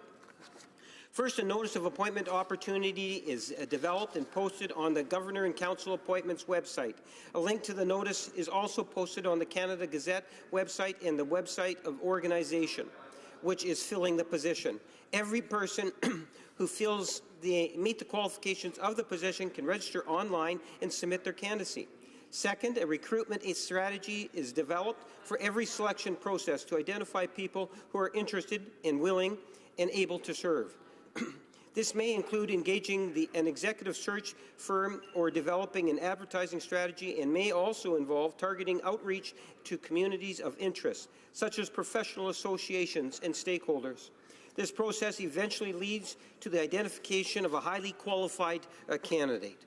Mr. Speaker, this process for the government appointments, a Governor and Council position, includes officers of Parliament. It is ensuring that results are open, transparent, and based on merit. In the spirit of openness and transparency, there is also collaboration and goodwill. When a selection process for an officer of Parliament is launched, this government has sent letters to leaders and critics of the opposition parties in one or both houses of Parliament. For recent processes, the government has also sent letters to the speakers of both houses, given the reporting relationship of this position. The purpose of these letters is to promote awareness of the advertised position and to seek input on potential candidates who may be interested in these unique opportunities to serve Canadians. It is important to emphasize that these letters are not required in statute. They exemplify the openness and the transparency of our government stands by and, well, our respect for the input of perspective of elected officials are. Appointment process and the role of Parliament, Mr. Speaker. In the case of most officers of Parliament, there is also a legislative requirement that once the government has identified a candidate, that it consults with the leader of every recognized party in one or both houses of Parliament. We have been meeting these obligations, Mr. Speaker. Your ruling on this very matter last year on May 29th confirms this. Typically, a nominee is invited to appear before the appropriate committee to review his or her qualifications. Legislation also requires approval by resolution of one or both houses of Parliament. A selection process is overseen by a selection committee, which reviews applications to ensure they meet established criteria and then selects a short list of candidates for further assessment through interviews and other assessments that are required. Candidates that the selection committee considers to be highly qualified for consideration for appointment also undergo formal reference checks to further assess their personal suitability. The committee presents formal advice to the responsible minister on the most qualified candidates for consideration. The minister then uses the selection committee's advice in finalizing his or her recommendation to the Governor and Council. Mr. Speaker, it's important to recognize the tenure of officers of Parliament. Furthermore, this motion seeks to have a special committee select all officers of Parliament at the beginning of each new Parliament. However, the length of the tenure in office varies between 7 and 10 years, with some positions eligible for reappointment while others are not. Since the minimal length of a tenure for all officers of Parliament being 7 years means some positions would not be vacated during the 5-year constitutional limit of Parliament. Therefore, this motion would overrule the 10-year limits outlined in the appropriate acts by having the special committee select all officers of Parliament at the beginning of each new Parliament. Additionally, with some positions eligible for reappointment, officers with the term ending within 5-year constitutional limit would have to either reapply or give notice of their intention not to be reappointed at the beginning of each new Parliament, possibly years before the expiry of the term, Mr. Speaker. Mr. Speaker, there are many opportunities for parliamentarians to have their say on the appointments to these important roles. In the case of officers of Parliament, our government has included early engagement with parliamentarians at the outset of the process to seek their input. This is in addition to the legislative requirement for consultation, which a ruling in this House has confirmed that we are meeting. Consultations is followed by nomination, which is followed by the nominee's appearance before one or more committees. Then there is a statutory requirement to having the appointment approved by resolution in the House of Commons or the Senate or both. Mr. Speaker, I genuinely believe that the Prime Minister and this government have fulfilled a commitment that he made to Canadians in the last federal election. Today, unlike the Prime Minister's prior or government's prior, we do have a very transparent, a very open process, a process that is based on merit, Mr. Speaker. We have seen that in the hundreds of appointments that this government has made, whether you can talk about the issues of gender, minorities, disabilities, Mr. Speaker. What this government has demonstrated is that as a government, we are committed to transparency. We are committed to finding the best, most qualified Canadians in order to be able to fill these very important jobs. Not only the independent parliamentary officers, Mr. Speaker, but for all the governor and council appointments, because we believe in our civil service, Mr. Speaker, and the fine work that our many civil servants do day in and day out. What we're asking for opposition members is to recognize the significant change that has taken place under this administration since 2016. And any objective person looking in and looking at the results of the appointments that this Prime Minister and the Cabinet and a government has actually made will find that they have been of great significance in terms of merit and in terms of ensuring that there was a sense of transparency and openness, Mr. Speaker. I'm proud of the way in which this government has approached appointments in Canada. Thank you, Mr. Speaker. Resuming debate, the honourable member for Calgary-Midnapore. Thank you, Mr. Speaker. Merci, Monsieur le Président. Thank you, Mr. Speaker. The idea behind M170 is it's an absolutely beautiful one. I think that we would all like to see more democratic House, more democratic processes. Certainly myself, as the new Shadow Cabinet Minister for Democratic Institutions, democracy and democratic processes, not only here in Canada, but around the world, are something that are very, very close to my heart. But unfortunately, Mr. Speaker, I would have to say that M170, like so many other things in life, Mr. Speaker, is something that is beautiful in principle, in theory, but when it's applied, it becomes an absolute disaster. And I believe that is what we are seeing here. So we would have the romantic notion that there would be 9 individuals who are appointed this committee which would see all sides working together from all across the House, coming together to come up with the very best processes for each of, Mr. Speaker, the most important officers possibly in the government, certainly which have an incredible effect, not only on the Government of Canada, but also Canadian society. But unfortunately, Mr. Speaker, there are no guidelines given after the one-sentence motion which has been given to us. And unfortunately, Mr. Speaker, what this means is, and this is what I've learned in my experience, not only in the public service, not only in the foreign service, but across government, where there is no process, there is a void. And where there is a void, Mr. Speaker, there is the potential for corruption. And that's what we have seen time and time again from this government.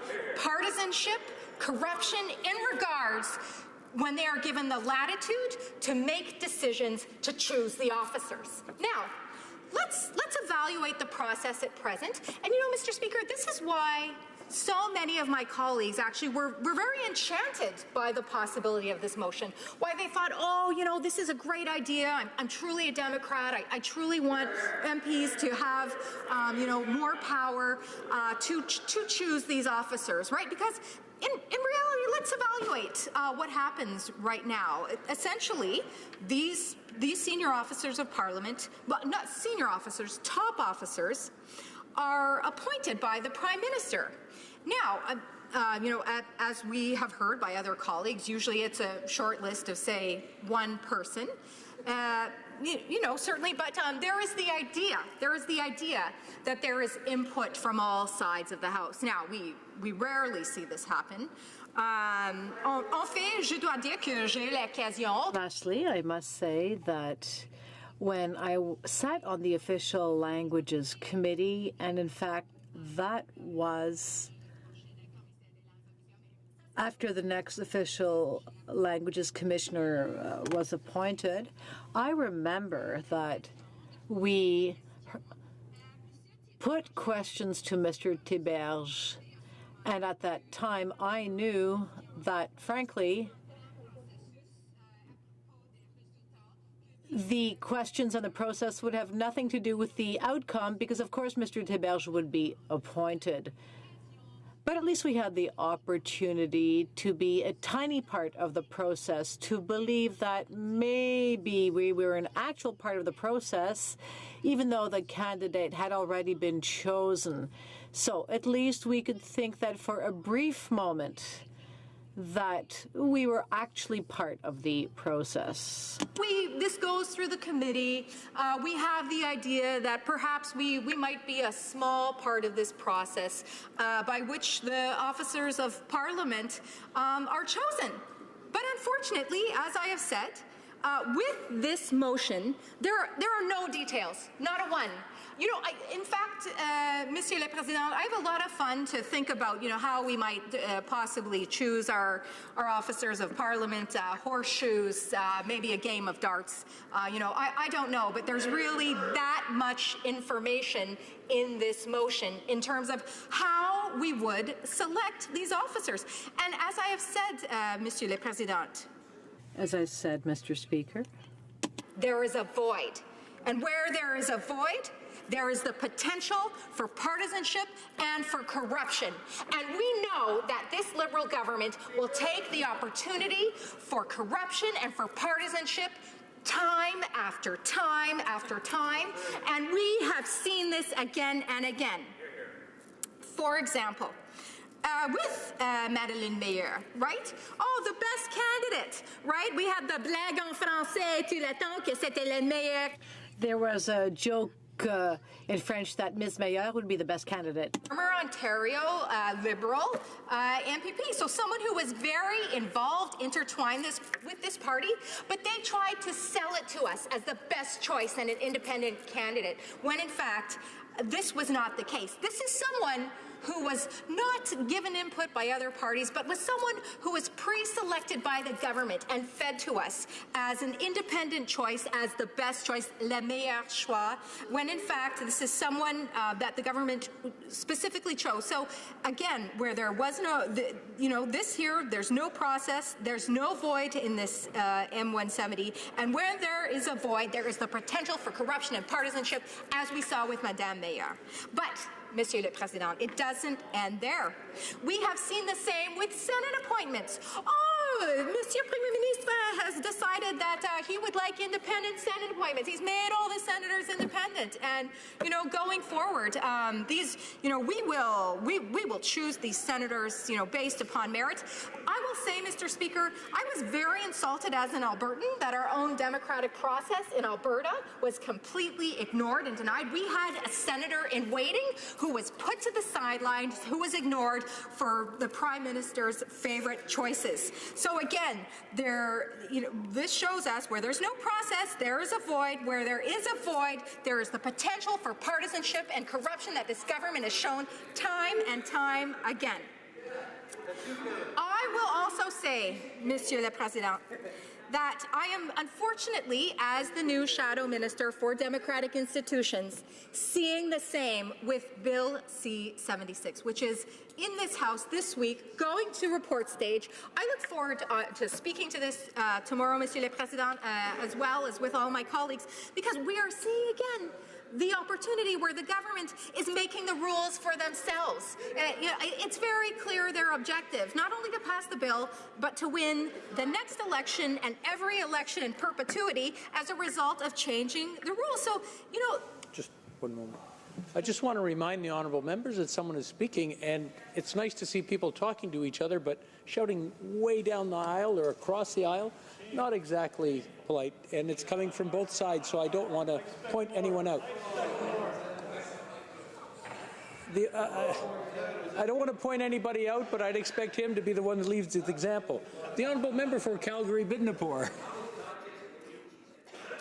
Thank you, Mr. Speaker. I greatly appreciate that.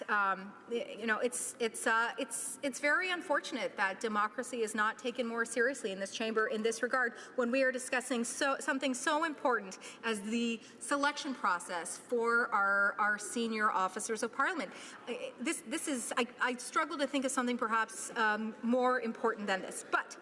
In addition to the Bill C-76, which I touched upon, briefly, before the Speaker so kindly asked for the respect and the attention of the others in the House, we are also seeing this blatantly with the Office of the Debate Commissioner. And I think this is incredibly unfortunate because, once again, Mr. Speaker, it is not only the government deciding that they are going to make up the rules for themselves to put their potential candidate in the best light. Worse than that, Mr. Speaker, it is silencing Canadians. It is saying to Canadians, you do not have the opportunity to determine how you will select the next leader of your country, the most important office in the country.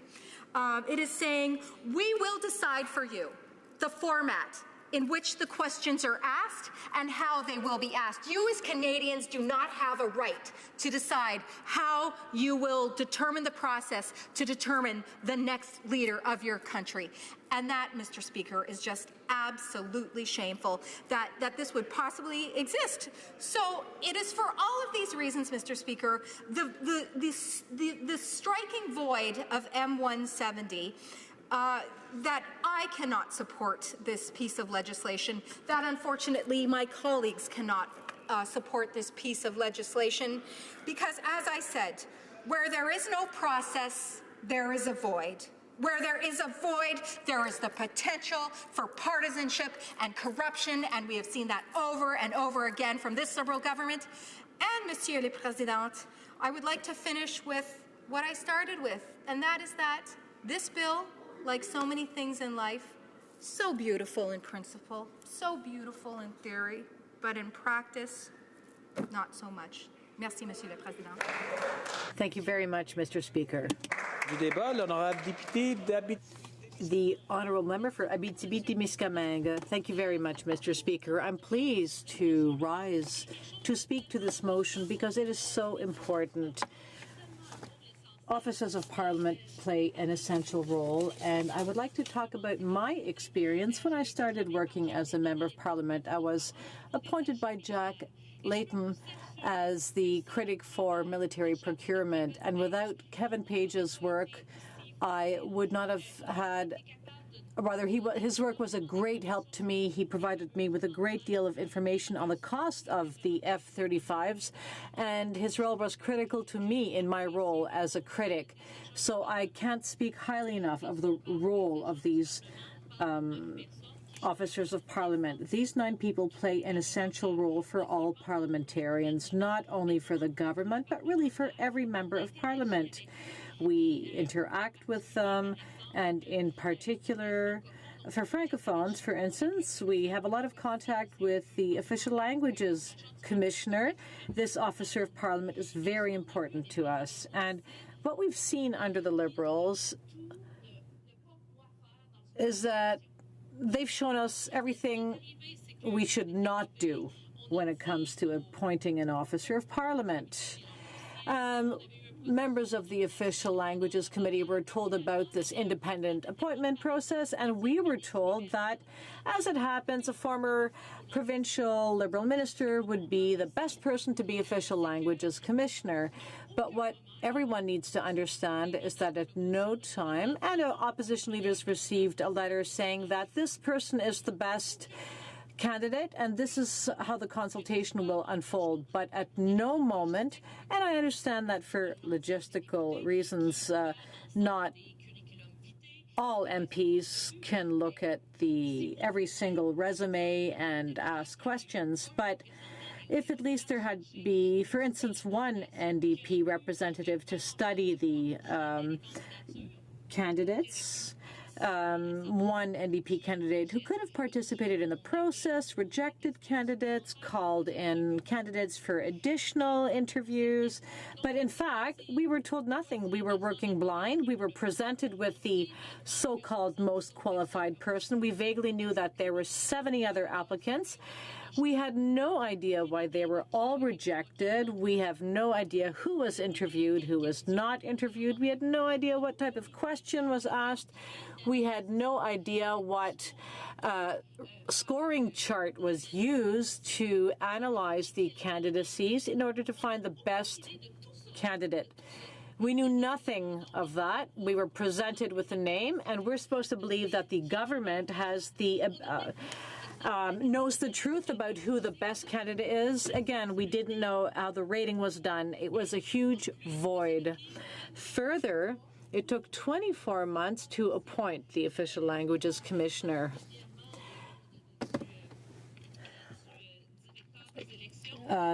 Recently, we found a new chief electoral officer. It took 12 months, and even the electoral officer, the former one, said that the elections process would be imperiled unless a new CEO was appointed.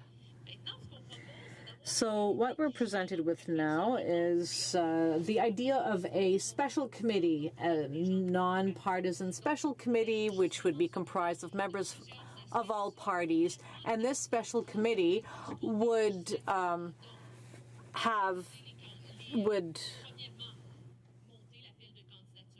for instance, draft the criteria for the officers of parliament, and all parties would have to agree on the criteria, would have to agree on the ideal candidate.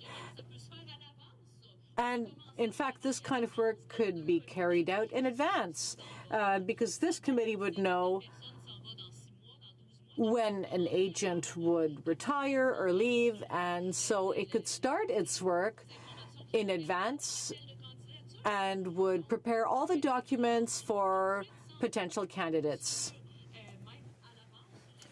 The committee could agree on the rating chart, on questions to be asked during the interviews. Again, all of this work could be done in advance of the retirement of an officer of parliament. Under such a system, members of the special committee could agree on acceptable and unacceptable candidates. In the case of the Official Languages Commissioner, some people spoke unofficially as to why their candidacy was rejected, and some of the candidates thought that the questions they were asked in the interview process were absolutely ridiculous, that they don't make sense. In fact, some candidates even said that they questioned the entire process. Troubling allegations. And the fact that all of this played out behind closed doors is also troubling. We were presented with a candidate. Certainly, we were able to ask questions of the person who was appointed and when this person appeared before the Official Languages Committee. But we were unable to ask questions of the 69 other candidates. We could not formulate opinions on who might be the best candidate. We were really not involved at any point of the process. So members of the special committee would be there to serve Parliament, since they would represent all parties. And this special committee would be able to carry out good nonpartisan work. When the government claims that nonpartisan appointments are a thing of the past, even though they tried to appoint Madeleine Meilleur, what a joke.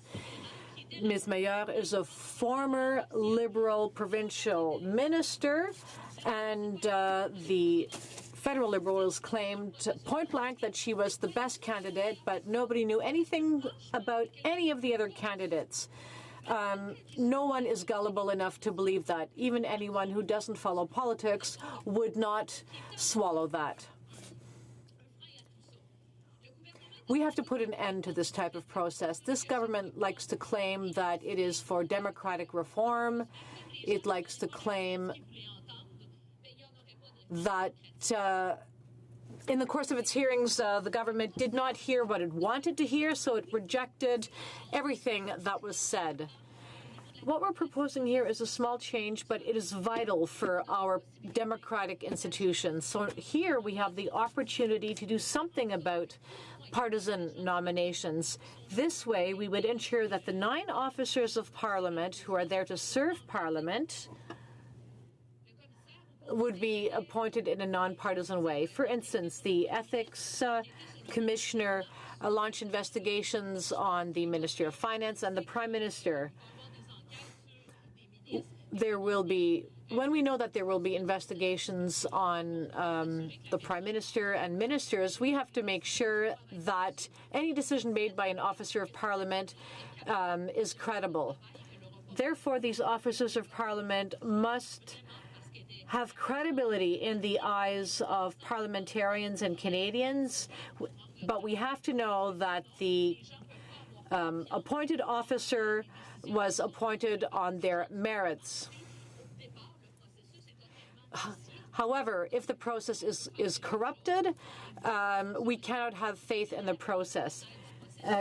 This motion does not lay out the details of the process, but if the motion is adopted, then the government will be able to propose a process which can be studied, and therefore we can make sure that the details will be worked out. The point of the motion is not to lay out a detailed plan on how this special committee should operate. The purpose of the motion is to simply put forth the idea of a special committee.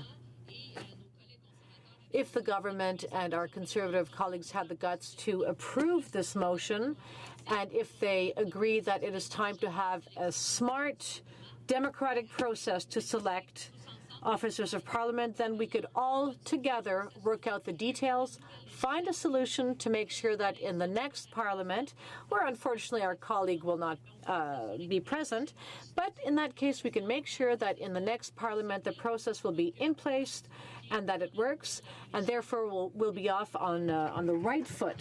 Thank you. Resuming debate. Member for Kingston and the Islands, who will have approximately 7 minutes before time expires. Thank you very much, Mr. Speaker, and I welcome the opportunity to contribute to this debate in response to the motion by the member of Hamilton Centre and to speak about our government's commitment of the highest standards of openness and transparency. In February 2016, this government took steps to put in place a more rigorous approach to governor and council appointments, an approach that is founded on the principles of openness, transparency, and merit. These changes also apply to the process to appoint officers of Parliament. Anyone who is interested in a position and feels they have the necessary qualifications can apply. In the 2 years since we launched the new process, more than 23,000 applications have been submitted for governor and council opportunities in upwards of 200 federal organizations. The process is also transparent. Governor and council appointment opportunities and information about the process are available online to the public. It is also merit-based, grounded in a rigorous selection process with established selection criteria for each governor and council appointed position. Candidates are assessed against the publicly available selection criteria. Underpinning these principles is the government's commitment to diversity and employment equity. When it comes time for a minister to consider whom to recommend for a governor and council appointment, the process ensures that the candidates presented to the minister for consideration reflect the linguistic, regional diversity considerations that inform this government's choices. Since 2016, the government has made over 750 appointments following an open, transparent, merit-based selection process. Of these appointees, over 50% self-identified as women, about 13% as visible minorities, and about 10% as Indigenous peoples, and around 4% as persons with disabilities. This number includes the appointment of 6 officers in Parliament, and there are currently selection processes underway to fill 2 more of these positions. There are 11 officers of Parliament. With all of these, parliamentarians have played and do play a significant role. I'll speak to this more later on. Mr. Speaker, we are delivering on our commitment to Canadians to ensure that our democratic institutions reflect the diversity of our country. About 1,500 governor and council appointed positions, including officers of Parliament positions, are subject to this new approach and have been put in place by a system that ensures that these opportunities are open to all Canadians. Mr. Speaker, if I may take a few moments to explain how this new system works. First, a notice of appointment opportunity is developed and posted on the Governor and Council Appointments website. A link to the notice is also posted in the Canada Gazette, website and the website of the organization which is filling the position. A recruitment strategy is developed for every selection process to identify people who are interested, willing, and able to serve. This may include engaging an executive search firm or developing an advertising strategy, and may also involve targeted outreach to communities of interest, such as professional associations and stakeholders. Candidates must register and submit their applications online through the Governor and Council Appointments website. Only those candidates who apply online will be considered. In this way, an even playing field is created for all individuals who are interested in Governor and Council appointments and who want to put their name forward for candidacy. This government also encourages members of this House, as well as the Senate, to reach out to their constituents to apply for positions that are of interest to them. This open, transparent, and merit-based approach for selection processes is no different for an officer of Parliament position.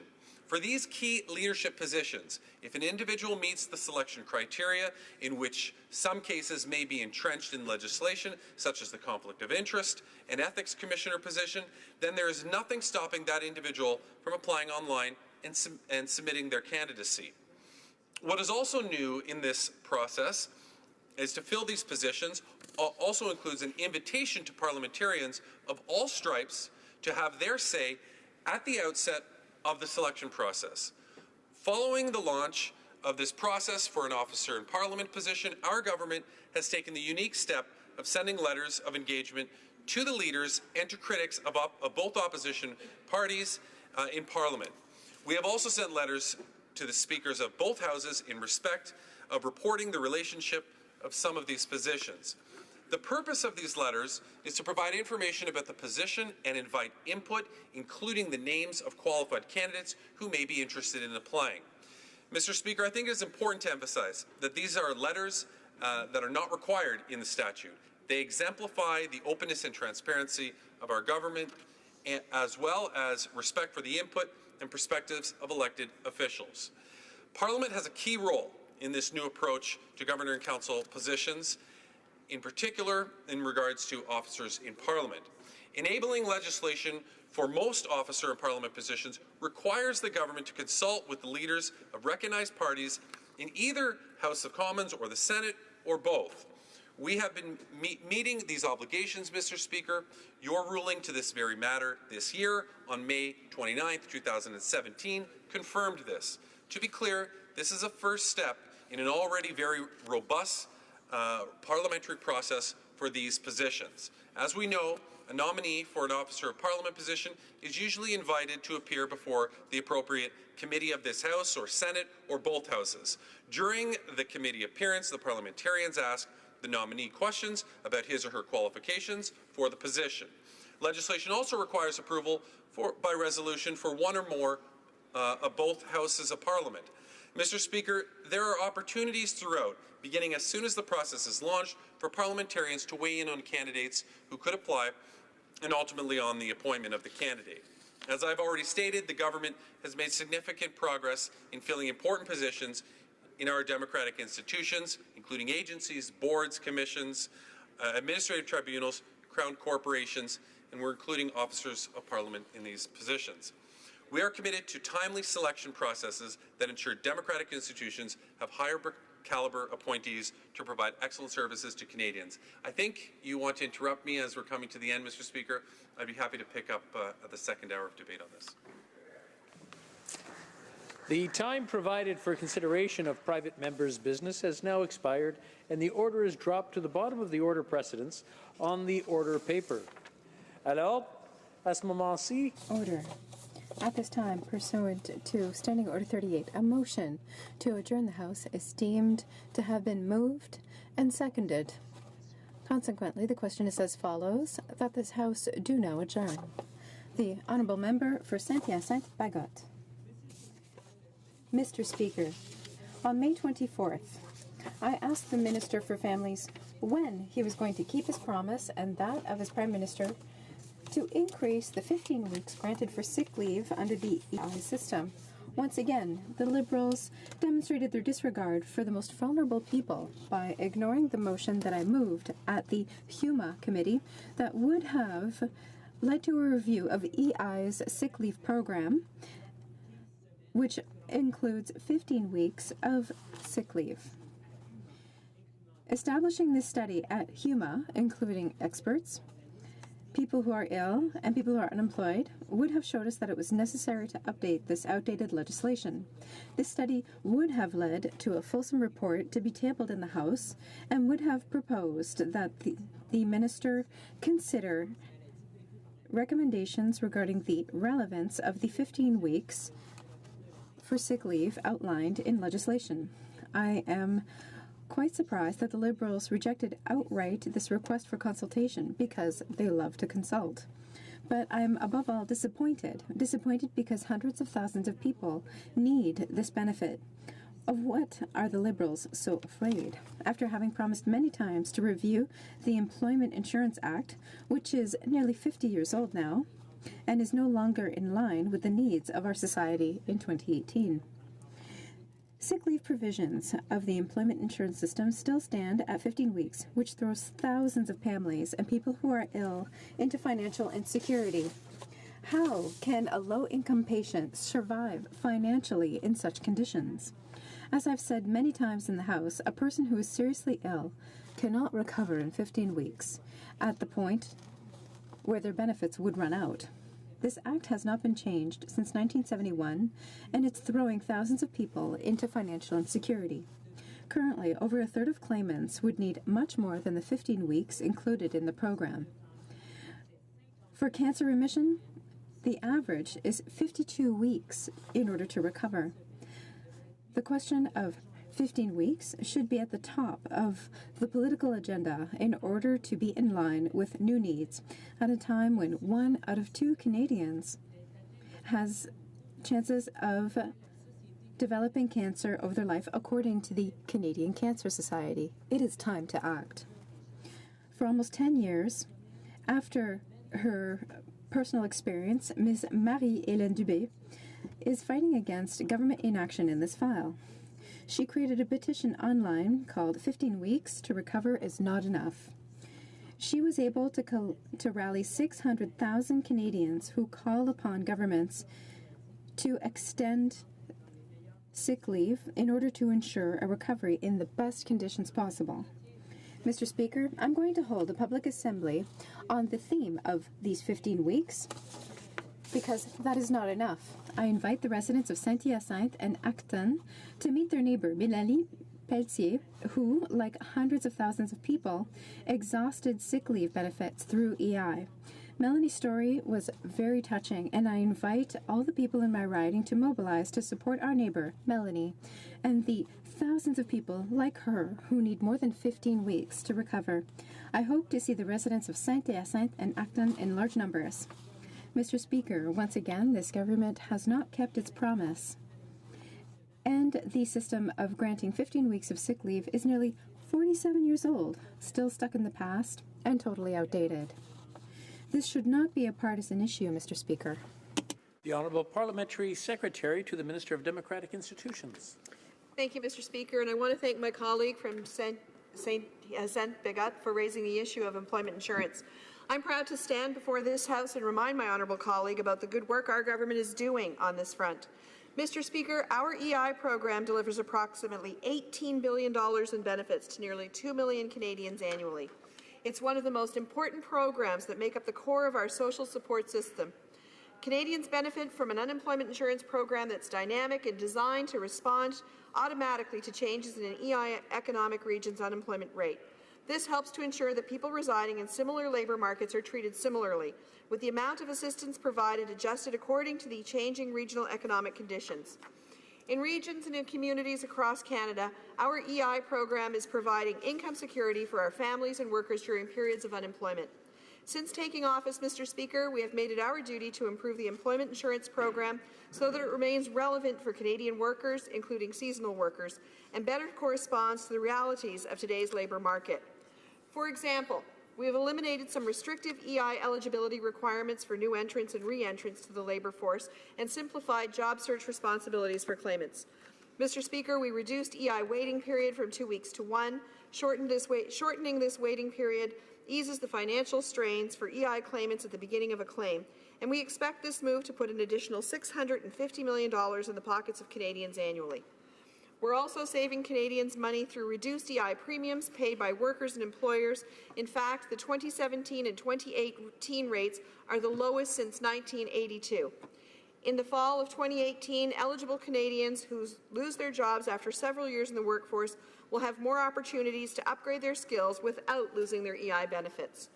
Most recently, Mr. Speaker, we implemented the new EI measures that support Canadian families through more flexibility with maternity and parental benefits and more inclusive caregiving benefits. These improvements came into effect on December 3, 2017, and provide enhanced support for Canadian families. Furthermore, as part of Budget 2018, we're proposing legislation to make the default rules of the current Working While On Claim pilot project permanent and expanded to sickness and maternity claimants who currently have their benefits reduced dollar for dollar if they earn income while on claim. The Working While On Claim rules help claimants stay connected with the labour market by encouraging them to accept available work and earn some additional income while still receiving EI benefits. By working while on claim, seasonal claimants can also accumulate hours towards establishing their next EI claim. These are just some of the ways we've taken action to improve employment insurance so that more Canadians, including seasonal workers, get the help they need when they need it. As was announced in Budget 2018, we have reallocated $10 million from existing departmental resources to provide immediate income support and training to affected workers. The government has signed agreements with the governments of the most affected provinces to deliver this funding. Provinces will have the flexibility to deliver a wide range of supports, including career counselling, workplace essential skills training, and associated income supports while on training. Budget 2018 also proposes to invest $80 million in 2018-19 and $150 million in 2019-20 through labour market development agreements with key provinces to co-develop local solutions that can be tested to support workforce development.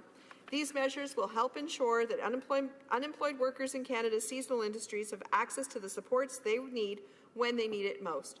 Mr. Speaker, our government understands the seasonal industries are a key part of Canada's economy.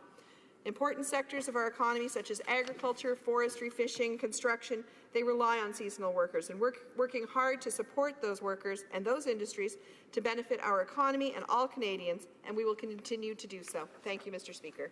The Honourable Member for Saint-Hyacinthe-Bagotte. Mr. Speaker, the Parliamentary Secretary is demonstrating what's given. The problem here is what's not given. 15 weeks is not enough. And if we want to talk about employment insurance in general, I could talk about the 6 out of 10 workers who don't have access to employment insurance. She talked about seasonal workers. And I'd really like it if she could hear from fishers in New Brunswick, seasonal workers in the North Coast, in Charlevoix and elsewhere, who end up in periods of an EI black hole that are getting longer and longer. I'm talking here about sick leave. It's now gotten to the point where it's doctors in my riding who are calling upon me to say that this doesn't make any sense, that their patients are required to go back to work.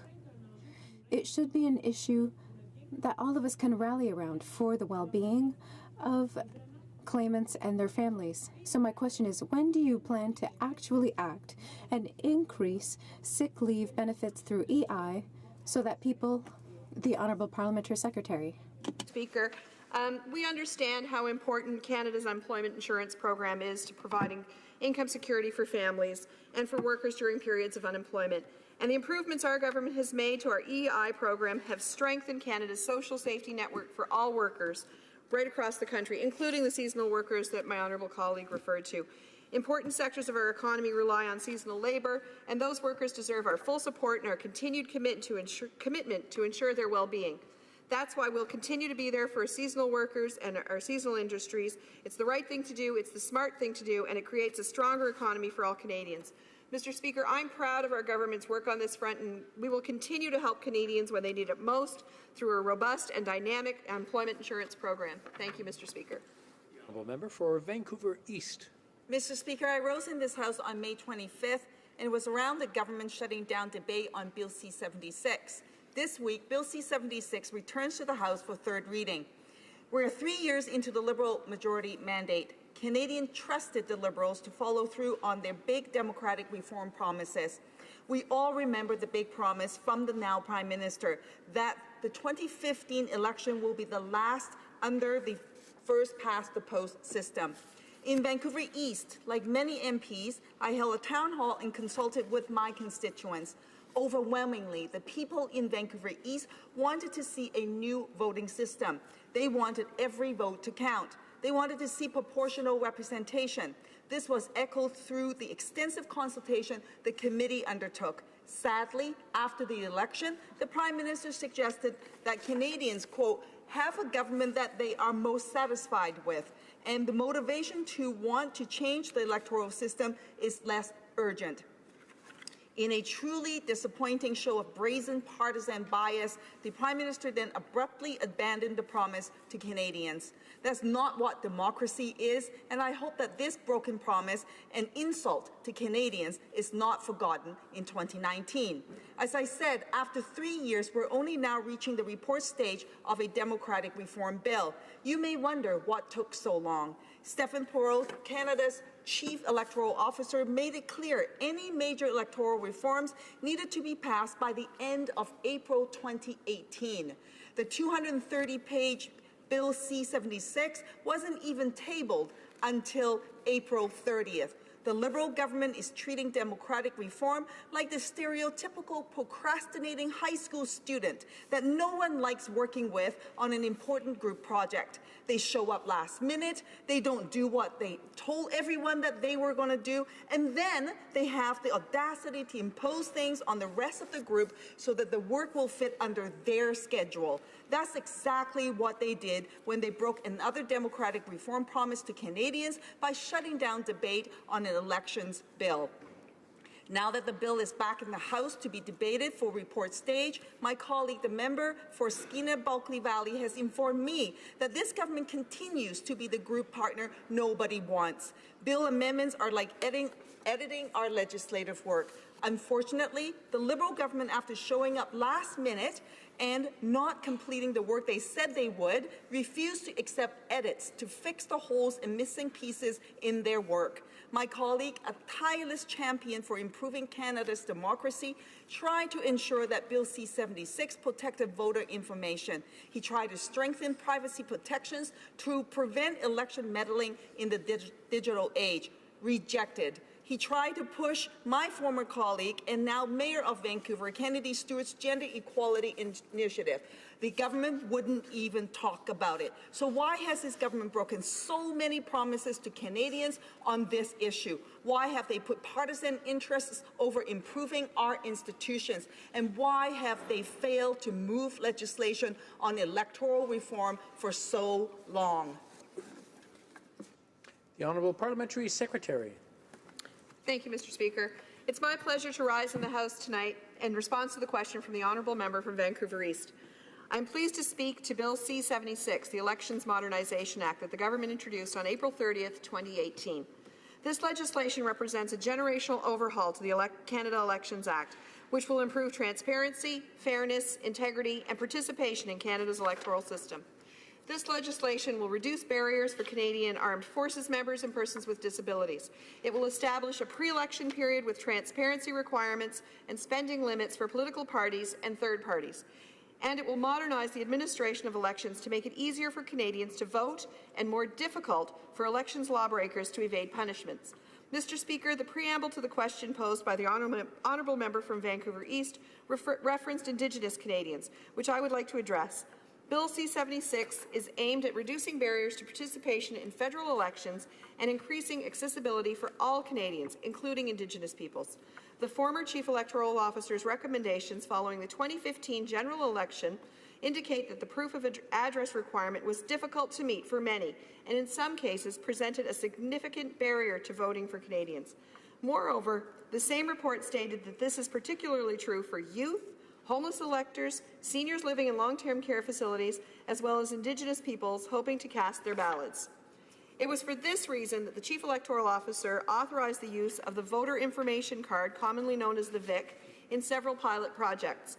When the VIC is used as proof of address together with another document proving identity, it will help electors who otherwise may have difficulty meeting the identification requirements.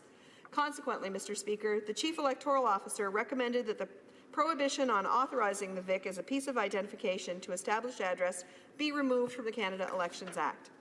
I am pleased to remind members of this House that Bill C-76 will reverse elements of the Harper Conservatives' so-called Fair Elections Act, which increase barriers to participation in our electoral process. Notably, and for the purposes of debate in this House, Bill C-76 will reinstate both the ability for electors to vouch as well as the use of voter information cards as proof of address. Mr. Speaker, this legislation also contains many other measures aimed to ensure that barriers to electoral participation which currently face Canadians are reduced or eliminated, and that our federal elections are made more accessible to voters. I will also remind this House that the current Chief Electoral Officer, as well as numerous other witnesses who testified at the Standing Committee for Procedure and House Affairs, agreed that restoring both vouching and the use of the voter information card would return the franchise to Canadians across this country. In fact, I have heard from citizens in my riding of South Shore St. Margaret's that this will indeed assist and encourage them to get out to vote during the next federal election. Bill C-76 will also restore the communications mandate of the Chief Electoral Officer and will allow Elections Canada to conduct increased outreach initiatives, including with members of First Nations communities. It would also be possible to have advanced polls in different locations on each day to better serve remote and isolated communities. I thank the honourable member for her question, and I encourage all honourable members to support this legislation that will reinforce confidence in the integrity, fairness and transparency of Canada's electoral system. Thank you, Mr. Speaker. The honourable member for Vancouver East. Thank you very much, Mr. Speaker. It's like the parliamentary secretary didn't hear a thing I said. The timeline speaks for itself. The Liberals have abandoned key democratic reform promises. They failed to move significant electoral legislation until the deadline on which it needed to have been passed. Then they broke another promise by shutting down debate on an election bill. Now they've rejected important amendments to safeguard our elections from digital meddling campaigns. It is clear that the pre-November 2015 Liberals and the current Liberal government have very different views on democracy and democratic reform. Why, you may ask? Because it's not in the best political interest of the Liberals. The Prime Minister took the electorate for fools. Let's send them a message in 2019. The Honourable Parliamentary Secretary. Well, Mr. Speaker, I'd also like to say a few additional words about the time allotted for debate on C-76. The Standing Committee on Procedures and House Affairs studied Bill C-76 for a lot of hours, heard from 57 witnesses, including multiple appearances from both the Chief Electoral Officer, Elections Canada, and the Minister of Democratic Institutions. Prior to the introduction of Bill C-76, the Standing Committee on Procedure and House Affairs spent hours studying the recommendations from the previous Chief Electoral Officer's report from 2015. As a result of the committee's hard work and study on those recommendations, 84% of the findings which were studied are in this legislation. The Procedure and House Affairs Committee worked hard on this legislation, and as a result of great collaboration and amendments brought forward from all parties, I'm looking forward to debating this further and the strengthened bill at the report stage in this House very soon. Thank you, Mr. Speaker. The honourable member for Windsor West. Thank you, Mr. Speaker, and I'm pleased to rise today to follow up on a question I asked with regards to digital privacy, and it related to the fact that we had data breaches amongst Canada's major banks that left 90,000 Canadian customers exposed. And Mr. Speaker, that goes in joint type of problem we've had with exposure to privacy and other types of problems in the cyber world. And one of the reasons why I have Bill M175, a Digital Bill of Rights, because when I asked the Minister a question on this, it's clear that the government is similar to that of trying to put potholes and fixing them as a strategy with regards to their digital strategy. We have a problem with regards to the privacy issues.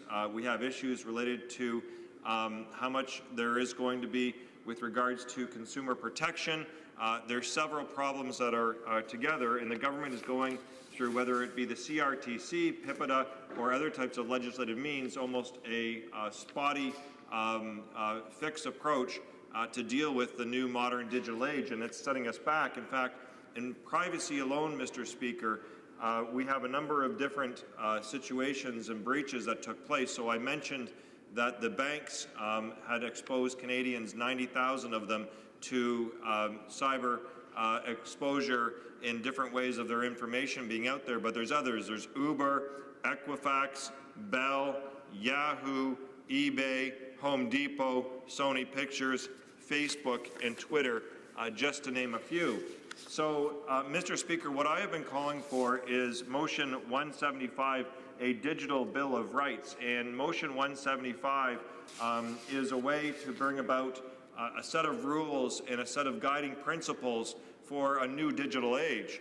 And one of the things that we need to look at, Mr. Speaker, is the fact that any one single piece of legislation will not do the job. And so, again, the government is approaching this in very much a piecemeal way at this time, where we need a much more sophisticated and robust discussion with regards to a new digital age. And so the Digital Bill of Rights, being the M175 motion that we've tabled, has had consultations with those in the consumer society, with the academic society, and also in the business sector, Mr. Speaker, to ensure that it is going to deal with a number of issues. And so one of the things that we start with is, Mr. Speaker, is a universal affordable access to digital services. This is very important, Mr. Speaker, as we've seen most recently the CRTC even back away from allowing the actual idea and concept of equal services being provided out there in the world of service provision. Transparency in billing, Mr. Speaker, is another issue that's very important, so that you know what you're purchasing and buying. The private sector needs to make sure that information is protected, as we're talking about with regards to cybersecurity as well. We're also talking about enshrining net neutrality and also making sure that your privacy rights in the digital world must be equivalent to those in the physical world. Personal data must also be protected for you and your individual self and your family. And all those things, Mr. Speaker, are part of what bills and our issues that we're dealing with Motion 175. And I hope the government takes this opportunity to be more robust in their approach for the new digital age, because it's an opportunity that shouldn't escape us. The Honourable Parliamentary Secretary to the Minister of Innovation. Merci, Monsieur le Président. Thank you, Mr. Speaker. I'm happy to respond to the comments made earlier by the Honourable Member for Windsor West regarding consumer protection and privacy. Of course, I'm very aware of the work done by the Honourable Member for Windsor West on the committee, and certainly very impressed by his speaking style, and impressed by his passion for the subject. Mr. Speaker, our government is keenly aware of the importance of strong and effective rules for the protection of personal information. This becomes more and more evident as every aspect of the global economy and global society become interconnected in the digital age. I'm proud to say that Canada benefits from a strong privacy regime that is internationally recognized. The Personal Information Protection and Electronic Documents Act, which is commonly known as PIPEDA, was put in place to build the trust of Canadians in the digital economy. The law does so by setting strong, flexible rules for privacy protection that apply equally to the online and offline worlds. The Act balances the privacy rights of individuals and the needs of business for information in support of their legitimate practices. The Privacy Commissioner of Canada, who is an independent agent of Parliament, oversees compliance with PIPEDA. In fact, the Commissioner's office is currently investigating a number of these high-profile incidents. The Minister of Innovation, Science and Economic Development is responsible for the administration of PIPEDA, including amendments to the Act and its regulations. Mr. Speaker, our government recently made changes to strengthen PIPEDA. Starting November 1st, 2018, businesses will have to inform Canadians if their private information has been lost or stolen, and if they have been placed at risk of harm. Companies will also have to report these data breaches to the Privacy Commissioner and maintain records of all data breaches involving personal information for at least 2 years. These new requirements will empower individuals to take the necessary steps to protect themselves. They will also encourage stronger information security practices by organizations. In 2017, our colleagues on the Standing Committee on Access to Information, Privacy, and Ethics conducted a thorough study of PIPEDA. A report of the findings was made available in February 2018. The report proposed 19 recommendations, including legislative changes in 4 broad areas.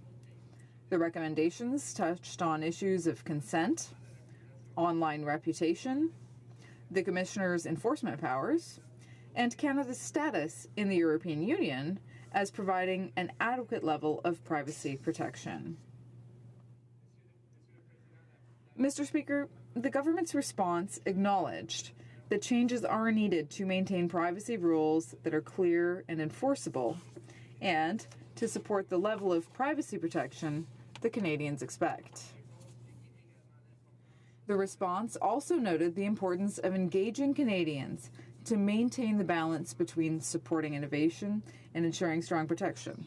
Thank you, Mr. Speaker, and I'd like to say thank you to the Parliamentary Secretary for his work. And the government has moved on some items which have been important, and the Privacy Commission Office is very important, and appreciate the work that's getting done there and the expansion of their support. But the reality is, Mr. Speaker, in the new digital age, we require a more robust analysis and development. That's why Motion 175, as I've tabled, deals with universal access, fees that are transparent, security issues, cybersecurity, net neutrality enshrinement, privacy rights, personal data rights, contracts we understand, cyberbullying, and as well as open data.